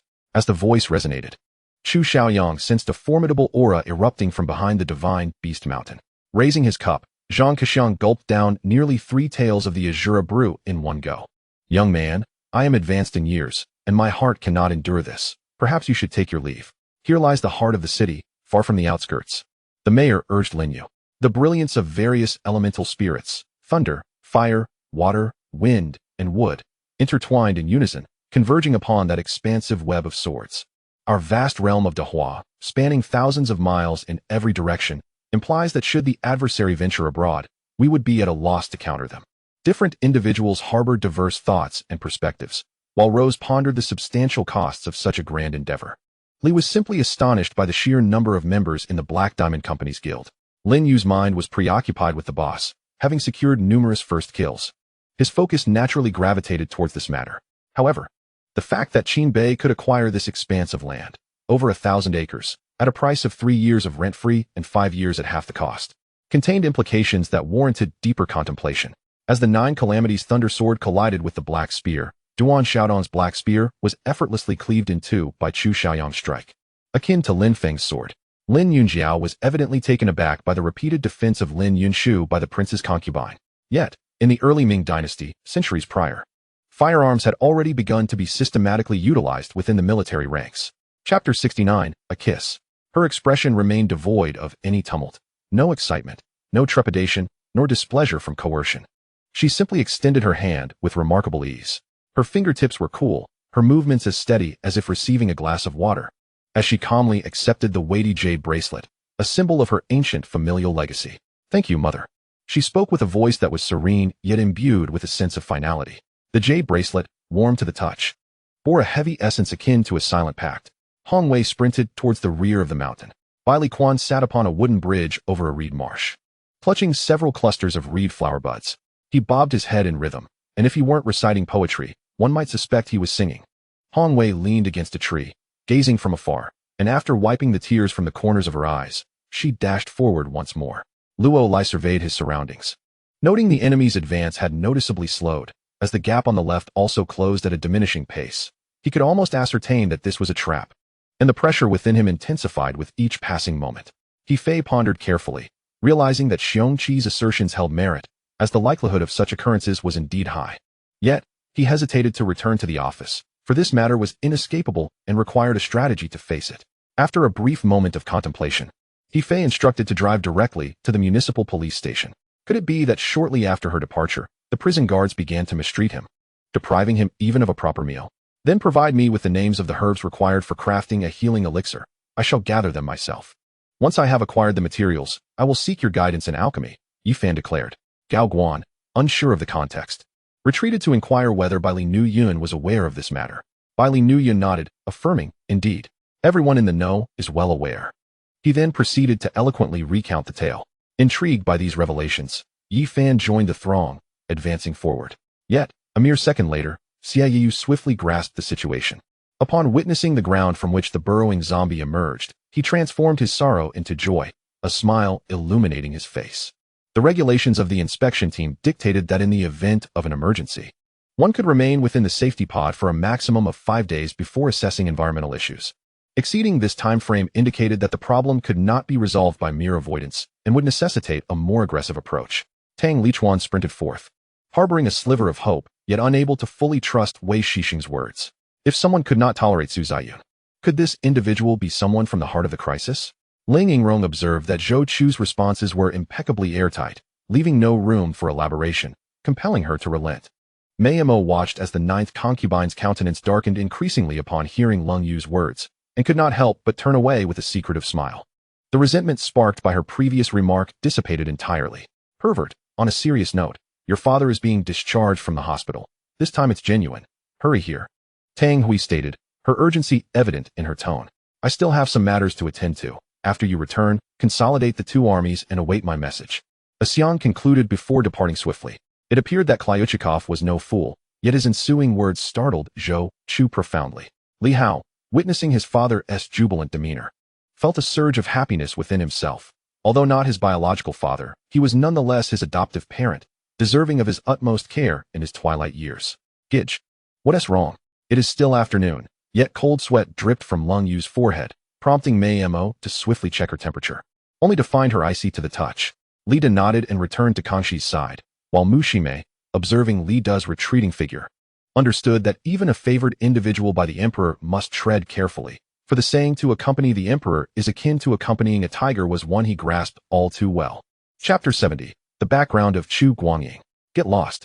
The malevolent Xingyang forcefully kicked Yin Gai away, then spun to retrieve the short sword, Veli, from his back before hastening towards Old Wang. Shu Qingyu promptly extended both hands, securely grasping two treasures, her heart swelling with elation. Upon hearing the name uttered by Wu Yu, the crowd reacted variably. Some frowned, others expressed disappointment, and a few sighed in relief.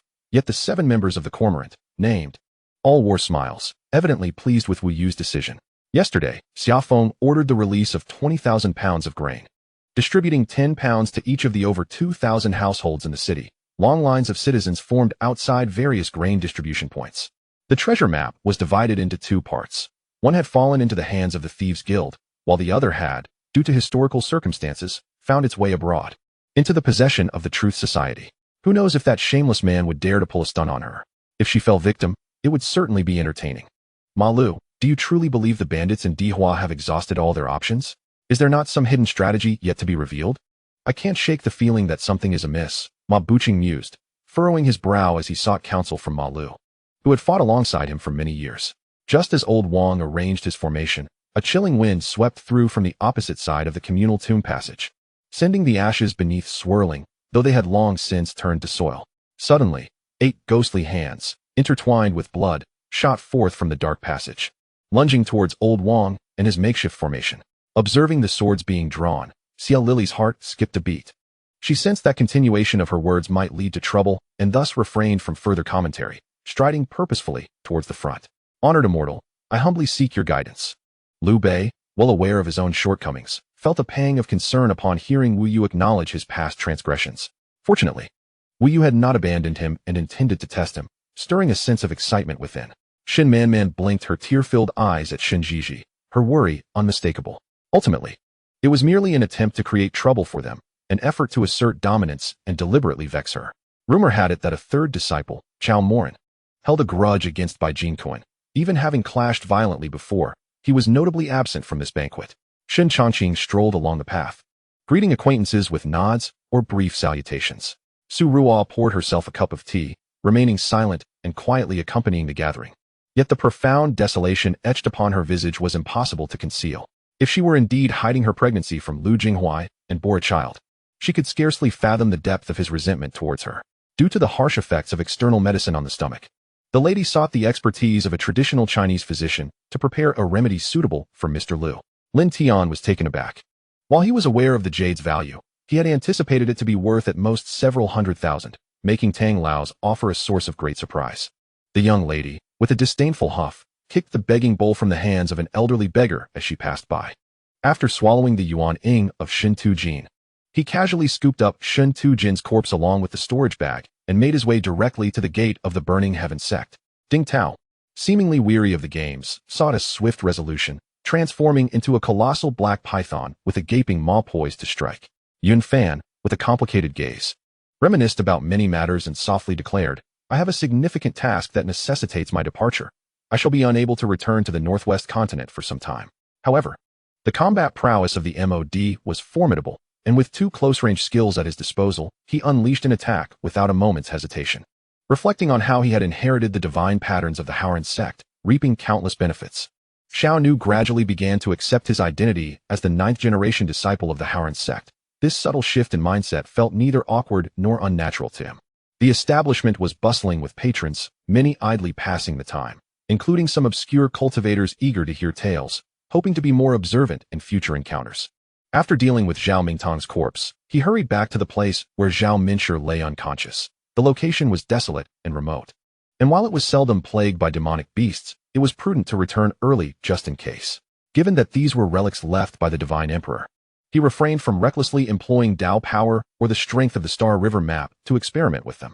In the past, he would have surely resorted to the divine refining technique, supplemented by divine assistance, but this time, he exercised caution. Duan Tianling hovered nearby, observing Li Yunxing within the Crimson Flame realm, his expression inscrutable.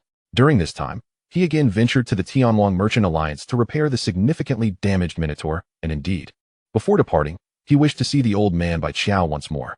He glanced at himself, turned, and rushed out of the inner chamber, allowing the heavy stone door to close behind him, severing the connection between the inside and outside world.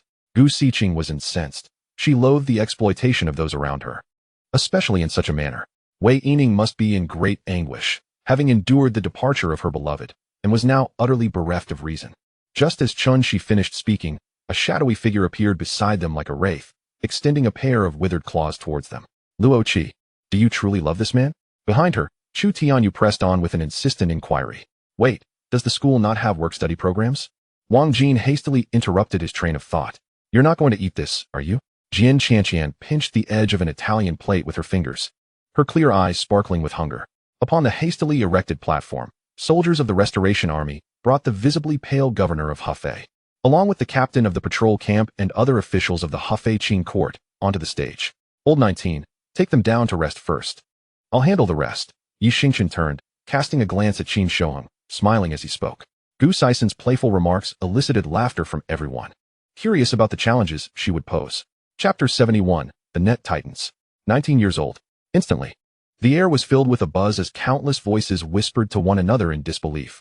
A general of such youth was unprecedented since the founding of the Ming dynasty. Who exactly was Wang Huan? Could he truly possess extraordinary capabilities?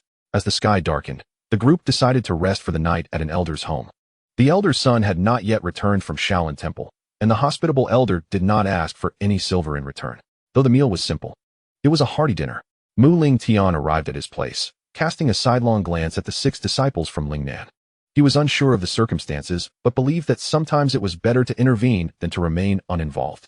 He stepped in front of the elder, assisting him to his feet. With their cue, the surrounding crowd gradually began to murmur, each believing they were mere onlookers to the unfolding events. Assuming that any repercussions would not befall them, Shun Linfeng utilized the hands of the old courtesan to discipline the corpulent young master, and as for her fate, it was easy to surmise. Meeting the immediate production needs was paramount, but as development progressed, more land would undoubtedly be advantageous. During this period, 3 of the fallen evil path practitioners had perished at Gunan's hands, contributing to his tally of evil value and points. However, this was merely the moniker used in this realm. Had it been termed in Earth's context, it would be referred to as mental power. The unfortunate Guanjia, struck by a kick, collapsed to the ground, motionless, while the sword embedded in his chest had pierced straight through. Though battered and nearly unrecognizable, the familiar aura told him that it was indeed his sword, crafted from the wood of the 9 calamities' spiritual root. Just as he stepped over the threshold, a wave of emotion surged within him, and he turned to respectfully bow 3 times towards his master. Li Yu, feeling irritable, removed his sunglasses. Yet he noted the various expressions of annoyance on Shi Huajin's face. Yinzhu, do you have any idea what is going on with Lian Nai? Li Yu had not seen Lian Nai for some time, and was unaware of her current condition. The sole person privy to this information was Lan Yuan Yinzhu. Observing the opposite side, there were 3 soldiers brandishing AK series assault rifles, while the arms dealer and the portly commander were dismissed as non-combatants. Consequently, Qinsho Shasher would no longer need to be reclaimed by ISO, nor would they have to anxiously await their next facilitator. The great magician, known as Yak, furrowed his brow. He had intended to lead Xian Sha to the Lord's mansion for refuge, but upon seeing the Lord's arrival midway, he deemed it safe and instead sought out Yi Yun, who had opposed him that day, resulting in their return. I believe that, given by He's character, residing long-term in the magic capital may not suit him. Wang Ruiheng remarked.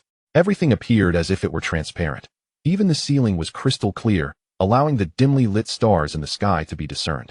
A gentle beam of light enveloping the jade-like figure within. The once drowsy proprietor suddenly jolted to attention, his body tensing instantaneously. A flicker of barely perceptible surprise crossing his aged eyes. The battle with by Yulei's Thunderhawk had forced him to employ the spiritual attack of the other shore flower, resulting in a backlash that had impacted his soul. While one side was training, the other, upon returning from their mission, found Su Shi and Feng Lingshe greeted by a sea of sorrowful gazes. Hold on. Regarding the inexplicable event that was accepted, the assistant was unaware of Xie Yong's intentions. Thus he had no choice but to inquire directly from Xie Yong himself. This impending battle, without a doubt, would result in countless lives lost and the beautiful homeland utterly devastated. Yet, Master Yi not only refrained from intervening, but also summoned the 10 most exceptional disciples of the Taoist temple to join the army in its advance. He cast a glance at Shen Yun, feeling a faint, indescribable joy mixed with a sigh in his heart. As time ticked away, Qi Shiyun dared not glance at the clock again, patiently awaiting in silence. Of course, I must take the initiative for Boss Li to forge my equipment, Zhang Xiao remarked with a smile. Upon entering the city, he was even more captivated by its splendor. The buildings on either side resembled meticulously crafted crystal artifacts. His smile widened, for it appeared that his wife held no lingering affections for Lu Qianhe. Prior to this, he had already considered Su Yin and the others as his own, naturally treating them as such. However, regarding Li Shishir and her companions, they remained in a phase of observation, and whether he could trust them was still a matter of uncertainty. Though the face of that individual was quite unfamiliar, the demeanor conveyed a sense of familiarity to Ji Longjun. Yet, hearing the birds chirping amidst the green bamboo and witnessing the golden pheasant frolicking among the wildflowers, the sounds of babbling streams amidst the mountains and thickets brought a profound sense of tranquility. Lei Ming's battle was executed with remarkable finesse. His opponent, a scion of a prominent family from Xingyao City, was nearly 30 years old, possessed skills comparable to Lei Ming's, and wielded an exceptional weapon, yet ultimately succumbed to Lei Ming's thunderous onslaught. Consequently, Lei Ming seamlessly ascended to the third arena. At that moment, following a question posed by Prince Zhao Wang's son, the ambience before the reception hall fell abruptly silent. He stroked his chin, contemplating the figures lying on the altar, and after a brief moment of reflection, he suddenly distanced himself from the altar, witnessing the ancient Buddha of the lantern manifest its divine might, sealing the opponent's time spell within the formation. Ji Cao felt an immediate surge of joy, realizing that the old man of the lantern had finally come through, unlike in the past when he was often outmatched. 3 roars infused with rage, and a chilling intent startled Qin Ling into a hasty retreat. Shun Ao mused, "You, monk, insist on meddling in worldly affairs. Could it be that your purity is compromised?" While others exhibited beads of sweat, he remained entirely unperturbed. Chapter 72. The mistress's persona must align with me. His voice lowered, imbued with profound seriousness. If it weren't for you, I might never reclaim what belongs to my mother. Jianji listened in silence. After a few seconds of silence on the other end of the line, Chu Xiaoshu's voice came through again, tentative and somewhat hesitant. Sister, everything has concluded. Do you still wish to be my sister?" Jianji held the phone, momentarily taken aback. Shortly thereafter, as 2 old friends who may not have met often, "Is it not permissible to sit down together for a chat?" Tuobatao chuckled once more. Behind Mark, Lloyd's hands were similarly enveloped in a layer of azure mist, swirling like a dancing serpent, delicate and ethereal. "Well, I've said what needed to be said. Whether you choose to listen is entirely up to you. I saved you earlier. So we are even now," the lecherous man stated, noticing Da Bai's persistence. The golden spear, accompanied by Su Yiming's roar, spun once more, its sharp energy slicing through the seemingly invincible dark green wall, with madness reflected in Su Yiming's eyes. After the crowd departed, a layer of sweat appeared on Chu Yun's forehead. The patient before him was, in fact, more severe than he had indicated. Even if he managed to expel the goo worms, how would he deal with the toxins that had infiltrated the bloodstream? Should he replace all the blood? On the naval vessel, Hua Mulan held a bamboo monocular, observing the situation on land while listening to the latest battle reports. Currently, Chang'an had fallen within the jurisdiction of Yunzhou, a region with exceptionally advantageous geography and well-connected roads. The audience erupted in enthusiastic applause. cheering for the Phantom Battle team and the Prince player's splendid performance. As for Yuran, her light frame allowed her to be effortlessly lifted by a rope onto the cliffs. Your Highness, in 7 days, all the warships will be prepared for battle, and the 150,000 troops will embark southward, Feng Kuang reported to Li Ku. Ultimately, 5 potential abilities that individuals concealed in the shadows might possess were selected, 2 innate and 3 acquired through training, all capable of achieving remote tracking without direct engagement or contact with the target. Not only were Chao Yunpeng and his companions incensed, but even the elderly matriarch was furious. The old ghost in the house cherished this illegitimate child as if they were a gem, yet they were, in truth, the son of the 8th prince. Truly a grand jest. Although it was anticipated that you would come, how could you not disclose even a whisper of news to me? Clearly, you wish to witness my astonished expression. Do you not? Man Shengsheng surprisingly extended an invitation for a chat, which greatly pleased Liang Heidi. He immediately opened his mouth, seemingly eager to accept. Direct disciple?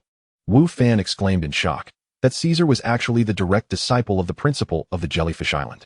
If that were the case, did Caesar not also possess knowledge of the hidden aspects of the Duel Academy? In early summer, the rain fell incessantly, fine as needles.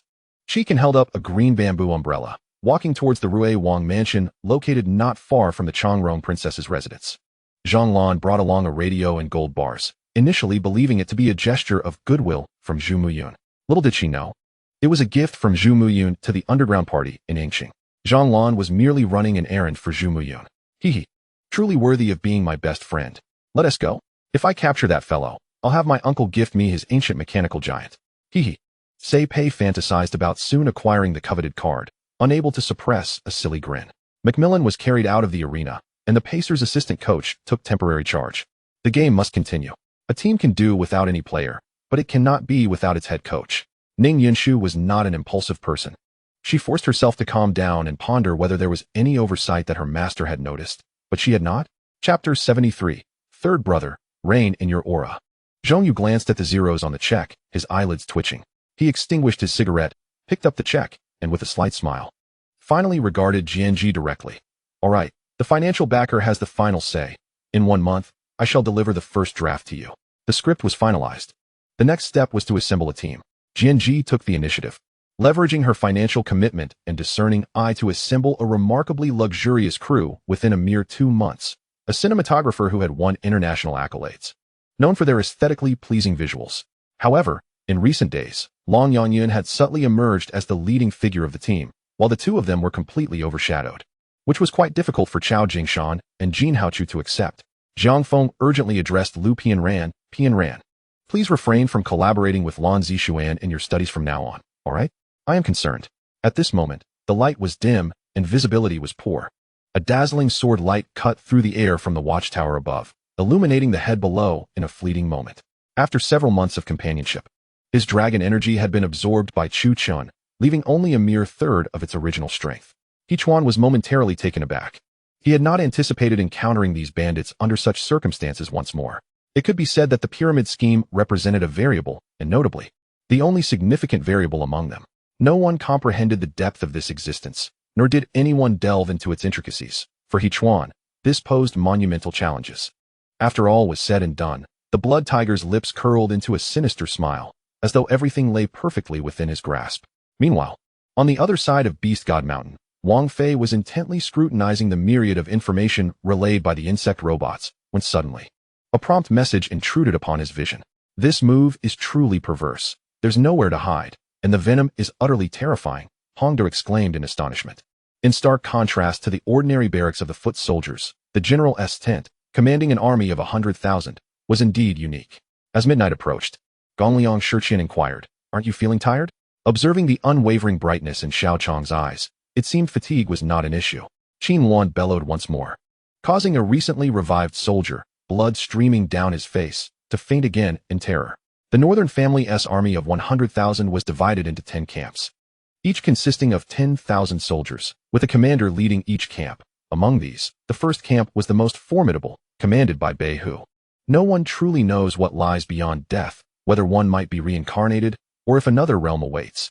These mysteries remain unsolved. "Jiang, have you been waiting long?" she asked with a smile. "I apologize for the delay. Let us depart," she added, gazing at Jiang. After the police and ambulance had left, Jiang suggested, Lin Lin, it's late. Allow me to escort you home. Zhang Qinghe saw no reason to impede such a benign affair and could only offer a resigned smile. This time, Zhao Haidang and Tian Xingjuan found themselves inquiring together. Witnessing the two perfectly in sync left Zhang Qinghe momentarily dazed. The surrounding darkness deepened, and within it, clusters of eerie green flames flickered like hearts ablaze. Su Huiqin had just confronted death in a manner so profound that, under the suffocating confinement, he experienced an overwhelming dread. A power more brutally intuitive than the inscrutable depths of the Xiangzi. Just as Fang Hong continued to strategize against Lu Tianxian, staff members approached to usher them into an opulent office. Lu Tianyang not only refrained from addressing his earlier provocation, but offered to share half of the Lu family fortune with her, no matter how generous he seemed. It was still half of the Lu family's assets, the culmination of generations of relentless effort. Recently, he had confided his frustrations to his elder brother, Xie, who invited him out for a drink. Back in 2002, when Yang Mi was just 16, she signed an exclusive contract with Rongxinda for 8 years, with a 50-50 profit-sharing arrangement. This meant that regardless of whether the resources she acquired through Rongxinda or those she obtained through her own connections, the earnings would be split equally. Chapter 74, Actor Pei Ming. Tall and slender, dressed in a simple white shirt and black trousers, he exuded a crisp, refreshing aura akin to a bamboo shoot after a fresh snowfall. His name was Pei Ming, and he was auditioning for the role of a seemingly gentle strategist, whose true depth remained concealed. He stepped into the center of the room, nodding slightly to the director and the panel of judges, his demeanor calm and composed, neither overtly humble nor awkwardly inexperienced. Let us begin. Director Chen adjusted his posture, his interest piqued. Pei Ming selected a passage to perform. There are no guards outside. Please wait for them to return. Another voice in the room interjected as the door was shut once more. Song Duanwu could guarantee that his words were spoken without malice. Merely a casual inquiry, yet unbeknownst to him, this seemingly innocent remark placed immense pressure on Li Yan. Above him, voices began to filter through the opening, indicating that others had arrived. The bird of prey regarded Yu Su with disdain, flapping its wings dismissively, showing complete disregard for her. Xiao Yan is my descendant. I know that you all have provided him much assistance in this land, for which I should express my gratitude, Xiao Tian remarked, feeling immense satisfaction with Xiao Yan, unable to resist mentioning it once more. Yet, within her heart, no joy surfaced, especially as she stood vigil by the princess's bedside.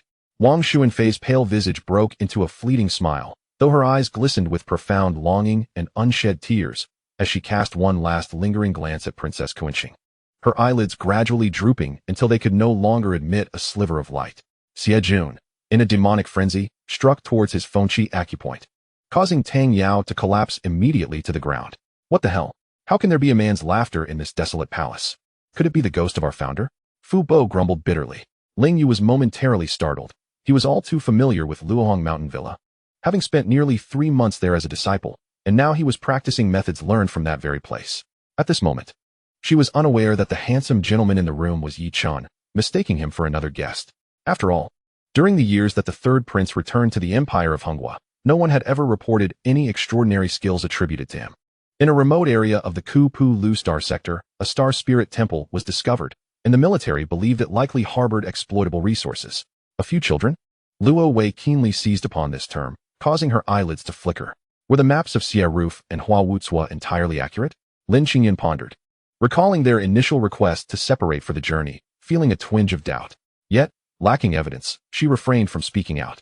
However, mere moments later, a chilling wind swept through the area, stirring up dust and debris as the sky darkened ominously. Zhao Han's icy gaze swept across the crowd, the warning unmistakably evident, leaving everyone in a hushed silence. They led their warhorses forward slowly, carefully observing their surroundings. The banks of the river were broad and flat, providing a clear view, thus rendering ambushes difficult, which afforded them a modicum of reassurance. Currently serving as the protective force of the Mo Lan continent, they wielded divine-like control over the fate of the entire land, being one of the 8 superpowers of the 9 provinces' mysterious realm. Reflecting on the recent healing, Yang Huan's face flushed with a bashful smile as she approached Yi Chun, playfully nudging his thigh while casting a seductive glance at his profile. He first observed that the air was thick with rich spiritual energy, the entire realm of the celestial world brimming with vibrant life, countless flowers blooming, while colorful butterflies fluttered above them, radiating a spectrum of hues. Tang Xiaoxiao turned around, spotting a weary boy behind glasses, secretly pleased that someone had finally recognized her. It was indeed a miracle that, as a star, No one had clamored for her autograph after her demise. Chapter 75. Lin Wanwan and Lin Yinru. I yearned to surge forward with vigor. The celestial beings of the seven heavens were unlike any others, and when they convened, they formed an impenetrable fortress. I found myself momentarily unable to break through, just as the goat's beard caught up with me. With a formidable background comes everything. Possessing innate talent is no small feat. And through sheer effort, one can elevate their cultivation. It is precisely this understanding that has led so many to align themselves with the powerful, after years of development. This world has undeniably become the domain of those top-tier sects and forces. Shun Tsung's sensitivity surpassed that of Gu Shun, frequently struck by lightning, granting him a nuanced perception of storms. However, such abilities were inconsequential to them, for they were on the verge of departing this place. The computer could not deduce the training methods following the dragon-subduing leg, yet it could calculate how to optimize their current cultivation, significantly saving Shun Tsung's time. Lin Wolf Tian's father, originally named Lin Xiao, held the esteemed position of the chief elder of the law enforcement hall, making him the youngest chief elder in the history of the divine martial sect, second only to the sect leader in prowess. The instructions from the long-term directive must also be taken seriously. The inns and taverns near the scenic Grand Avenue require thorough investigation. If they could identify the establishment where the deceased dined prior to their demise, it might yield further clues, Lin Nin added opportunely. Sun Yun, too, found himself perplexed. The herb garden was clearly within sight, just a few minutes away, yet they had been flying for ages without arriving at their destination. Currently, Shin Tsung was exponentially amplifying this ability, and it was likely that all demon beasts within several dozen miles could sense the power of the demon blood flower. Should a demon refining frog be among them, it would undoubtedly be drawn in. Otherwise, other demon beasts would follow suit. Let us announce what transpired. You shall contemplate your actions for 30 years on that precipice. Du Faming hesitated before speaking solemnly. A transmission of the Taoist patriarch is something even the Flower Fairy Palace cannot present. One must recognize that the palace master has spent countless years gathering the legacies of 5 Taoist ancestors to achieve such a standing. Furthermore, obtaining the transmission of the Taoist patriarch is a monumental feat in itself. We must not allow the Tian Luo sect to reap the benefits. Hualinger stated. Although this pill was remarkable, it held no value for Su Yang, who continued to scour the list for suitable elixirs, his gaze sweeping over each one persistently. Had he not been harboring guilt, such expressions would not have crossed his face. Nonetheless, his willpower was undeniably formidable. He has received the retribution he deserved. So do not let it anger you, Zhong Zifeng remarked, leisurely sipping his tea from the side. At this moment, she wished that Qin Tian would once again imprison her within that peculiar space, for then she would not have to confront the dangers she faced now. Amidst the fierce assault of the zombies, Liang Mu remained eerily calm, suddenly biting into the flesh of his right index finger and gesturing in the air with his bloody digit. Yafeng. At this juncture, Lord Wei disregarded his status and embraced Wu Yafeng tightly. A procession of ghosts descended from the vehicle, and Liang Mu mentally counted. No more, no less, precisely 11. This single vehicle had transported him 3 or 4 times. Though he understood that the event was triggered, not instigated by Gusu Wanya. This did not quell Long Yanxiefeng's fury. For over 6 months, he had endured the agony of being torn apart and then healed daily. Cough. Do you intend to suffocate her? His suffering was neither physical nor spiritual exhaustion. If you continued to inundate him like this, he would truly perish. Long Yanxiefeng produced a quail egg of recovery and activated the Bai Fong sword to heal himself. With a resounding snap, a loud clap echoed, reminiscent of an ancient soul-calling bell, summoning all ghostly energies and manipulating every sinister entity. Chui Min, an astute individual raised in the presence of the renowned Wu de Taijian, even receiving special regard from the emperor, could not fail to perceive Liang Wang's aversion. His spirit remained unyielding, entirely unafraid, straining his eyes to discern the vampires. He found his vision hindered by their cloaks and black hats, rendering them particularly eerie. Swallowing all grievances, he remained seated, his eyelids slightly reddened. Finishing the meal he had left uneaten. For, with Mei Rinjun's intelligence, he could not possibly grasp the essence of the shadow soul. If he could not articulate it clearly or comprehend it thoroughly, he might unwittingly fall into the hands of malefactors. Kong Fanny lowered her gaze in silence, harboring her own doubts about Xiang Wei's involvement, for the photo had been missing for quite some time. How could it reappear just as Ouyangyi arrived? By the way, where did you just go? Xiansei, noticing Miao Miao's shyness, hastily shifted the topic. Although the matter was clarified and turned out to be a false alarm, Li Renho remained troubled, for his family had already been exposed, and he was genuinely frightened. The essence of life lies in the choices between sincerity and responsibility. Choosing affection leads to neglect of duty, while choosing duty leads to remorse and love.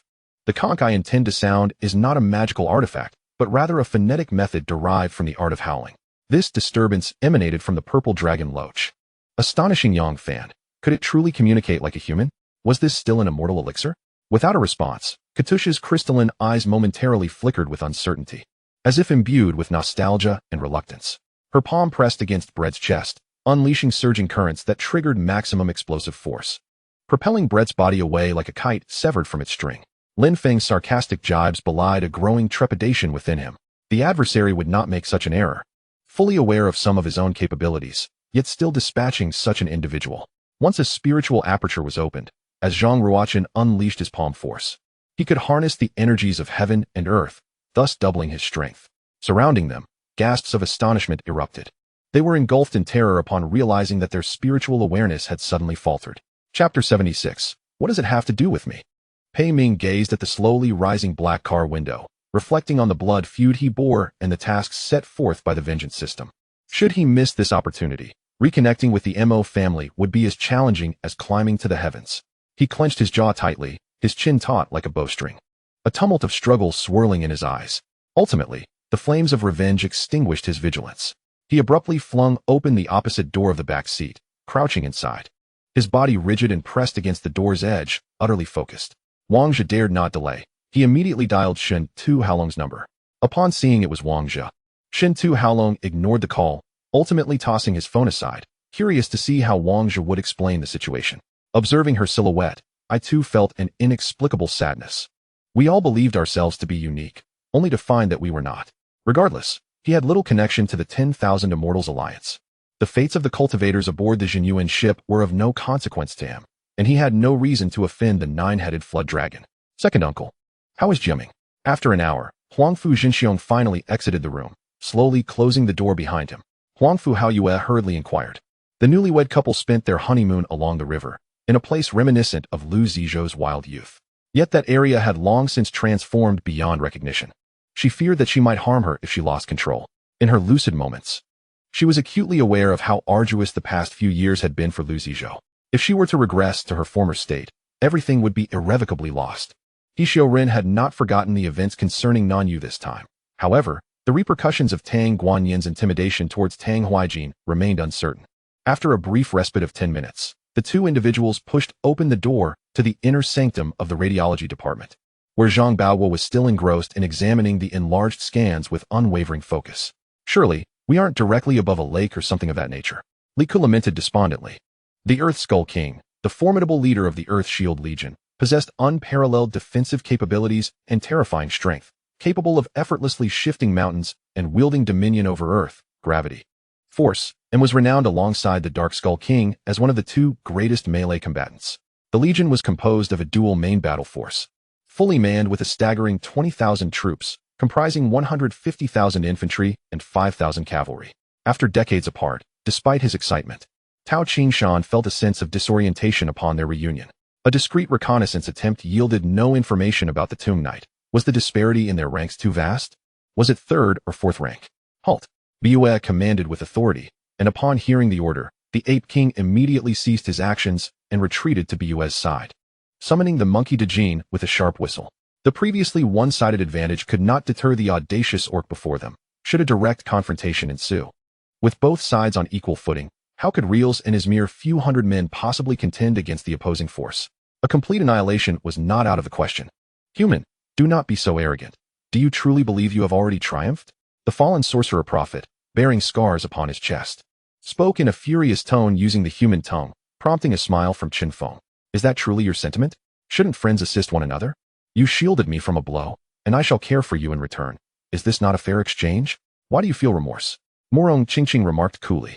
Her tone appeared devoid of deceit, and Su Jijia sensed no ominous atmosphere.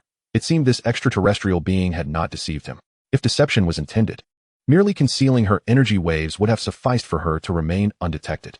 Moreover, if she had aimed to harm Su Jijia, she could have done so long ago without exposing herself recklessly. This technique, known as the Thunder of Hatred, was Mephisto's ultimate move, akin to Baal's Light of Destruction and Diablo's Fire of Annihilation, serving as a life-preserving measure. Each time it was utilized, The cost was not magical energy, but rather one's own life force. Chapter 77. The Tyrant Woman. Her words lashed out like a frigid whip, mercilessly shattering all of Pei Ming's hopes and perceived negotiating leverage. His complexion shifted from pale to ashen, lips pressed tightly together, as his hands clenched into fists upon his knees, knuckles whitening from the strain.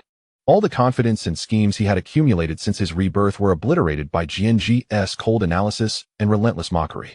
He felt akin to a balloon that had been punctured, deflating instantly. Why the need for bloodletting? Xiong Ma, who had been mostly silent, inquired with surprise. Murong Maching had also seated herself upon a sun-umbrella-shaded lounge chair, applying sunscreen to her arms. Dressed in a striking azure two-piece bikini, she harmonized beautifully with the sea. She was drenched, not only in sweat, but also from the ocean's spray. Creatures of their ilk possessed a far more acute perception of the tortoise, feeling an overwhelming sense of oppression emanating from its very bloodline. In that moment, Shun Moe exuded an air of the uncanny. One moment, she was a hellish fiend, and the next, she was all smiles, publicly chastising the second prince, casually framing it as a lesson for the incompetent prince on behalf of the citizens of the southern Zhou kingdom. As her words fell, her complexion began to pale, and her vitality visibly waned. The twilight sky, painted in shades of azure, enveloped the earth, with clouds sprawling across the horizon, as the setting sun cast an enchanting glow, elongating the shadows of the phoenix trees. Strings of floral tassels adorned the branches, infusing a touch of elegance amidst the classical setting. Ying Chun shot an exasperated glance at Sun Xiaozu, inwardly cursing, "What madness brings you here? Have you nothing better to do?" Xiao Fenglian, who had traversed the martial world, had never encountered such audacious rogues. Her delicate visage, once serene, now bore a fierce expression as she brandished her sword and warned, "Step aside." The blade poised. Yet she refrained from striking, knowing that if her opponent did not evade, she could retract in time. Injuring this young master of Changsha County would not be easily forgiven. Shun Mo Huan nearly lost his life over this matter, and fortunately, the return of the right minister preserved the last remnants of the Shun family's lineage. Those three words were not the derogatory grass dye muttered by Li Nanfang in a dream within Duan Xiangning's boudoir, but rather an earnest "I love you." Time swiftly passed, and 3 or 4 days slipped by unnoticed. Regarding Qin Hao's unilateral shutdown of the battlefield recording device, no one pursued the matter further, as it was evident that everyone tacitly accepted Qin Hao's smuggling of ethereal energy crystals on the battlefield. After all, every prominent family required such high-quality crystals, which the military-controlled mines could not supply. Mara had completely discerned Li Qiuyang's true strength, whether in their last encounter or this one. He could only unleash that pale source energy, making him one of the weakest cosmic wanderers. Her towering figure resembled the ancient giant seen by Talos in the Thumb Kingdom's spirit realm, yet her eyes flickered with myriad enchanting yet ominous lights, and her voice emitted a piercing scream that distorted her otherwise beautiful features with hints of depravity and corruption. The grim satisfaction of knowing that one's success could lead to the demise of their opponent often left the latter in disbelief, their eyes wide open in their final moments, reflecting their anger and incredulity etched upon their faces. The two had known each other for several years, and during various festivals, Sakamoto Kyo would visit the Beichuan family, expressing his respect for the patriarch. In stark contrast to their despair, Amei was brimming with excitement, incessantly snapping photos with her phone, exclaiming joyously. At this moment, Zhuge Feng had been carried away by 2 martial artists, while the battlefield crackled with the unspoken tension between Ling Han and Li Qiuyang. Chapter 78. The Pink-Headed One Dyer. Spare me the flattery, stay grounded for now, focus on your role, and perform the stunning swan well. When the time comes, I shall inform you. Yes, I understand. I will act diligently and cause you no trouble. Pei Ming nodded fervently, his attitude respectful to the point of perfection. Jianji ceased further discourse, taking a sip from the lemon water on the table. Pei Ming, sensing the moment, promptly rose and bowed deeply to Jianji. Stop! One of the judges bellowed in anger, but it was too late. By the time they reached the arena with all their might, their faces were grim as they gazed down, eager to intervene and halt the proceedings, yet they were blocked by the elder ghost. Speaking of which, Yulian seemed to have only intervened once in the previous 100-person melee, and even then, not at full strength. Following the last incident, no one knew her true capabilities. Indeed, there were a few rabbit dens, but alas, they were all empty, leaving the search for luck until nightfall, while the incessant chattering overhead continued. Yuzi smiled wryly. Realizing that she had intended to discuss this matter in her call, the video playback issue was rather troublesome. The weaker factions had not been as fortunate. Vast expanses of clouds had been obliterated, leaving the remnants shrouded in darkness and devastation. although those above employed various means to ascend and evade. They emerged covered in dirt and grime, while some slow to react met their demise in the turmoil. Like the renowned experiment with the severed frog, which, despite the loss of its cerebral functions, still exhibits muscle nerve responses to electrical stimuli. Janet had made arrangements for her stay at a resort located on the eastern side of Park City. There, a cluster of over a dozen exquisite wooden apartments nestled among the forest, interconnected by a smooth asphalt road. Each dwelling was resplendent in its beauty, and transportation was exceptionally convenient. As my thoughts wandered, I found myself miraculously becoming more lucid and mentally agile, perhaps a consequence of my habitual encounters with punishment. At this moment, the stars, King Luo and Luo de Deo, personally infused their true essence into the cannon of a circular flying spirit vessel, which, upon discharging a ninth-grade device, once more revealed the extraordinary nature of the bell to the trio of cultivators hailing from esteemed families. Consequently, the pressing concern was to procure a camera or a smartphone equipped with photographic capabilities. Meanwhile, Feng Lin approached Su Qiu and Siyu.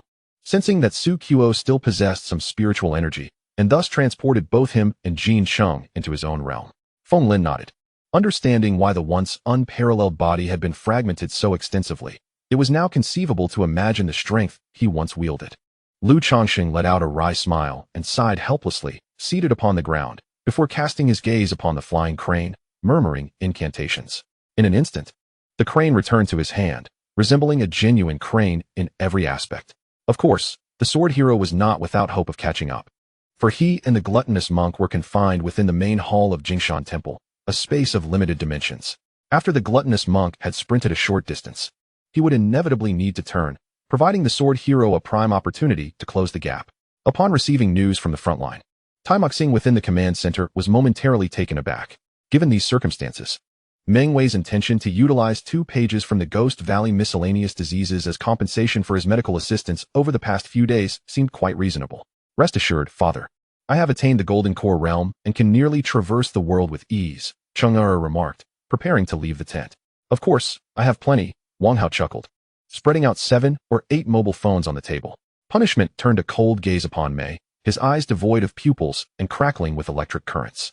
Once the black tendrils had completely enveloped the space, they ceased to grow, instead forming a fruit resembling a heart at the center, pulsating rhythmically with a heartbeat like thud, thud, thud. Chapter 79. Oh my God, is that the sound of heartbeats? Mo Xingshi, perceiving that the other party bore no ill intent, allowed a slight thawing of the coldness in his gaze, though his vigilance remained unrelenting. He stood before Jianji like an immovable wall, clearly unwilling to let this overly enthusiastic fan approach easily. Jianji gazed at this scene, both amused and exasperated. She gently patted Mo Xingshi's taut arm, signaling him to relax. Then, leaning around him, she displayed an air of calm, accustomed to grand spectacles. While he rambled on enthusiastically about Qin Yu, who, feeling a pang of sympathy, listened quietly to the introduction. After finalizing the matters at hand, Yang Songlin decided it was time to depart. Despite Peng Sidon's numerous attempts to retain him, Yang Songlin indeed had pressing matters and was quite occupied. As a result, Peng Sidon instructed Zhang Zhijuan to present a fine bottle of wine as a mark of respect to his senior, while also offering his BMW to drive Yang Songlin home. At that moment, Zhao Hong was perceived by all as the epitome of opulence, and no one dared defy his commands, lest they miss the opportunity to curry favor. This bow was indeed fitting, and the title of master was aptly chosen, for from the conversation with Xuanji, it was clear that he was at least of equal standing to figures like Wang Ji, Wang Dingfeng, and Zhou Jishan, possibly even a generation above. To address him directly as master might risk undermining one's status. Su Tian's refusal of seductive advances stemmed from her striking beauty in reality. Large eyes, a perfectly sculpted nose, and a cherry-red mouth, complemented by an enviable physique that exuded sensuality and allure. I must see just how formidable your chosen disciple truly is. As he spoke, Xiang Tianqing's eyes ignited with fierce battle intent. Xiao Ning gritted her teeth and dove into the tent, disregarding any oaths. A good night's sleep was her foremost concern. At that moment, she noticed Yun Inger exhibiting an unusual demeanor, seemingly indifferent, yet palpably anxious and restless. Yilan Feng brought Xiao Ning along because these items were procured from an enormous chest that had drifted ashore. A dragon-shaped column of water spiraled upward into the sky, enveloping a figure that shimmered with brilliance, revealing Su Tian, whose vitality surged to its zenith under the influence of the divine illumination technique. How amusing. You should kneel and beg me. Perhaps I might speak a word on your behalf to Brotherly, and he could forgive you. Even find you a job sweeping the streets. Gu Diju clasped Mo Lan's chin, and she instinctively lifted her head, her icy, crystalline eyes sparkling like the delicate light of a new moon, breathtakingly beautiful. Subai approached Anishita, taking her hand amidst the watchful eyes of all the guards. Angus, roused from his daze by Lucas's plaintive apologies, suddenly felt the pain in his wrists surge through him, causing him to involuntarily gasp. Simultaneously, Chu Nanel's mental prowess surged exponentially. The Bai Kong soul-severing technique acquired a locking mechanism with a 10-meter range, rendering enemies within its confines paralyzed for 10 seconds.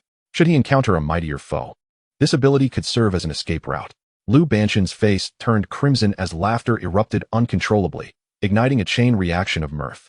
When we see GXIN in the future and develop the Xiong Xin function, such troubles will be a thing of the past. Subai sighed, shaking his head. The night had darkened. Dai Taichu lit a cigarette, standing on the steps of the square, contemplating the passers-by around him, as thoughts brewed within his mind. The perceptive Zhang Zhan immediately sensed his gaze, and an ominous premonition began to stir in her heart. Wang Ying pondered for a moment, yet could not recall where she had encountered the Egghead 5 heroes. Ultimately, she surrendered to fatigue, preparing for rest as she lay in bed, silently mulling over where she had seen those individuals before drifting into a deep slumber. As the crowd braced against the inexplicable northern wind, everyone summoned their true essence to withstand its chill. Just as they fortified themselves against the venomous gusts, they suddenly heard the sound of something slicing through the air incessantly. Chapter 80. The kiss scene was cut. Within the ancient palace of the film studio, a somber atmosphere prevailed. GNG donned a bloodstained, tattered palace robe, her disheveled black hair cascading down, standing barefoot on the frigid tiles. The camera zoomed in as she slowly lifted her face. The once proud gleam in her eyes had been replaced with a stillness reminiscent of stagnant waters, yet deep within burned a venomous hatred and a desperate resolve.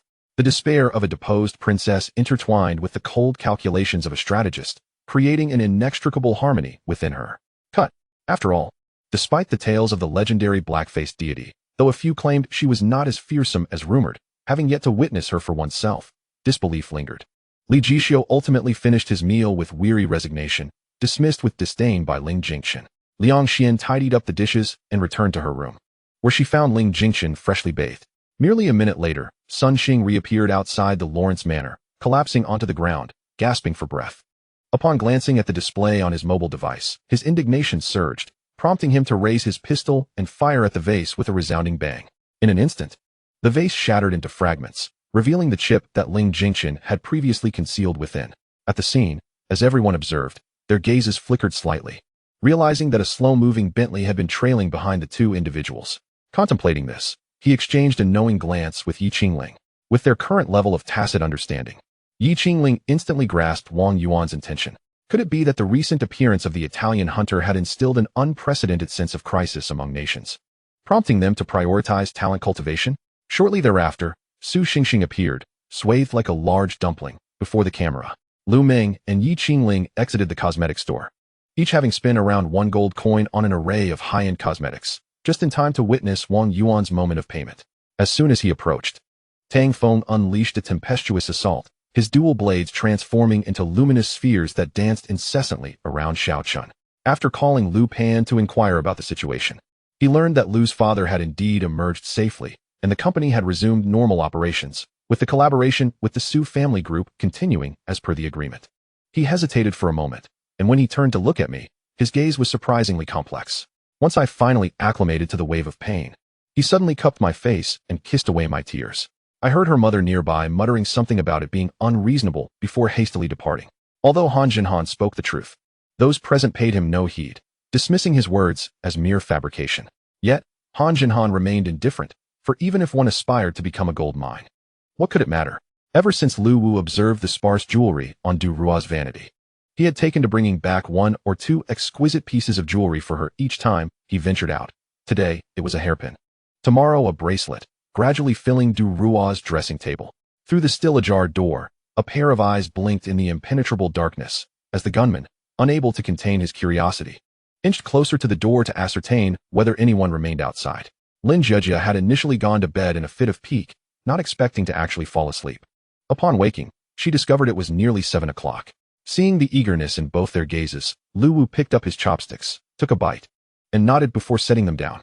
Zhuang Yin made no objections, Whenever someone poured him a drink, he would simply say, "Cici is unwell and cannot drink," and then proceed to down my glass in one gulp. Very well then, Lin Chong mused. Who could be so well informed? Even I had only just awakened. Could it be that the Taigua side had sensed something? This feeling was often accompanied by a tempting allure, an undeniably potent temptation. Initially, I thought sure Xia was boasting. But upon seeing the elixir, Lien fell silent. Just then, those opposing the Tang family group found Zhang Long too, providing him with an opportunity he readily accepted. Chapter 81. Lin Yinruo's Birthday Feast. Wang Ziqing had long harbored interest in Chu Fian and had intended to enlist someone to propose to the Chu family. Witnessing Gu Li's hand resting on her waist ignited his fury. However, even so, luck could not be sustained indefinitely. As time stretched, those involved typically found themselves at a stalemate, ultimately returning to tranquility. Unless one resorted to cheating, maintaining a winning streak was improbable, yet. Even the most skilled of cheats would inevitably reveal a flaw. Indeed, Qing Yue scratched his head, reflecting on his insufficient preparations. Had he known that the fruits were so convenient, he would have brought more. The two families had already reached a consensus, and this was merely a formality. Everything proceeded smoothly. Although Shang Yunxiang appeared untroubled on the surface, she had sustained a head injury and had recently undergone a miscarriage, leaving her genuinely weak. Were it not for her insistence on obtaining a marriage certificate with Xiao Fengyuan today, bolstered by his assurance that she would be fine, He Qingjin would have vehemently opposed allowing this reckless girl to proceed. This revelation pleasantly surprised Tang Su, as he watched the Earthstar Wolf approach in Yan, leaving her momentarily flustered and ill-prepared for the sudden attack. Tang Su hurled his axe toward the Earthstar Wolf, and the surrounding dark energy formed a vacuum zone, shimmering with red luminescence as it cleaved toward the creature. The man lay on the ground, a knife embedded in his heart.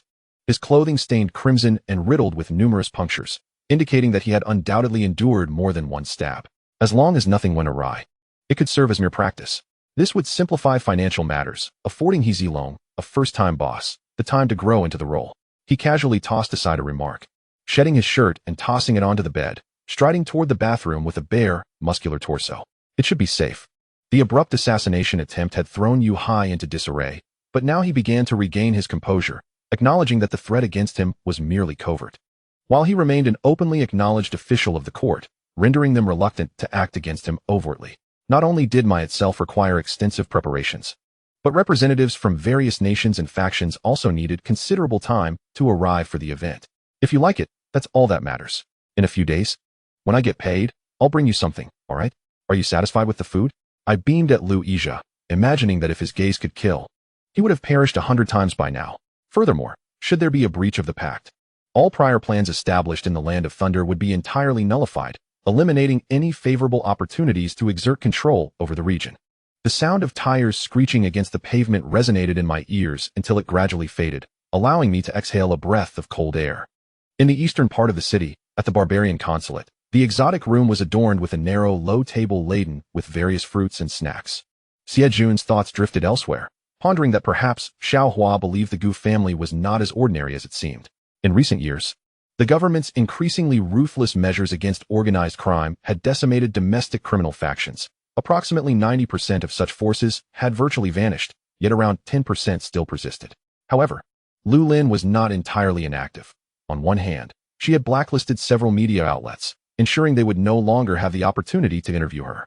Xie Jun shot a knowing glance at Dong Lihua, signaling her to refrain from further remarks. Dong Lihua tossed her sleeves and headed to the kitchen, while Xiao Hua, unbothered by her treatment, remained indifferent. Yang Weishue contemplated whether to personally visit Li Yi, but after much deliberation, she ultimately abandoned the idea. After all, she and Li Yi were merely ordinary colleagues, seemingly not yet at the level of intimacy required for such a visit. However, many who witnessed the zombies refraining from attacking Zhao Zhou instinctively regarded him as an odd kind of zombie, entirely failing to perceive him as human. Thunder's true intent had already bound the formidable demon, and Li Yi leaped into action, unleashing a bolt of thunderfire that pierced through the giant demon's skull. It must be noted that the perspectives of third-person and first-person narratives never align. As it stands now, the classmates are bewildered, Kong Yutong is contemplative, while Jiangku himself is simply plagued by a headache. As he spoke, the pyramid's dynamic form radiated lines from its apex, each line representing the developmental trajectory of a world. Ultimately, these lines converged into a singular point situated within the pyramid's interior. Fool, concoct any excuse to eliminate him. This matter must never reach Father S. ears, or else. Li Xian said, casting a piercing gaze at Wan. The dark-robed envoy was about to take a step forward, but in that fleeting moment, a faint sense of peril surged within him, causing his brow to twitch. His entire being transformed once more into a wisp of azure smoke, evading a terrifying and lethal strike. He attempted to steady his breath, mimicking a pose. One hand gesturing sideways while the other rested against his abdomen, maintaining a singular stance. As a magician, Chong Gongzhen never envisioned a day when he would find himself conversing with an elf in a cafe, trailing behind, watching Guobijia's myriad of selfies. What should have been a breathtaking scene was marred by the presence of numerous men and an unexpected fellow wanting to join their company. This individual, with his delicate and tender appearance, rendered the previous ordeal of their vehicle breaking down a mere trifle in comparison. Yet, Shixia observed no semblance of concern for appearances from Feng Shan, who simply nodded in acquiescence. Nai Luo claimed to be the most amicable among all, which was undoubtedly a jest. However, regardless of the reasons, the crucial key undeniably lingered at her side. Much like Yin Qing, who had never grasped what having a mother entailed. Although she frequently heard of Lu Junru's tales, it merely caused her discomfort. Yet, if she were to first experience Lu Junru's maternal love and then lose it, she would be utterly unable to bear such a loss. At that moment, Su Wudao burst in from outside, and upon seeing the contrasting shadows of black and white, along with Li Hanxue sprawled across the vibrant stone, he was taken aback. Externally, she subtly conveyed an ambiguous relationship between the two, while privately, she sought ways to ascend, unwilling to relent even though Qin Yu was now married. Jiang Xingxue wished to revise it, but Chang Huan found it too troublesome and preferred to make do. As for him, whether the clothing fit or not had become inconsequential. Chapter 82. The cup is problematic. No wonder, shortly after Lin Jia's heir Lin Wanwan caused a commotion, amidst the instability within. A grand birthday banquet was still to be held. That project was certainly known to Mo Xingshi. Recently, he had been working overtime to ensure that the Mo Corporation could secure it with certainty. The Mo Corporation's status as the nation's preferred choice in cutting-edge fields was never achieved through scheming, but rather through generations of solid foundations and trust built on genuine strength. Now, the project had long been settled. With a radiant smile, he extended his hand, and Bai Zhan stood frozen for a moment, rubbing her eyes vigorously to confirm she was not dreaming. Only then did she smile, and, like a gust of wind, dashed into his embrace, her feet leaving the ground as she twirled several times in midair. The perspective of the other party and my own was undoubtedly divergent. Hence I paid them no heed. Su He, momentarily taken aback, found no opportunity to react, helplessly watching as Alinda's hand descended. Bai Zhan withdrew into her blankets, still feeling a touch of the surreal. Was the main task truly completed so easily? Summer Qing, lacking time for further contemplation, rushed forward, while Xia Yuanba attempted to follow but was halted by Lin Yang, who shook her head at him. She did not blame that drunken dance of spring and autumn, only herself for being too careless. Had she noticed the gold coin mark sooner, she would have undoubtedly realized it was that person who had pushed the boss, thus avoiding incurring Tianqing's wrath. Like a thief caught in guilt, she peered through the bed curtains at the young man, and seeing he was oblivious, she inwardly relished the moment as she uncorked the vial and sprinkled a generous layer of powder outside the bed. It was due to that very utterance that her unborn child was prematurely induced, providing Su Qingtian with life-saving stem cells. Justice exists in this world. Fate is inextricably intertwined. If you wish to deceive, do so without mercy. Zhang Shuzi was the type to seek trouble for no reason, daring to intrude without a blood sacrifice. That was merely courting disaster. Over 50 disciples from various sects faced misfortune. Then, heedless of the consequences, he directly embraced Zhao Jun and took a bite. Zhao Jun, bewildered by his greasy demeanor, could only laugh through her tears. Before she could fully comprehend the situation, He Lu rose, wiped his hands with a cloth, and simply departed. What is it? Qing Let looked at her father, and although his tone was lighthearted, she sensed an unusual tension in him today. Forget it. Even if my brother scolds me, I must inquire. Yichan stood up, pulling Xian Yin along as they hurried outside, while Xian Yin's brow furrowed tighter. Fine, fine. Your word is law. Last night, having just tasted the sweetness of victory, Jing Guangyan was exceptionally agreeable. Alas, with a thud, he and Miss Hu fell into a pit, discovering that the ground beneath was unexpectedly hollow. As they heard squeaking sounds, everything reverted to normal. The confidential letter in his hand revealed that Duan Muqing Let had nearly consumed a bowl of poison, and just moments ago. His heart felt as though a piece was missing, frightened by the ordeal. No need for formalities. Mu Yi sensed a subtle distance in Qing Let's demeanor, unwilling to draw closer. How could one claim to have seen through what they had not yet encountered? Moreover, formalities are often necessary. Much like the ancestral rites during the spring festival, aren't they merely a formality? The tall figure had not yet given up. Feeling a deep sting to his pride, Boros, whose character was already strong-willed, was inevitably pushed to the brink by such disregard. The palace is not akin to that of ordinary folk, even in winter. One can occasionally see some vegetables. Yet, the produce shipped from afar, when compared to this, was simply incomparable. Watching as Jing Mapuo lay battered and bleeding, she truly wished to shout for him to concede, but alas, no sound escaped her lips. However, the current Wang Hongyan was a far cry from her school days. Back then, she wore dresses worth a couple of hundred from Taobao, now adorned in luxury brands like Chanel, her crimson lips ablaze, dazzling beyond measure. Initially, to ensure the repurchase of this sailboat, Zhong Yu specifically requested the organizers to mark the price significantly above its actual value, 5,000 yuan, aiming for discretion while securing a successful bid. Yet, he never anticipated the situation would unfold as it did. Chapter 83. Jianji, shall we converse? Mr.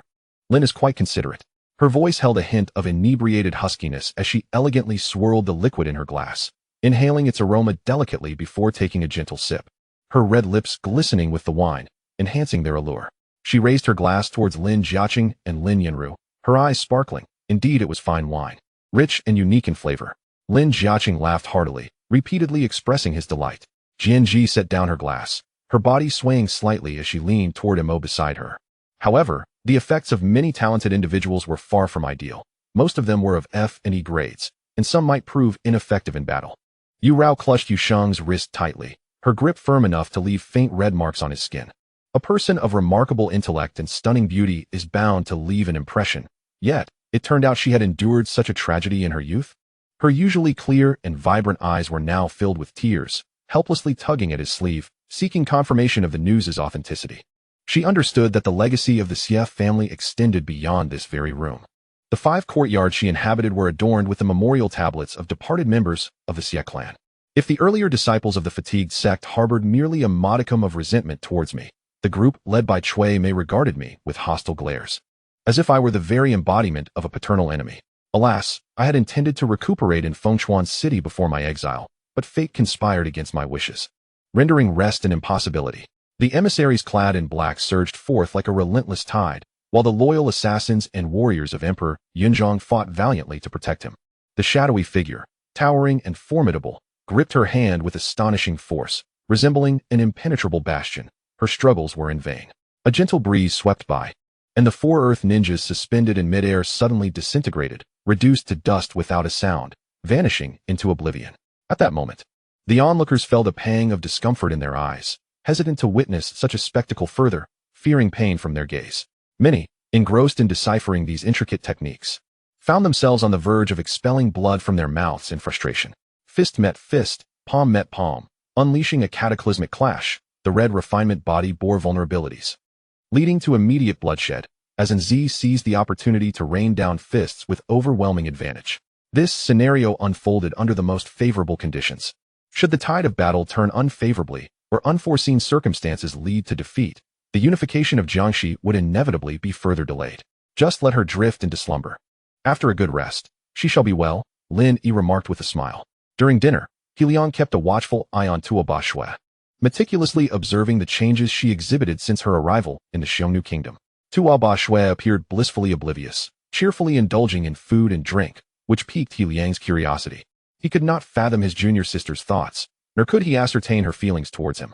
Mo Juqin cast a sidelong glance at the fallen tiger brother. Shaking her head with a scoff, she had previously spoken bluntly, asserting that if her boyfriend came, he would beat Tiger Brother to the point of not recognizing his own parents.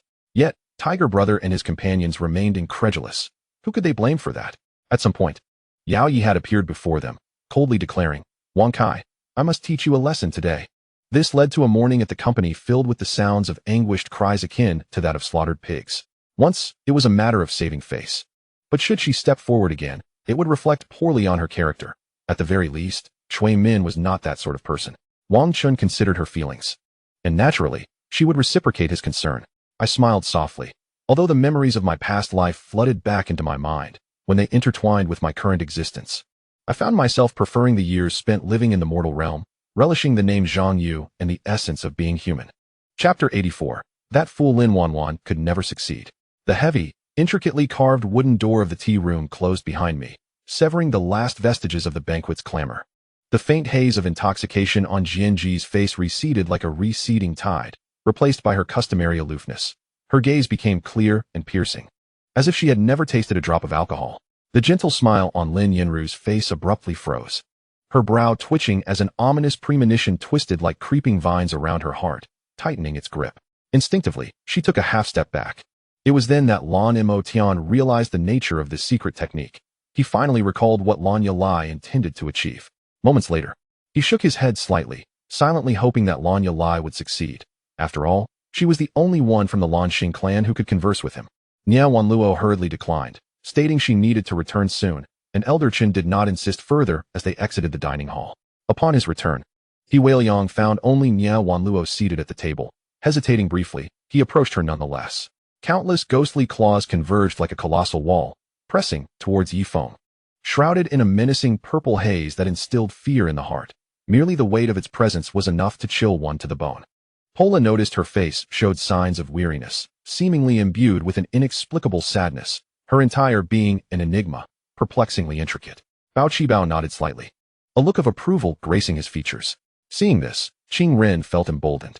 Uncertain of the cause, Auntie's mood appeared somewhat off, her expression unsettling. Amidst the chaos, a soldier raised his gun, aiming at the towering Takaboo and pulling the trigger. The crisp wind tousled my hair, brushing against my face with a tickling sensation as I clutched the velvet curtain, my thoughts drifting aimlessly. Strangely, Qin He did not exhibit any surprise at Nier's words, as if he had long been privy to such knowledge.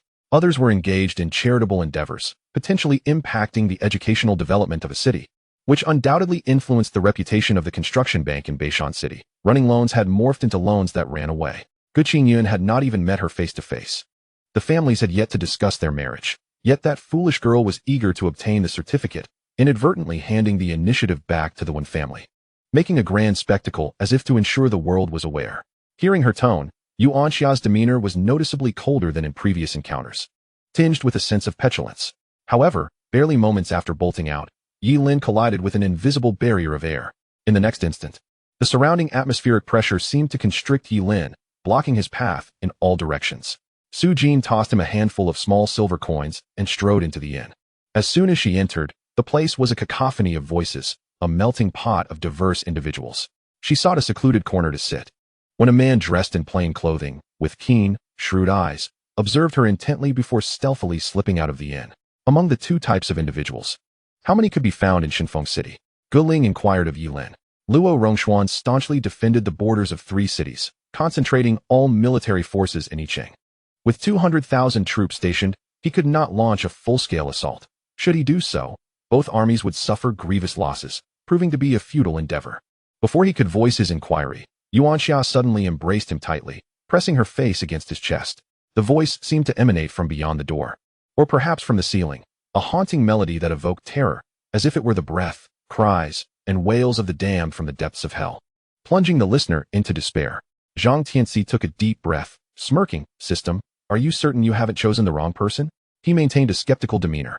The ancient heavenly emperor collaborated with the Xianyuan princess, seeking to uncover the secrets of Kunlun's rear mountains, and after much inquiry, they ultimately discovered that the illustrious Tai emperor was akin to the enigmatic entities residing in the mountains, leaving them at a loss for words. Chapter 85. In this lifetime, I shall love only Jianji. Meanwhile, Lin Wanwan was firmly restrained by 2 burly, expressionless Mo family bodyguards, one on either side, awkwardly pressed against the wall a few meters away from Mo Xingshi.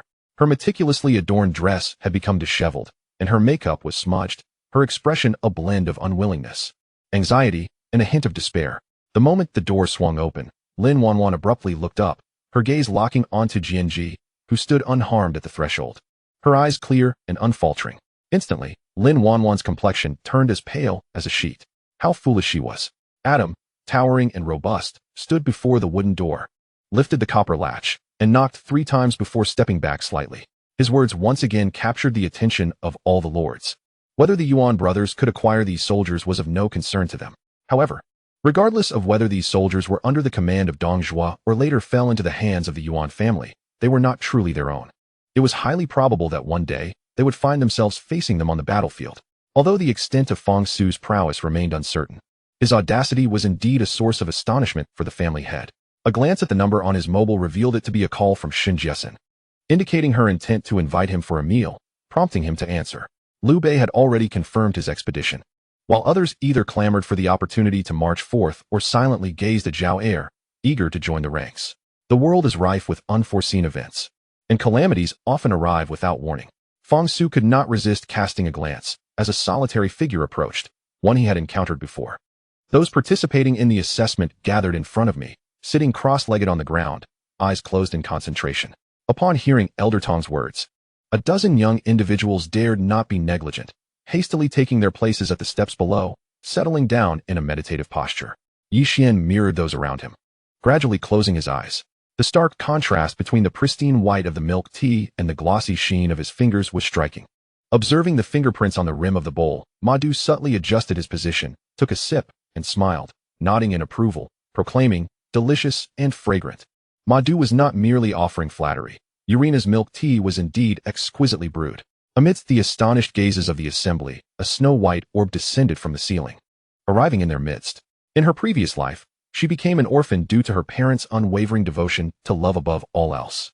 Following her father's demise, her mother, indifferent to the plight of her 9-year-old daughter in a foreign land, chose to end her own life in front of her.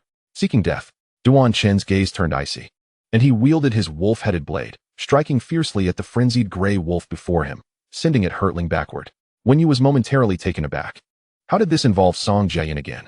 Was it possible that the alternative methods Song Jiayin had proposed to help her escape the entanglements with Song Longxing were merely this? A wave of discomfort washed over Wen Yu. If this was the extent of Song Jiayin's ingenuity, it was undeniably disappointing. As they awaited, before long, Qiao Zhongdao appeared, accompanied by the recently returned Yin brothers. The cargo from the ship had been settled, with Bao Shiming overseeing the dispatch. The two returned to report the situation of the goods to Qiao Zhongdao, preparing to assist. Upon hearing Yong Ming's words, Yu Yun and Yu Ling exchanged glances, their expressions darkening once again. They too felt that this indeed resembled something Jing Hui could orchestrate.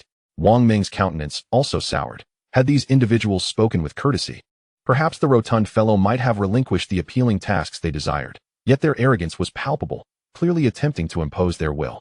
Anyone who dared to look down upon him, Fat Master, should not expect to obtain what they sought from him. When you understood the implications, the emperor also desired Liu Yiguang's return, thus she served as a significant bargaining chip in his eyes, and he would undoubtedly endeavor to leverage all her worth to persuade Liu Yiguang to come back.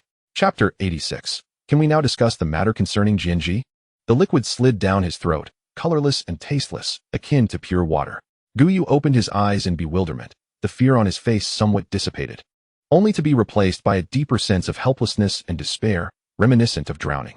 He parted his lips, his voice quivering with a hint of tears. Mama. Jian Yao's smile deepened. She extended her index finger, gently pressing it against Gu Yu's soft lips, signaling him to be silent. I swear I will shatter your bones one by one, making you endure torment before your demise. Lu Chuan glared fiercely at Feng Xian, his tone laden with malice. Uft. Wang Yushu could not suppress a laugh, initially intending to remark that this was merely a trendy internet phrase, yet upon seeing Xiao Liang's serious demeanor, she stifled her amusement. Regardless of the time, she had always preferred whisking eggs by hand, feeling it yielded a superior flavor, finding the electric mixer somewhat cumbersome. The 9th Legion was the final military formation established by Su Feng, and, among the 9 great legions of the Western Territory, had the briefest founding history. There were not a few who had refrained from witnessing the spectacle at the Luo family's estate, as small groups emerged to observe the unfolding drama. The more wicked individuals kill, the more they gradually exude an aura that even malevolent spirits dare not approach. Upon hearing Chun Hong's words, murderous intent suffused his eyes, and his entire being surged with spiritual energy as he stepped forward to launch an assault on Yun Yi. The sacrifices of the older generation were not without significance. They served to inspire the youth, shaping them into the pillars of the future. Do you know where that Yun Yi is? Zhou Sun directly inquired of the middle-aged man. At this moment, Su Yang reclaimed his peak, his spiritual energy igniting within the flames, his momentum rising steadily, instantly returning him to his optimal state, with room for further enhancement. After White Sen's words, he turned his attention back to the Beastman sorcerer being dragged out by several slave-catching teams. However, after waiting for a while, he heard no cries of agony. Unable to resist, he opened his eyes to look, only to be left agape in shock. At this moment, Dian Wei interjected, not only because he was Han Wei's most favored general, but also due to his position as the chief overseer of the Zhelong society. Upon seeing the other party charge forward, Chao Jianren feigned ignorance, sighing dramatically, adopting a pained expression, inciting the audience's ire. The man's heart was filled with astonishment, akin to the Milky Way cascading down from the heavens, only to be drawn back, rendering him nearly speechless, taking a considerable time to regain his composure. Although this demeanor may appear aloof and unapproachable, it is indeed the most effective governance method in the apocalypse. As such, arrogance from those in power is often underpinned by formidable strength that solidifies their authority. His gaze fell upon the slumbering, or rather, the hollow shell of a colossal alien sea monster, traversing its form with growing ire. The youth stood proudly, causing the heavens and realms to tremble. His might was so overwhelming that even without movement, it set the void crackling, as if on the brink of explosion. Once ensnared, even if the upper strands bore no poison, the very nature of such bindings made it exceedingly difficult to escape, given the apparent weight of his form. In the distance, an ancient coffin soared into the sky, spanning the firmament, cascading down threads of coldness that felt like shards of ice, sending a chill to the bone. "This is for you." Rachel presented a cigarette box to the nine-faced smiling fox, her tone devoid of any shyness, rather exuding a sense of entitlement.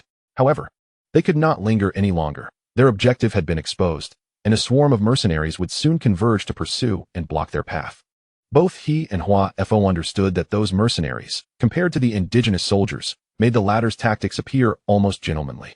The Longquan continent does not allow every teleportation array to connect every region. Rather, a nexus linking hundreds of cities facilitates such transitions. The four major empires, including Xuanwu, maintain a unified direction in their teleportation hubs, allowing for connections across entire nations and cities. Chapter 87. All for the sake of killing a chicken to warn the monkeys? Forward the topic of startling the swans, drawing 10 lucky individuals to gift them miniature Mercedes G20 toys. Startling the Swans official WeChat will announce the winners on the night of the grand finale. The accompanying image showcased 10 brand new, sleek Mercedes sedans glimmering in the sunlight. What the heck? Mercedes. Miniature toys. Sister Jian, you are my one and only sister. Draw me, draw me. For the sake of my sister and Meisai, let the topic explode. In that fleeting moment, a long wound appeared on Carter's waist, while simultaneously a soul attack surged into his consciousness. Colonel Feng Bashi and his troops pursued relentlessly, leaving Commander Huang and his men in disarray as they hastily retreated into Baigua town, with only a little over 200 soldiers remaining. I never anticipated that the academic circles in Eorzea would actually involve programming. However, upon reflection, their technological prowess is so advanced that they are contemplating opening a window to observe the source of the world. Frankly speaking, in the realm of cutting-edge science, Eorzea's progress far surpasses that of Earth in my previous life. Whether it be the sailors who make multiple trips to the Fisherman's Island or the Sea King's army embarking on their maiden expedition with Neptune, they all exhibit expressions of ease, breathing deeply and freely. The sun shone brightly in the sky, and the sunlight outside was radiant. Liu Yongyan, in a daze, put down the phone, his heart sinking. Today, Liao Hainiu arrived at Qingyun Tower in a luxurious satin robe, first greeting the brothers in the hall before taking a commanding seat in the center, awaiting the arrival of Lu Jinggu, the leader of the wealthy hall. The giant hammer in Yun Yi's hands shattered for the third time, sending shockwaves through his spirit, while the right arm of the rage giant crumbled simultaneously. However, the surrounding rage replenished it, and the arm grew back once more. Jun Qinyu was already a figure cherished by his fans, and after witnessing such a statement from the studio, he could hardly bear it, causing a wave of sorrow among the crowd. Memories flooded back of the frenzied slaughter that ensued after the later Jin army breached the city, with his entire family of 47 perishing. She hid beneath the bed, never witnessing firsthand how a life could vanish, only feeling fear and pain from the corpses of her loved ones strewn across the floor. Princess Kunyi felt her face flush under his gaze and hurriedly turned her head, exclaiming, "This map belongs to me now," to offset your earlier teasing. She promptly commanded someone to roll up the map and securely transport it back to her fragrant tent. Basking in the gentle morning sun, how you softly landed atop a great tree, like a bird perched on a branch, seemingly weightless as his form swayed with the gentle breeze. Akin to the leaves beneath him, Jiang Yushu was utterly exhausted but had to muster her spirit, diligently teaching different farming methods for the gentle slopes and flatlands. Qin Han even suspected that the other party was wary of being stood up, hence their attendance at the game developers conference today.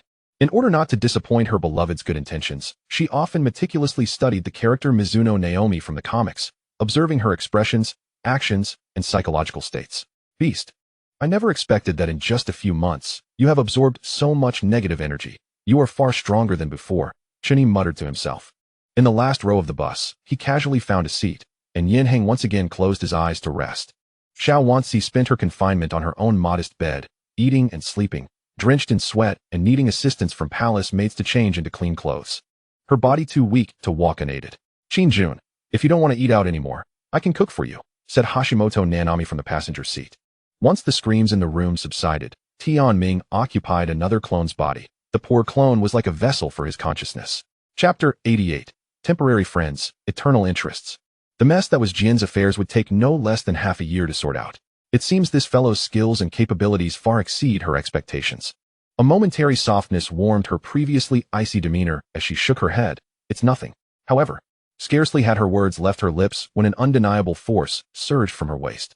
Mo Xingshir's arm possessively encircled her waist, drawing her tightly against his side. He raised his gaze to meet Chu Qiaoshu's concerned eyes. The impact from Qin Jin's strike caused the Qirong Tongtian bamboo to sway incessantly, producing a rustling sound akin to leaves trembling. It should be noted that the Li family was a reputable household, treating their servants like family. Their attire was nearly indistinguishable from that of their masters, and they earned a handsome sum monthly. With such favorable conditions, even Yi Xiaoying felt tempted. Yet Alu did not cherish them. My dear wife, how can you be so wonderful? He suddenly felt as though his wife had grown taller, even though she was indeed nearly a head shorter than him. With the emergence of the eye spots, ear bulges, and the balance sacks, Pengu was perplexed as to why he drank his own blood every day. Many geniuses ate but a morsel of food. Ron mentioned this was called hunger therapy. Two palace maids bearing a yellow robe approached. Without a word, they draped the robe around Xie Yun. A few people found this quite reasonable, and the near-death pseudo-beak bird cast a grateful glance at Ron. The heavy snow obscured Ron's view of the distance, yet even if he could see far, there was little to behold. Here, he had guarded for millions of years against Naya's invasion, and now he had become a prisoner, once again trapped within Kunlun Mountain. Du Huai, having faced setbacks before them, would likely refrain from troubling Alu for the time being. Yi Xiaoying felt a sense of relief. Furthermore, with the flying sky hornet still present, it could not escape. He did not consider it deceitful, hence felt no worry. Xiao Yun regarded Qin Jin with an expression of arrogance, a faint smile gracing his lips, as if looking down upon Qin Jin. That air of superiority typical of a being from the divine realm was unmistakable. The Gonya garden was a two-lane path, but the towering figure moving side to side obstructed the way, clearly unwilling to allow the vehicle to pass. Dressed in a black cloak, Dugu Lai stood arrogantly, gazing coldly at the mechanisms deep within the dense forest, a smirk curling at the corners of his lips as the wind howled around him. His eyes sparkled with layers of icy coldness as he gracefully floated into the air. Cheng Cheng was summoned to the flower hall after leaving Yushu. Li Aoyan sipped tea nearby, but his eyes never strayed from his beautiful wife. It was evident that the chubby man appeared considerably happier upon hearing this news, his expression indicating that he had temporarily set aside thoughts of his grandfather's matters. With the beauty now in his embrace, Morong Che was momentarily stunned, instinctively catching her with his hand. Ru's cold gaze held a hint of disdain as she thought to herself, Man Guifei truly put on a splendid show.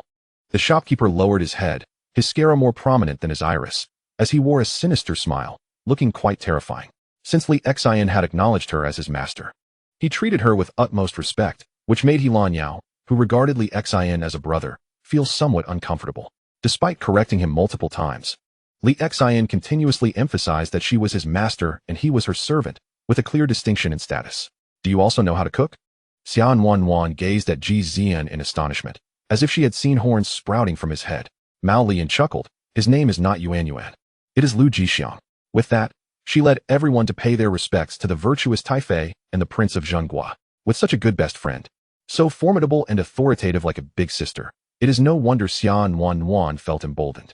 Everyone busied themselves with pouring water and patting backs, and it took quite a while before old lady Zhou felt somewhat better, though her words were still not quite coherent.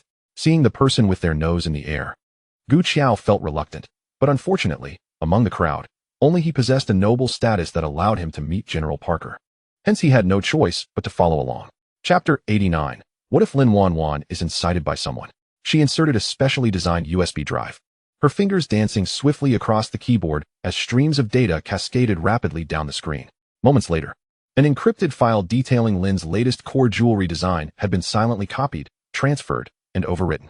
Having completed her task, she erased all traces as if she had never been there.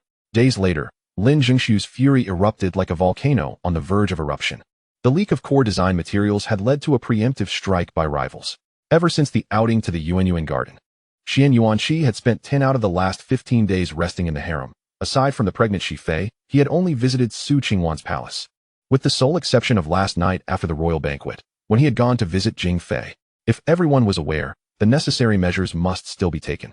It could serve as a weapon of intimidation, to be used at a critical moment for mutual destruction with the enemy. Survival of the fittest. Such is the law of the jungle. War will not cease if one lacks formidable weapons to safeguard their nation's security. Lu Changfeng gazed at Wei Yang, feeling an inexplicable sense of familiarity. Oddly, he mused to himself, why do I feel as though I have encountered this woman before? Despite the many tribulations she had endured, Su Lin was acutely aware of Shun Qingren's attitude towards her, yet she remained resolute, refusing to look back or give up. No need for a megaphone. Qi Jinjin's voice resounded powerfully in the ears of the villagers. The Yongla Palace stood empty. The emperor had not permitted anyone to move in. She remained its sole mistress. The newly adorned shouting pavilion had been granted to her, yet her residence was not there, but rather in the coveted Yukuan Palace, the emperor's own sleeping quarters, which all the concubines aspired to inhabit. Over the years, he had to admit that Lu Zihua had become increasingly exceptional. Mu Qingsu even believed that one day Lu Zihua might surpass him. Each bottle bore the name of a medicine. She could not discern them clearly, and thus carried the entire box straight to the Jishir Medical Hall where Han Qingjue resided. Following him into a room, the young man pushed the door open, shedding his outer garment in preparation for sleep. Suddenly, Li Yunhao leaped through the window. Yu Jian realized a pressing issue. There were no cards in his deck capable of returning exiled cards to the graveyard or back to the deck. This meant that the gluttonous beast, capable of devouring millions, could only see its attack power rise indefinitely. Upon hearing this, Qin Juanxi was equally speechless. After pausing his actions, he handed the half-sliced original stone to Duan Hanxin. Subsequently, Lei Yu cast a dispassionate glance at the bewildered soldiers, disregarding them entirely, for they were merely obeying orders, not even worthy of being called accomplices. The crowd looked up to see Yun Xiao. However, the current Yun Xiao was not the same as before. Following the conclusion of the clan competition, news of Yun Xiao's victory over Yun Ling had spread throughout the entire Yun residence. Those who had bullied and mocked Yun Xiao in the past were now trembling with fear upon hearing this news, terrified of her seeking retribution. Li Yu looked down, where Mo Lan's face bore not a hint of resolve, only an abundance of mirth. Standing at the entrance, Lu Yu gently knocked on the door. Moments later, footsteps echoed from within, and it was a Lung who opened the door. At that moment, the powerful body of the ice giant python had ensnared the white-scaled ape like a chain, tightening its serpentine form. The immense pressure caused the bones of the white-scaled ape to crack, and the chilling aura emanating from the ice giant python continued to sap its energy. Truly, he was the foremost master of the northern region, impressive indeed. Bai Sha praised, albeit insincerely. Internally, he felt a twinge of dissatisfaction. Despite being stronger, he still had to yield to the other. Were it not for the commands from above, he would have been eager to unleash his full strength and eliminate him. The captain shouted loudly, yet those people seemed oblivious, desperately charging towards them as if grasping at their last straw of hope. Observing the situation, even the army's gunfire as a deterrent proved futile. Chapter 90. Could that child be? The decline of Lin jewelry was akin to a river in freefall. Market shares were being voraciously devoured by Gma. Stock prices plummeted sharply, relentless calls from banks demanding repayment echoed, and partners turned their backs. The once magnificent Lin family estate now teetered on the brink of collapse. While Lin jewelry swayed in the storm, Gma expanded steadily. Simultaneously, the highly anticipated film Surging Swan, starring Jianji, premiered during the Spring Festival. With exquisite production and a captivating plot of political intrigue, Jianji's performance was simply breathtaking. Boss, are you truly going to stop me? The third elder's expression darkened. He had not anticipated that the first elder would take action. Thus, any barriers in his heart dissipated, and he knelt alongside the younger members of the clan. Qin Pei had quite the imagination. The mere thought of being pointed at while wearing a green hat sent him into a furious tremor, his hands trembling as he pointed at Song Sini. Possessing the northern underworld divine skill, he could absorb a significant amount of internal energy daily, propelling him from outside the rankings to fourth place. Suddenly, a giant python flew from his hand, crashing into Su Hu's chest with a thunderous roar, causing Su Hu to cry out and fall backward, instantly losing consciousness. Although he had not attended university, he now worked as a director-level official at the Taoran Pavilion Park Management Office, which still counted as an office job. Old Du was innovative. Having recently taken to ordering his own pork, Boss Chin engaged in high-end business. making any purchase seem unremarkable. The Dragon-scale world's secret realm had been operational for many years without incident, yet now that they had entered, trouble arose. Welcome, Heavenly Thunder Immortal Emperor. Your esteemed presence is an honor. Please accompany me to the Immortal Lord's residence to express my apologies for my earlier oversight. The named Immortal Lord bowed and extended his left hand. In a moment of desperation, Du Feiyu and Abai each grabbed a frying pan, channeling their magic to enhance their strikes, clanging relentlessly until they finally knocked down the dozen flying swords. Boss, have you extorted nearly 90 million again? Mu Dongxiang did not respond to Yang Yang's inquiry, but turned the question back to him. He had always aimed to outstrip Yang Yang in extortion. Now hearing that Yang Yang had extorted nearly 90 million at once made his heart race with instability. The reason he had fallen earlier was due to this very cause. Lin Wei's voice carried a hint of fatigue, yet she concealed her emotions while answering the phone. Her tone was calm, though it was not difficult to discern the respect underlying her words. Yes, only Hong Jun possesses such authority. A master of the universe bows respectfully before him. Su Bei lowered his voice, inquiring of the person on the other end of the line. A heavy sigh echoed from the other side, followed by the sound of something crashing. Is there something urgent? Are you afraid of her? Lu Ruomei was equally incensed, hearing her dismissive tone. She could not help but ask sarcastically. Seeing the disastrous defeat as an inevitable reality, I mounted my steed, the fire dragon, and fled. A faint smile of bitterness played on the face of the Dark King as he sorrowfully recounted. Yet the Light King and Hunter Dugu Jin remained relentless, driving me and my soldiers to this cursed mountain. As for Yu Qin'er, he hoped for another form of compensation, after years together. To claim there were no feelings would be a falsehood. The emotions, coupled with the debt of saving her life, along with his present guilt, compelled him to acquiesce to any request she made, as long as it was within his means. After tidying up, Duan Shihong helped Yin Shuangfei into the carriage. Just as Duan Ming hurried out from Qingfeng Tower, swiftly approaching Duan Shihong's side. Duan Ming serves as the personal attendant to Duan Shihong, naturally accompanying him wherever he may go. In the face of a decision between exchanging his position for the inheritance of 100,000 aberrant beings, the aberrant monarch chose the latter. With just a couple of swift motions, he inflicted nearly 4 million points of damage on the boss, leaving the onlookers utterly astounded.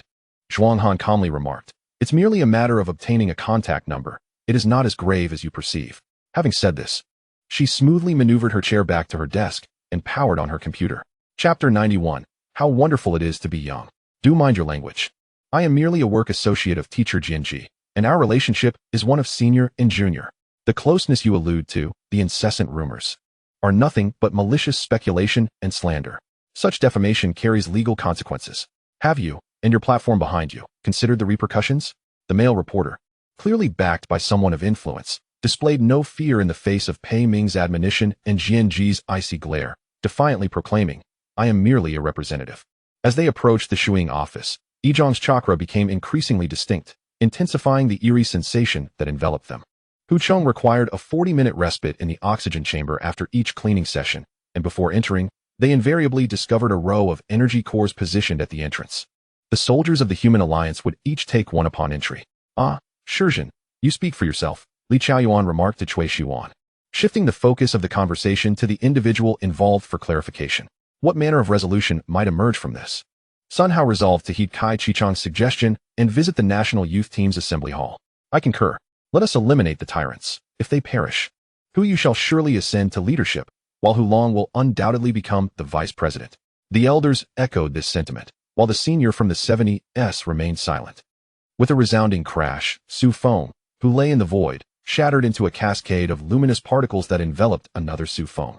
"Well done," Hu Yu acknowledged, nodding at Zhang Bangren, who managed to withstand Hu Yu's assault, preventing the energy blade from reaching Hu Yongjia.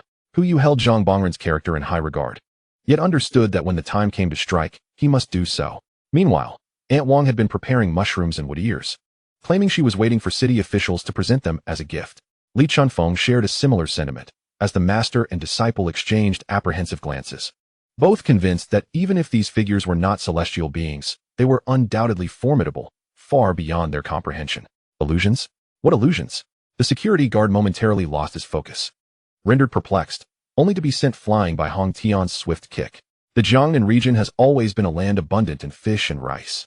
The common psyche seeks stability and refrains from provoking unnecessary conflict. Suzhen, do you recognize this individual?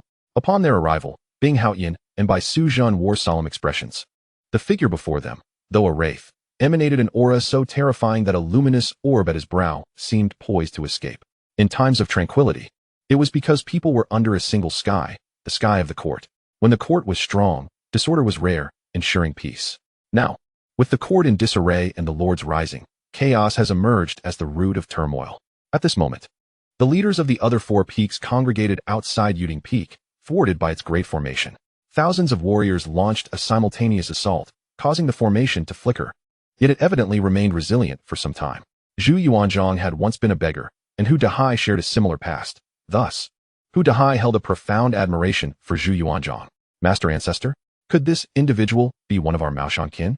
Upon hearing Su Zihan's reference to the newcomer, Chun Yi's expression shifted dramatically, as he had never heard of such a figure among Maoshan, nor had Qin Dowling ever mentioned him.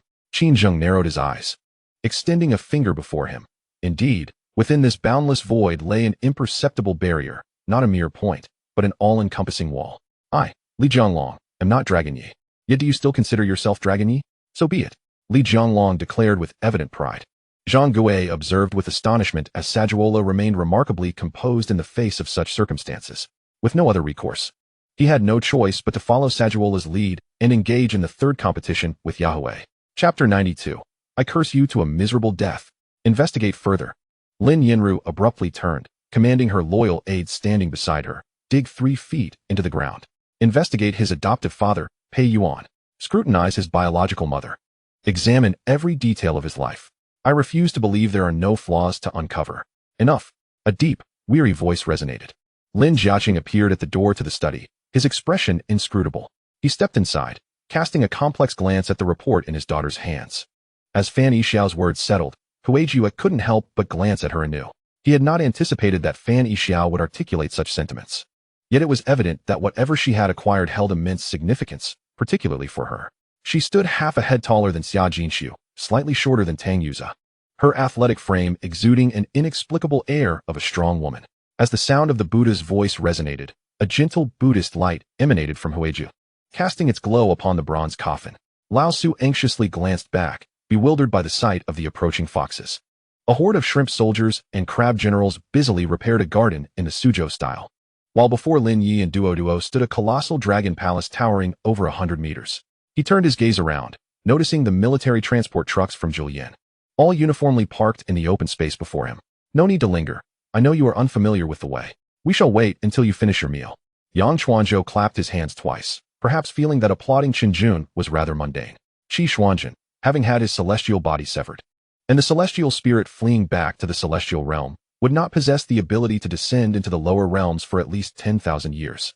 After bouncing 2 balls with the racket given by Tang Yuza, Xia Jinxiu discovered that this red and black racket was indeed entirely different from the wooden paddle she had previously used. Qin Jun had initially thought to casually inquire, considering Wang Heng's temperament, he would merely wave him off to return to sleep. Oh, it seems this chain is not ordinary at all. All concealed have begun to sense the anomaly.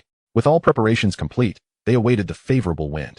On the 4th day, amidst the morning mist, 10 warships set sail towards the waters governed by the Longjiang Gang. On the 2nd day of the 2nd month, as troops and laborers from various regions flocked to the outskirts of Luoyang, including Nanyang, Huainan, and Suzhou, a flurry of urgent battle reports was dispatched to Chenlu and Yi City. Seeing that Wu Nen had not emerged for a prolonged period, Qi Shi fell into a state of profound grief and anger. With Honor married and Su Tsung deceased, the hopes she had battled for over the years abruptly collapsed, leaving her despondent and resolute in her determination to ensure Wu Nen pays a heavy price. When Jingji Gaozheng arrived outside the Grand Hall, he was met with the somber countenance of Hashikawa Haramoto at the head seat. Although the celestial emperor-level experts were far beyond Yi Tsang's current capabilities, he remained uncertain of how amicable they might be. She too wished to play with children of similar age, yet they were all terrified of her, rejecting her company. With a thunderous roar, a magnificent mountain rose from an unknown location on the land of the Celestial Empire. Since the moment had arrived for me to exit the war chariot, I decided to indulge in one last playful adventure. Yi Luxia reclined back with a contented expression, lying on the bed and rolling back and forth. The boar rested on a stone bench, gazing upward with rapt attention, while I gradually slowed my movements, letting my butterfly-like sleeves float gracefully back to the ground. Brother Jasmine was not at home. He had gone on a blind date. Or perhaps it was time for me to let him surf free. Mother Jasmine spoke with a tone of deep melancholy, serving me a cup of jasmine tea. the pristine white blossoms exuding their fragrance in the water, as if yearning to fully bloom the passion that remained unexpressed on the branches. I found Pan Zhuanyuan's reasoning compelling. After all, who among living beings does not yearn for love and to be loved? As I spoke, LV Xian unconsciously glanced at Qian Duoduo, his gaze towards Lin Zi growing tinged with desire. Chapter 93. Do you even deserve it? Lin Jiaqing watched his elder brother being dragged away in such a disheveled state, his heart a tumult of conflicting emotions, compassion, a sense of shared grief for lost comrades. But more than anything, a complex exhilaration as long-suppressed grievances were finally released. He opened his mouth to speak, but ultimately said nothing, merely standing silently like an outsider. Lin Yanru, in a remarkably good mood, took her place at the pinnacle of power, relishing the satisfaction that the genuine leather chair provided. When Shang Rongzhou awoke again, it was already noon the following day. She stirred her body, feeling an unbearable pain. At Mu Guerong's words, Mu Nin looked up at the imminent rain of blood from the sword and poured his spiritual energy into the Xuanwu shield. Upon entering the city walls of Dongduoluma, the main thoroughfare designed to stave off monster attacks was now fully operational. The dark figure was captivated by the dense gunfire, lifting its head to gaze in our direction. Despite the numerous consultations by royal physicians regarding Jingqing's condition, they were unable to determine the nature of the poison he had been afflicted with. They could only make an unusual diagnosis based on his peculiar pulse and prescribe medicine to alleviate his symptoms. She then curved her lips into a slight smile and continued her actions, her delicate peach blossom complexion revealing no trace of surprise. However, I suspected that Ding Wei, that scoundrel, must have offered some enticing benefits. Otherwise, these four factions would not be following him into madness. Ji Boda simply could not comprehend how a fully established foundation cultivator could utter such foul language. It was truly unbearable to the ears. One must admit, with the support of a perfect grade spatial ability, breakthroughs could be achieved without any bottlenecks. He discovered that Lin Zihan's understanding of television dramas was not inferior to his own as a seasoned editor, and perhaps even superior. Having consumed the Regent Lord's food, drunk his wine, observed his figure, and even touched his prized possessions, it was rather audacious to finish feasting without compensating, and then to add insult to injury by robbing him. Perhaps when she was initially sent to the asylum, no one came to her aid. After entering the asylum, she was tormented and became mad, harboring a deep-seated loathing for the cannibalistic institution. She had witnessed many seemingly normal individuals gradually descend into madness after being admitted, and she longed to destroy that asylum. Feng Jinglan considered herself well acquainted with ruthless individuals, but she had never encountered someone like Feng Tingfeng, who was merciless towards enemies and even harsher on himself. Observing the conspicuous footprints on the ornate door, she merely wished to kick that person to the ends of the earth. The Li family and the Hua family maintained a decent relationship, and Hua Juanhao conducted himself with integrity, which was why she had initially chosen to join the Hualin group. Although Shengshi Entertainment was one of the top 10 in Huaxia, in terms of resources, it paled in comparison to Longting Entertainment and Huaxia Entertainment. Even with such thoughts, Feng Jinglan did not cease her escape, exerting every ounce of strength to swim towards the opposite shore of the lake. While concealing one's brilliance is indeed safe, when responsibility weighs heavily upon one's shoulders, one must embrace a moment of audacity. Naturally, there are always unforeseen circumstances. What if the honey does not reside in the thatched cottage? We would have essentially made a fruitless journey. Though this possibility cannot be ruled out, regardless of the outcome, one must venture forth to discover the truth. Having arrived at his teacher's home, he unexpectedly encountered Alex, who was finishing breakfast and preparing to head out. Still seething with anger, Priscilla waved her hand dismissively, directing her attention to where the renowned stone-carved man, known as the Pillar of the Royal Guard, stood as a meticulous sentinel beside the king. Caught off guard, the great bear instinctively flinched, narrowing his eyes as his eyelids uncontrollably met. Shirley was unaware that all his dialogues here were being clearly overheard by the convoy behind him. Chapter 94. Liquidation. Young master, no need for that. Alice will earn her own keep without relying on your points. Alice repeatedly declined. Nini, you should chat with Fenyu. I have matters to attend to. Mu Zifei said before hastily retreating, relishing the fact that someone else would bear the brunt. Who would not run? Should we explore the other alchemy chambers? Wu Peng's eyes darted towards another direction, noting that Wu Xian had a Luan Dan Ding, making him the foremost among the 10 witches. If she could seize this opportunity, she would be able to contend on equal footing, and then Wu Gu would have no cause for concern. After speaking, Meng Li lightly plucked the strings, producing a sequence of mesmerizing pipa melodies. Han Ku could detect the undertones of a stabilizing incantation woven within, suggesting Meng Li aimed to calm the malevolent spirit's emotions before sending it away. Chen Su's heart was tumultuous, overwhelmed with emotions he struggled to articulate. Although he possessed qi within, he was utterly clueless on how to wield it effectively. It seems I am in the presence of one of the Taoists. My apologies. Elder Zhang feigned respect, as if encountering an acquaintance. His left cheek, swollen from the beating, affected his speech, rendering his accent indistinct. Taking a deep breath, Chun Su refocused his spirit, vigorously waving the blanket in his hands until it unfurled completely, covering Zhao Jingguan. In an instant, Lin Feng became a highly sought-after figure within the outer sect. However, the upper echelons of the outer sect appeared oblivious to this development, merely allowing disciples to speculate amongst themselves without proactively seeking out Lin Feng to offer assistance, and there were reasons for this. No. 5 special police officers and 7 victims have been bitten, a total of 12, of which only 11 have perished. 1 remains unaccounted for. Zhang Tian's expression grew as grim as impotence. Nan Feng had initially intended to chase after the ferocious man to inquire about his name. But upon hearing him converse with others, he refrained from leaving the room, opting to listen to his dialogue with Yin Xiazi and the others. Over the years, a significant portion of the ancient gods' remnants, including Zizaran, have concealed themselves, largely to evade the monstrous nephew known as the God Eater. However, for now, it was not my concern. The struggle among the celestial beings was one I was not yet qualified to partake in. Raymond shook his head, casting aside those trivial thoughts. If I am unable to best Ling Xiaodian, your efforts would merely be a futile sacrifice. That fleeting azure shadow, alluring and enchanting, stripped away the superficiality of the world, leaving only ethereal grace in its wake. Although it was intrinsically linked to the realm of reality, it operated entirely independently, each functioning without interference from the other. Do not concern yourself with me for now. First, let me relieve you of your poison. Even at this moment, she still thought of my well-being, which stirred profound emotions within me. I dashed out of the prison, and upon seeing me emerge while carrying Li Ruoqing, the guards' expressions shifted dramatically, and they quickly surrounded us. Shang Mengqi cast a sidelong glance at Xiao Shaozi, a glance imbued with a myriad of charms, one that Xiao Shaozi had never before encountered. If you dare come any closer, I shall end my life before your very eyes, Zhong Qing proclaimed, hastily mimicking a scene from a television drama. Pulling a hairpin from her head and pressing it against her neck. It was absurd to believe she possessed the courage to do so. In the uncertain knowledge of whether Tianqi was still alive, this individual could essentially be regarded as the oldest mutant on Earth, having lived for at least a millennium, if not more. The Guardian's Mark, a manifestation of the myriad beasts of the Valley of 10,000 Demons, was now prepared to sacrifice itself for the sake of the valley. The pain was palpable, yet one had to endure the harsh realities.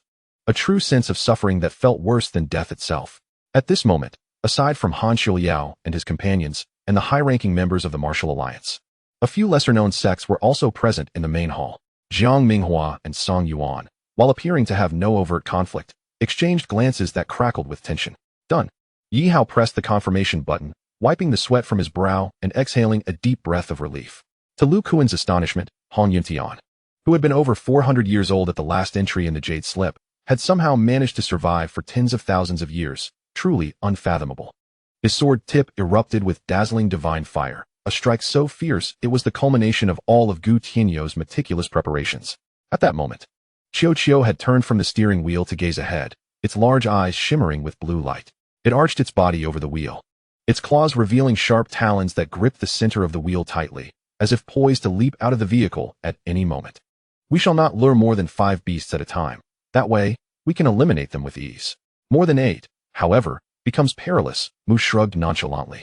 If we cannot retrieve it today, we will only be producing a portion for testing. The test subject's health indicators came back perfectly normal, and mass production will commence tomorrow, Sherway said with a hint of pride. As Lu Kuan roared, his muscles swelled dramatically, transforming him into a grotesque mass of flesh. Simultaneously, the magical energy within him surged, and unique patterns resembling magical artifacts glimmered on the surface of his bones, radiating the silver light of the silver dragon meteorite. Meanwhile, Pan Yin squatted behind the spirit needle, gripping 2 large black gold shields, his tattered clothing stained with blood, indicating he had sustained injuries. It's done. Qiu Wui knew that Yu Yu would not let this opportunity slip away easily. This arrow might not inflict a fatal wound, but it could initiate a devastating assault. My lords, the 7th and 8th lords speak highly of the drinks of the mortal realm. Do you not wish to savor them as well? I smiled gently, presenting the 7th and 8th lords. However, when compared to Zhang Yu, who had successfully opened an inner world within the pseudo-peeping realm, it seemed rather inconsequential. The annihilation he once faced had defeated him, yet it had also replaced him. However, after that, annihilation had arrived at this place, and in an instant, his reputation had plummeted. Chapter 95. Where is Mo Shaoran? It's over. All is lost. Lin Jingxiu gazed at the rapidly approaching flames and the flashing police lights outside, collapsing in despair onto the ground. A single thought consumed his mind. Jianji is not human. She is a demon. She has known all along. She set a trap for him to fall into. The raging flames painted the western suburb sky crimson. Lin Jingxiu's desperate wails and Lin Cheng's terrified cries were drowned out by the symphony of fire and police sirens. In the western suburb's warehouse, Yin's words caused the hairs on Wu Haqin's neck to bristle. Even the two bows tying her ponytails stood on end. Due to the extraordinary methods employed by the fire spirit, the entire world formed by the sea of flames was undergoing transformation. The power of the fire sea outside the fire silence array visibly diminished. At this point, even if the peony fairy refrained from using the coldly pearl, she would remain unscathed. Human senses, like sight, can be deceived. They lose their souls first, making them susceptible to confusion. However, Xian was different. He was normal. And what he could smell might be the true essence of the scent. Just as the words left his mouth, 5 burly men surged up the stairs, clearly lying in wait, fully prepared. Had they not been leisurely playing cards moments before? Amidst the envious gazes of the crowd, Xian Ling's limbs visibly healed, her wounds mending rapidly. In no time, the injured Xian Ling had returned to her former self. Yet our young master did not cease his movements, channeling a portion of his abundant magical energy into Xian Ling. Meanwhile, the phantom demon forest was embroiled in a fierce battle that shook the heavens, while Wang Chen's true form was also engaged in a tumultuous clash, causing spirits to wail and the sun and moon to lose their light. Who was Long Tianyu? Surely Liang Jingru would not be unaware of his identity. Yet what position did Long Tianyu truly occupy? However, he did not refuse. Instead, he extended his bony, skeletal hand to accept the cup and drank from it. Humph. The young master naturally did not regard the Biqiong with favor and retorted defiantly. I am the god of cards, Lagrange. The mysterious voice resonated with authority, nearly causing Su Ming to kneel in fear. Regrettably, he could no longer even sense his own body. To attempt to slay the remaining undead beings without alerting the others was nearly impossible. This did not align with his character. He had held onto his long hair for so long, never willing to part with it. The two soon encountered a wholly ranked undead being, a towering zombie, approximately 4 meters tall, its body shimmering with a faint golden light, exuding an aura of slaughter. In the eyes of the Long men, these individuals were indeed capable of many possibilities. Of course it's true. How could I dare to joke with Brother Jiangyu? Yin Xiaoxiao replied impatiently. Chun Feng, feeling helpless, extended his hand and directly retrieved the thunder attribute elemental chapter he had originally prepared for Ying Feng, tossing it to Mo Yulangsing. Were it not for this person having seen so many dead, he would have been indifferent and heartless. He was a master of deception, skilled at concealing his true thoughts. Just as he bent down to take a closer look, he felt a powerful gust of energy rushing toward him, causing him to instinctively kneel forward. His heart skipped a beat as he looked up at the old woman. She seemed to sense my gaze, turning her face toward me, her once clear and lively eyes now weary. If there is nothing else, you may go about your business. She waved her hand, as if shooing away a fly. Huh, what are you called?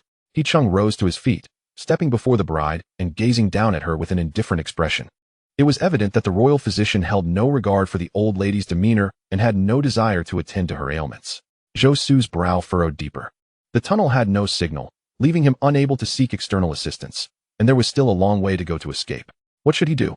Today, Ning Rue donned a meticulously tailored trench coat, paired with a high-neck sweater, casual trousers, and marten boots, embodying a style that seamlessly merges the elegance of British fashion with the modernity of urban aesthetics. Chapter 96. May I stay? Caught between the embrace of her parents, Mo Shaoran blinked her large eyes, the remnants of baby fat fading away to reveal the delicate contours of her youthful face. Initially, a hint of confusion crossed her features, which swiftly transformed into overwhelming joy. She extended her tiny arms, wrapping one around each parent, burying her face between them while emitting a satisfied purr akin to that of a contented kitten, her smile radiating sweetness. The trio nestled together under the warm glow of the lights, a picturesque scene. At this moment, Xiao Zhu regretted relaying the message to the crown prince. After all, no matter how overbearing the 9th prince might be, he could still be reasoned with. Whereas the crown prince's words held an authority akin to a royal decree, for the current duke of Yi Lian stepped forward, placing himself protectively behind Yi Tianxiao. His expression grave. Following his earlier confrontation with Zhou Bufan, he had lost all confidence in being able to thwart him, let alone defeat him. After enjoying lunch at the Elf Center, Long Chun and his companions departed from Gray Bear City, heading towards the Desert of Death. As they watched Gray Bear City gradually fade from view, they turned and re-entered the Heavenly Punishment Forest. In a mere 10 days, her $3 million investment, intended to prove herself, had been swallowed by the tumultuous stock market. Whoosh, whoosh, whoosh. The sound of 3 knives slicing through the air startled the trio of friends from Durban, making them feel as if they had lost half their courage. Especially in a battle involving hundreds of players, such as in a game of chicken, one usually faced more than just 1 or 2 adversaries. In a true chaotic combat environment, a commander might prove less useful than a mere assault soldier. All 3 paths had been sealed off. Did this mean the inhabitants of the northern region could only wait for their demise? Could one traverse all the martial arts worlds? Yi Fan's eyes sparkled with newfound excitement. Could he venture into the martial arts realm to learn numerous divine skills, unafraid of facing the lackluster Zhong family? Soaring into the sky, the rock blade fiercely bit into the land shark, launching countless stones toward the duck-billed fire dragon. Yunting leaned closer to the rim of his cup, inhaling deeply. As the aroma of tea wafted around him, invigorating his senses and awakening his spirit in a delicate fragrance. This tea patron had long since offended the village chief and feared no further ire. For he possessed the means to live in town. Why concern himself with the village chief's whims? The Six-Pulse Master opened his eyes, his expression one of resignation. As the figure of Jiang Yu flickered in his mind, had he made a different choice back then, perhaps today as circumstances would be wholly different. The construction workers gathered in front of the cart, searching for usable tools like hammers, shovels, and iron bars. Following the path, the formidable group did not proceed in a straight line. At times they veered left, at others right, as though searching for the correct route. Thus, Liu Yong directed Pei Yuan Shao to ascend the mountain, leading 500 troops to escort a substantial supply into Guan Family Village, which would then be distributed to nearby regions. In no time, bamboo leaf green gained immense renown, with demand far exceeding supply. Xiang Hao recalled the alchemy temple of the Great Zhou dynasty, its power and influence unfathomable. If he could expand the heavenly alchemy temple within the floating world, establishing branches throughout, it would inevitably transform into a formidable force upon evolving into the heavenly sect. A vast purple light surged like demonic flames, casting a surreal crimson hue across the sky. Xiao Feng resolutely entered the off-road vehicle behind him and drove directly into the base. As he spoke, Li Xiaoshan retrieved an old Nokia phone from his pocket and handed it to Fu Shi, its yellow screen capable only of displaying numbers and texts. Subsequently, the youngest big brother would invariably match with Yin Luer and Master Hong, regardless of the pairing. Hua Yuling advanced, her clenched fist raised in a threatening gesture, indicating that if he did not comply, she would deliver a sound thrashing. The man on the ground immediately halted his actions, trembling and shaking his head in disbelief. Chapter 97, My Dearest Sister. In Country F, within a dimly lit underground bar where the languorous strains of jazz flowed, Jean Yao sat alone at the bar, her fingers delicately pinching a slender cigarette, the crimson ember flickering in the shadows. She wore a sharply tailored black slip dress, complemented by a cozy knitted cardigan. Her long hair slightly curled. Her gaze, though dreamy, contained an imperceptible sharpness, setting her apart from the revelers seeking fleeting pleasures, yet curiously blending in. 1. The tool slipped from the hand, yet a typical individual would not react with anger, but simply retrieve it, perhaps tightening their grip a tad more. You, Morong Fu Gue, were keenly aware of your faults, yet after being angered for a prolonged time, you uttered no further words. Moreover, if they were to be punished with cleaning the playground, it would typically entail at least half a month, a customary method of discipline employed by the dean. How desperate must he be to seek humiliation a second time after having endured it once? Originally, she had arranged to go grocery shopping with Xiao Ge that evening to fill the fridge of their new home, but it seemed that plan would also fall through. I can resolve the matter of cultivation resources myself. There is no need for your highness to concern yourself with me, Hu Yufei remarked with a light chuckle. Qin Mu silently nodded. Having lived for several millennia in his past life, he had developed a keen eye for character. Though Tian Lao held a high position, his words were sincere, making him a trustworthy individual. Initially believing that mastering the transformation spell would allow him to disguise himself as an ordinary hunter, thus avoiding detection by the dark sorcerers and enabling him to engage in covert activities, he felt reassured. Xiao Wanner played the zither nearby, her head bobbing rhythmically as she imagined herself a fairy, producing the most exquisite melodies beneath the trees. Wanner, the rain has ceased, let us return. We must not keep master waiting, Wen Yinshu said, revealing a harmless demeanor as he turned to smile at Xiao Wanner. Today was indeed a fortuitous time for signing the contract. The timing was perfect, and heading to the group to finalize the agreement would be timely. I speak only from the heart, not to flatter. Listening to you play today has captivated my soul. No wonder the master was enchanted. Forgetting the taste of meat for 3 months, Li Keting observed closely. Moreover, Sasuke had already sensed the opponent's strength, while not superior to his own. It was evident that the rival was undoubtedly a top-tier figure among the lower-ranked ninjas. The blacksmith wore a regretful expression, being an ardent aficionado of forging. Visiting the water boundary city without exploring the blacksmith shop was akin to eating soup without salt, lacking flavor. The Tianyun gambling house erupted into chaos. As patrons who had previously gathered to watch, in a bid to save their lives, rushed for the exits. A passerby, nearly blinded by Ji Yu's striking beauty, found their worldview altered along with their perception. As Chu Ci pondered her next destination, Yu, looking dejected, approached her. Yet, whenever she faced Xiao Zhuo's visage, she was reminded of that merciless demon, the king of hell. In the blink of an eye, Xiang Shui forcefully pushed Mo Yinchi aside, as a long arrow pierced through Xiang Shui's shoulder blade, producing a sound reminiscent of tearing flesh. The second floor is relatively tranquil, with fewer cultivators present, and it is furnished with numerous tables and chairs specifically designated for guests, each positioned at a considerable distance from one another to prevent disturbances. A figure clad in red pushed open the door and, guided by a server, made a beeline for the private rooms on the second floor. Zhu Jianlian managed a strained smile, silently thinking to himself that it would be best to wait until the final selection was over before she could spare some thoughts for other matters. Then we can check the surveillance footage to ascertain the identity of the perpetrator, his brother confidently asserted. I understand now. That spirit in white must have sought out this murder hole to evade the Grim Reaper.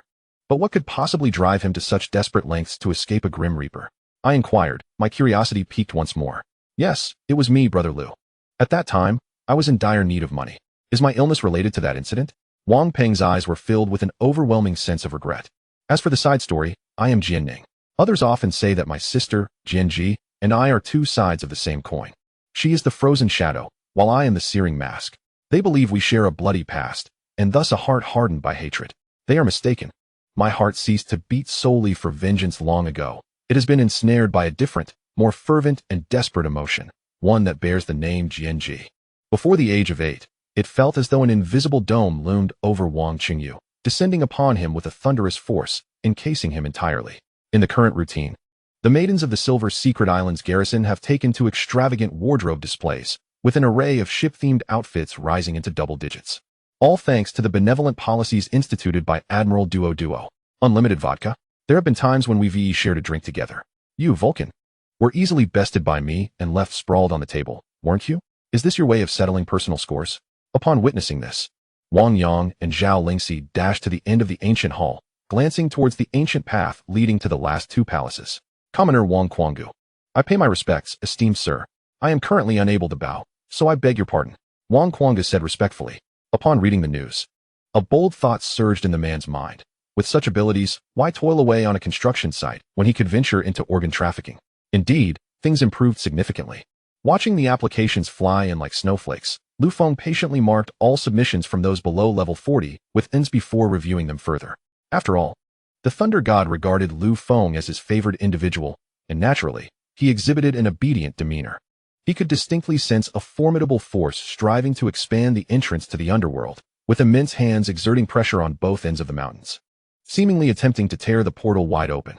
Seeing that the situation had escalated and lost its decorum, Zonghua signaled to Fian to calm down, saying, Dao Ji, let us resolve our matters after the calamity of the Panlong has passed in a century. Let us not bring shame upon ourselves here. With that, he ceased to engage further. Meanwhile, at a stone platform far removed from Baiyan, blood-red clouds swirled furiously around a vortex at its center, casting a beam of darkness upon the stone. Lin Sheng felt as if he were plummeting from a great height, crashing into the surface of a lake. The players in the live stream gasped. Should such an army charge down, the fate of the forces below was all too predictable. The fact that a classmate had traveled from the capital merely to catch a glimpse of Xia Weier was astounding. This was not mere repairs. This was a severing of roots.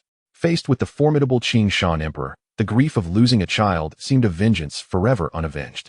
The formation was complete, with only the final activation remaining to summon the 2 temporary allies from the underworld. Meng Nanjun was reluctant to assert that once the venomous insects were released, without an expert to contain them, they would never return. Even the formidable individuals from the Liu family likely lacked the expertise to manage such a situation. And this box was evidently not empty, unlike the one Zhou Jing had pawned. Meng Nanjun was merely a pawn in their hands, meant to restrain the Duke of Dingnan. When the Duke returned to the imperial capital and learned the truth, how would Meng Nanjun navigate her own fate? According to the symbols of the Dark Forest, vampires corresponded to nobility, with their rank indicated directly by the color of their pupils. After all this talk, what exactly is this mysterious thing you've been alluding to? Yin Yuncheng asked, feeling his cultivation surge and seeking clarity after stabilizing his mind. Chun Xiao reiterated, and the demon-slaying Xuanwu instantly transformed into a youth. Bowing respectfully to the questioning immortal. Chapter 98. The Daughter Kingdom of the Qi Family. The records indicate that the Qi family is an exceedingly unique case. In this elite circle, predominantly ruled by men, the Qi family stands as a veritable daughter kingdom.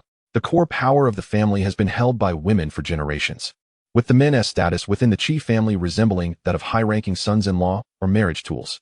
Although the men are ostensibly afforded a degree of power and status, the true decision-making authority and the lifeblood of the family remain firmly in the hands of the women of the Qi lineage.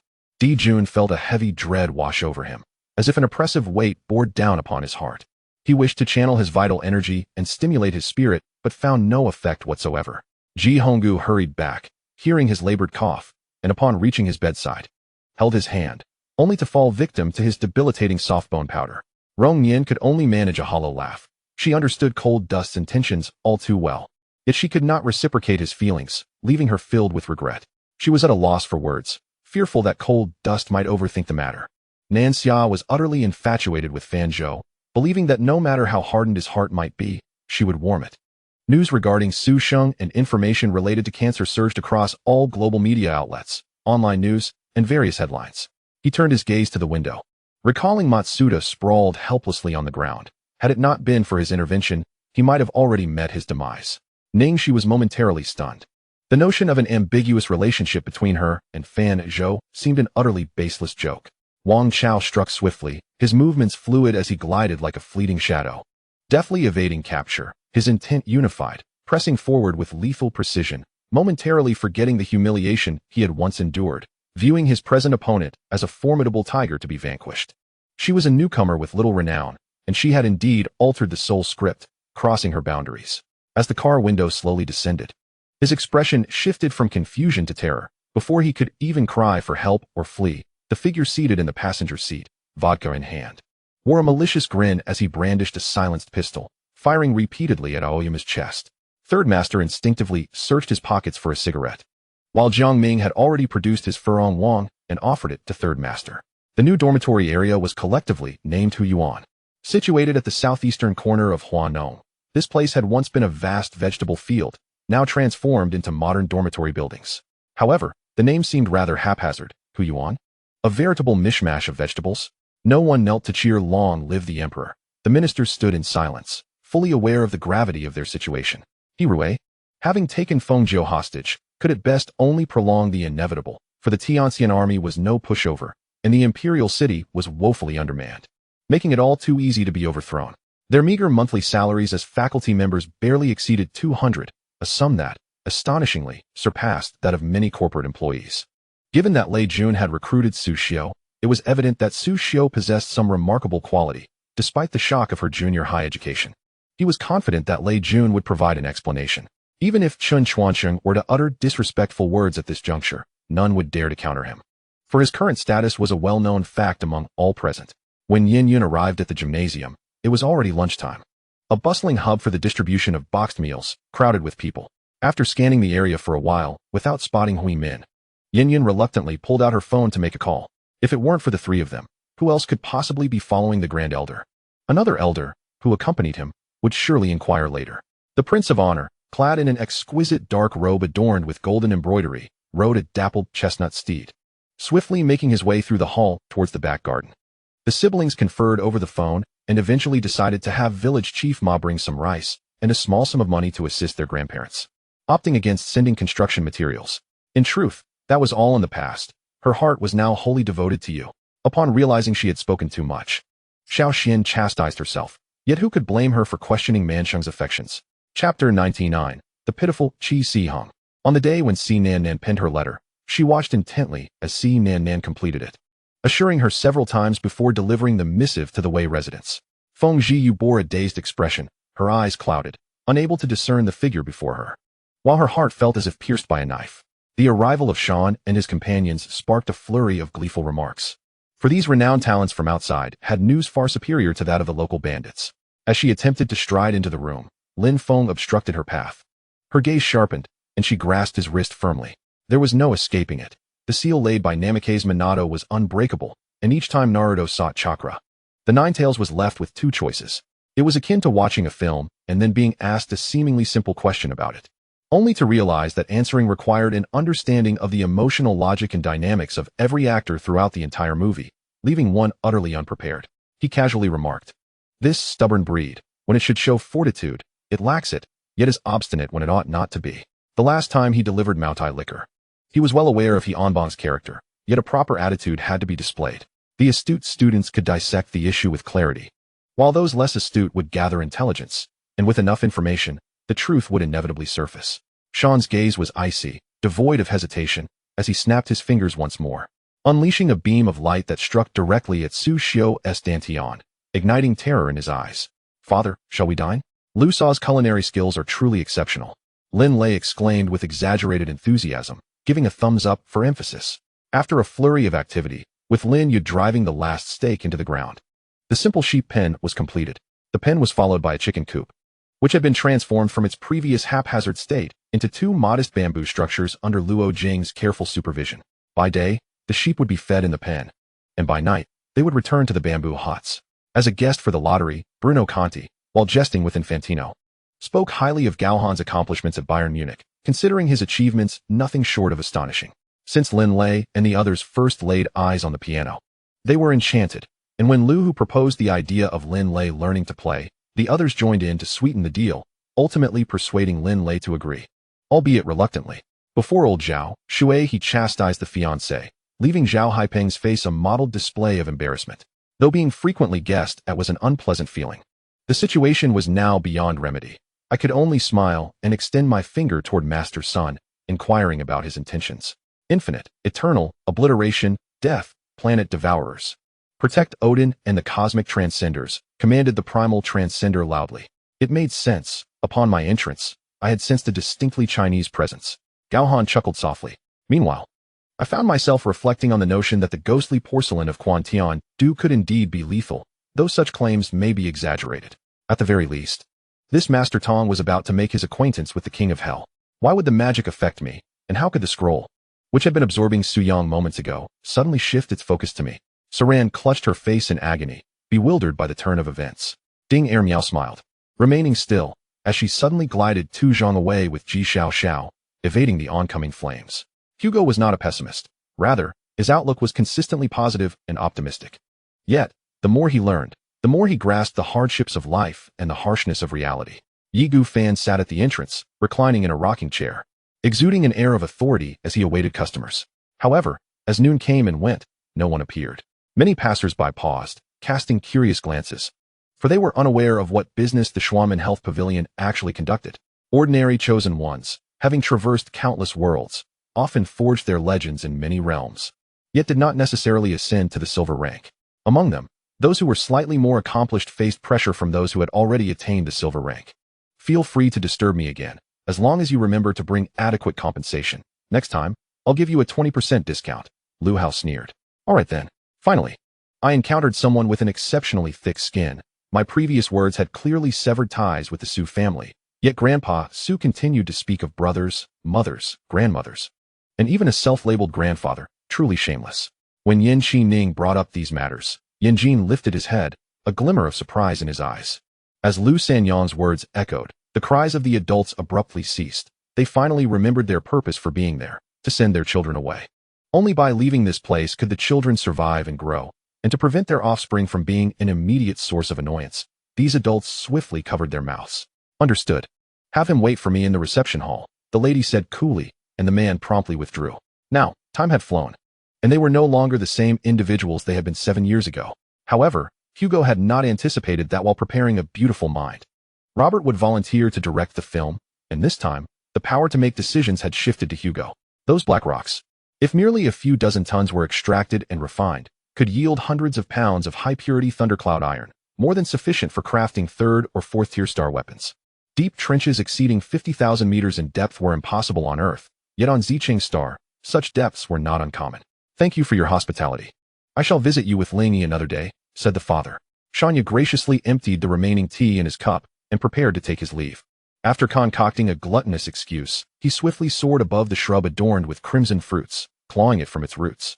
Before gulping down the scant red berries with the voracity reminiscent of Zhu Beiji devouring ginseng fruit, Lin Hao narrowed his eyes slightly, well aware of the thoughts swirling in Liang Feng and his companions' minds.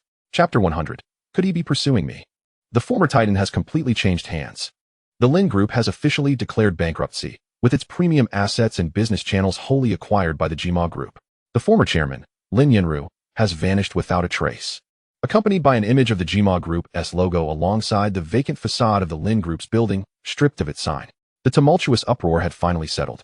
The 4 great families had become mere relics of history. Jianji glanced at her breakfast table, casually skimming through the news before switching off her device. Presumably, Li Hanyu also deemed that without the Mo family army in Mo Li's grasp, even holding the Imperial City Army was inconsequential. Evil deeds beget retribution. Chief Steward Zhou Jejia cast a sidelong glance at a gentleman in the rear, who, with a mere gesture, rendered a stout and short man speechless, leaving her utterly astounded. This prince was indeed exceedingly weak, akin to the king of Huainan, who hardly regarded him as an obstacle. As soon as class ended, the intolerable Ao Tian stood up, intent on vacating the chilly space, but just as he stepped forward, an ominous voice echoed. Hee, Mr. Zheng. Are you not afraid that I might purchase everything in the symphony hall? Lin Feng jested. The sliding cart rattled noisily. 2 thick leather ropes secured a large basket woven from mulberry bark, with empty baskets descending as one after another of soil-filled baskets were hoisted from the tunnel's mouth. I have been out for quite some time. Today I shall speak of this with my sister, and we shall partake in tea another day, she stated, forcing a smile. Dragon Ao Tian could only smile wryly at Lin Ku's accurate deductions of his inner turmoil, silently resolving that this individual must become an asset to him. Zhang Qin also grasped his concerns. Indeed, Wang Daojia was not easily dealt with, but as long as Han Yi was eliminated, everything would fall into place. The youth knelt on the ground, trembling at the casual remarks of the middle-aged man. A day later in Shanin, Li Yi arrived as per Li Liang's instructions. The terrain of Shanin, elevated in the north and south while low in the center, was an ideal ambush site, and Li Yi, not a fool, recognized this. Yu Xia crouched beside them, hands on the floor, weeping inconsolably. Mei Xiao's suicide was incited by the allure of a second outcome. It turns out that Dream Hall is the true culprit. I must investigate you to the end, and shall not let you escape. Li Lin raged silently within, fully aware, yet powerless to alter any of the facts. Having acquired the primal power of the sacred realm, the Sword Emperor was eager to refine it for further ascension. The first applicant was a well-dressed dandy, adorned in fine silks for both his upper and lower garments. I will promptly dispatch someone to keep watch. At noon, we observed via surveillance that someone stealthily took the discarded ropes from the factory, so we followed and ultimately located this Moon Demon Manor, and thus found you, he declared. Though many envied Li Xiaoyao, they remained united against anyone who dared to cause disruptions within the academy. Indeed, I understand. I shall proceed to arrange tomorrow's siege preparations. Zhong Shidao said to Wang Xiao. However, I worry that Sister He may not intend to incite fatalities, although the person did not die because of her. She works alongside Qin Xueli, and should any misfortune arise, she cannot absolve herself of responsibility. As the year drew to a close, the recruitment efforts entered a lull, generally. Employees awaited their 13th salary in December, followed by year-end bonuses around the new year. The talent market became less active, leading to a significant decrease in recruitment tasks. Deceiving. Tian shot a displeased glance at Mu Yu and Xiao Shui, who were whispering below. Yang Mingjiang's words instantly brought to mind Zhongli Wang and Lu Tong, presumably neither having undergone the rigorous foundational training of half-step Yuaning. Chapter 101. Sisters Sharing the Burden. As the two reached the staircase corner, they glimpsed Pei Ming in the living room below, his expression grave, almost reverent, as he gingerly retrieved a beautifully packaged box from a gift bag. He meticulously opened the box to reveal a crystal-clear perfume bottle, the limited edition Starry Kiss that Jianji had recently endorsed, which had swiftly sold out. Pei Ming carefully inspected the packaging, confirming its flawless condition, before solemnly closing the box, ready to wait for it to warm. Subsequently, Ma Ming was allocated an 80-square-meter apartment, and the family moved into their new home, eventually marrying and having children. Even his younger siblings were admitted to the Fuqing Mining Academy, becoming university students. Shortly thereafter, red glimmers began to materialize in the surrounding air, the free-floating fire elements. However, at the moment of agreement, the Valley Master departed, negating the earlier promise of conducting his initiation ceremony. Upon closer inspection, it was evident that Gong Shang's countenance darkened, the youth's expression clearly on the brink of collapse. His calculations indicated that Su Wan's academic star deviated in the year he turned 20, signifying that although Su Wan had entered university, he had not graduated. Yang Shi instinctively drew the dagger from his waist, deflecting the energy beam. As soon as Gu Wufu departed, she remained the most captivating presence in the household. No longer fearing the spotlight being stolen, for any fortunate events would not be seized by Gu Wufu. Historians of the cultivation world later recorded, on this day, Fang Ming and the emperor's son became inseparable, though not by blood, they shared mutual trust. At one moment, Yang Shi was astonished to discover that the vortex no longer required his mental control. Regarding Chun Yuan's remarks, Lin Yi could only smile non-committally, saying nothing further as he followed the young man into the vehicle. I suddenly realized you have a penchant for dreaming.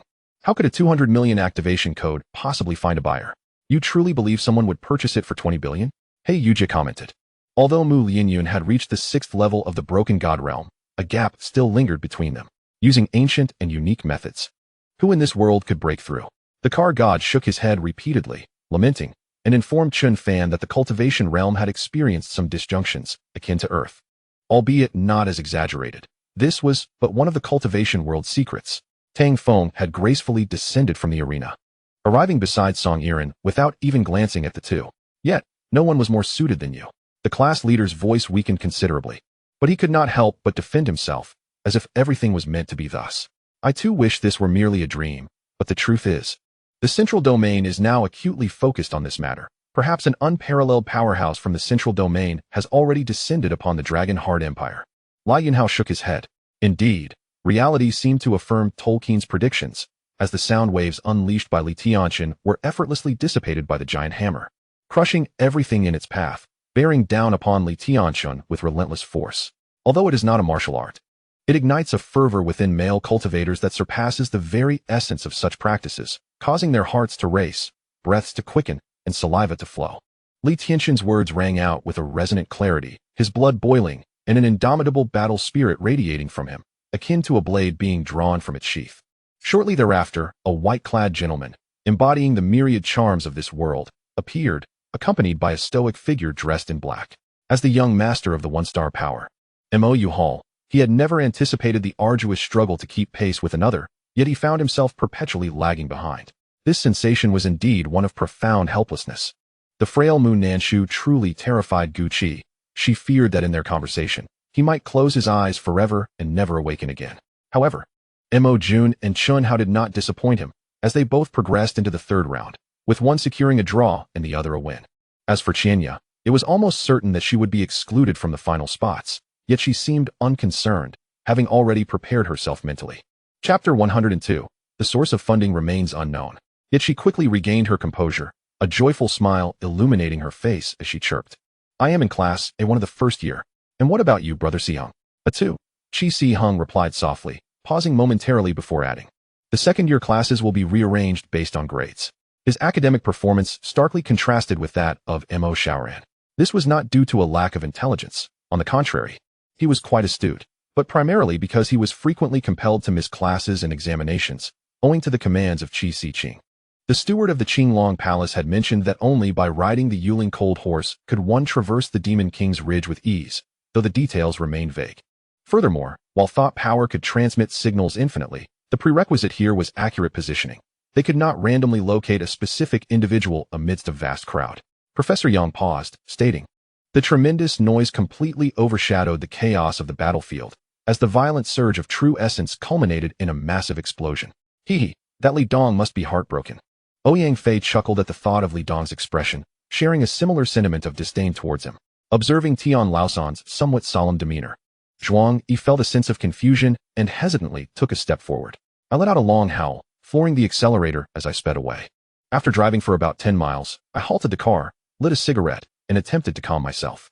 Yi Hanshin finished his meal before her, but his impeccable manners dictated that he did not leave immediately. Instead, he remained seated, waiting for her.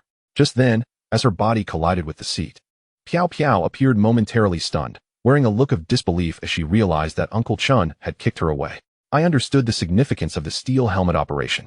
The Central Guard Corps, tasked primarily with the protection of the central leadership and its institutions, was also known as the Steel Helmet Corps, specifically aimed at safeguarding the leaders. The Steel Helmet operation undoubtedly represented an initiative against the National Guards. They each shared their thoughts on which dishes were delectable, which were passable, and which, when cooked longer, would taste better. Upon arriving at the official hall, the generals sipped tea and conversed while awaiting Commander Zheng Guofan. At that moment, Zheng Guofan was engaged in discussions with Governor Zhao Dan of Hangzhou and County Magistrate Wang Rui of Hingyang. However, outsiders perceived that the heavenly sovereign favored Dan Xin, unaware that the two had never truly shared an intimate bond. "Don't, brother, we are yours, you cannot abandon us," Yang suddenly exclaimed, retreating slightly. Fully aware of Qin Feng's intentions, once he sealed her acupoints, there would be no chance left, rendering her efforts from the previous night futile. Though she was not her biological mother, tears inexplicably welled up, cascading like a spring as she gently caressed the sword she had left behind. The only relic she had kept for herself. In recent times, an unsettling feeling had lodged itself in her heart, akin to the foreboding sensation before a storm. Though she had yet to identify any tangible threat. Now, with Chang Yiben's situation, she questioned whether it was a normal occurrence, her heart brimming with unease. Suddenly, with a resounding thud, He Yining's forehead struck the nearby coffee table, causing immediate pain that sent stars dancing before her eyes. How could Qin Feng not have been to the capital? He spent 4 years at university here, and last year, he attended the engagement banquet of Tang Liang and Yu Shi, descending into an abyss of melancholy. The memories Qin Feng had left behind in this city were numerous, and his feelings towards it were profoundly intricate. Yet, she found herself devoid of any true blood relations. Even if Qiao could love her immensely, he could never replace the warmth of a parent. This realization left Niao Wanluo feeling helpless and despondent. After 3 days of fierce combat, Tang Shui had sustained severe injuries, and the city's defenders had exhausted their supplies. Yet, the reinforcements were conspicuously absent. Perhaps, Gu Beichen's gaze fell upon the horizon, a flicker of emotion crossing his deep azure eyes. Chapter 103. Has the system been exposed? Previously, the scale had been small enough to escape notice. But now, with Jima's annexation of the Lin family gaining momentum, it had undoubtedly attracted the attention of the state. This auction was likely not merely an opportunity, but rather a grand banquet aimed at certain enterprises with unclear funding sources. If she were to bid based on her legitimate financial resources, she could only afford some insignificant trinkets, utterly insufficient to support the influence required by the antique dealer's branch. Ling Tianyu and Yi Feng activated simultaneously, their swords hurtling towards each other's chests, the sound of slicing air capturing the attention of all present. The duel between the two prominent figures of the academy intensified the anticipation of the onlookers. "Thank you, sister," Feier thought, recalling that Zhao Yuan and her sister were of similar ages in her memories. With a dagger pressed to her chest, it had already warmed to the temperature of her heated body, her left hand grasping the scabbard, descending into a profound silence. "May I ask, what is that purgatory?" Yi Feng curiously approached the group engaged in discussion. Qin Yi nodded, her gaze shifting to the heavenly ranks above, observing that these celestial tiers remained evenly matched. Unable to determine a victor in the short term, Qin Yi's attention then turned to the hundreds of thousands of troops below. "What are you laughing at? Only you can tolerate her. She has no sense of decorum, never knocking before entering." Mu Fei bit gently at Imo Shibei's neck, expressing her discontent. "Everyone, immediately send word to our sect and join forces with the 5 major sects to hunt down a gray-haired man named Ling Feng," Lin Bei instructed. And after briefing the others, they hurried towards the Jade Void Palace. As Li Ku, he could no longer receive any titles. Thus, he could only scheme for a position. Considering Li Er's perspective, the department now under Li Ku's control was one of the most crucial in the Tang dynasty. And Li Er would never allow him to lose control over it or appoint an outsider to manage it. Before long, Wang Ke heard voices approaching from outside the courtyard. Realizing that Li Er had returned, Yun Shi felt a jolt within, as if 1,000 fireworks had erupted in her mind, overwhelming her senses with a myriad of flavors, leaving her momentarily speechless. 3 days later, the Wolf King awakened, his fur regaining its oily sheen. After all, the Ming dynasty had been established for a century and had never truly suffered under the Mongols. Even decades prior, under the leadership of Emperor Yongle, they had achieved multiple victories, leading the world to believe that the Ming dynasty was the nemesis of the Mongols. However, due to the costs of military campaigns, they had temporarily refrained from further action. Control Alona? What nonsense is this? If Alona were to be considered an adversary, it would surely lead to a path of inevitable demise. Although Zhao Rui appeared outwardly unaffected, Qin Ming discerned the subtle shift in his aura. Was I not coerced by Lin Lai and the others to venture forth from the city and engage in battle with the Tatars? Sure, Qin Yin yearned to retort with this thought, yet as the words lingered on the tip of his tongue, a sudden realization dawned upon him, and his expression shifted as he began to grasp Lu Xun's intentions. Before long, the dark tendrils of the black demon were entirely consumed, and the malevolent energy began to dissipate. Upon its dispersal, I fixed my gaze upon the black demon and the spirit demon. Countless efforts, along with the alignment of time, geography, and humanity, were expended in vain. Ultimately, the architect of this failure was Lu Dingtian. Had he not intervened, the mere elimination of Elder Wang would have allowed for the re-establishment of control over the entire situation, compelling Lan Mu Mei to surrender the Master's token. Astute individuals perceived the underlying implications, noting that Qin Yu's demeanor was rather peculiar, prompting them to speculate on her thoughts, while others may remain oblivious. Both Qi Hao and Qin Yu were astute enough to sense the subtle transformation in Astley's essence.